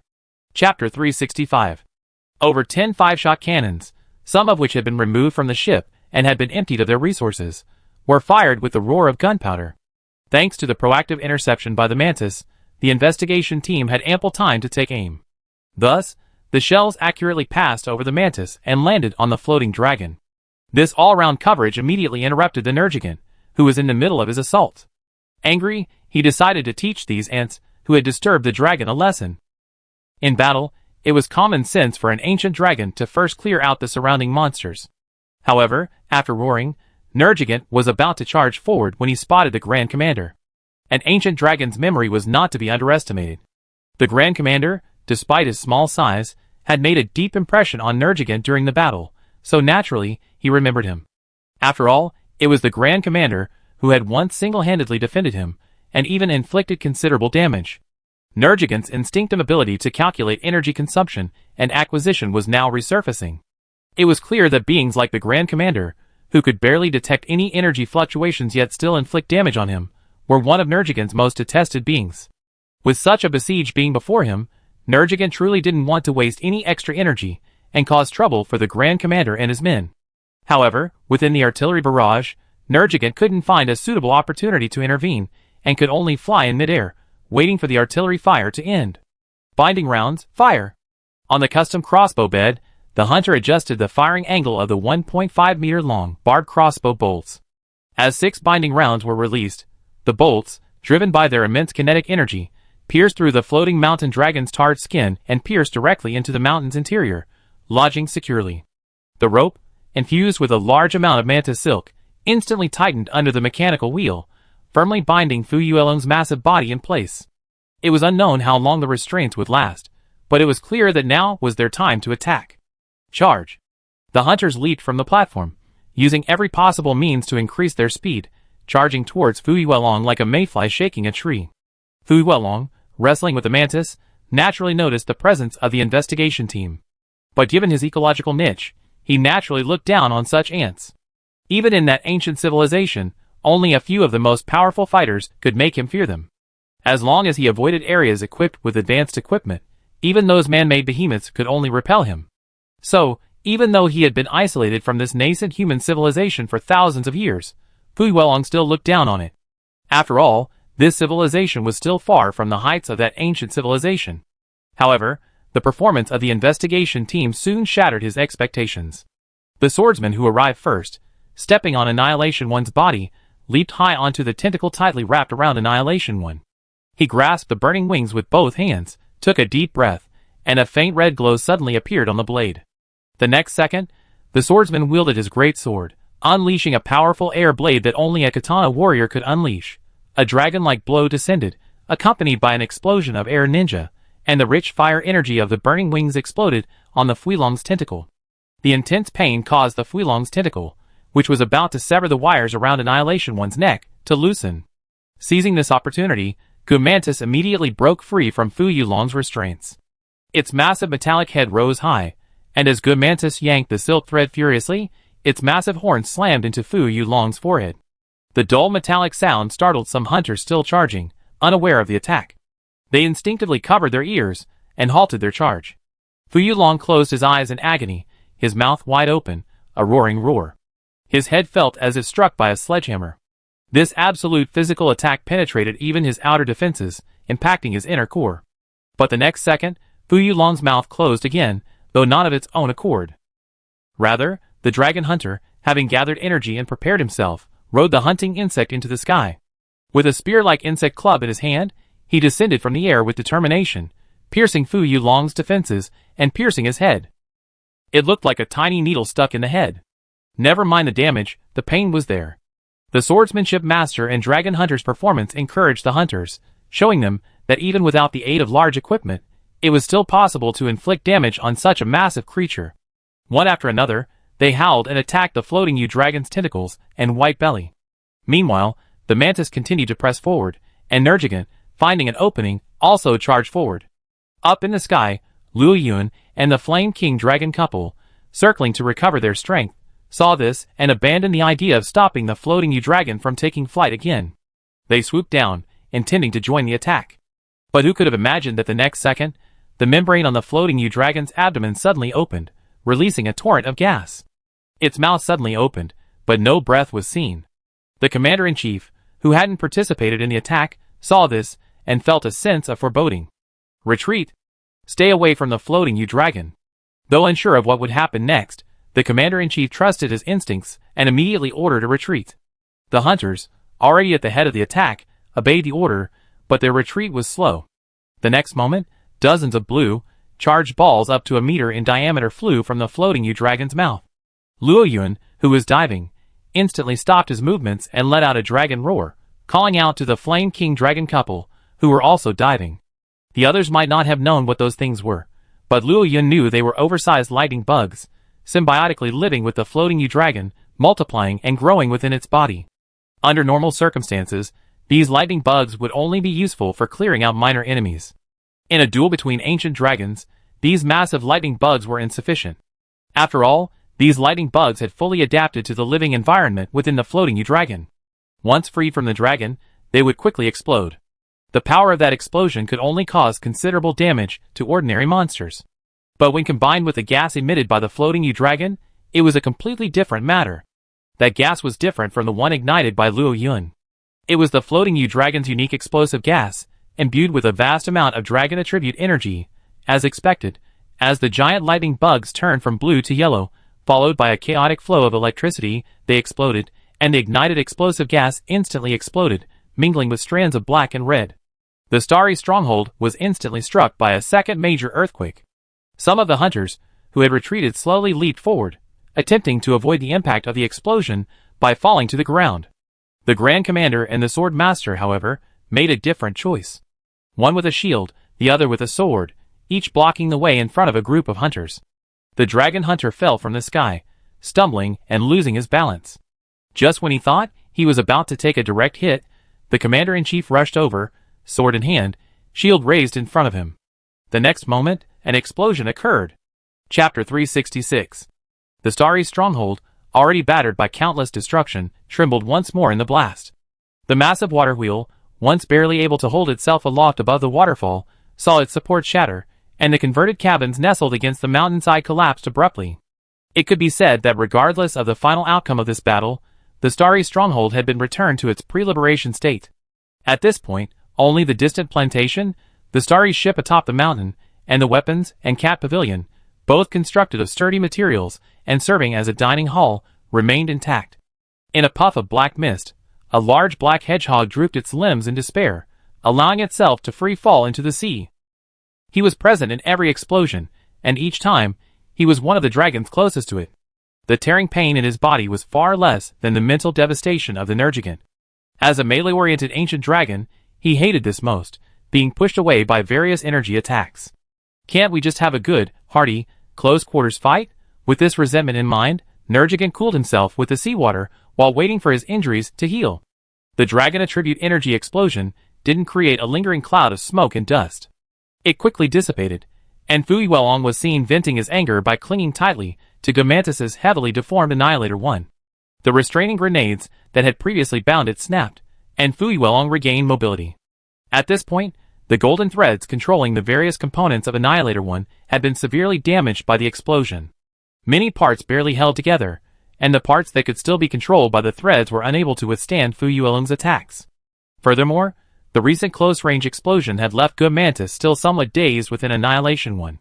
Controlling the ruined city, which required precise manipulation, naturally limited its full potential. So Gomantis made a bold decision. While Fu Yuelong was focused on the pair of metal lumps, the back of Annihilation 1 suddenly opened, and Gomantis, tugging on the silk thread, swiftly escaped from Annihilation 1. As soon as it regained its footing, it decisively dismantled Annihilation 1, abandoning the parts that Fu Yuelong had entangled. Quickly reassembling the remaining parts, Gomantis swung several large metal lumps, hurling them down upon Fu Yuelong like meteor hammers. For a moment, Fu Yuelong, driven back by the blow, was once again drawn to Gomantis, giving the hunters, also caught in the explosion, a moment to breathe. Quick, get all the wounded to safety. Everyone else, return to the second floor, reload your ammunition, and prepare to fire the remaining restraining rounds. The Grand Commander shouted, panting heavily. Having taken a direct hit from the explosion while trying to protect his teammates, he still had considerable energy. From the corner of his eye, he noticed that the Commander-in-Chief seemed unwell, perhaps fainting. The white mist that had been dispersed by the explosion condensed again. Hunters who had been seriously injured because they hadn't dodged the blast in time and were taking medicine suddenly noticed that their wounds were rapidly healing. This healing speed was much faster than the medicine they were taking. As a result, some hunters, who had been too severely injured to recover, quickly regained the ability to move. They broke free from the arms of their companions, allowing them to quickly build a new defense line, while they limped towards the previously established safe zone. There was a stockpile of emergency medicine, and the location was relatively safe, allowing them to quickly recover their combat capabilities. Perhaps because they were tired of being pummeled by the mantis, or perhaps because the hunters, who had been harassing him, had surprisingly recovered quickly, they noticed something unusual about the mist in the air. The Fu Yuelong swatted away an iron ball that had been aimed at its forehead with its tentacles, then suddenly opened its massive, toothy mouth. The abyssal maw expanded to its fullest extent, and a powerful suction force accompanied the Fu Yuelong's humming. Instantly, everything before Fu Yuelong was sucked into its body at an extremely rapid speed, with the mantis iron ball bearing the brunt of the force.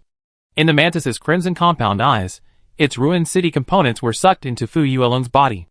It tugged at the silk thread in its hand, trying to retract the iron ball, but the extreme suction force snapped the thread, and it could only watch helplessly as the iron ball, several meters in diameter, sank into Fu Yuelong's stomach. Chirp!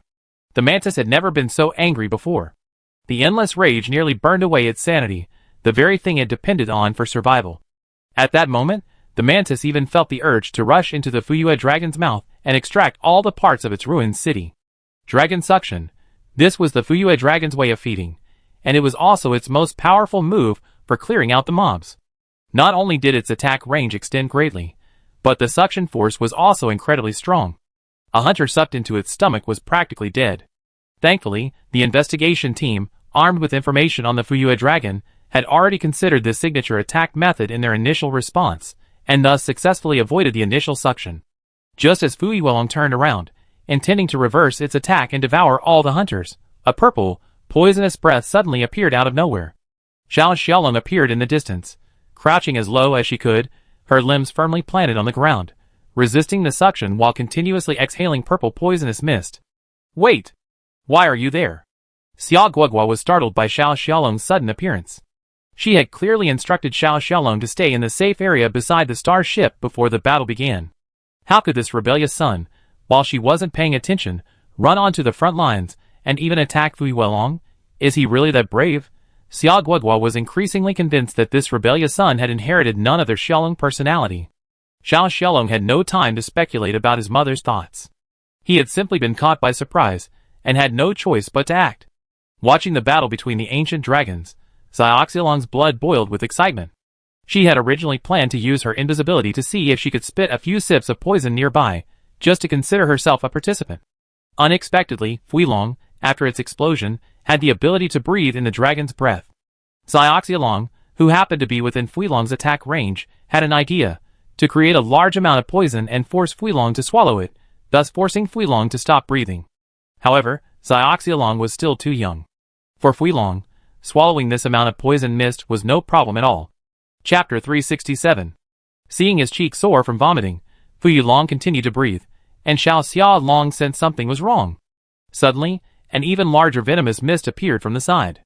This breath was not only larger in size, but also darker in color. In addition to the original purple, which symbolized poison, it also had a hint of an unknown bright yellow. Fu Yulong absorbed the new venomous mist whole. The next second, Fu Yulong's eyes widened and his mouth closed. Toxic. Even though Fu Yulong's body was a self-contained ecosystem, the massive amount of toxins that entered his body flowed directly into his bloodstream through his throat. Even though the dragon energy within his body quickly cleared the energy from the toxins, this unusual toxin caused his energy circulation to stagnate, forcing him to terminate his dragon breath prematurely. The excessive toxin inhaled in such a short period of time even caused Fu Yulong to temporarily lose control of his body. The four tentacles supporting it gave way, and the dragon instantly collapsed to the ground. Before it could even rise, Luo Yun, swooping down, was already poised to strike. Fu Yulong's first layer of defense, the dragonwood and dragon moss, had been largely destroyed by the blast of the fire tornado. Its second layer, the dragon-attributed energy tar shell, also shattered in the supernova unleashed by the combined power of the Flame King Dragon and his wife. Then, much of it shattered in the close combat between Mantis and Nergigant, causing its overall defense to plummet. Thus, after closing the distance, Luo Yun immediately began a brief period of gathering power, his wings fluttering as the flames converged. This wasn't the end of the matter. To ensure a truly devastating blow against Fu Yulong, Luo Yun even employed his force ability. In an instant, the scorching blue-purple cluster of flames rapidly turned to a dazzling white, and even Luo Yun was now somewhat unable to control it. Unable to fire continuously, he could only aim roughly, and then release it. It pierced the air like a laser, landing directly on Fu Yuelong's tentacle at a speed invisible to the naked eye. There was no excessive sound or special effects.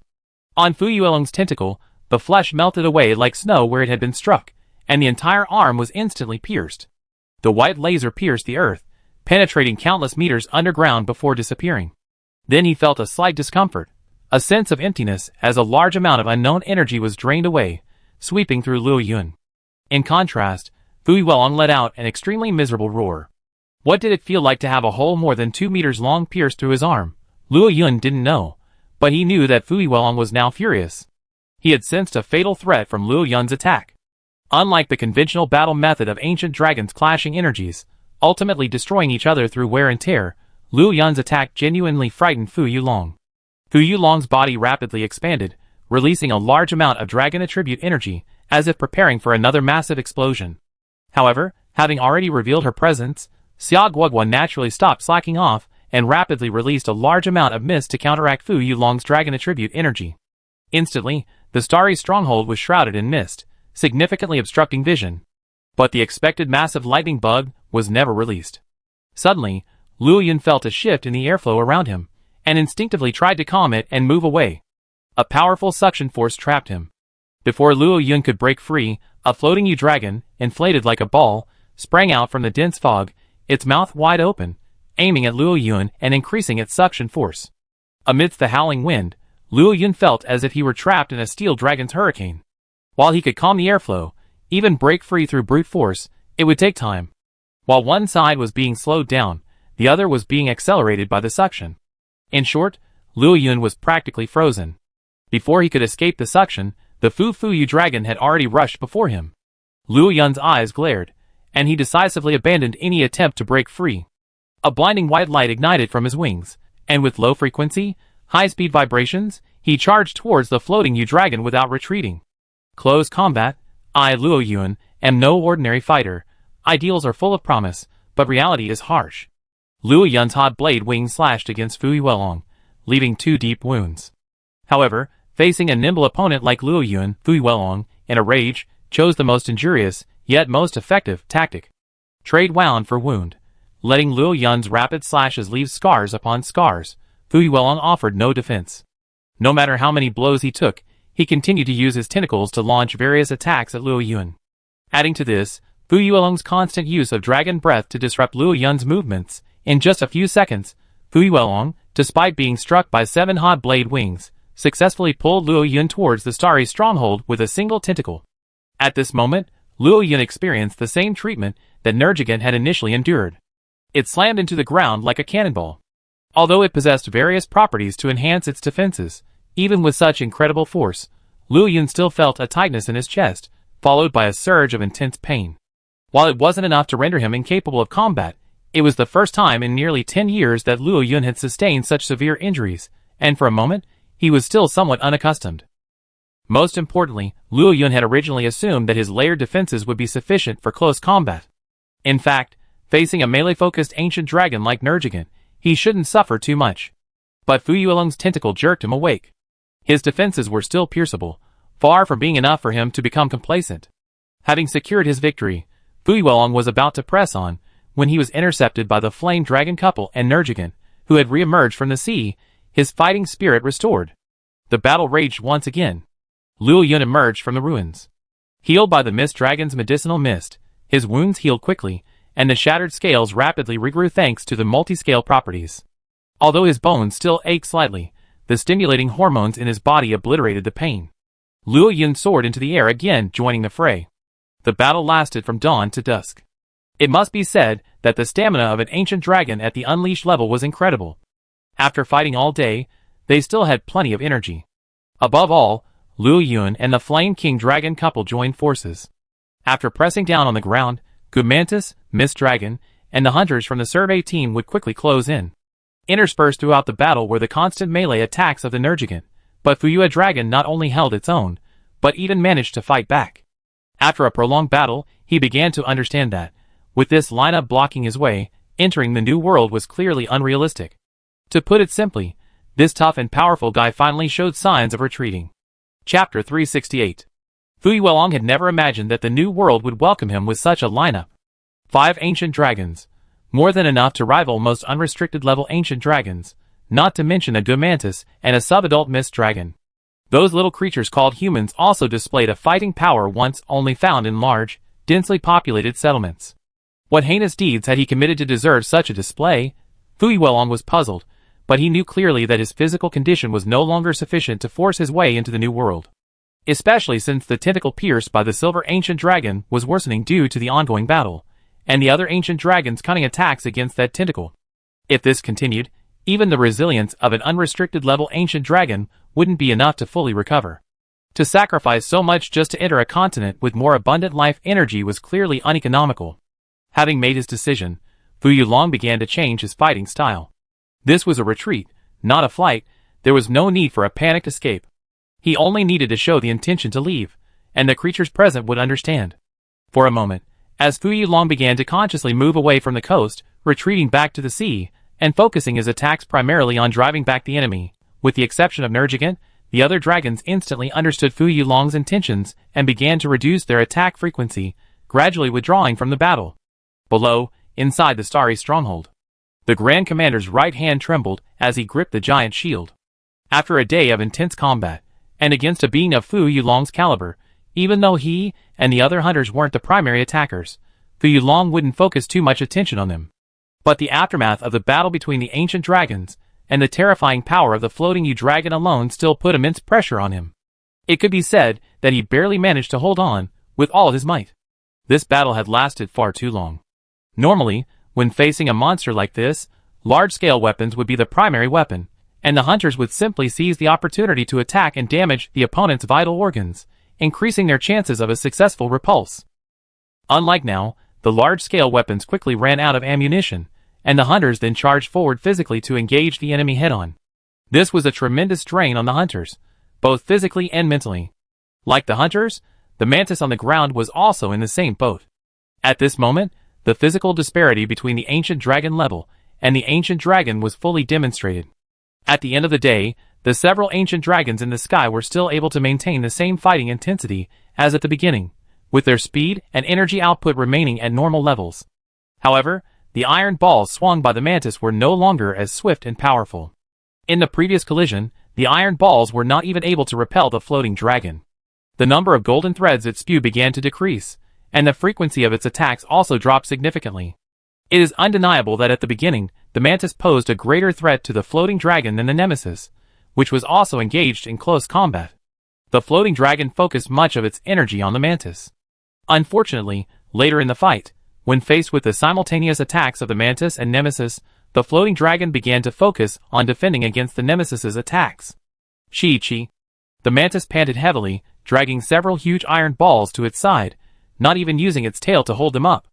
It wasn't just the physical drain, melee combat inevitably involved attacks.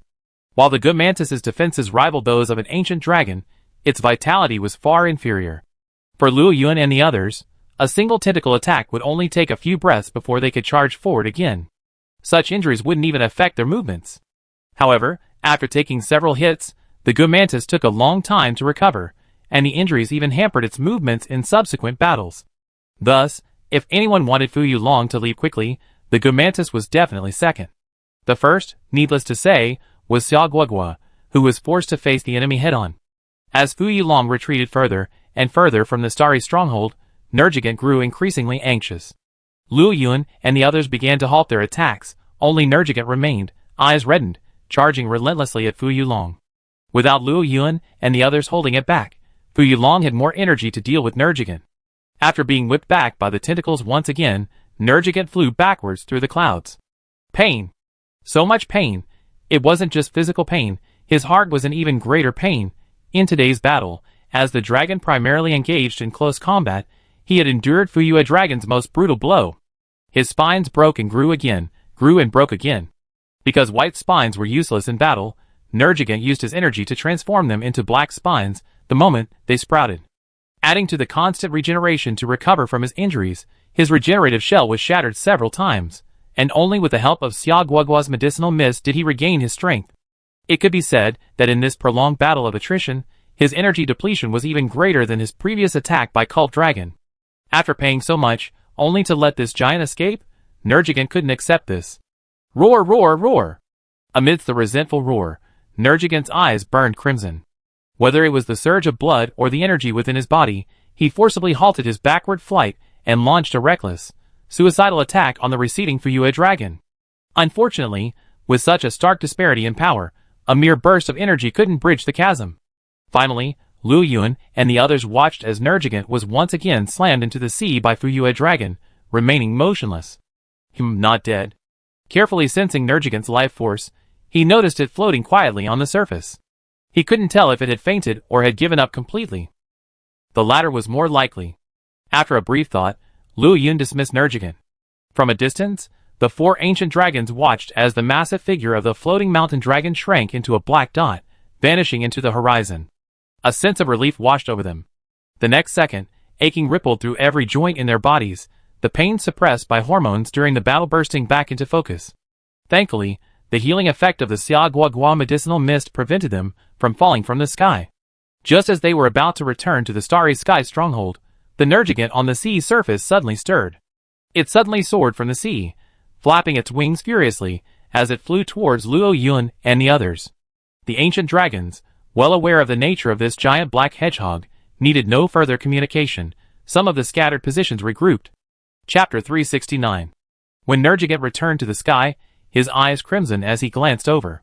He saw the Flame King Dragon couple leaning against each other, orange and blue sparks dancing around them, clearly a couple inseparable. With just one glance, Nergigant gave up on any thought of fighting them. His crimson eyes swept over Luo Yun, and without further ado, Nergigant dismissed Luo Yun as a threat. Remember what Nergigant hates most. That's right, the swift-flying ancient dragons. Finally, Nergigant's gaze firmly locked onto Xiaoguagua. Just as he opened his mouth to let out a dragon roar, Xiaoguagua flapped its tiny wings, unconcerned with the ancient dragon's dignity, and instantly leaped behind Luo Yun. "We're in this together, Guagua. If you got the guts, try it." Although Xiaoguagua was exhausted like a dog, panting with her tongue hanging out, looking like she was on the verge of collapse, her quacks were still quite powerful. Nergigant's gaze followed Xiaoguagua's movement and shifted to Luo Yun. Even under his intimidating gaze, Luo Yun showed no sign of backing down. It was clear that this strange Xiaoguagua was serious. The two of them would indeed join forces. Nergigant growled, his gaze shifting between the flame dragon couple and Luo Yun and the others. Finally, he suddenly folded his wings and swooped down towards the starry stronghold. "Wait a minute, little Xiaoguagua." Luo Yun quickly understood Nergigant's goal.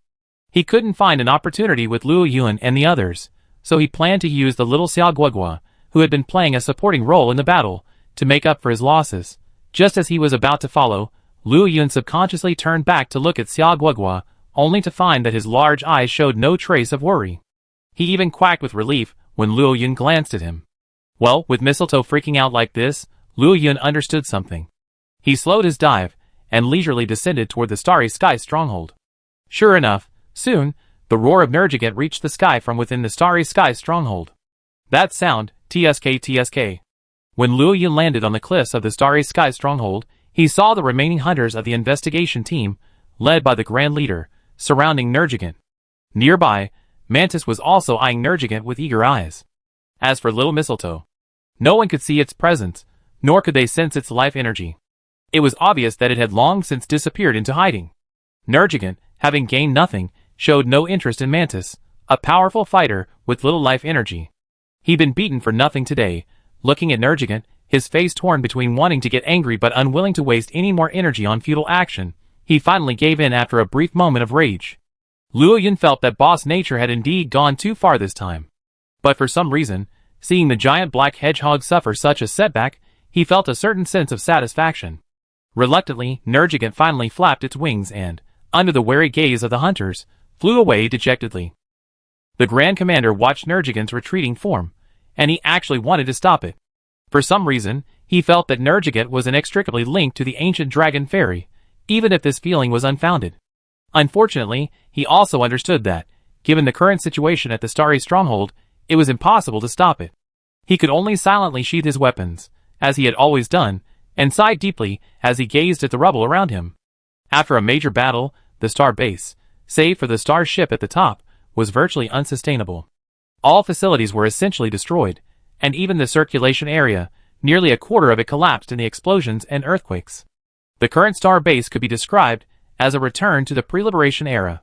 Gazing at the shattered star base, the injured hunters supporting each other, the Grand Commander couldn't help but feel a sense of sadness.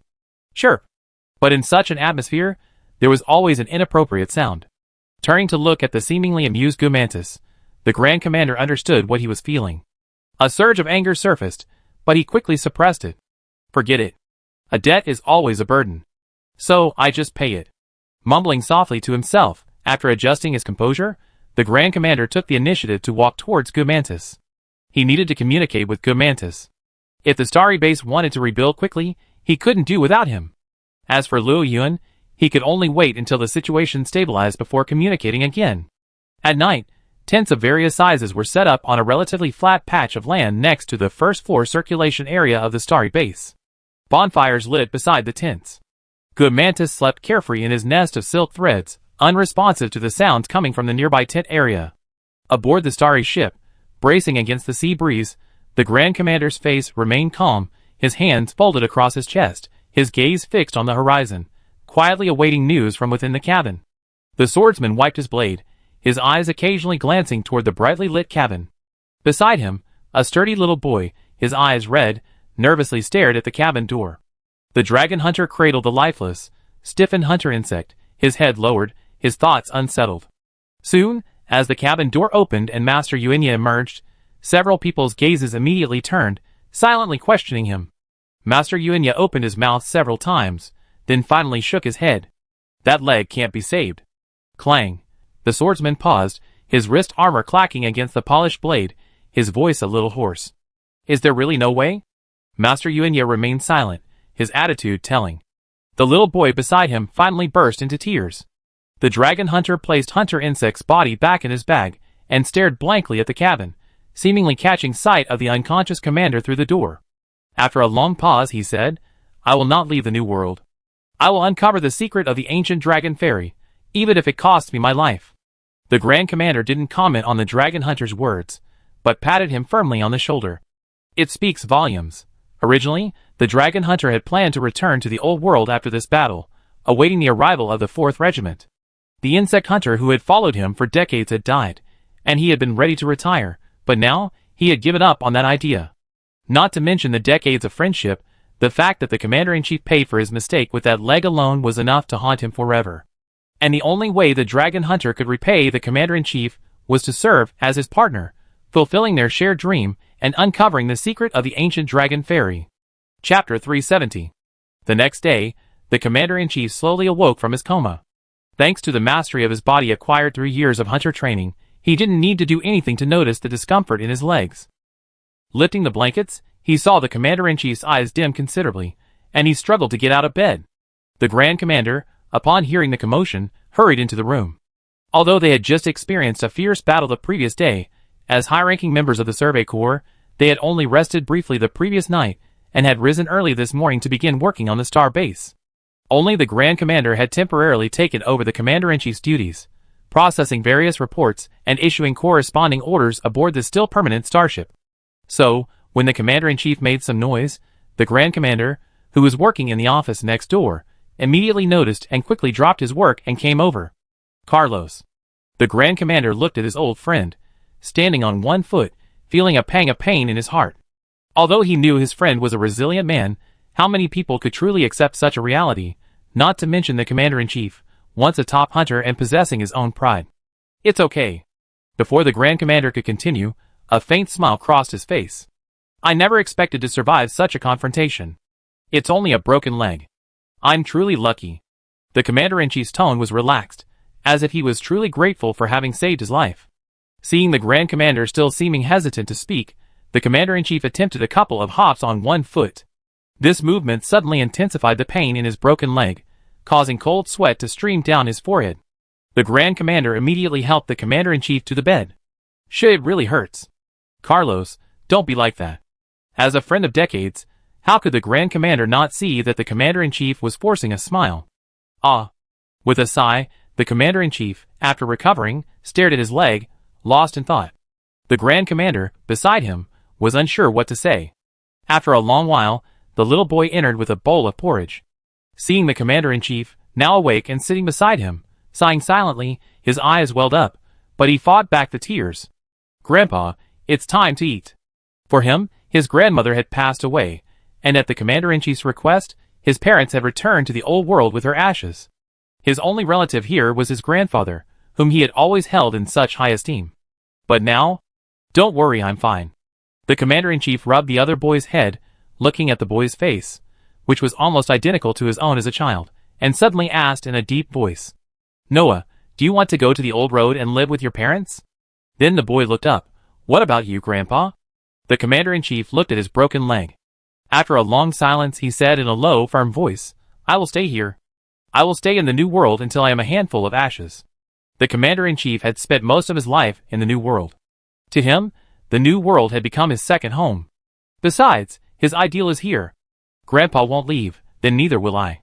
I was born here, and the new world is my home. Noah replied earnestly, his eyes red. You little brat. The commander-in-chief looked at his grandson with a mixture of relief and tenderness. He wasn't sure if this decision was right or wrong, but as a hunter, once he made up his mind, he wouldn't give up easily. Although Noah was still young, the commander-in-chief believed he should respect his opponent's decision. Carlos, have you really decided?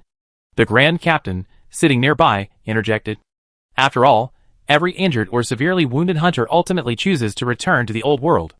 After all, for heroes like them who retire due to injury, the guild and even their home kingdom are responsible for their future lives. In the Grand Captain's and his companions' view, returning to the old world was the best option for the commander-in-chief. He had already suffered for decades here, and with such an injury, he shouldn't continue there. Of course, my decision remains unchanged. Unless you despise my crippled state and think it old, dragging down the team isn't fit to stay here any longer. Don't be ridiculous. An old, dragging down team can't be the commander-in-chief of the investigation team. As soon as he finished speaking, the Grand Commander and the commander-in-chief laughed. The knot that had just begun to form was snuffed out in a few words. Just take good care of your injuries. Master Uenya has already asked Shalom to administer a suitable amount of medicinal mist to heal you every evening. Get well soon, old friend. We owe you a lot this time, and many decisions still depend on you. Well, the Grand Commander was such a careless fellow, he really didn't even treat him like a patient. No, it could even be said he didn't even treat him like a human being. He was still in pain, and they were actually planning to dump this kind of trouble on him. That's too much, you bastard. Although his tone was full of complaints, a smile lingered on the commander-in-chief's face, and 2 murky tears slipped down his cheeks without him noticing. Watching the Grand Commander leave with a hearty laugh, the commander-in-chief, under Noah's puzzled gaze, picked up the large bowl of wild vegetable porridge and began to eat it with a spoonful of mouthfuls. Eat more, the faster you get better. Everyone's still waiting for me. 3 days passed in a flash. In the original circulation area on the first floor, the hunters had cleared a space. The commander-in-chief, leaning on a cane, was arguing with a chirping mantis. And the Grand Commander, his arms folded, watched the scene with a carefree smile. Ultimately, under Good Mantis's logical yet unsympathetic arguments, they were forced to accept a substantial debt. Not only did they have to pay the equivalent of half a unit of Annihilation No. 1 in metal materials, but they also had to dispatch sufficient personnel to help Good Mantis complete the construction of its ruined city. Of course, Good Mantis would be responsible for the main construction itself, with the survey team only responsible for minor finishing touches. This may sound easy, but one mustn't overlook Good Mantis's stature. A closer look reveals that the scale of the project is enormous, and at least with the survey team's current staff, it's simply impossible to complete in the short term. Thankfully, Good Mantis was accustomed to the survey team's efficiency, and agreed to a slower timeline of 10 years. Note that this was only Good Mantis's reward for helping fight Fui Welong.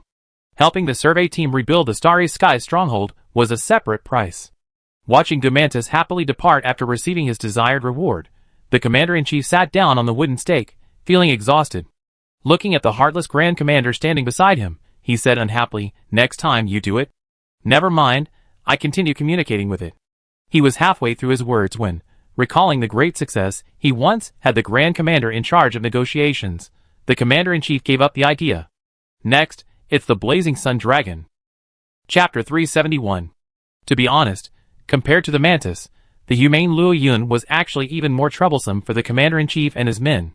Because the Mantis only represented itself, and its preferences and needs were well predicted by the Commander-in-Chief and his men, they had already analyzed and prepared for them before the battle. But Luo Yun was different. He represented the ancient tree community, and the leader of a civilization. The investigation team's commitment would be comprehensive, and it wouldn't be a one-time effort. This negotiation would impact the next few decades, even generations to come. Therefore, the Grand Commander couldn't stand idly by this time.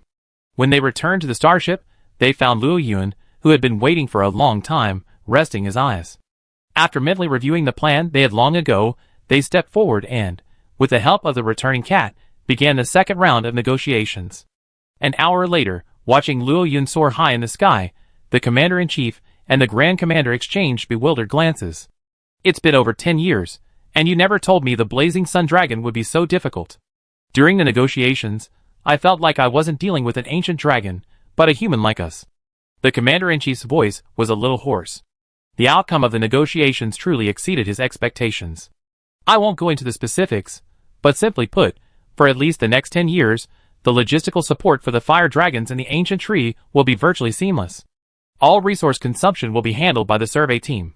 In addition, trade between the two sides and various mission permissions have been significantly improved on the ancient tree side. Some knowledge that the survey team had been avoiding, which could affect the progress of civilization, will now be accessible to the ancient tree. In fact, the Blazing Sun Dragon, no longer content with merely communicating and trading with the survey team, plans to export the alchemical ornaments from the ancient tree to the old world through the Star Stronghold. From a material perspective, the survey team doesn't appear to have suffered much loss, but once that knowledge is handed over, the ancient tree's reliance on the survey team will be significantly reduced. Furthermore, once a shipping route to the old world is established, the influence of the Star Stronghold will be further diminished. I never thought this day would come so soon.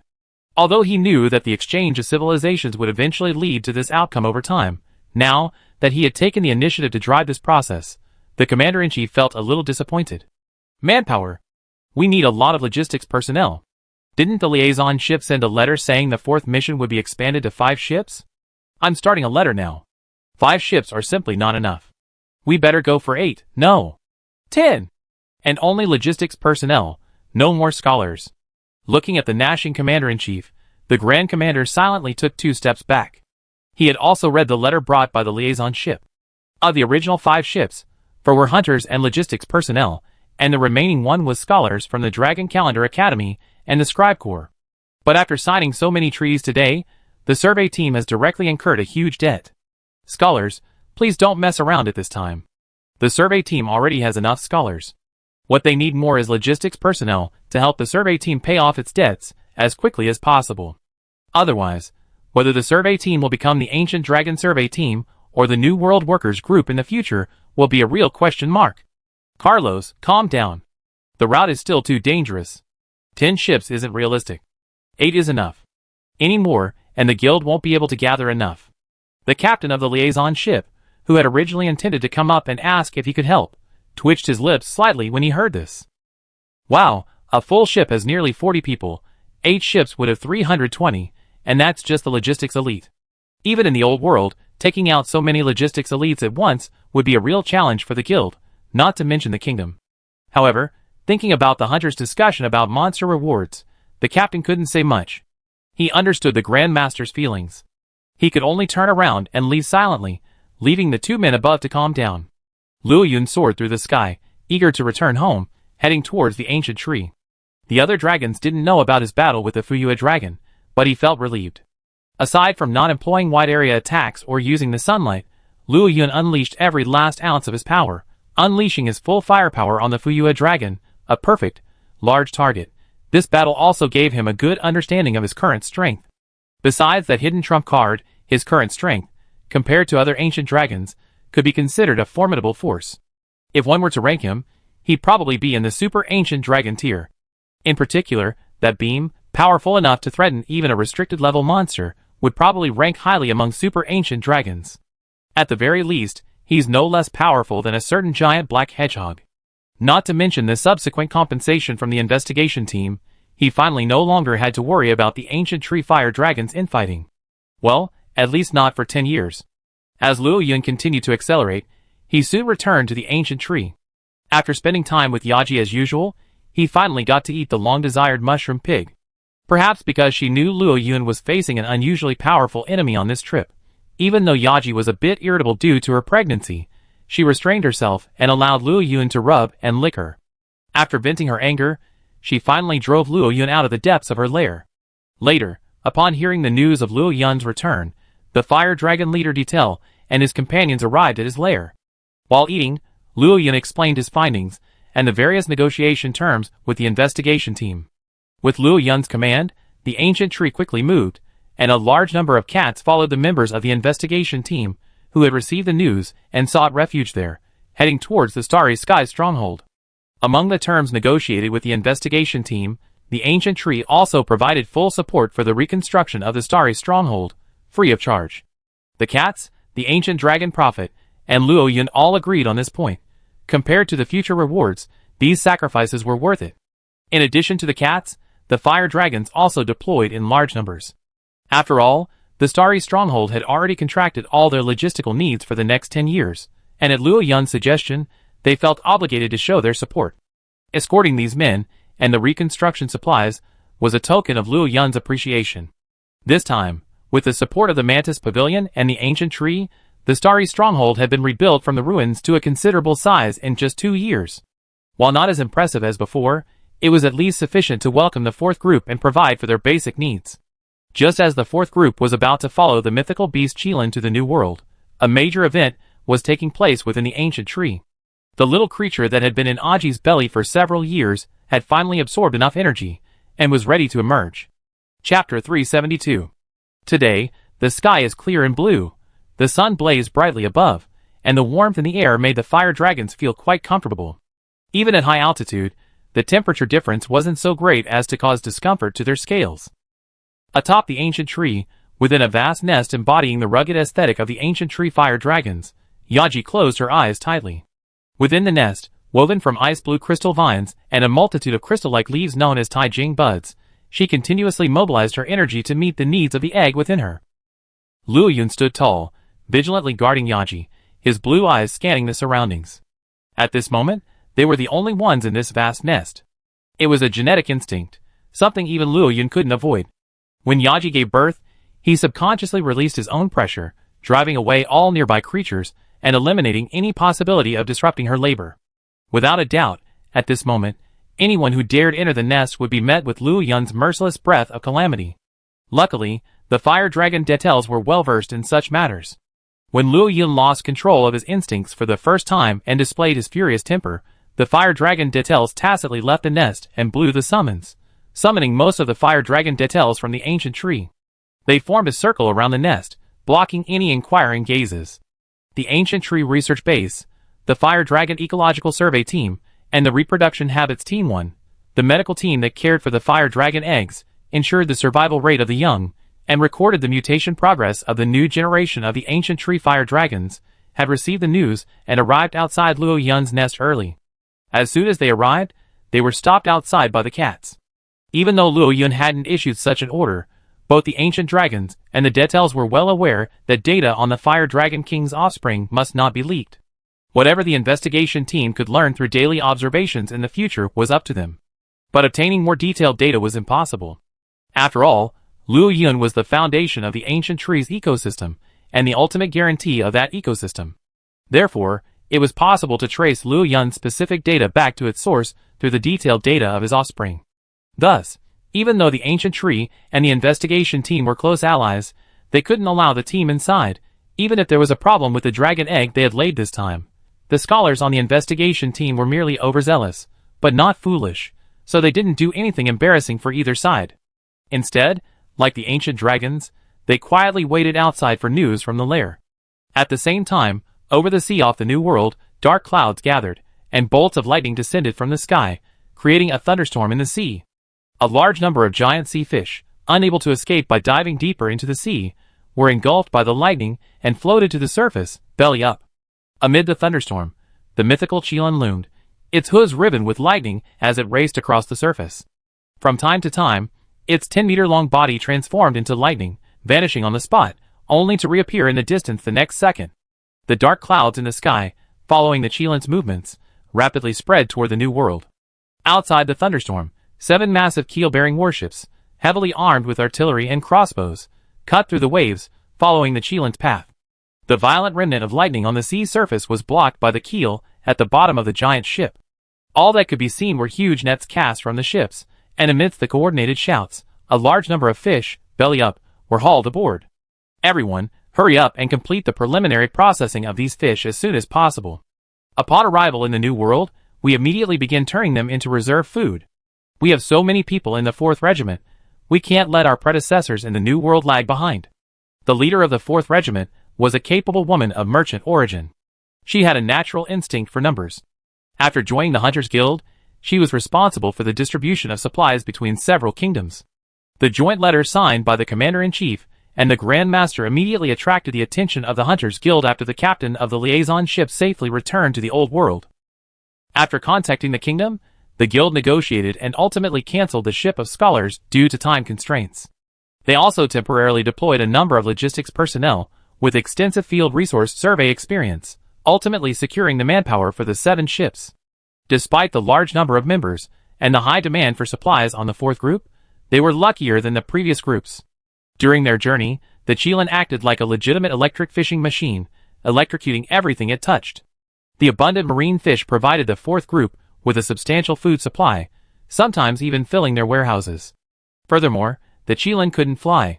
Perhaps to conserve energy, even during thunderstorms, it teleported only short distances, keeping the 4th group constantly on its radar.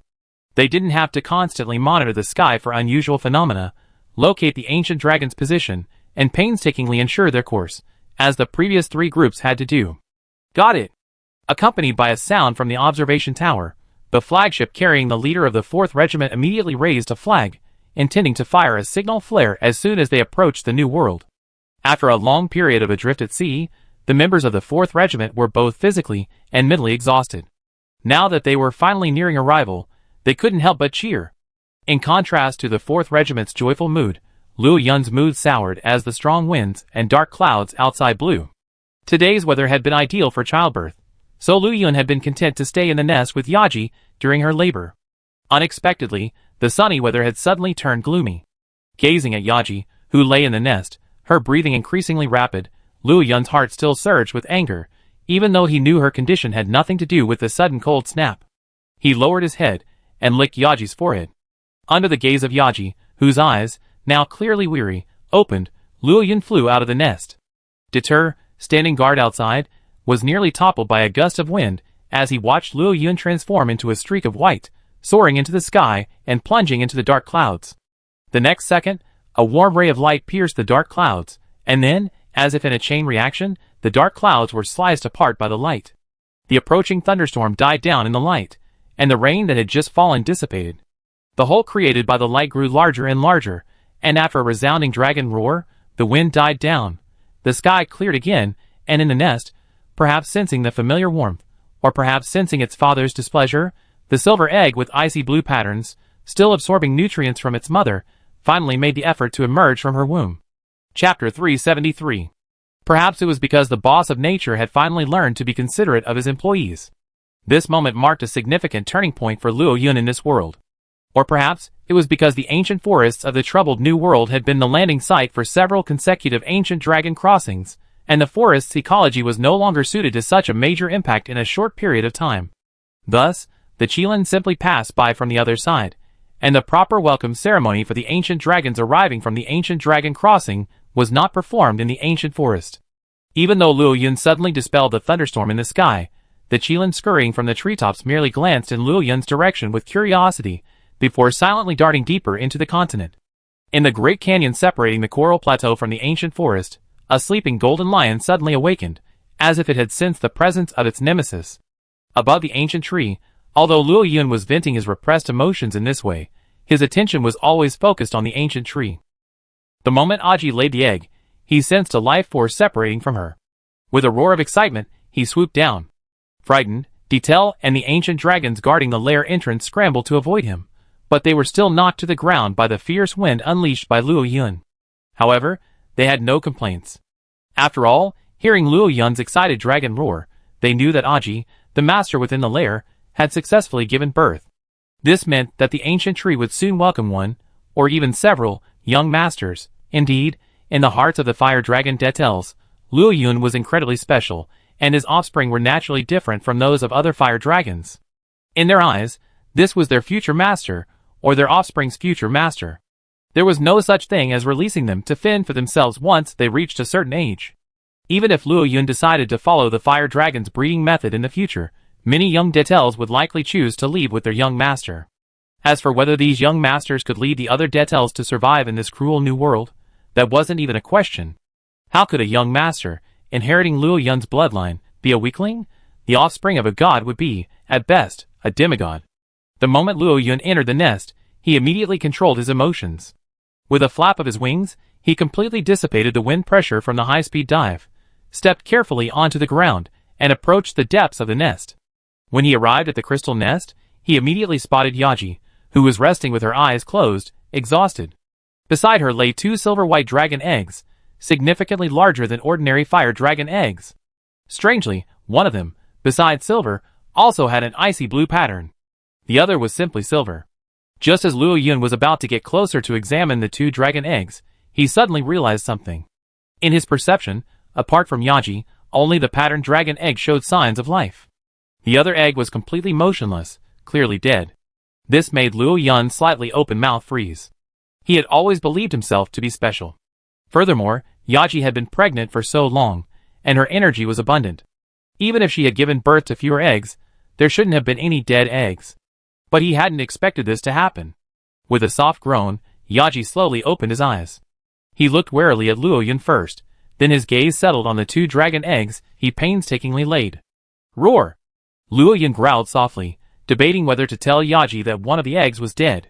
After all, this was the child she labored over for years, and now, before even hatching, he already sentenced one to death. For a moment, Luo Yun didn't know why.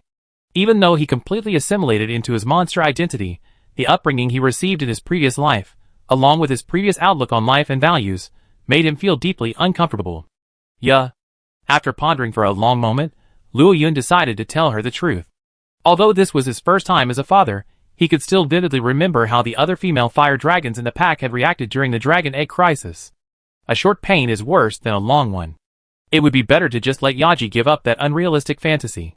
Having made up her mind, she opened her mouth only to see Yaji poking the unmarked egg again and again with her visibly enlarged jaw thorns. With a quick, cracking sound, the top ring of the dragon egg's shell was completely cracked open by Yaji, not a single drop of egg spilling. The next second, Yaji opened her mouth wide, extended her tongue, and began to eat bite by bite. Hearing Luo Yun's voice, Yaji raised her head, rolled her tongue around, and slurped up all the egg liquid clinging to the thorns. Confused, she tilted her head and looked at Luo Yun, who stood there in a daze. Noticing Luo Yun's gaze fixed on the egg, Yaji pondered for a moment and whispered a response. Hurrah! Stop looking at it. It's not tasty at all.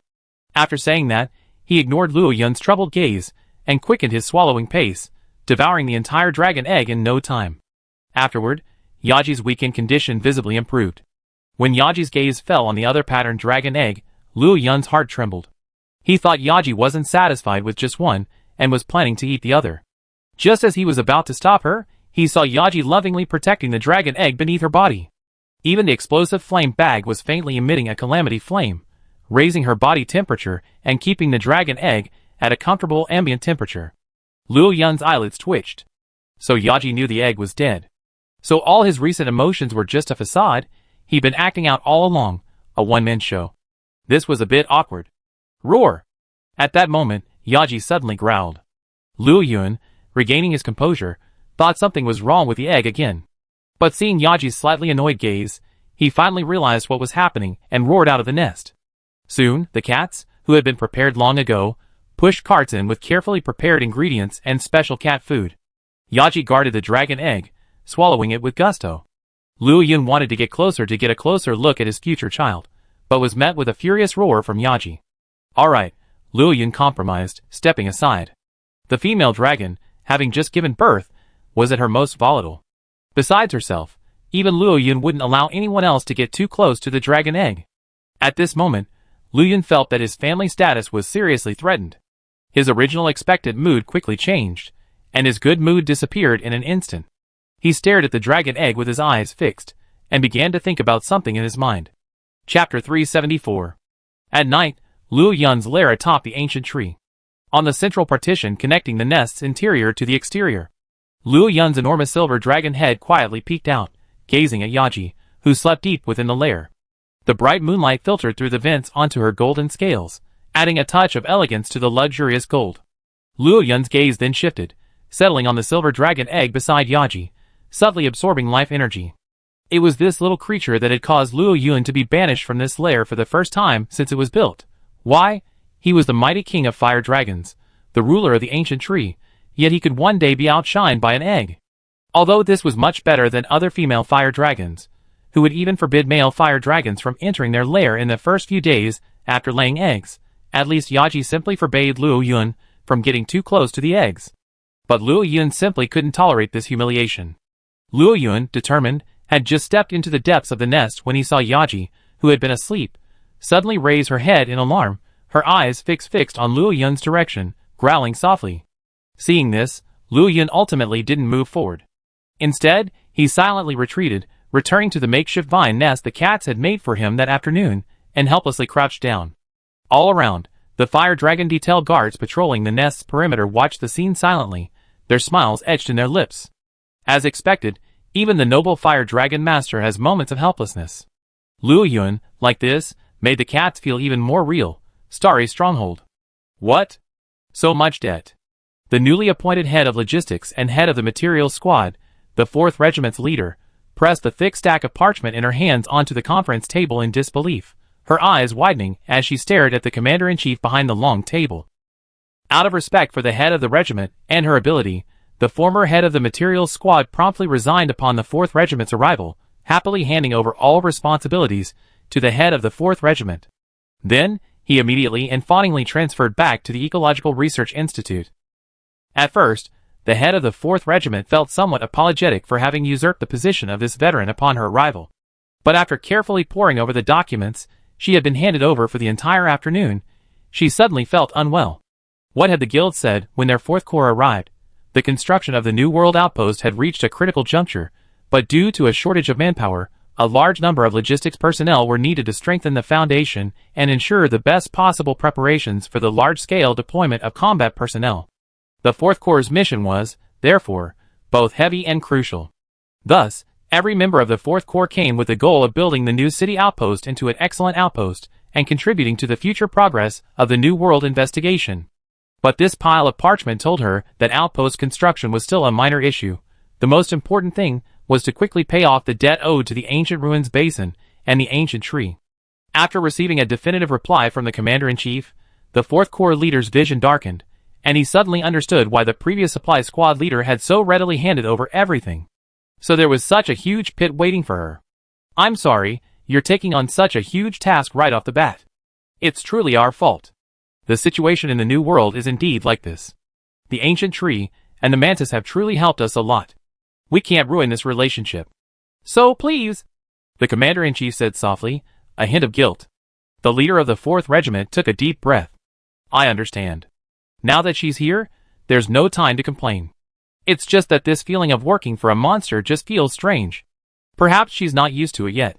Meanwhile, outside the mist dragon grass nest in the mountains behind the star ship, a figure, holding something in his hand, lingered outside the nest, seemingly debating whether to go in. The little mist dragon, abandoned by Miss Guagua to live alone in the deep forest for 2 years, had returned tonight. After 2 years of surviving in the wilds of the forest, the little dragon's large eyes finally lost their foolish clarity. No longer burdened by the demands of free food and clothing, the little dragon finally regained some of its monster-like savagery. On seeing the figure outside its lair, its first reaction wasn't to rush over and try to tease it.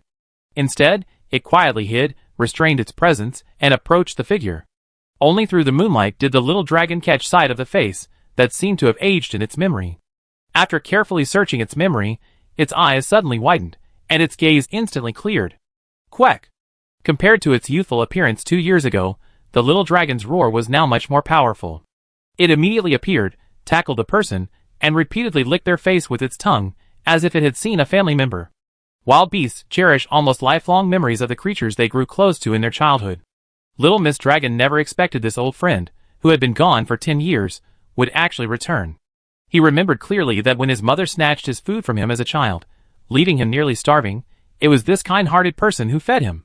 They even engaged in a years-long battle of wits and courage with Miss Dragon. When he left, little Miss Dragon was deeply depressed. Ha ha, that's Ichi. Stop, stop! The previous supply squad leader struggled to break free from little Miss Dragon's grip, reaching out to touch its cold scales. He recognized the enormous creature instantly. I didn't expect it to be so small back then, yet it's grown so large now, Slot exclaimed. At that moment, a bright yellow figure yawned out of the cave, its appearance bringing with it the rich scent of mandrake. Gua! Silly Guagua blinked in disbelief, staring at the person pinned down by his returning rebellious son. Didn't he say he might never come back? What was going on now? Had he been tricked? Just as Xia Guagua was momentarily stunned, Slot pushed one of Little Shellon's legs away with all his might, and climbed to his feet. Carrying his belongings, he walked slowly towards Xiaoguagua, a familiar smile on his face. "Long time no see, old friend. You changed so much." He raised the exquisite iron lock he had meticulously designed and crafted himself, and spoke softly. "I'm back again." Chapter 375. A few days after Luo Yun was prevented from entering the depths of the nest by Yaji, perhaps because the dragon egg had completely stabilized, he was finally allowed back inside. But perhaps dragons are greedy. After returning to the nest, Luo Yun felt uncomfortable resting with an egg between him and Yaji. He tried several times to move the dragon egg outside the nest, but finally gave up under Yaji's deathly gaze. On this day, Blazing Fire Village, which had been under construction for several years, was finally completed. All the details had moved in, and cable car tracks stretched out from Blazing Fire Village, connecting various areas of the ancient tree like a spider web. Amidst this, female fire dragons flew in from the great Ant-Mound wasteland. Faced with the ancient tree's obvious signs of human intervention, even some female fire dragons, who had visited it the previous year, still felt a little uncomfortable. Some of the older female fire dragons flew into the clearly designed dragon nests in the middle and upper levels of the ancient tree. Due to their current genetic differences, their former mates no longer showed interest in them. Due to their increased intelligence and some past memories, they didn't attempt to drive them away, allowing them to remain in their nests. After all, they would return to the great Ant-Mound wasteland when the time came. This scene was unavoidable after the ancient tree fire dragon's transformation. The newly arrived fire dragons in the lower levels of the ancient tree didn't face this kind of trouble. However, perhaps due to Luo Yun's order, while the ancient tree fire dragons no longer stopped these young fire dragons from entering the ancient tree, this hierarchical order also caused a significant rift between the two sides. Even the cats wouldn't enter the lower levels of the ancient tree to serve the young fire dragons. It was only because of their instinct to obey the strong that these young fire dragons wouldn't violate the rules set by Luo Yun, which allowed the trade between the ancient tree and the investigation team to remain intact. Regardless, this season was indeed the busiest time of year at the ancient tree, and most fire dragons were generally in a good mood. But amidst this atmosphere, a seemingly sickly female fire dragon suddenly let out a painful wail, then convulsed, her eyes gradually turning red, and the scales on some of her joints glowed a strange red. Faced with this bizarre situation, the young fire dragons didn't react much, simply believing that the female fire dragon had contracted some strange illness. They simply stayed away from her, allowing her to writhe incessantly, attempting to alleviate her pain. It was only a passing cat on patrol that noticed something was amiss. After all, having experienced the Tianhui dragon incident, their vigilance was far greater than these young fire dragons.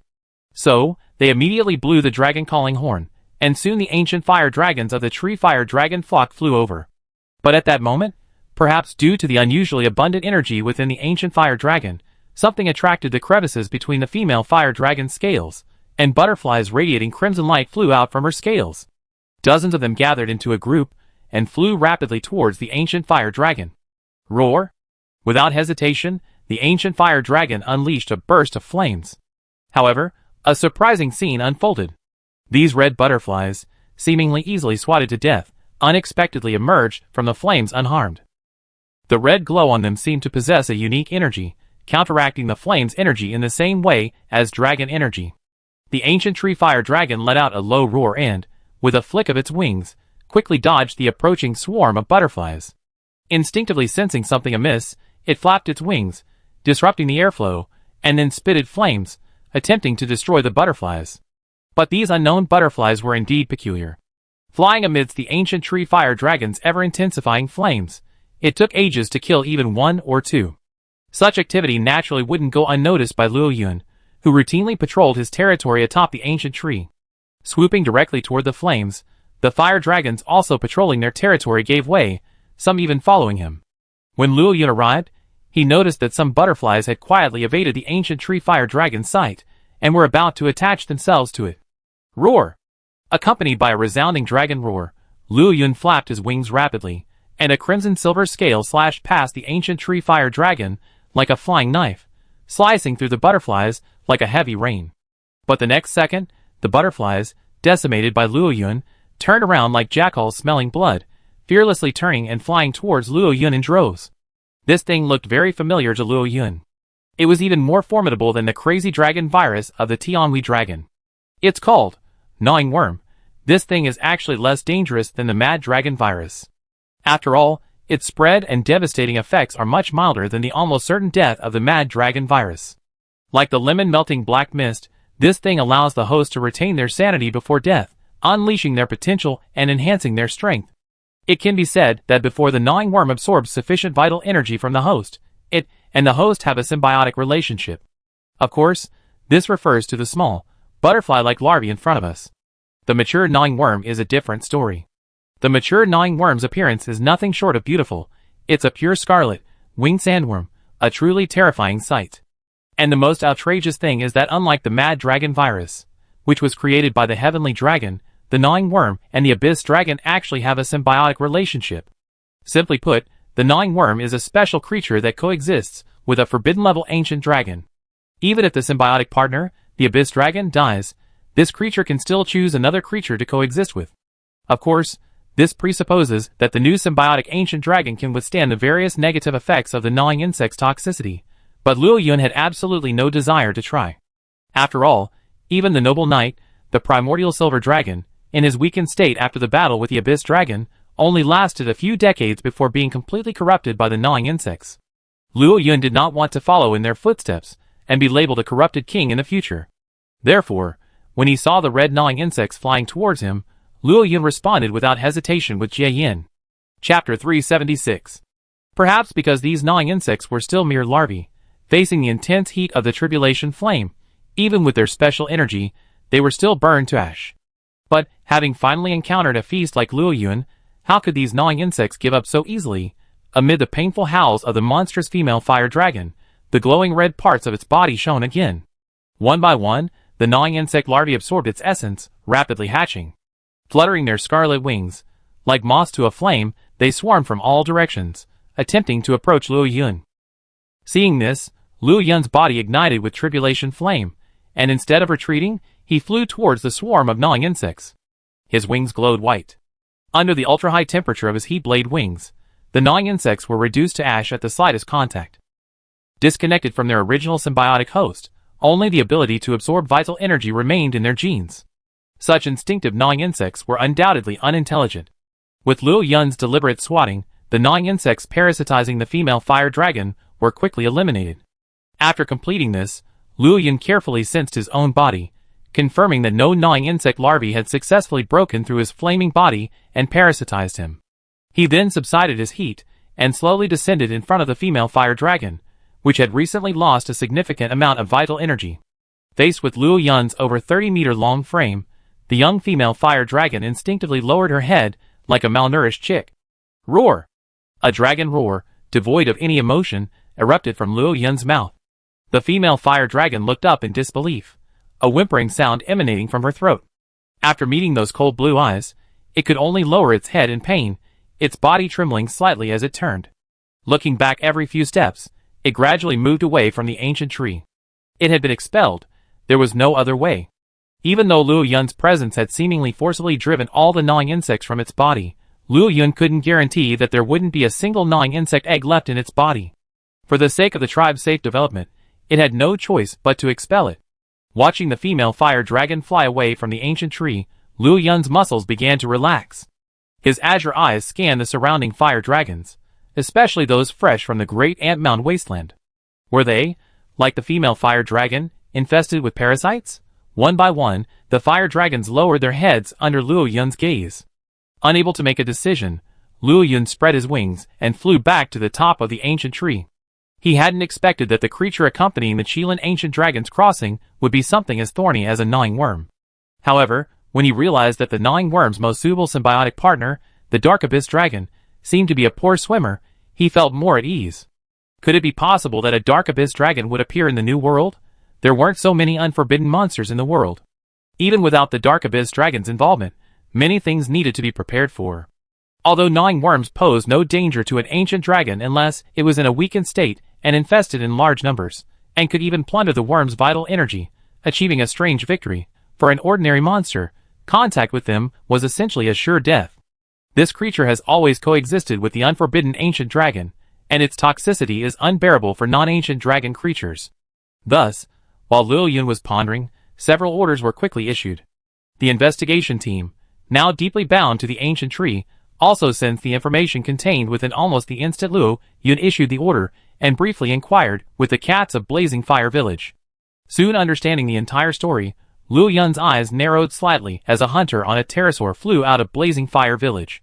Great, the workers are dispatched, facing small creatures like gnawing insects, which possess extremely high energy resistance.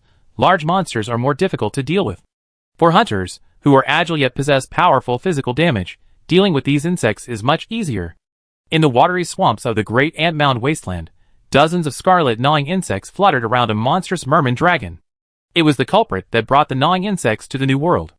Originally infested with gnawing insects on the Old World, it took advantage of the abyssal dragon's injury to flee its original habitat. Then, taking advantage of the Qilin's ancient dragon ferry, it crossed the sea and ultimately settled in the swamps of the Great Ant Mound Wasteland. Leveraging the immense power conferred by its monstrous transformation, the monstrous mermaid dragon successfully drove out the resident mudfish dragons and occupied a considerable territory. Perhaps unable to find a suitable symbiotic partner, the gnawing insects parasitizing the mermaid dragon did not excessively absorb its vital energy, instead injecting the energy they collected from the mudfish dragons into the mermaid dragon's body. Until this guy gained a foothold. However, this practice ceased some time ago. With the spread of the gnawing insects, they were no longer satisfied with hosts like the mermaid dragon, and instead turned to other powerful individuals within the Great Anthill Wasteland. But for the mermaid dragon, its current strength was more than enough to survive in this unfamiliar land. Although its lifespan had been drastically reduced by the gnawing insects' toxins, and even its temper had become extremely irritable due to the toxins, but a good death was worse than a miserable life.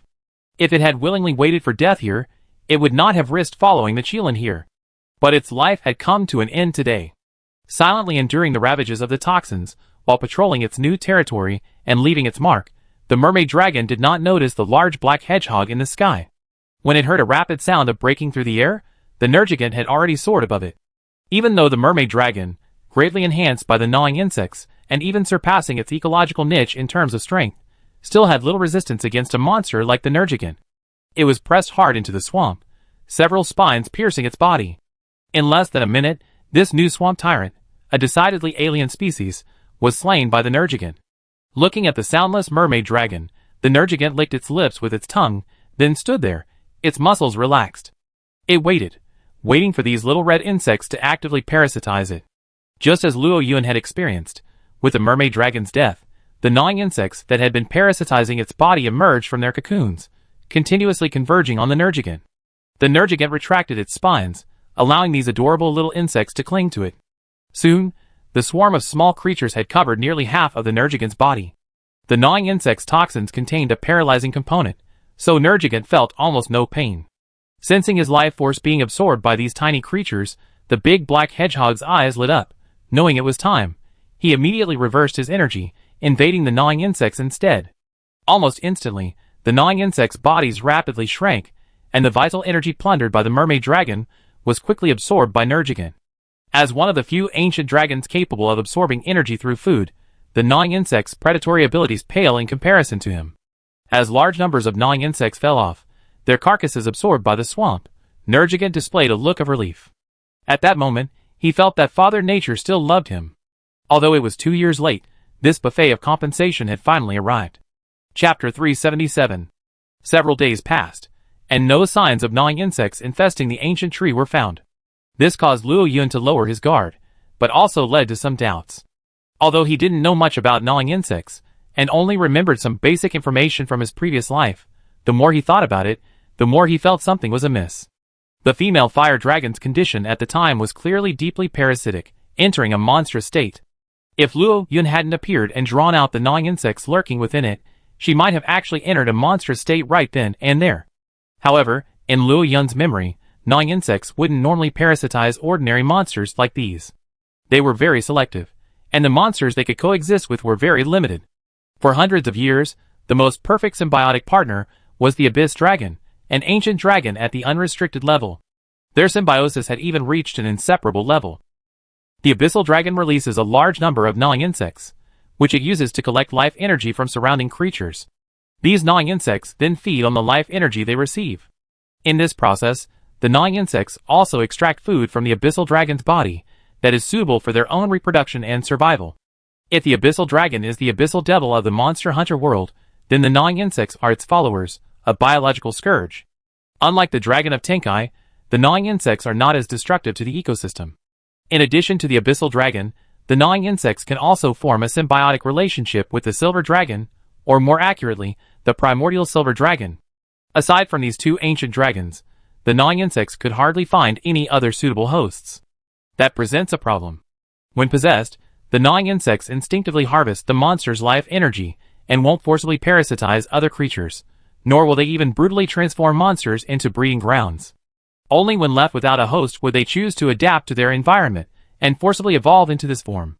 You know, transforming ordinary monsters into temporary breeding grounds not only enhances the parasitic monster's strength, but also depletes its vitality. The gnawing insects themselves also suffer significant losses in the process. After all, monsters won't submit docilely, right? So, where did these ordinary gnawing insects come from? Could it be that a dark abyss dragon died near the New World? But that doesn't make sense. Among the unforbidden level monsters, dark abyss dragons are undeniably tanky. If a dark abyss dragon died near the New World, Luo Yun wouldn't have been able to miss it. After all, the life energy released by unforbidden level monsters after their death is not easily concealed. But if the abyss dragon hadn't died near the New World, then these gnawing insects must have been wild, right? This creature isn't like the lightning bug, which can survive independently in nature and rely on plants for survival. Its nature necessitates its parasitic survival. Could it be that some monster, unwilling to be sucked to death by a gnawing insect, chose to follow the ancient dragon ferry across the ocean to this place before being sucked to death? Because of the distance, the gnawing insect lost contact with its original host, forcing it to evolve? Recalling the unnatural thunderstorm and the unfamiliar, abundant life energy on the day of Yaji's birth, Luo Yun knew, even without any news from the investigation team, that the ancient dragon ferry had arrived, based on time calculations. Thus, with this in mind, a thought emerged in his mind. But he quickly dismissed it. After all, the old and new worlds are so far apart. To withstand the accelerated rate of life energy drained by gnawing insects, when they're far from their host, and then survive such a long journey across the ocean without dying, how strong must this monster's will to survive be? What about food sources along the way? How could a monster weakened by the massive drain of life energy be dealt with? Taking all these issues into account, Luo Yun felt that his idea was indeed a bit far-fetched. How could such stringent conditions be met simultaneously? The probability was too small. Unable to figure out the cause of the problem, Luo Yun finally put it aside for the time being. After all, the information had already been leaked to the investigation team. Given their curious nature, even with their current debt repayment situation, they would certainly allocate some personnel to investigate. Luo Yun only needed to quietly await the results of the investigation behind the scenes. Relinquishing his worries, Luo Yun happily devoured the fire cat rice specially prepared with mushroom pigs. The unique flavor of the mushroom pigs resonated with his taste buds, and he couldn't help but swallow it again. Meanwhile, in the starry stronghold, there was a sudden commotion at the main gate leading to the great ant mound wasteland. Make way, meow. An anxious cry echoed, and the hunters who had been passing by the gate jumped to the side of the road to avoid it. A group of deter from the Wasteland Guardian clan, led by a fey cat attendant, rushed in through the gate, half pushing and half pulling a cat cart. A hunter, his arm bandaged, lay unconscious on the cat cart, his face etched with pain. Doctor, where's the doctor, meow? Come help! Amid the frantic cries of the fey cat attendant, the cat cart stopped in the circulation area, attracting a crowd of onlookers.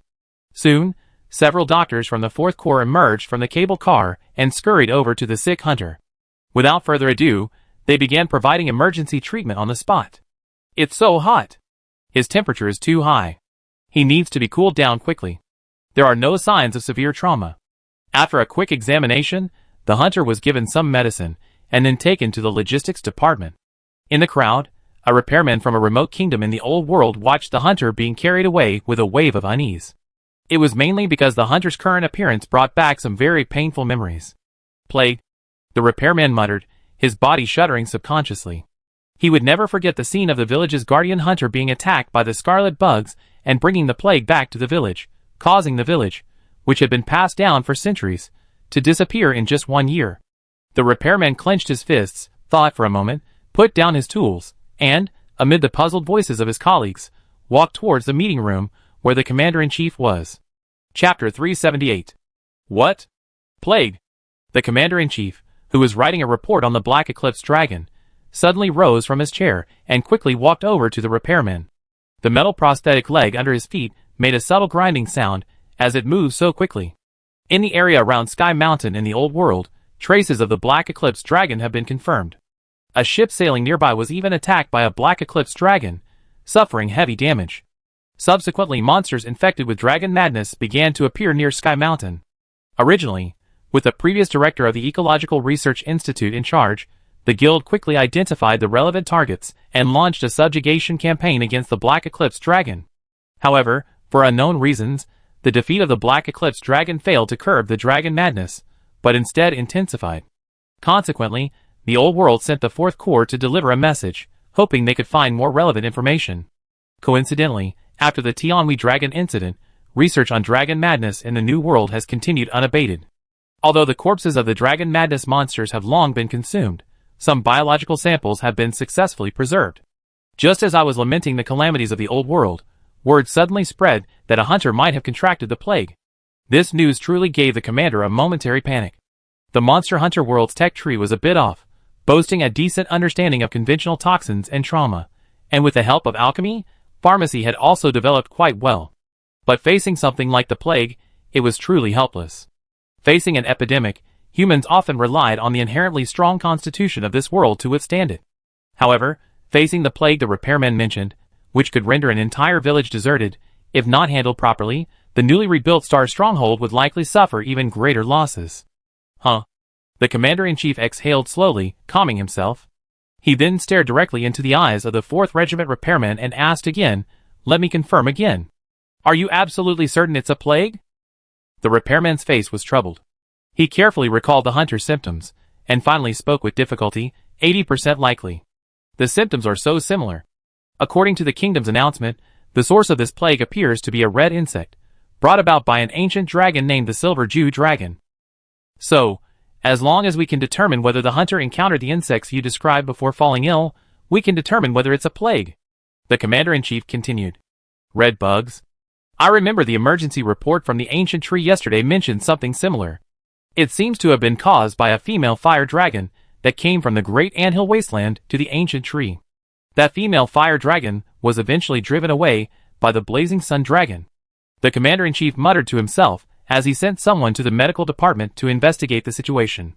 Then, he turned and flipped through the pile of reports on the ancient tree.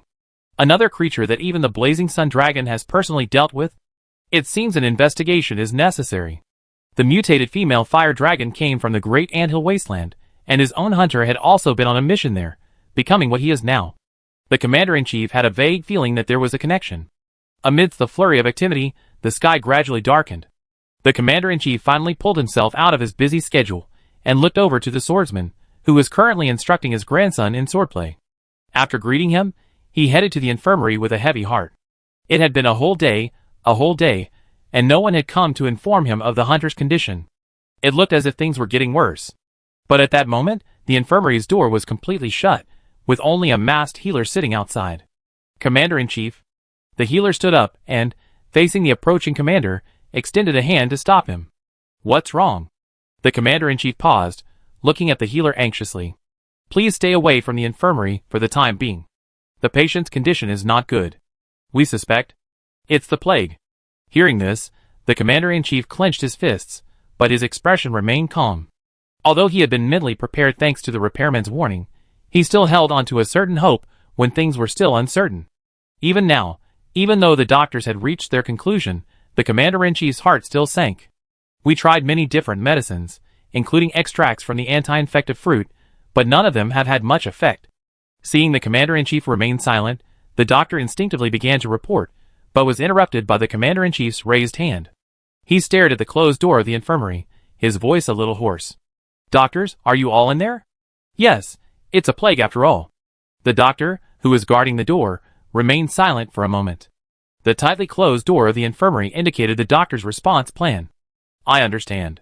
The commander-in-chief exhaled and left without looking back. He decided to go to the back mountain to ask for help from Lord Xiaolong. Although the plague and the poison were not the same thing, The Xiaolong in the back mountain was completely different from the Xiaolong they knew. Perhaps he could give it a try. On the platform beneath the ancient tree, anyone looking closely would have noticed the spot where the female fire dragon, infested with gnawing insects, had stayed a few days ago, on the platform where vines and tree roots intertwined. In the crevice, a reddish insect egg was constantly expanding and contracting, as if breathing. As the egg shell gradually stiffened, a small crack appeared on the surface. A tiny gnawing insect larva crawled out of the opening.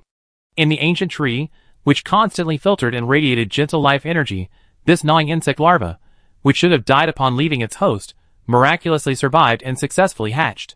It must be said that insects, influenced by life energy, possess remarkable adaptability in their evolution. However, this was not a true parasite spawned from its host.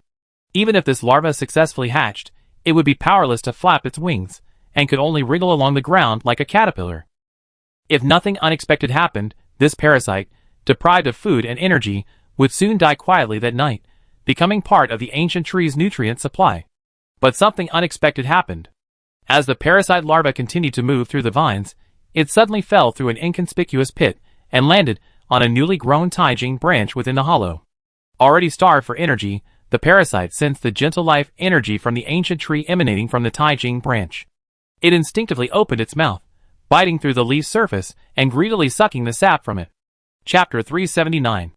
As the sap from the crystal bud was sucked by the gnat larva, the crystalline energy contained within the leaf also entered the gnat larva's body, along with its life force. Then, this crystalline energy clashed with the gnat's own crimson energy, a blood-red energy that seemed to emanate from the abyss. Perhaps because the gnat larva was a weak and coincidentally premature infant, its inherent energy was extremely weak. As the gnat larva continued to suck the sap, the ice-blue crystalline energy gradually took the initiative within its body, pushing the crimson energy back step by step. Finally, with most of the sap from the leaf completely devoured, the gnat larva finally sated. Its energy began to replenish, and its skeleton gradually grew. Everything seemed to be progressing in a positive direction. What the gnat larva didn't notice was that the markings on its wings had now completely turned ice blue. Through its still somewhat soft, transparent shell, one could see that the scarlet energy flowing through the blood vessels and energy circuits of the gnat larvae had long since vanished, leaving only a faint silver energy flowing within. After a satisfying meal and a restful rest, the tiny gnat larva, still drowsy, fell into a deep slumber once again. The Tai crystal buds beneath it continuously released gentle energy, resonating with the energy within the gnat larvae, beginning to transform the gnat larvae's still highly malleable body. The gnat's form and posture also gradually underwent some miraculous changes during this transformation. The next day, at the starry stronghold, Xia Guodua, as if discovering a new and interesting toy, directed several tightly wrapped healers to carry the hunter, still unconscious, but with a much more cheerful complexion, into her cave. Xia Guodua had never seen anything so bizarre. The blood extracted from this hunter actually contained a very strange energy toxin. Yes, an energy virus, and a contagious one at that. This virus automatically reacts with the energy within an organism, diluting it and precisely separating it from the creature itself. It felt to Xia Guodua like some creature specifically evolved to absorb the energy within. This extraordinary toxin intrigued him even more than the previous mad dragon virus. Especially after completing his own transformation and becoming a unique individual among the Xia dragons. When he was momentarily uncertain about his future, the appearance of this virus truly gave him some new ideas. Perhaps his toxin could also be further developed to target energy. So, after helping stabilize the hunters and a healer's vital signs, Xia Guodua asked them to move to his cave for his own research. Of course, it wouldn't be a problem to heal them while they were there. As for whether this virus would affect him and the little Xia dragon, there was absolutely no need to worry. If it weren't for the fact that the human body's vital energy is among the lowest in this world, and the virus stripping away the already limited vital energy, causing the body's functions to plummet to freezing point, this energy virus, which can't even infect a large monster, wouldn't be a big problem at all. Furthermore, Xia Guodua's current solution, after utilizing her super brain, provides two countermeasures. One is to continuously infuse the hunter with energy within their tolerable range through medicinal mist, thereby offsetting the loss of vital energy caused by the energy virus. The hunter's own physical fitness will then metabolize the toxins. Second, the most common tactic is to fight poison with poison. Toxins are also a form of energy. As long as the toxicity is sufficient, the viruses will naturally die after absorbing the toxins. Furthermore, Because the viruses absorb the toxins, reducing their toxicity, hunters don't have to worry about dying from the poison as long as they have an antidote. After receiving Xiaolong's assurance, the commander-in-chief breathed a sigh of relief. Seeing Xiaolong's joyful expression, he knew that the plague likely wouldn't spread, and that the Star's stronghold had successfully avoided a disaster that hadn't yet erupted. Then it's time to investigate. The Great Ant Mound Wasteland. What a nuisance! It was unclear whether the commander-in-chief was referring to the red bugs or the ancient dragon named Zhu Yinlong that the repairman had mentioned. Soon, a fully armed investigation team, led by a swordsman master, flew towards the Great Ant Mound Wasteland on pterosaurs. Several Rathalos from the Wasteland Guardian clan firmly grasped their belts, guiding them. On the ancient tree, Luo Yun eagerly licked his dragon egg. Though somewhat annoyed that the unborn creature was taking so much of Yaji's attention away, he was still eagerly anticipating its birth, considering it was his first time being a father. Aside, Yaji watched Luo Yun as she ate. Seeing the harmonious relationship between Luo Yun and the dragon egg, she finally let down her guard a bit. She had heard from some female fire dragons that some male fire dragons, feeling a lack of attention from their mates after becoming fathers for the first time, sometimes became nervous and inexplicably hostile towards the dragon egg. Therefore, until the male fire dragon has fully adjusted to the new addition to the family, the female fire dragon will guard the egg very closely. Plus, this egg was the product of years of effort by Yaji to conceive and bear, so she naturally didn't want any problems. As for her distrust of Luo Yun, it was because Luo Yun had been trying to get the egg out of the nest for several nights. His jealous look truly making it difficult for Yaji to trust him. Luo Yun had no excuse for this. He had come to terms with it. In 5 or 6 years at most, Yaji's attention would naturally return to him. By then, true love would remain true love, and the child would be nothing more than an accident. Luo Yun continued his happy life in the ancient tree. In the hollow of the ancient tree, the larvae of the gnawing insect had completely transformed over time, growing considerably in size, and no longer appearing to be on the verge of death at any moment.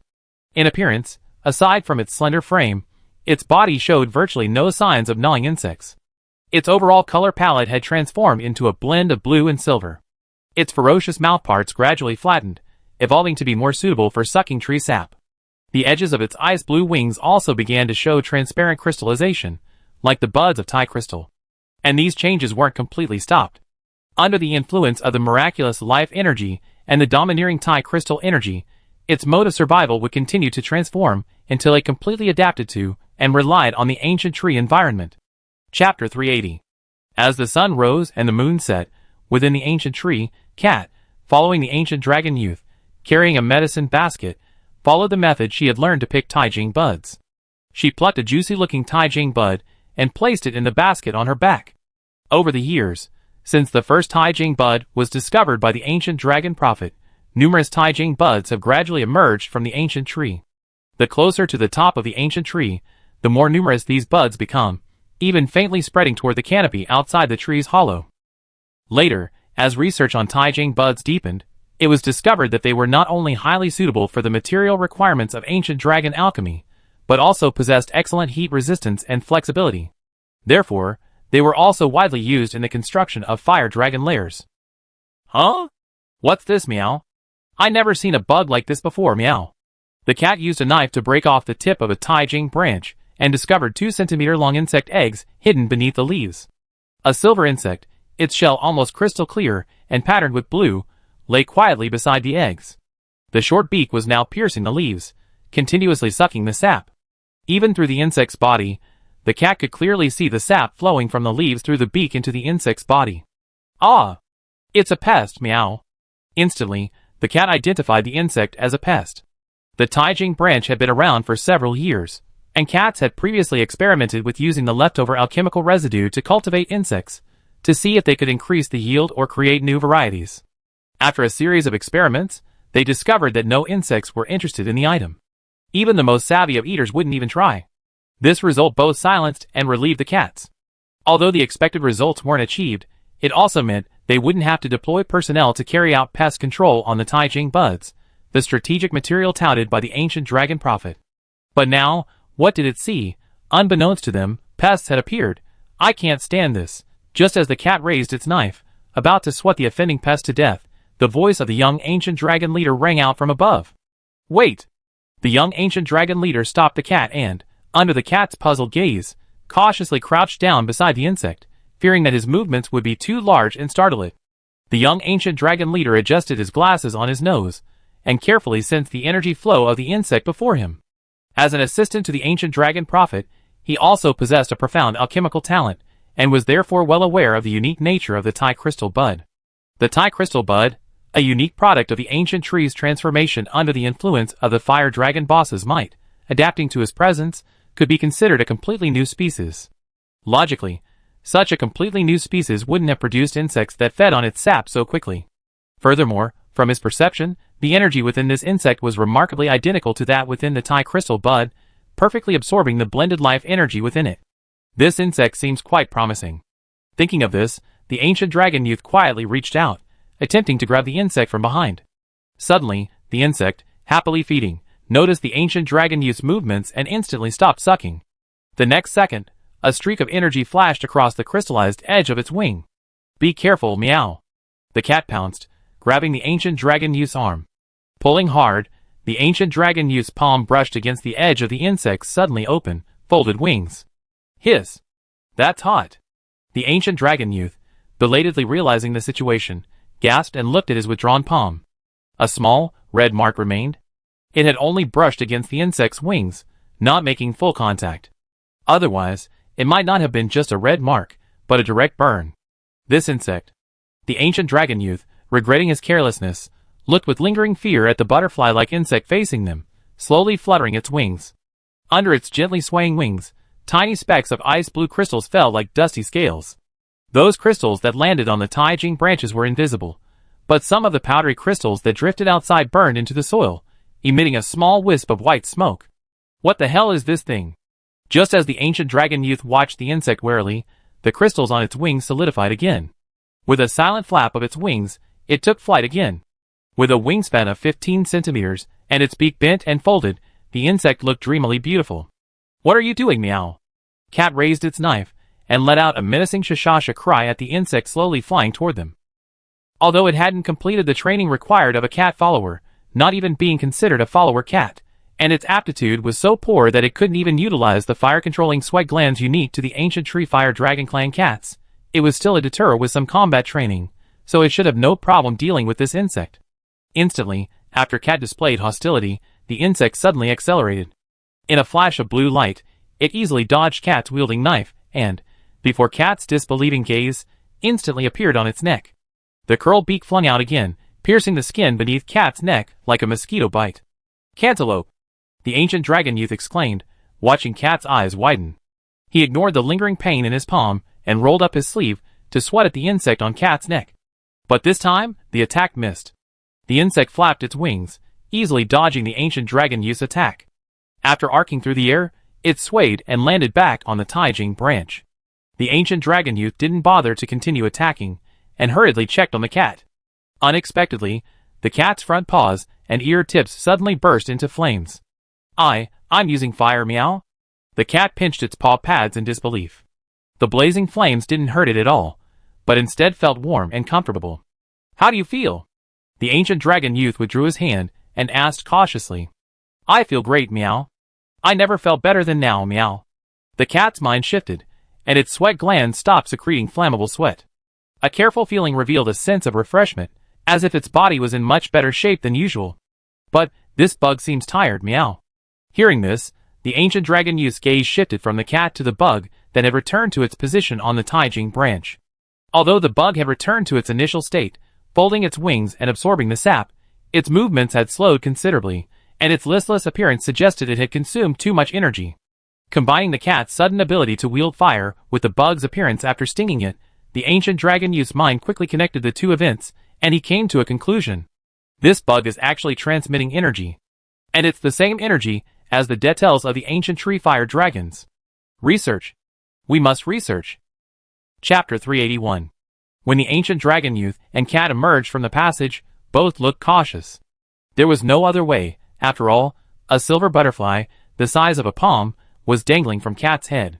Indeed, just as the ancient dragon youth was beginning to ponder how to remove this unknown insect, perhaps it was full and looking for a comfortable place to rest, or perhaps it was drawn to the similar energy within Cat.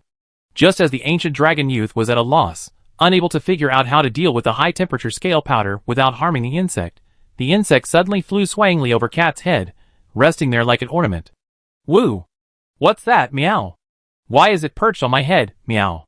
The cat was startled, but didn't dare move. It was bewildered for a moment, but then it realized the insect had simply perched on its head without any further signs of aggression. After some discussion, the cat walked out stiffly, carrying the butterfly-like insect.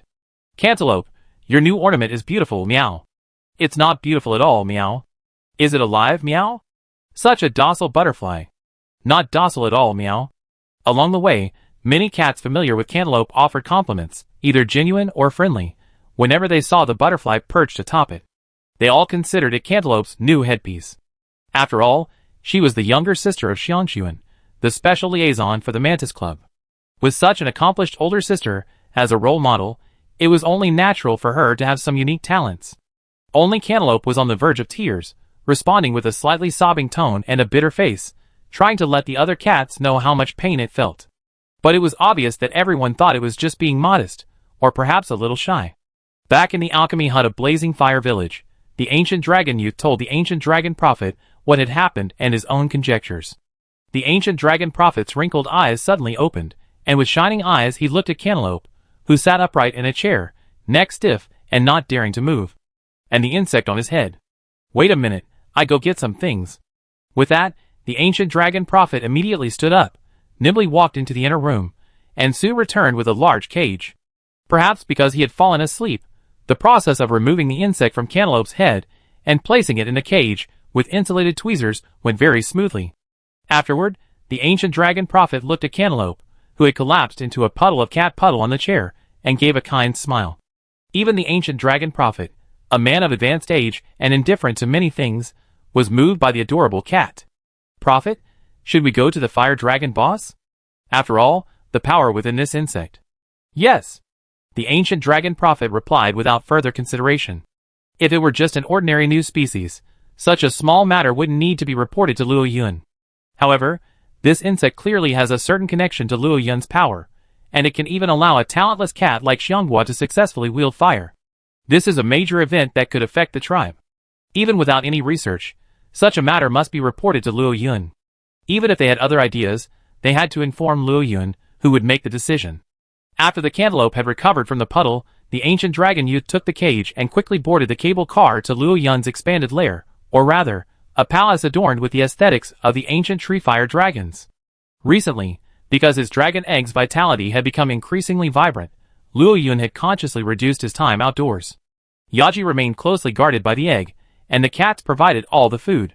Thus, when the ancient dragon prophet announced their arrival, Luo Yun happened to be in the lair. At first, when Luo Yun heard they were there for the silver butterfly in the cage, he felt no wavering. This is how the world works. Even large creatures like monsters, fueled by life energy, possess considerable variability and adaptability to their environments. This goes for insects, which already possess such strong adaptability. So, when Luo Yun heard about the appearance of insects feeding on ether crystal buds, he wasn't surprised. He even wondered if such a trivial matter warranted a visit. But after the ancient dragon youth's explanation, and the cat's vivid description of the situation, Luo Yun finally piqued his interest and gestured for them to continue. First, judging by the insect's current performance, it's definitely having a significant effect on the details. As for any side effects, that will require further observation.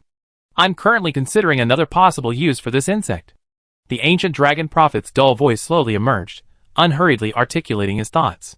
Currently, the ancient tree fire dragon clan has over 1,000 turtles, but only 6 hunting cats and 2 dragon hunters. Aside from Captain Pigbone, the other hunting cats primarily wield light weapons. Aside from light and heavy crossbows, which are clearly unsuitable for turtles, the only weapon we haven't mastered is the insect club. After all, normal hunting insects are a bit too large for hunting cats. This insect is so special. It possesses high-temperature crystallized scale powder, and its size is just right for turtles to cultivate and use. If it also demonstrates good physical strength and attribute resistance, perhaps we could try to domesticate it and see if we can develop a hunting insect unique to the ancient tree. It had to be said that the ancient dragon prophet's advice was sound. While cultivating hunting insects is not simple, the mention of hunting insects unique to the ancient tree did strike a chord with Luo Yun. Thinking carefully, the ancient tree won't have any extra work in the near future because the investigation team is frantically paying off their debts. Cultivating hunting insects won't hinder the progress of the various projects currently underway on the ancient tree. Since the ancient dragon prophet had taken the initiative, he must have had some ideas in mind.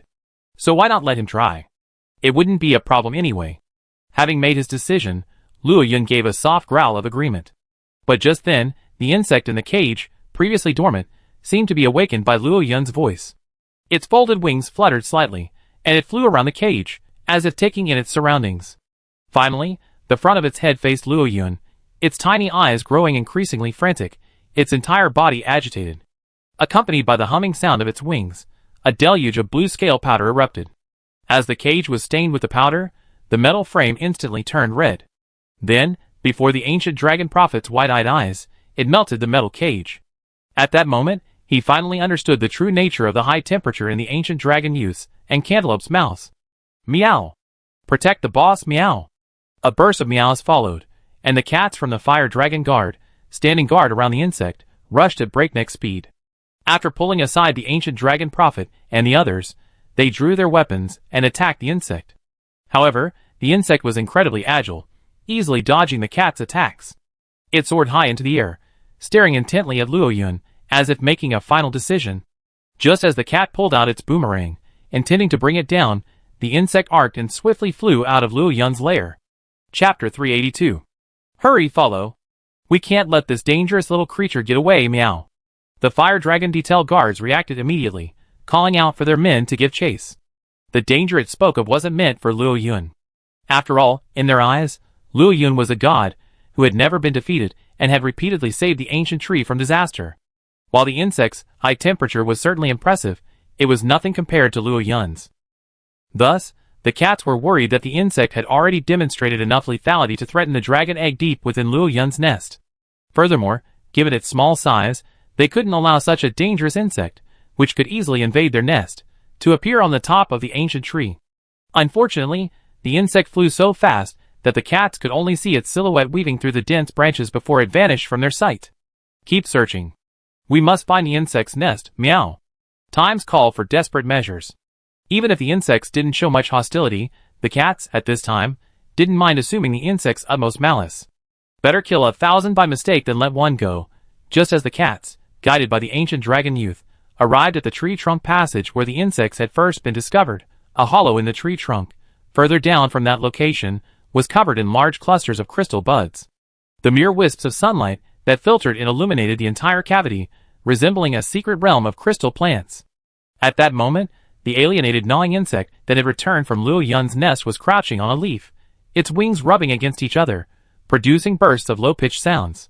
As their mouths evolved from their original cylindrical shape to their current beak-like form, their original vocal organs also declined, and they now rely on low-frequency sounds produced by rubbing their wings together, like other multi-winged insects, to communicate.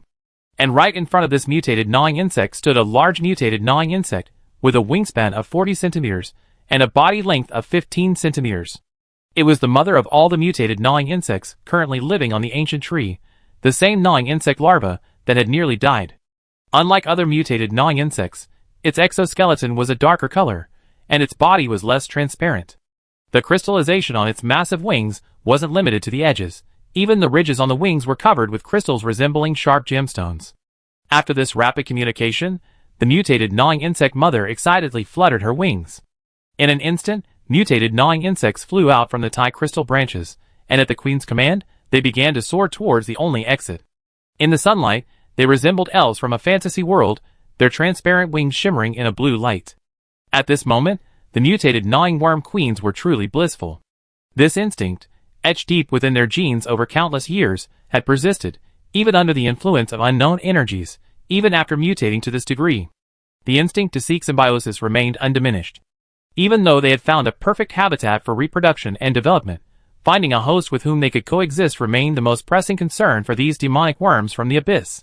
For the mutated gnawing worm queens, the ancient tree fire dragons that occasionally passed by their nests were already considered a suitable symbiotic partner. But the gnawing worms were, after all, high-level insects that had coexisted with the unforbidden ancient dragons for countless years. The life level of the ordinary fire dragons in the ancient tree fire dragon group ultimately made the mutated gnawing worm mother somewhat disdainful. She was most eager to find the true master of the energy flowing through her body. And today, this mutated gnawing worm, out to expand her colony, actually announced that it had found one. How could she not be excited? And so, a group of cats investigating the mutated gnawing worm nest saw hundreds of mutated gnawing worms flying overhead, their path ablaze with icy blue light. Oh no! Chase them! We can't let them disturb the fire dragon boss. For the fire dragon boss. Amidst a cacophony of meows, the cats attacked the mutated gnawing worms. Even the sounds of the cats' movements caught the attention of some fire dragons patrolling their territory. Though they had no idea what was happening, the cats' expressions told them what they had to do. Thus, this vast swarm of mutated gnawing insects, led by the queen at the center, embarked on an arduous pilgrimage seeking recognition. One after another, the mutated gnawing insects fell from the sky under the attacks of the cats and fire dragons.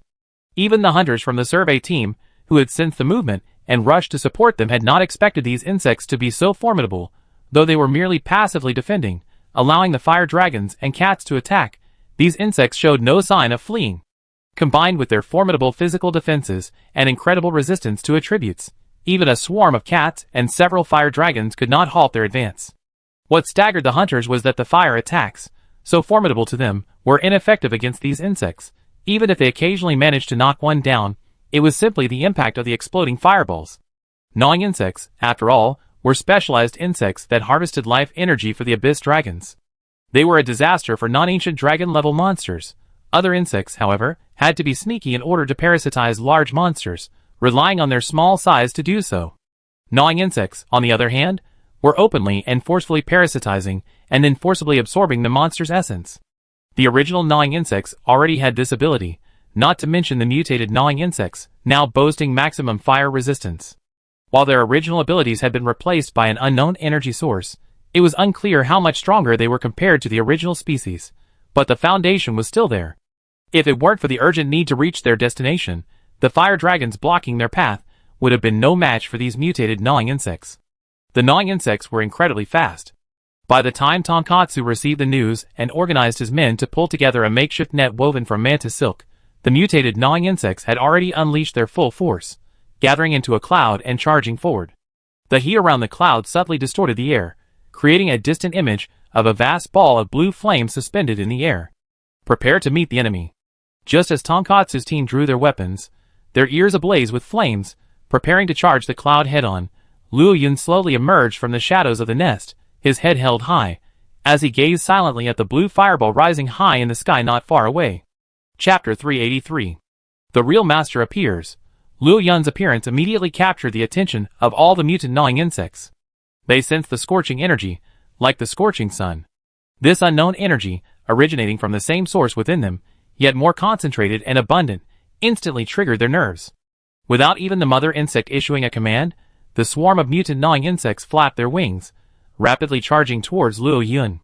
The gnawing insects were fast, but for Luo Yun, it was nothing. However, given his current strength, he didn't need to dodge these insects. Slightly spreading his wings, a blue-purple flame instantly enveloped his entire body. Under Luo Yun's exquisite control, the flames merely enveloped him, not igniting the surroundings. But facing Luo Yun, the mutant gnawing insects, whose icy blue scales shimmered in the sunlight as they flew rapidly, rushed into the flames like moths to a flame. The next second, Luo Yun's previously calm pupil shrank as he felt a foreign object touch his scales. These insects, seemingly creatures not of this world, had actually managed to touch his scales despite the intense flames. How is this possible? Instantly, Luo Yun's body reacted. His wings vibrated rapidly compressing the airflow. As the flames heated up further, he attempted to flap his wings to fling the insects away. But the next second, a stream of extremely pure life energy, imbued with a hint of Taijing energy, poured into his body. Although compared to Luo Yun's current ocean-like life energy, this amount of energy was somewhat insufficient. But it was undeniable that as the mutated gnawing insects continued to charge into the calamity flames, the total amount of life energy within his body also increased slightly, with the continuous infusion of pure energy. Thus, Luo Yun's original intended action suddenly stopped, and under the somewhat nervous gaze of the pig bones and others, he took the initiative to dispel his flaming body. As the calamity flames dissipated, Luo Yun's current condition became apparent to everyone. One by one, the mutated gnawing insects were clinging to Luo Yun's silver scales. Their seemingly soft and fragile needle-like beaks successfully broke through the surface of the scales, piercing lightly into them. As the mutated gnawing insects injected all their refined and stored life energy into the scales, which was then absorbed by Luo Yun's energy cycle, some of the mutated gnawing insects died, their wings becoming almost grayish-white and transparent as they fell from Luo Yun's body. The mutated gnawing insects that survived were also dying, flapping their wings vigorously, and swaying around Luo Yun, looking like they could be blown away by a gust of wind. In less than 10 seconds, the mutated gnawing insects completed their mission and flew away from Luo Yun's body. A closer count revealed that nearly a third of the mutated gnawing insects had already been lost along the way, and now over half had been lost. Even so, the giant mother insect, still soaring through the air, showed no sign of grief. Instead, it gently landed at Luo Yun's feet, folded its wings, and quietly rested on his paw, like a pendant. "What's going on, meow?" Muskmelon, who had been staying in Luo Yun's lair with the ancient dragon prophet and the others, watched this scene, its little mind baffled. But when the strange feeling above it reappeared, it knew, even without the other cat's warnings, that the bug had once again taken to its head as an ornament. "Is this impossible to shake off, meow?" Xianghua cried, tears welling in his eyes. Luo Yun's body shuddered, and the scales bitten by the mutated gnawing insects fell away with a clanging sound. The membrane beneath the scales rapidly expanded and hardened, regrowing into new scales in a fraction of a second. Watching the mutated gnawing insect mother insect, which had taken flight again due to his actions, but was now circling around him, Luo Yun seemed to understand their actions and had some ideas about their origins. After all, this behavior of absorbing and refining energy, then supplying it to its host without regard for life or death, was truly recognizable. Furthermore, a characteristic that had always existed, but had a low profile, flashed again on the void panel, making it impossible for Luo Yun to ignore it. Symbiosis. Slot 1, Ancient Tree Fire Dragon Tribe, Detail. Slot 2, Ancient Tree Fire Dragon Group. Slot 3, None. At this moment, the third slot of the symbiosis trait is flashing. Luo Yun had long understood the requirements of symbiosis, but over the years, except for the symbiotic relationship between the cat and the fire dragon group in the Great Ant Mound Wasteland, this trait has not shown any effect. Normally, Luo Yun, apart from observing the energy pyramid to see that the fire dragons in the Ancient Tree Fire Dragon group have made significant progress, pays no attention to it. Unexpectedly, this trait would once again assert itself. Opening slot 3, new information suddenly appeared. Mutated gnat. Gnat that has undergone a drastic mutation due to an unknown energy source, capable of symbiotic coexistence. Note: due to certain genetic changes, the name may be renamed. With the panel's evidence, Luo Yun's suspicions were correct. These seemingly beautiful insects are indeed a variant of the gnat, but isn't this a drastic change? Not only have they gone from carnivorous to vegetarian, but even the way they supply energy to their host has undergone a drastic change. To be honest, if it were the original gnat, Luo Yun would have been somewhat disgusted, even though gnat does provide benefits to its symbiotic host. But now, with this drastically altered appearance, the mutated gnat seems more acceptable. As for the side effects of the original gnat, such as the violent emotions deep within the monsters, and the insect poison, Luo Yun didn't notice anything unusual. Maybe I could give it a try. Watching the queen insect, with a swarm of weakened mutant gnawing insects, flitting before him, seemingly displaying her true identity, Luo Yun silently filled slot 3. Instantly, the Taijing energy within Luo Yun's body connected with the mutant gnawing insect queen insect like a bond, unable to see through sight, only through sensing the energy flow. Unlike before, the moment the connection was established, Luo Yun felt as if he could command the mutant gnawing insects before him, even deciphering some information from the mother insect's wing vibrations. With a slight wing vibration, Luo Yun instinctively imitated the mutant gnawing insect's communication method and issued a command. The previously chaotic swarm of mutant gnawing insects folded their wings in unison and descended to the ground. Even the queen insect, the true ruler of the swarm, obeyed Luo Yun's command. Nature is truly miraculous. After muttering this to himself, Luo Yun let out a low roar. From now on, your new name is Yao Jing Butterfly. Chapter 384. Seeing their fire dragon boss simply appear, light a fire, and effortlessly subdue these abominable insects, the cats, their eyes twinkling, gazed with adoration at Luo Yun's return to his lair. The ancient dragon prophet watched as the weakened crystal butterflies, led by their mother, scurried off into the intertwined branches in the distance, leaving the dead bodies on the ground. He excitedly called for a hasty collection. These were excellent research materials. Even if they couldn't be used in alchemy, they could be traded with the investigation team later. By the time the investigation team arrived from Blazing Fire Village, the situation had already subsided. However, they spotted a pile of crystal butterfly carcasses still uncollected. On their way in, they had also picked up a few that had been shot down along the way. While the cause of the incident remains unclear, the mere fact that these radiant crystal butterflies withstood numerous attacks from the fire dragon and cats before being defeated clearly indicates they are no ordinary creatures. The only question is whether these creatures are good or bad, or whether they carry any infectious agents, so they haven't seen many of them.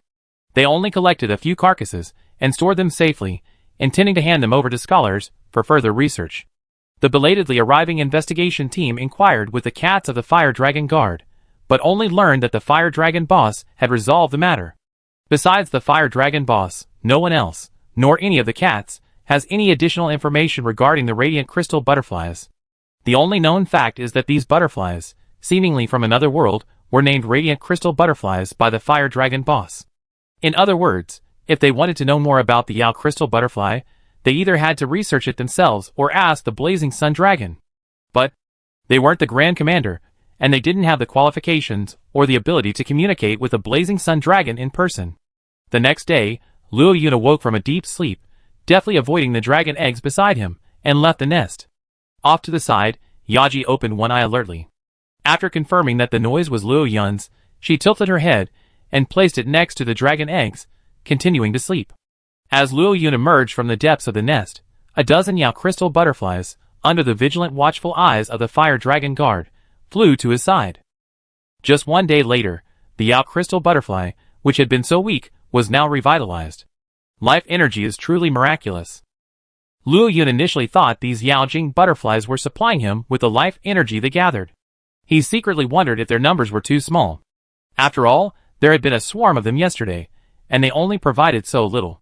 Wouldn't these dozen or so have left him with no effect at all? However, as he moved, the Yao Jing butterflies made no move to come up and inject energy. They simply fluttered around Luo Yun, like guards, maintaining a steady distance. Alright. Ignoring these little creatures beside him, treating them as his new accessories, he walked outside the nest, spread his wings, and soared into the sky. He wasn't going hunting today, nor was he going to be sunned too so early. Luo Yun was well aware that too much is as bad as too little. He didn't need boss nature's reminders. He could adjust the duration of the daylight based on the conditions in the ancient tree area. Today, he had something more important to do. That was to go to the starry stronghold and invite Xia Guogua. Luo Yun sensed that the dragon egg's life force had stabilized. At night, through his enhanced senses, he could even hear the egg's steady heartbeat. This meant it was almost time for the hatchling to break out, even though he knew that as an ancient dragon hatchling, it wouldn't be prone to problems once formed. It was still his first bloodline, so he had to take precautions. Xia Guogua, the mutated medicine dragon, was undoubtedly the best doctor in the new world. As for whether Xia Guogua would come, don't forget, she still owed Luo Yun a favor. Soaring high into the clouds, Luo Yun instinctively used his swift wind wings to accelerate himself. A dozen or so radiant crystal butterflies hid in the gaps between the scales on his back and set off with him. Starry Stronghold. Xia Guogua, with a decorative metal lock around her neck, lay at the entrance of the nest, lazily enjoying the morning sun. For the Xiaolong, who preferred darkness and humidity, the midday sun was too glaring, and the temperature swing at dusk was too great, far surpassing the brief comfort of the early morning sun. After curing the plague-infected hunter and the potentially infected healers, Xia Guogua had given the investigation team a toxin that could be used to combat the plague with poison, and had since begun researching energy toxins. However, this topic was indeed somewhat complex. He lacked a virus like the Tian Hulong that could transform inorganic matter into organic matter, and simple toxins could not, like viruses, manipulate energy through biomass. Therefore, there had been little substantive progress on this topic to date. Just as Xia Guogua was enjoying the morning sun, awaiting the feeding from the investigation team, a gust of wind blew by, and Luo Yun landed steadily on a nearby platform. He then closed his eyes, and began to sense Xia Long's location through his mind's eye. Crawling directly before Luo Yun, the invisible Xia Guogua croaked indifferently before turning translucent, signaling its presence. Luo Yun reopened his eyes, and felt a sense of helplessness as he looked at Xia Guogua, lying less than 3 meters away. Ever since he previously used his mastery of Taijing energy to show off in front of Xia Guoguo, it was as if he'd taken some medicine. In just a few years, he perfected his invisibility abilities. Now, even with the gusts of wind and dust kicked up by the landing, Luo Yun couldn't immediately detect its presence at such close range. It had to be said that Xia Guoguo was truly insane at using invisibility to save his life. But now wasn't the time to dwell on that. Luo Yun informed Xia Guoguo of the purpose of his trip. In the end, what he got was Xia Guoguo's look. "Are you sick? They came all this way just for the birth of a cub, just to be looked after by him. Isn't it just a cub hatching? If there's any problem with the hatching, the worst that can happen is that it dies. Luo Yun and Yaji are so young, it's not like they can't have children." Xia Guoguo, with her indifference to family, truly couldn't understand Luo Yun's attention to the cub, even though she now possessed a family bond that surpassed most Xia dragons. Xia Guoguo didn't understand, but she still chose to respect it. After all, it was just a trip, and she could repay a favor, so why not? Chapter 385. Luo Yun left quietly, just as he had quietly arrived. Besides enjoying a delicious meal at the Starry Stronghold, he also abducted a lazy Xia Guoguo. Did you notice? The Sword Master nudged the Grand Commander beside him. "Are you talking about those fluttering butterflies around the Fire Dragon boss?" That's strange. Considering the Blazing Sun Dragon's love of cleanliness, it's surprising he could tolerate a swarm of insects around him. It's strange indeed, but he's the Fire Dragon boss after all. He must have a reason for doing this. Hasn't it been like this all these years? The Grand Commander replied, suddenly turning and heading towards the circulation area. The Sword Master nodded in agreement. Luo Yun had been observed by the investigation team from childhood to his current youth, witnessing his gradual growth from hiding his identity within the fire dragons to his true self. Scholars speculate that the Blazing Sun Dragon's current form is likely not its final form, as it continues to grow at an astonishing rate. Therefore, anything that happens to Luo Yun is reasonable for the investigation team. Some members of the investigation team even dream of witnessing the Blazing Sun Dragon's final, mature form in their lifetime. Wait, where are you going? The situation at the Great Ant Mound Wasteland hasn't been resolved yet, so you can't go running off to the ancient tree again. The swordsmanship master saw the Grand Commander walking faster and faster, and immediately understood his intentions, hurriedly giving chase. Atop the ancient tree, Yaji watched the dragon egg swaying from time to time, constantly turning her head to glance at the nest entrance. Led by Tonkatsu, the cats, along with the ancient dragon shrine guards led by the dragon girl, stood guard near the nest. They watched the dragon egg swaying at an ever-increasing rate from afar, and like Aki, they would occasionally glance back toward the outside of the nest. Just as everyone was anxious, Luo Yun's figure burst forth from the white clouds, gliding down from the sky with incredible speed, flapping his wings and landing steadily at the nest entrance. Quack! Xia Guoguo panted, her tongue hanging out, her eyes rolling upwards. Perhaps due to the bond of blood, Luo Yun felt a sudden palpitation on his way back, as if a voice was constantly urging him on.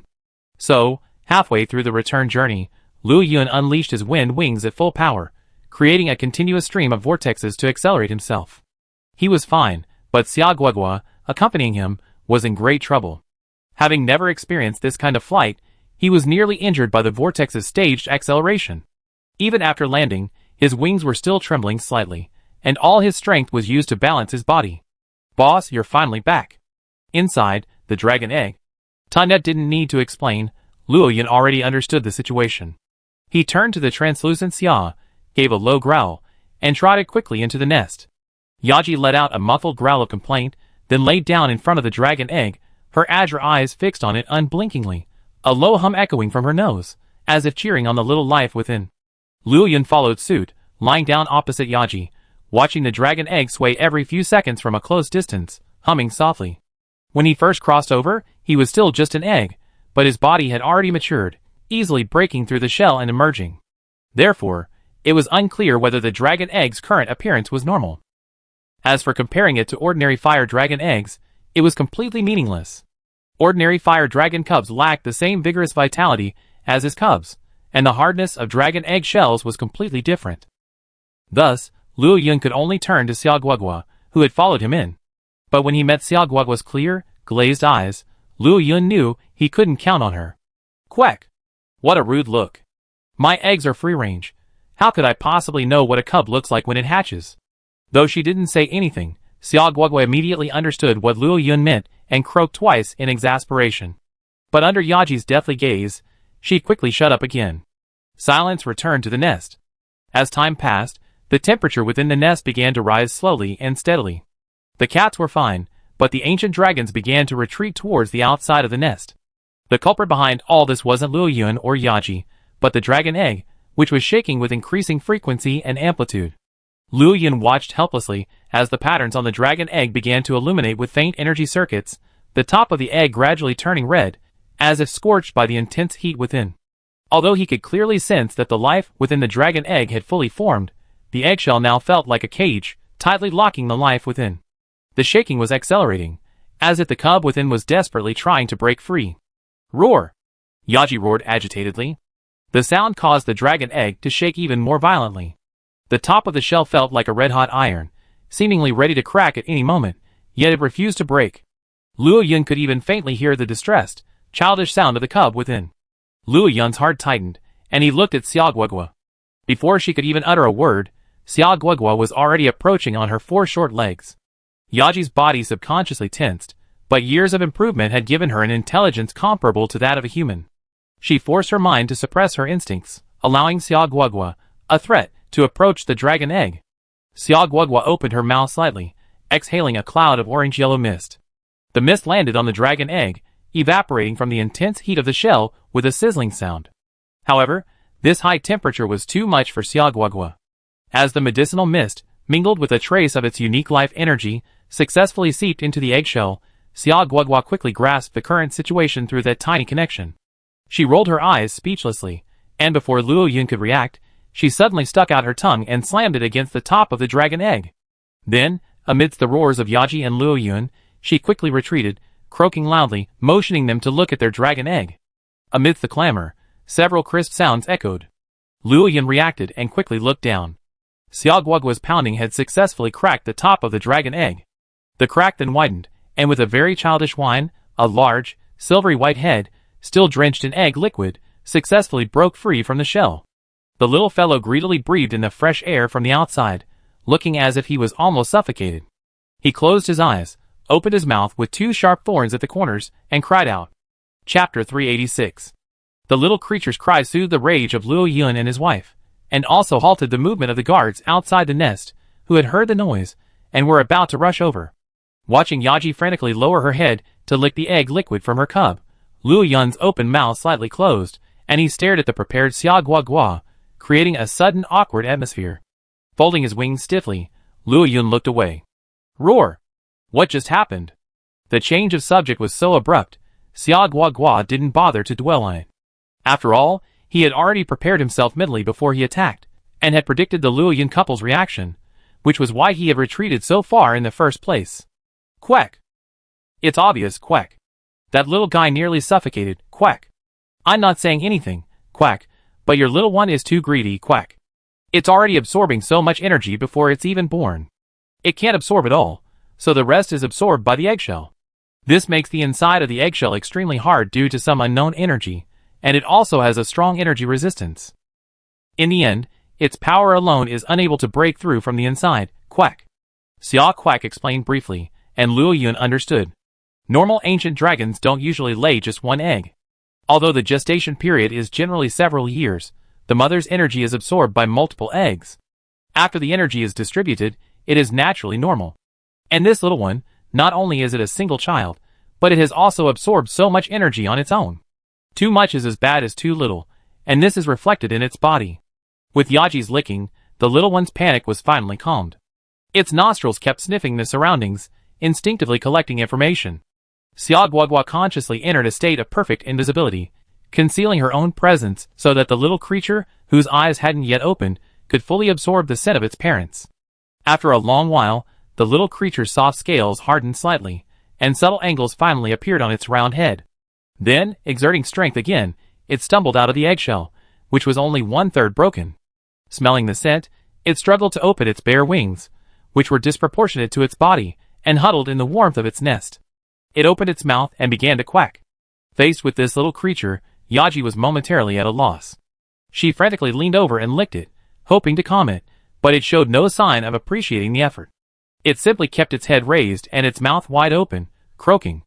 Unsure of what to do, Yaji looked up at Luo Yun blankly, her eyes filled with confusion. Luo Yun suppressed his smile and roared towards the outside of the nest.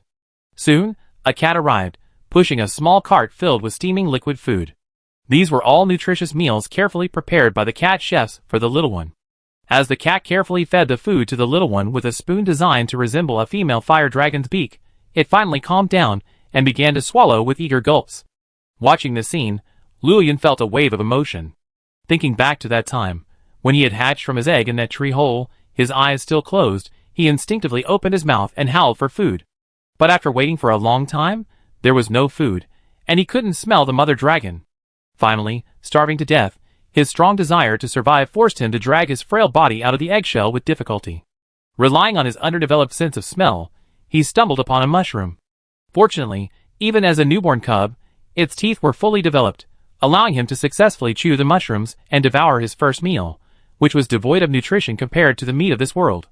It could be said that the time spent in that tree hole was the darkest period of Luo Yunlong's life. A newborn fire dragon could only eat mushrooms and insects.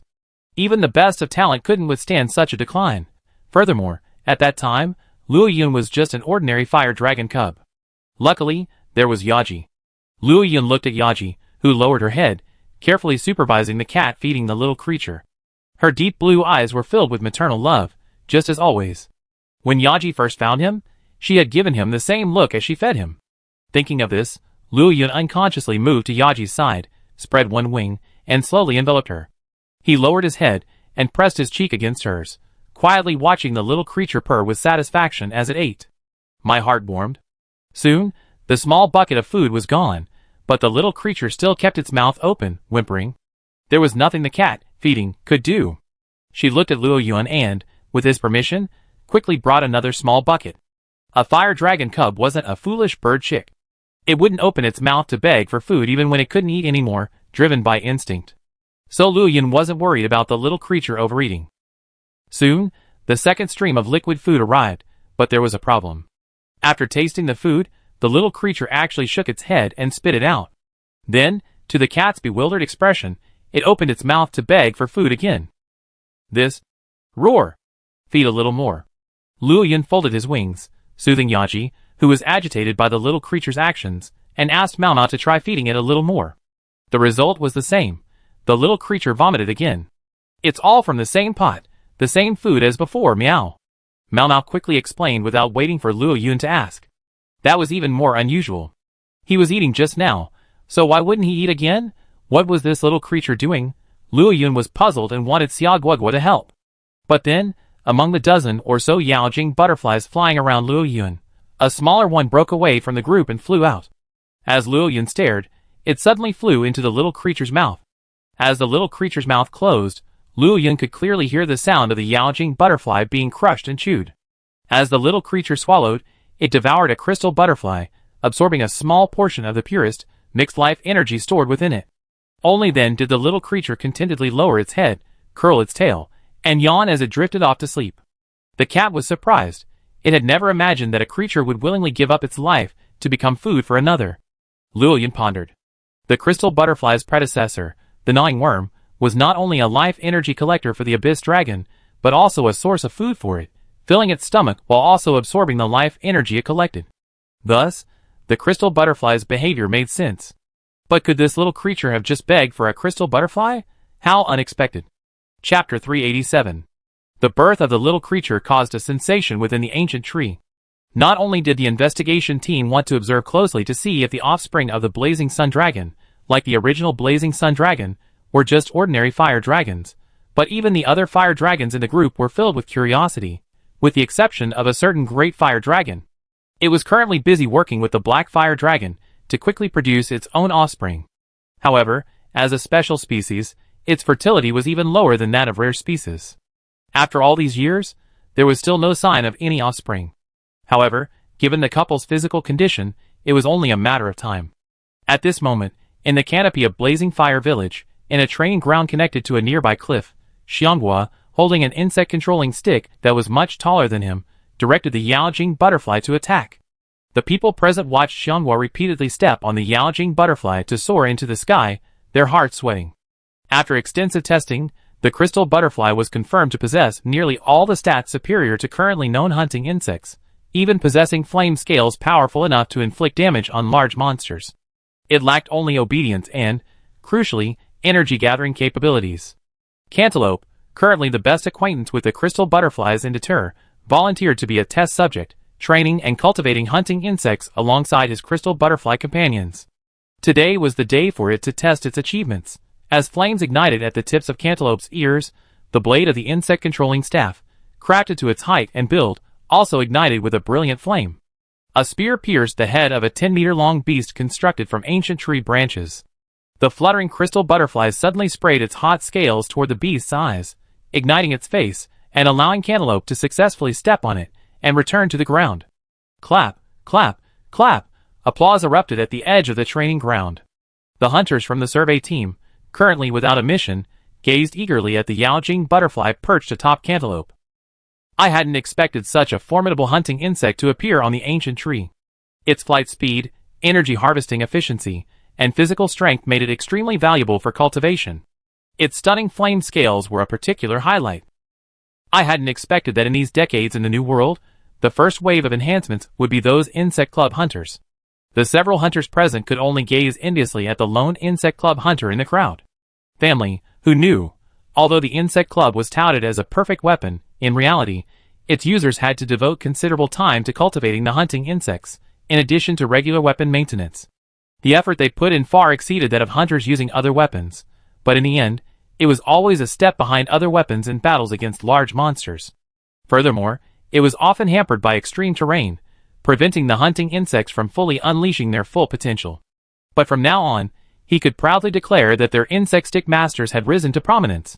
Although the crystal butterfly was currently only wielded by the cats of the ancient tree fire dragon clan, given their relationship, it was only a matter of time before it would find its way to the investigation team, top of the ancient tree. The news of the crystal butterfly's successful insect taming had reached Luo Yun, giving the cat hunters a bonus. And this was a hunting insect unique to the ancient tree. At this moment, the creatures present were debating whether to share the crystal butterfly with the investigation team. I object, meow. The crystal butterfly is the fire dragon boss's personal property. Just being able to wield it is a great gift. How can we share it with the investigation team? The fire dragon leader, the Detail, now sporting a long beard, objected. Over the years, as the fire dragon Detail gradually became religious, this old Detail had long since disappeared from trade with the ancient tree and the star stronghold, devoting himself wholeheartedly to his role as a protector of the faith. The Detail sage didn't express his opinion, but he was also quite opposed. With the survey team's access to various knowledge, the de facto administrator of Blazing Fire Village had come to understand the distinction between individuals and factions. The Details were naive, but not foolish. After the ancient tree fire dragon ceased to be a disorganized group and clarified their position, their approach to relations with the survey team became less open and more diplomatic, with a touch of selfishness. Only the ancient dragon prophet differed. He believed that the Yaojing butterfly should be shared with the survey team. This would not only strengthen the bond between the two parties, but also serve as a way to win over and support the survey team's hunters. Sharing the glow crystal butterflies with the investigation team will undoubtedly strengthen them to a certain extent. With the two parties now deeply bound together, strengthening the investigation team will also strengthen the ancient tree's overall strength. After all, there are so few hunting cats, and sealing the glow crystal butterflies as prey insects within the ancient tree will certainly not significantly improve the ancient tree's overall strength. Furthermore, the glow crystal butterfly's food is the Tai crystal branch buds. And these are only found in the ancient tree. So, will those hunters who use glow crystal butterflies as their primary prey insects in the future be deeply bound to the ancient tree? The ancient dragon prophet expressed his views one by one, and the Detail sage fell silent again. Only the fire dragon Detail chief opened his mouth, wanting to say something more. He's the fire dragon leader, after all. Okay, let's decide. I give the orders to the crystal butterflies to cooperate with the hunters from the investigation team. At this moment, Luo Yun, who had been listening to their argument, spoke up, making the final decision. With Luo Yun's words, the fire dragon leader, Detail, ceased to speak. No matter what he had previously thought, now that he had received the divine command, he would carry it out without complaint. Furthermore, the ancient dragon prophet had omitted one thing. Besides food, as the master of the ancient tree, Luo Yun held supreme authority over the crystal butterflies. After the discussion, Luo Yun turned and walked deeper into the nest. Today, Yaji had been restless, and even though she loved the little creature, she couldn't stay still. Long-suppressed emotions needed an outlet. At this moment, Yaji was like the Flame Queen Dragon during her time in the Dragon Crystal Land, unable to calm down. So today, Luo Yun was left alone with the baby, while she took some female fire dragons out hunting, hoping to find some blind monsters she could vent her anger on. Luo Yun's approach to childcare wasn't like Yaji's, who kept a constant eye on the child. After all, a father who knows how to care for a child knows that keeping the child alive is all that matters. In the great Ant Mound wasteland, at the edge of the swamp, a small group of hunters was working together to hunt down a monstrous earth-transforming sand dragon. Even with its insect-eating enhancements, the earth-transforming sand dragon's inherent strength was evident, and it was being beaten back by this elite squad from the 4th Regiment. At that moment, a black dot appeared in the distant sky, rapidly approaching the battlefield. Chapter 388. The hunter team, initially confident of their success in this hunting mission, suddenly erupted in excitement. After all, the figure appearing on the distant horizon was so iconic. On their first day in the New World, a specialized scholar, bearing a detailed portrait of the her, explained his appearance and characteristics, emphasizing his danger. To become an elite hunter, even if they weren't exceptionally gifted, understanding the situation and making accurate judgments were almost essential skills, crucial for surviving each challenging hunting mission. Prepare smoke bombs. They lacked the impulsiveness of younger hunters, who would rush up and attempt a fight on an ancient dragon. Instead, they decisively abandoned the monstrous earth-transforming sand dragon, which had fallen prey to a preset exploding barrel trap. Before the Nergigant landed, they launched 2 smoke bombs, sufficient to mask their presence, and quickly retreated in another direction. The hunters vanished from sight. The monstrous earth sand dragon, fueled by the parasites of the gnawing insects, could no longer be restrained. It roared furiously, and hurled itself through the smoke. At this moment, a thorn-covered Nergigant descended from the sky with the force of a comet striking the earth, crashing directly into the monstrous earth sand dragon. Its seemingly thick, sandy armor shattered beneath the Nergigant's powerful impact. Its thorns pierced the earth sand dragon's body, piercing through multiple organs before exiting, firmly embedded in the earth. The monstrous earth sand dragon, previously furious, fell silent almost instantly. The smoke dissipated under the Nergigant's charge. The hunters, already concealed behind a distant slope, peered through a gap in the cactus and cautiously observed the Nergigant as it pulled its forelimbs from the monstrous earth sand dragon's collapsed back. At the moment of the sand dragon's death, the scarlet bugs continuously flew out from the cracks in its shell, attracted by the Nergigant and clinging to it. So, the young light crossbowman had barely uttered a word when the captain covered his mouth. The captain gave him a sharp look, confirming he understood his intention before releasing his hand. Then they watched as the once plump bodies of the scarlet bugs shriveled upon contact with the Nergigant. After most of the bugs had perished, the Nergigant's regenerating shell sprouted new spines, trapping the few remaining gnawing bugs. With a resounding roar, it soared into the air, a gust of wind, and flew deeper into the swamp. Only then did the hunters breathe a sigh of relief. I never imagined the monster mutation in the great anthill wasteland was caused by Nergigant. Those plague-spreading insects actually have such a deep connection to Nergigant. Yes, a hunter in the base said he saw a monster resembling Nergigant severely injuring a female Rathalos, then throwing red insects at her. It was dark though, so he wasn't sure it was Nergigant. Now there's no need to guess, it's definitely the cause. The team members discussed the matter rapidly, while the captain pulled out his binoculars, confirmed that Nergigant had completely departed, and quickly stood up. Quick, gather up the carcasses of those insects. We must report what we saw today back to the starry base as quickly as possible. As the captain finished speaking, the team members reacted quickly, sheathing their weapons and forming a standard defensive formation, sprinting towards the sand dragon's death pit. Elsewhere, Nergigant arrived at his makeshift lair within the swamp. The bones of several large monsters were already piled here, along with a dying male sea beast, barely breathing, sporting horrific puncture wounds. Nergigant threw the gnawing worms, also on their last legs, but having undergone numerous transformations, and possessing even greater vitality, onto the sea beast. Seeing the gnawing worms, despite the sea beast's painful wails, open their ferocious jaws, and bite into its body instead of continuing their desperate attempts to cling to him, a flicker of crimson flashed in his eyes, as he slid into the depths of a nearby cavern with satisfaction. To be honest, compared to the silver dragon, Nergigant seemed like a complete jerk. His attitude towards the gnawing worms was to use them, and then discard them, with no intention of coexisting. These apostles of the abyss didn't gain the slightest advantage against Nergigant, a villain also based on a demon.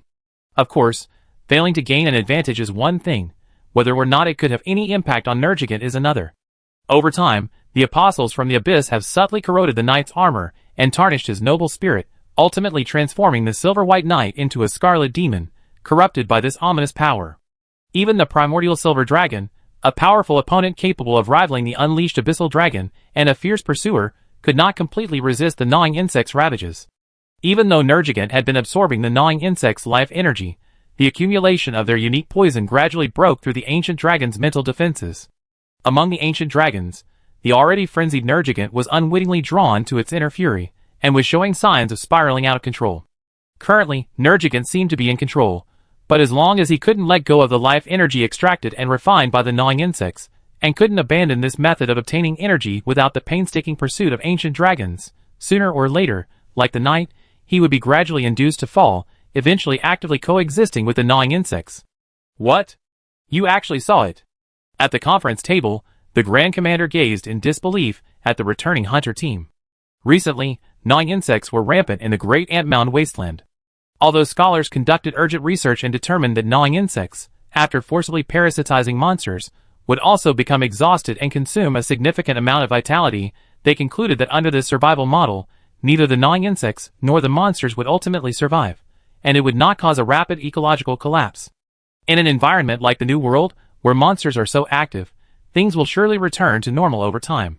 The scholars' conclusions left the higher-ups of the investigation team dissatisfied, especially the leader of the third-term team, also a scholar.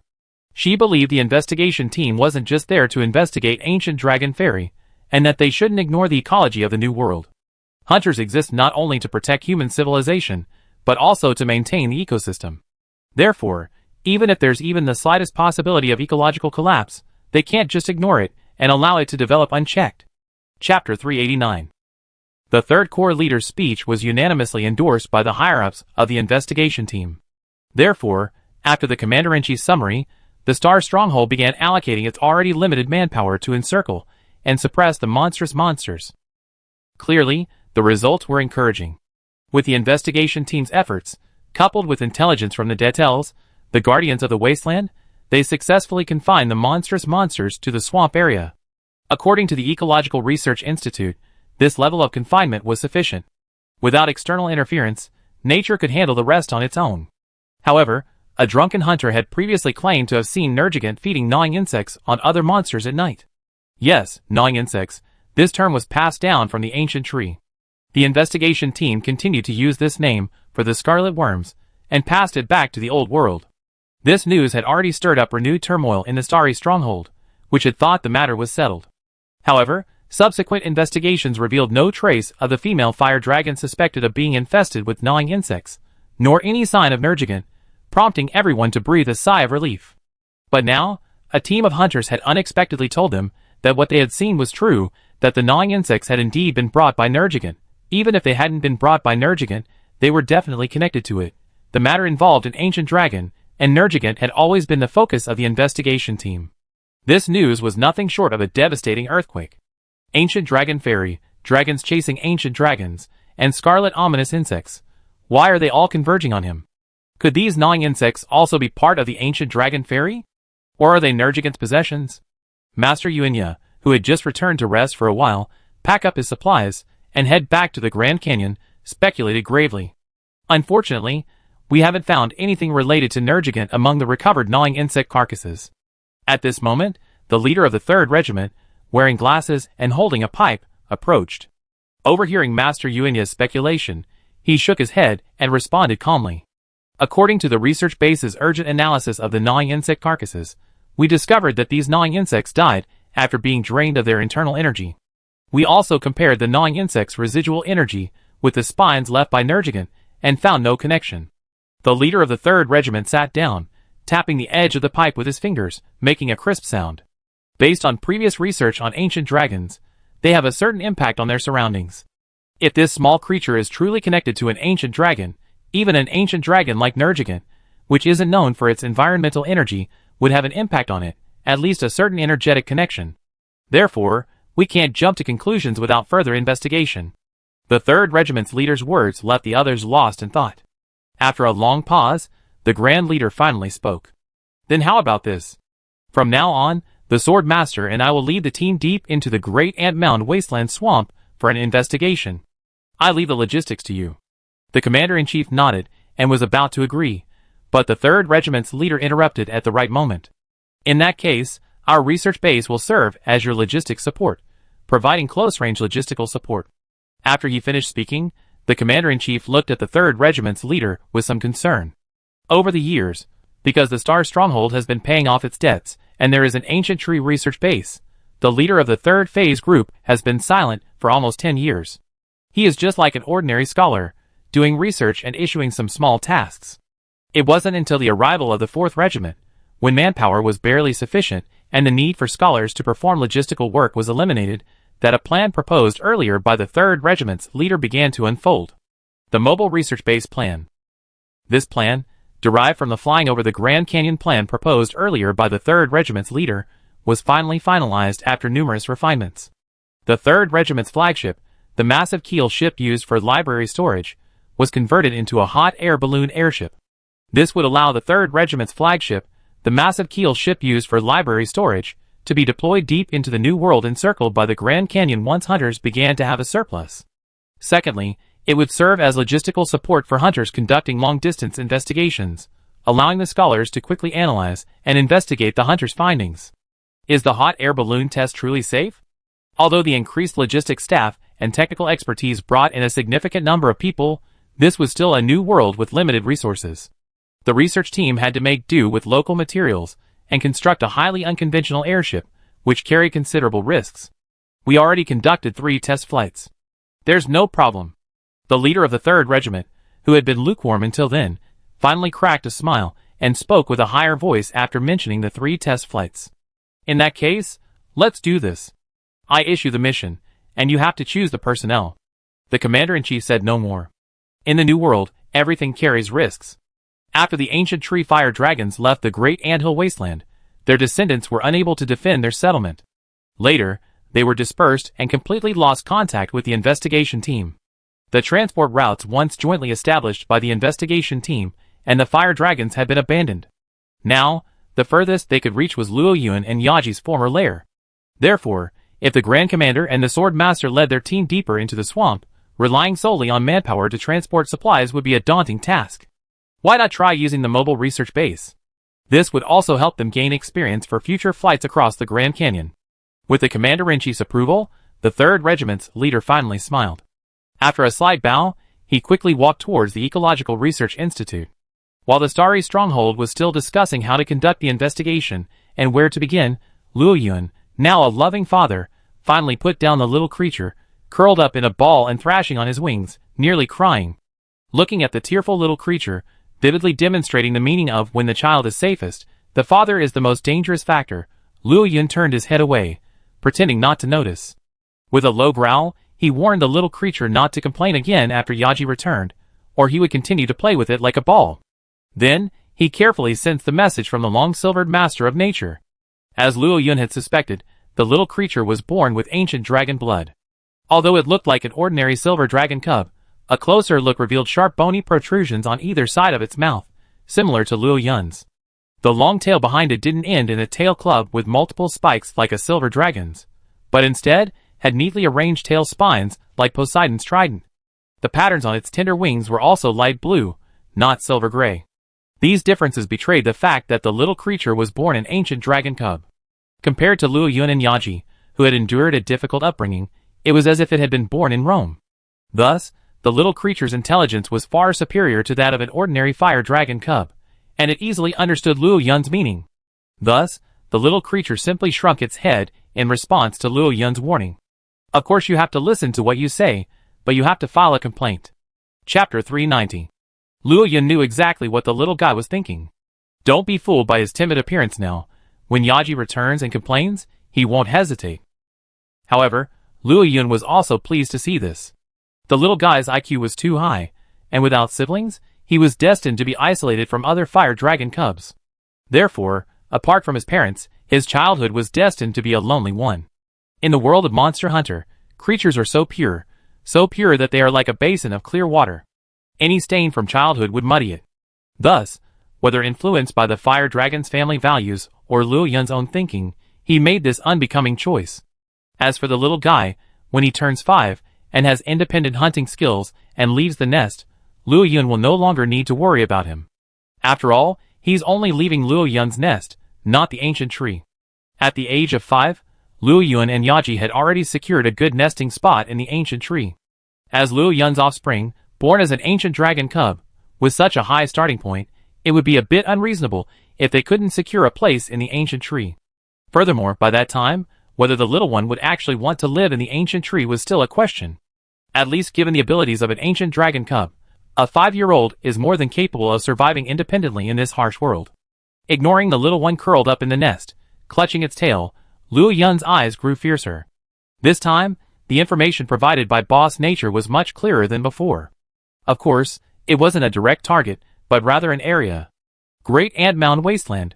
The sense of crisis was almost zero, but the fact that Luo Yun, already an ancient dragon, was mobilized meant that either the target was another ancient dragon, or something devastating to the region had occurred.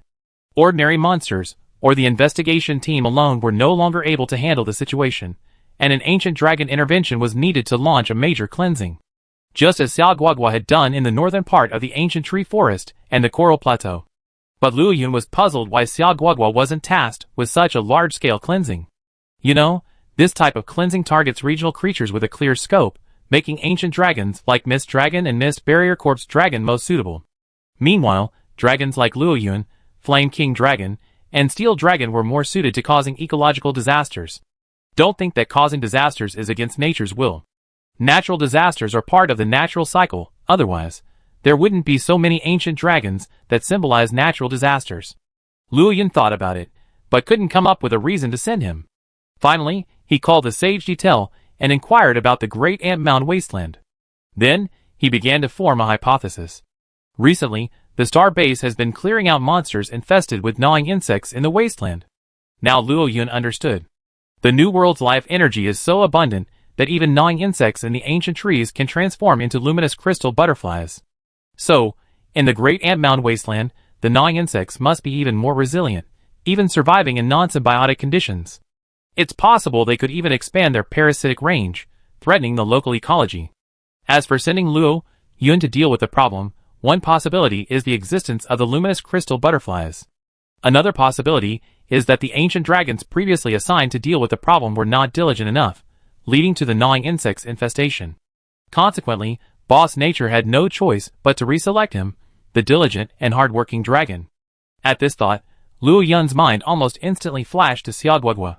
After all, among the ancient dragons Luo Yun knew, Xiao Guogua was the only one capable of such behavior. Furthermore, since they were so close to the Great Anthill Wasteland, it was highly likely that nature's boss would be their first choice. However, the matter hadn't been investigated yet, so no conclusions could be drawn hastily. Although Luo Yun had some suspicions, he still planned to go and see for himself what the situation was. He also wanted to see how his new symbiotic group, the Yaojing butterflies, would fare against the original gnawing insects. Xiao Guogua, having been unjustly accused, was now crouching in her nest, painstakingly trying to crack the incredibly difficult metal lock on her front paw. The technology within this lock was far beyond her understanding. Xiao Guogua seriously wondered if she had spent the entire 10 years since returning to the old world learning lock-making techniques. Suddenly, an inexplicable cool breeze blew through her scales, penetrating her heart. The sudden start caused Xiao Guogua's hand, working delicately, to tremble. With a click, the slightly pried lock closed again. Guogua! Xiao Guogua's angry cry echoed from the cave. Inside her nest atop the ancient tree, near noon, Yaji finally returned from her venting. Before Luo Yun could explain anything, the little creature, huddled timidly in its nest, suddenly perked up, spread its tiny wings, and scurried towards Yaji, its childish cry filled with only the sound of grievance. The little creature huddled beneath Yaji, crying pitifully as it turned its head to look at Luo Yun, as if lamenting yet another persecution at the hands of its unscrupulous father. It also seemed to be trying to arouse Yaji's maternal love, actively triggering her motherly strength ability to teach that unscrupulous father a lesson. But as the little one continued to cry, something suddenly felt off. Based on past experience, Mom would have roared and rushed towards Dad, a direct act of domestic violence. But today, no matter how it cried, Yaji didn't move. Instead, she slowly walked over to Luo Yun, nuzzled his neck affectionately, and licked the scales on his neck with her tongue, growling softly. This scene left the little one stunned. His intelligence was only comparable to that of a human cub, but he couldn't comprehend what was happening. Yaji, on the other hand, was simply doing something she had done many times before. Upon returning, she had originally planned to play along with the little one, but after seeing the fierce look in Luo Yun's eyes, and the swarm of crystal butterflies surrounding him, Yaji, through years of tacit understanding, knew what Luo Yun was going to do. The little one still needed his parents, so Yaji couldn't go out with Luo Yun. This was the only way to reassure him. Like a wife admonishing her husband to be careful on the way to work, Yaji and Luo Yun cuddled together, eyes closed, neck to neck, for a long time, until the little one's stomach growled, and then they separated. At that moment, Luo Yun spread his wings, unleashing his mighty power. With a roar, the fire dragons patrolling their territory outside the lair roared in response. Amidst the resounding roars, the little one was stunned by the sudden dominance of his father, whom he had lived with day and night, a father who had only known to persecute him like an old man. It was only when he saw Luo Yun's back disappear at the lair entrance, accompanied by a gust of wind, that he came to his senses. This was the first time since the little one was born that Luo Yun had unleashed his mighty power in front of him, and it was also the first time the little one had witnessed Luo Yun as the king of fire dragons. As the roars outside the lair subsided with Luo Yun's departure, the little one, reeling in a deep breath, let out a tender yet clear roar.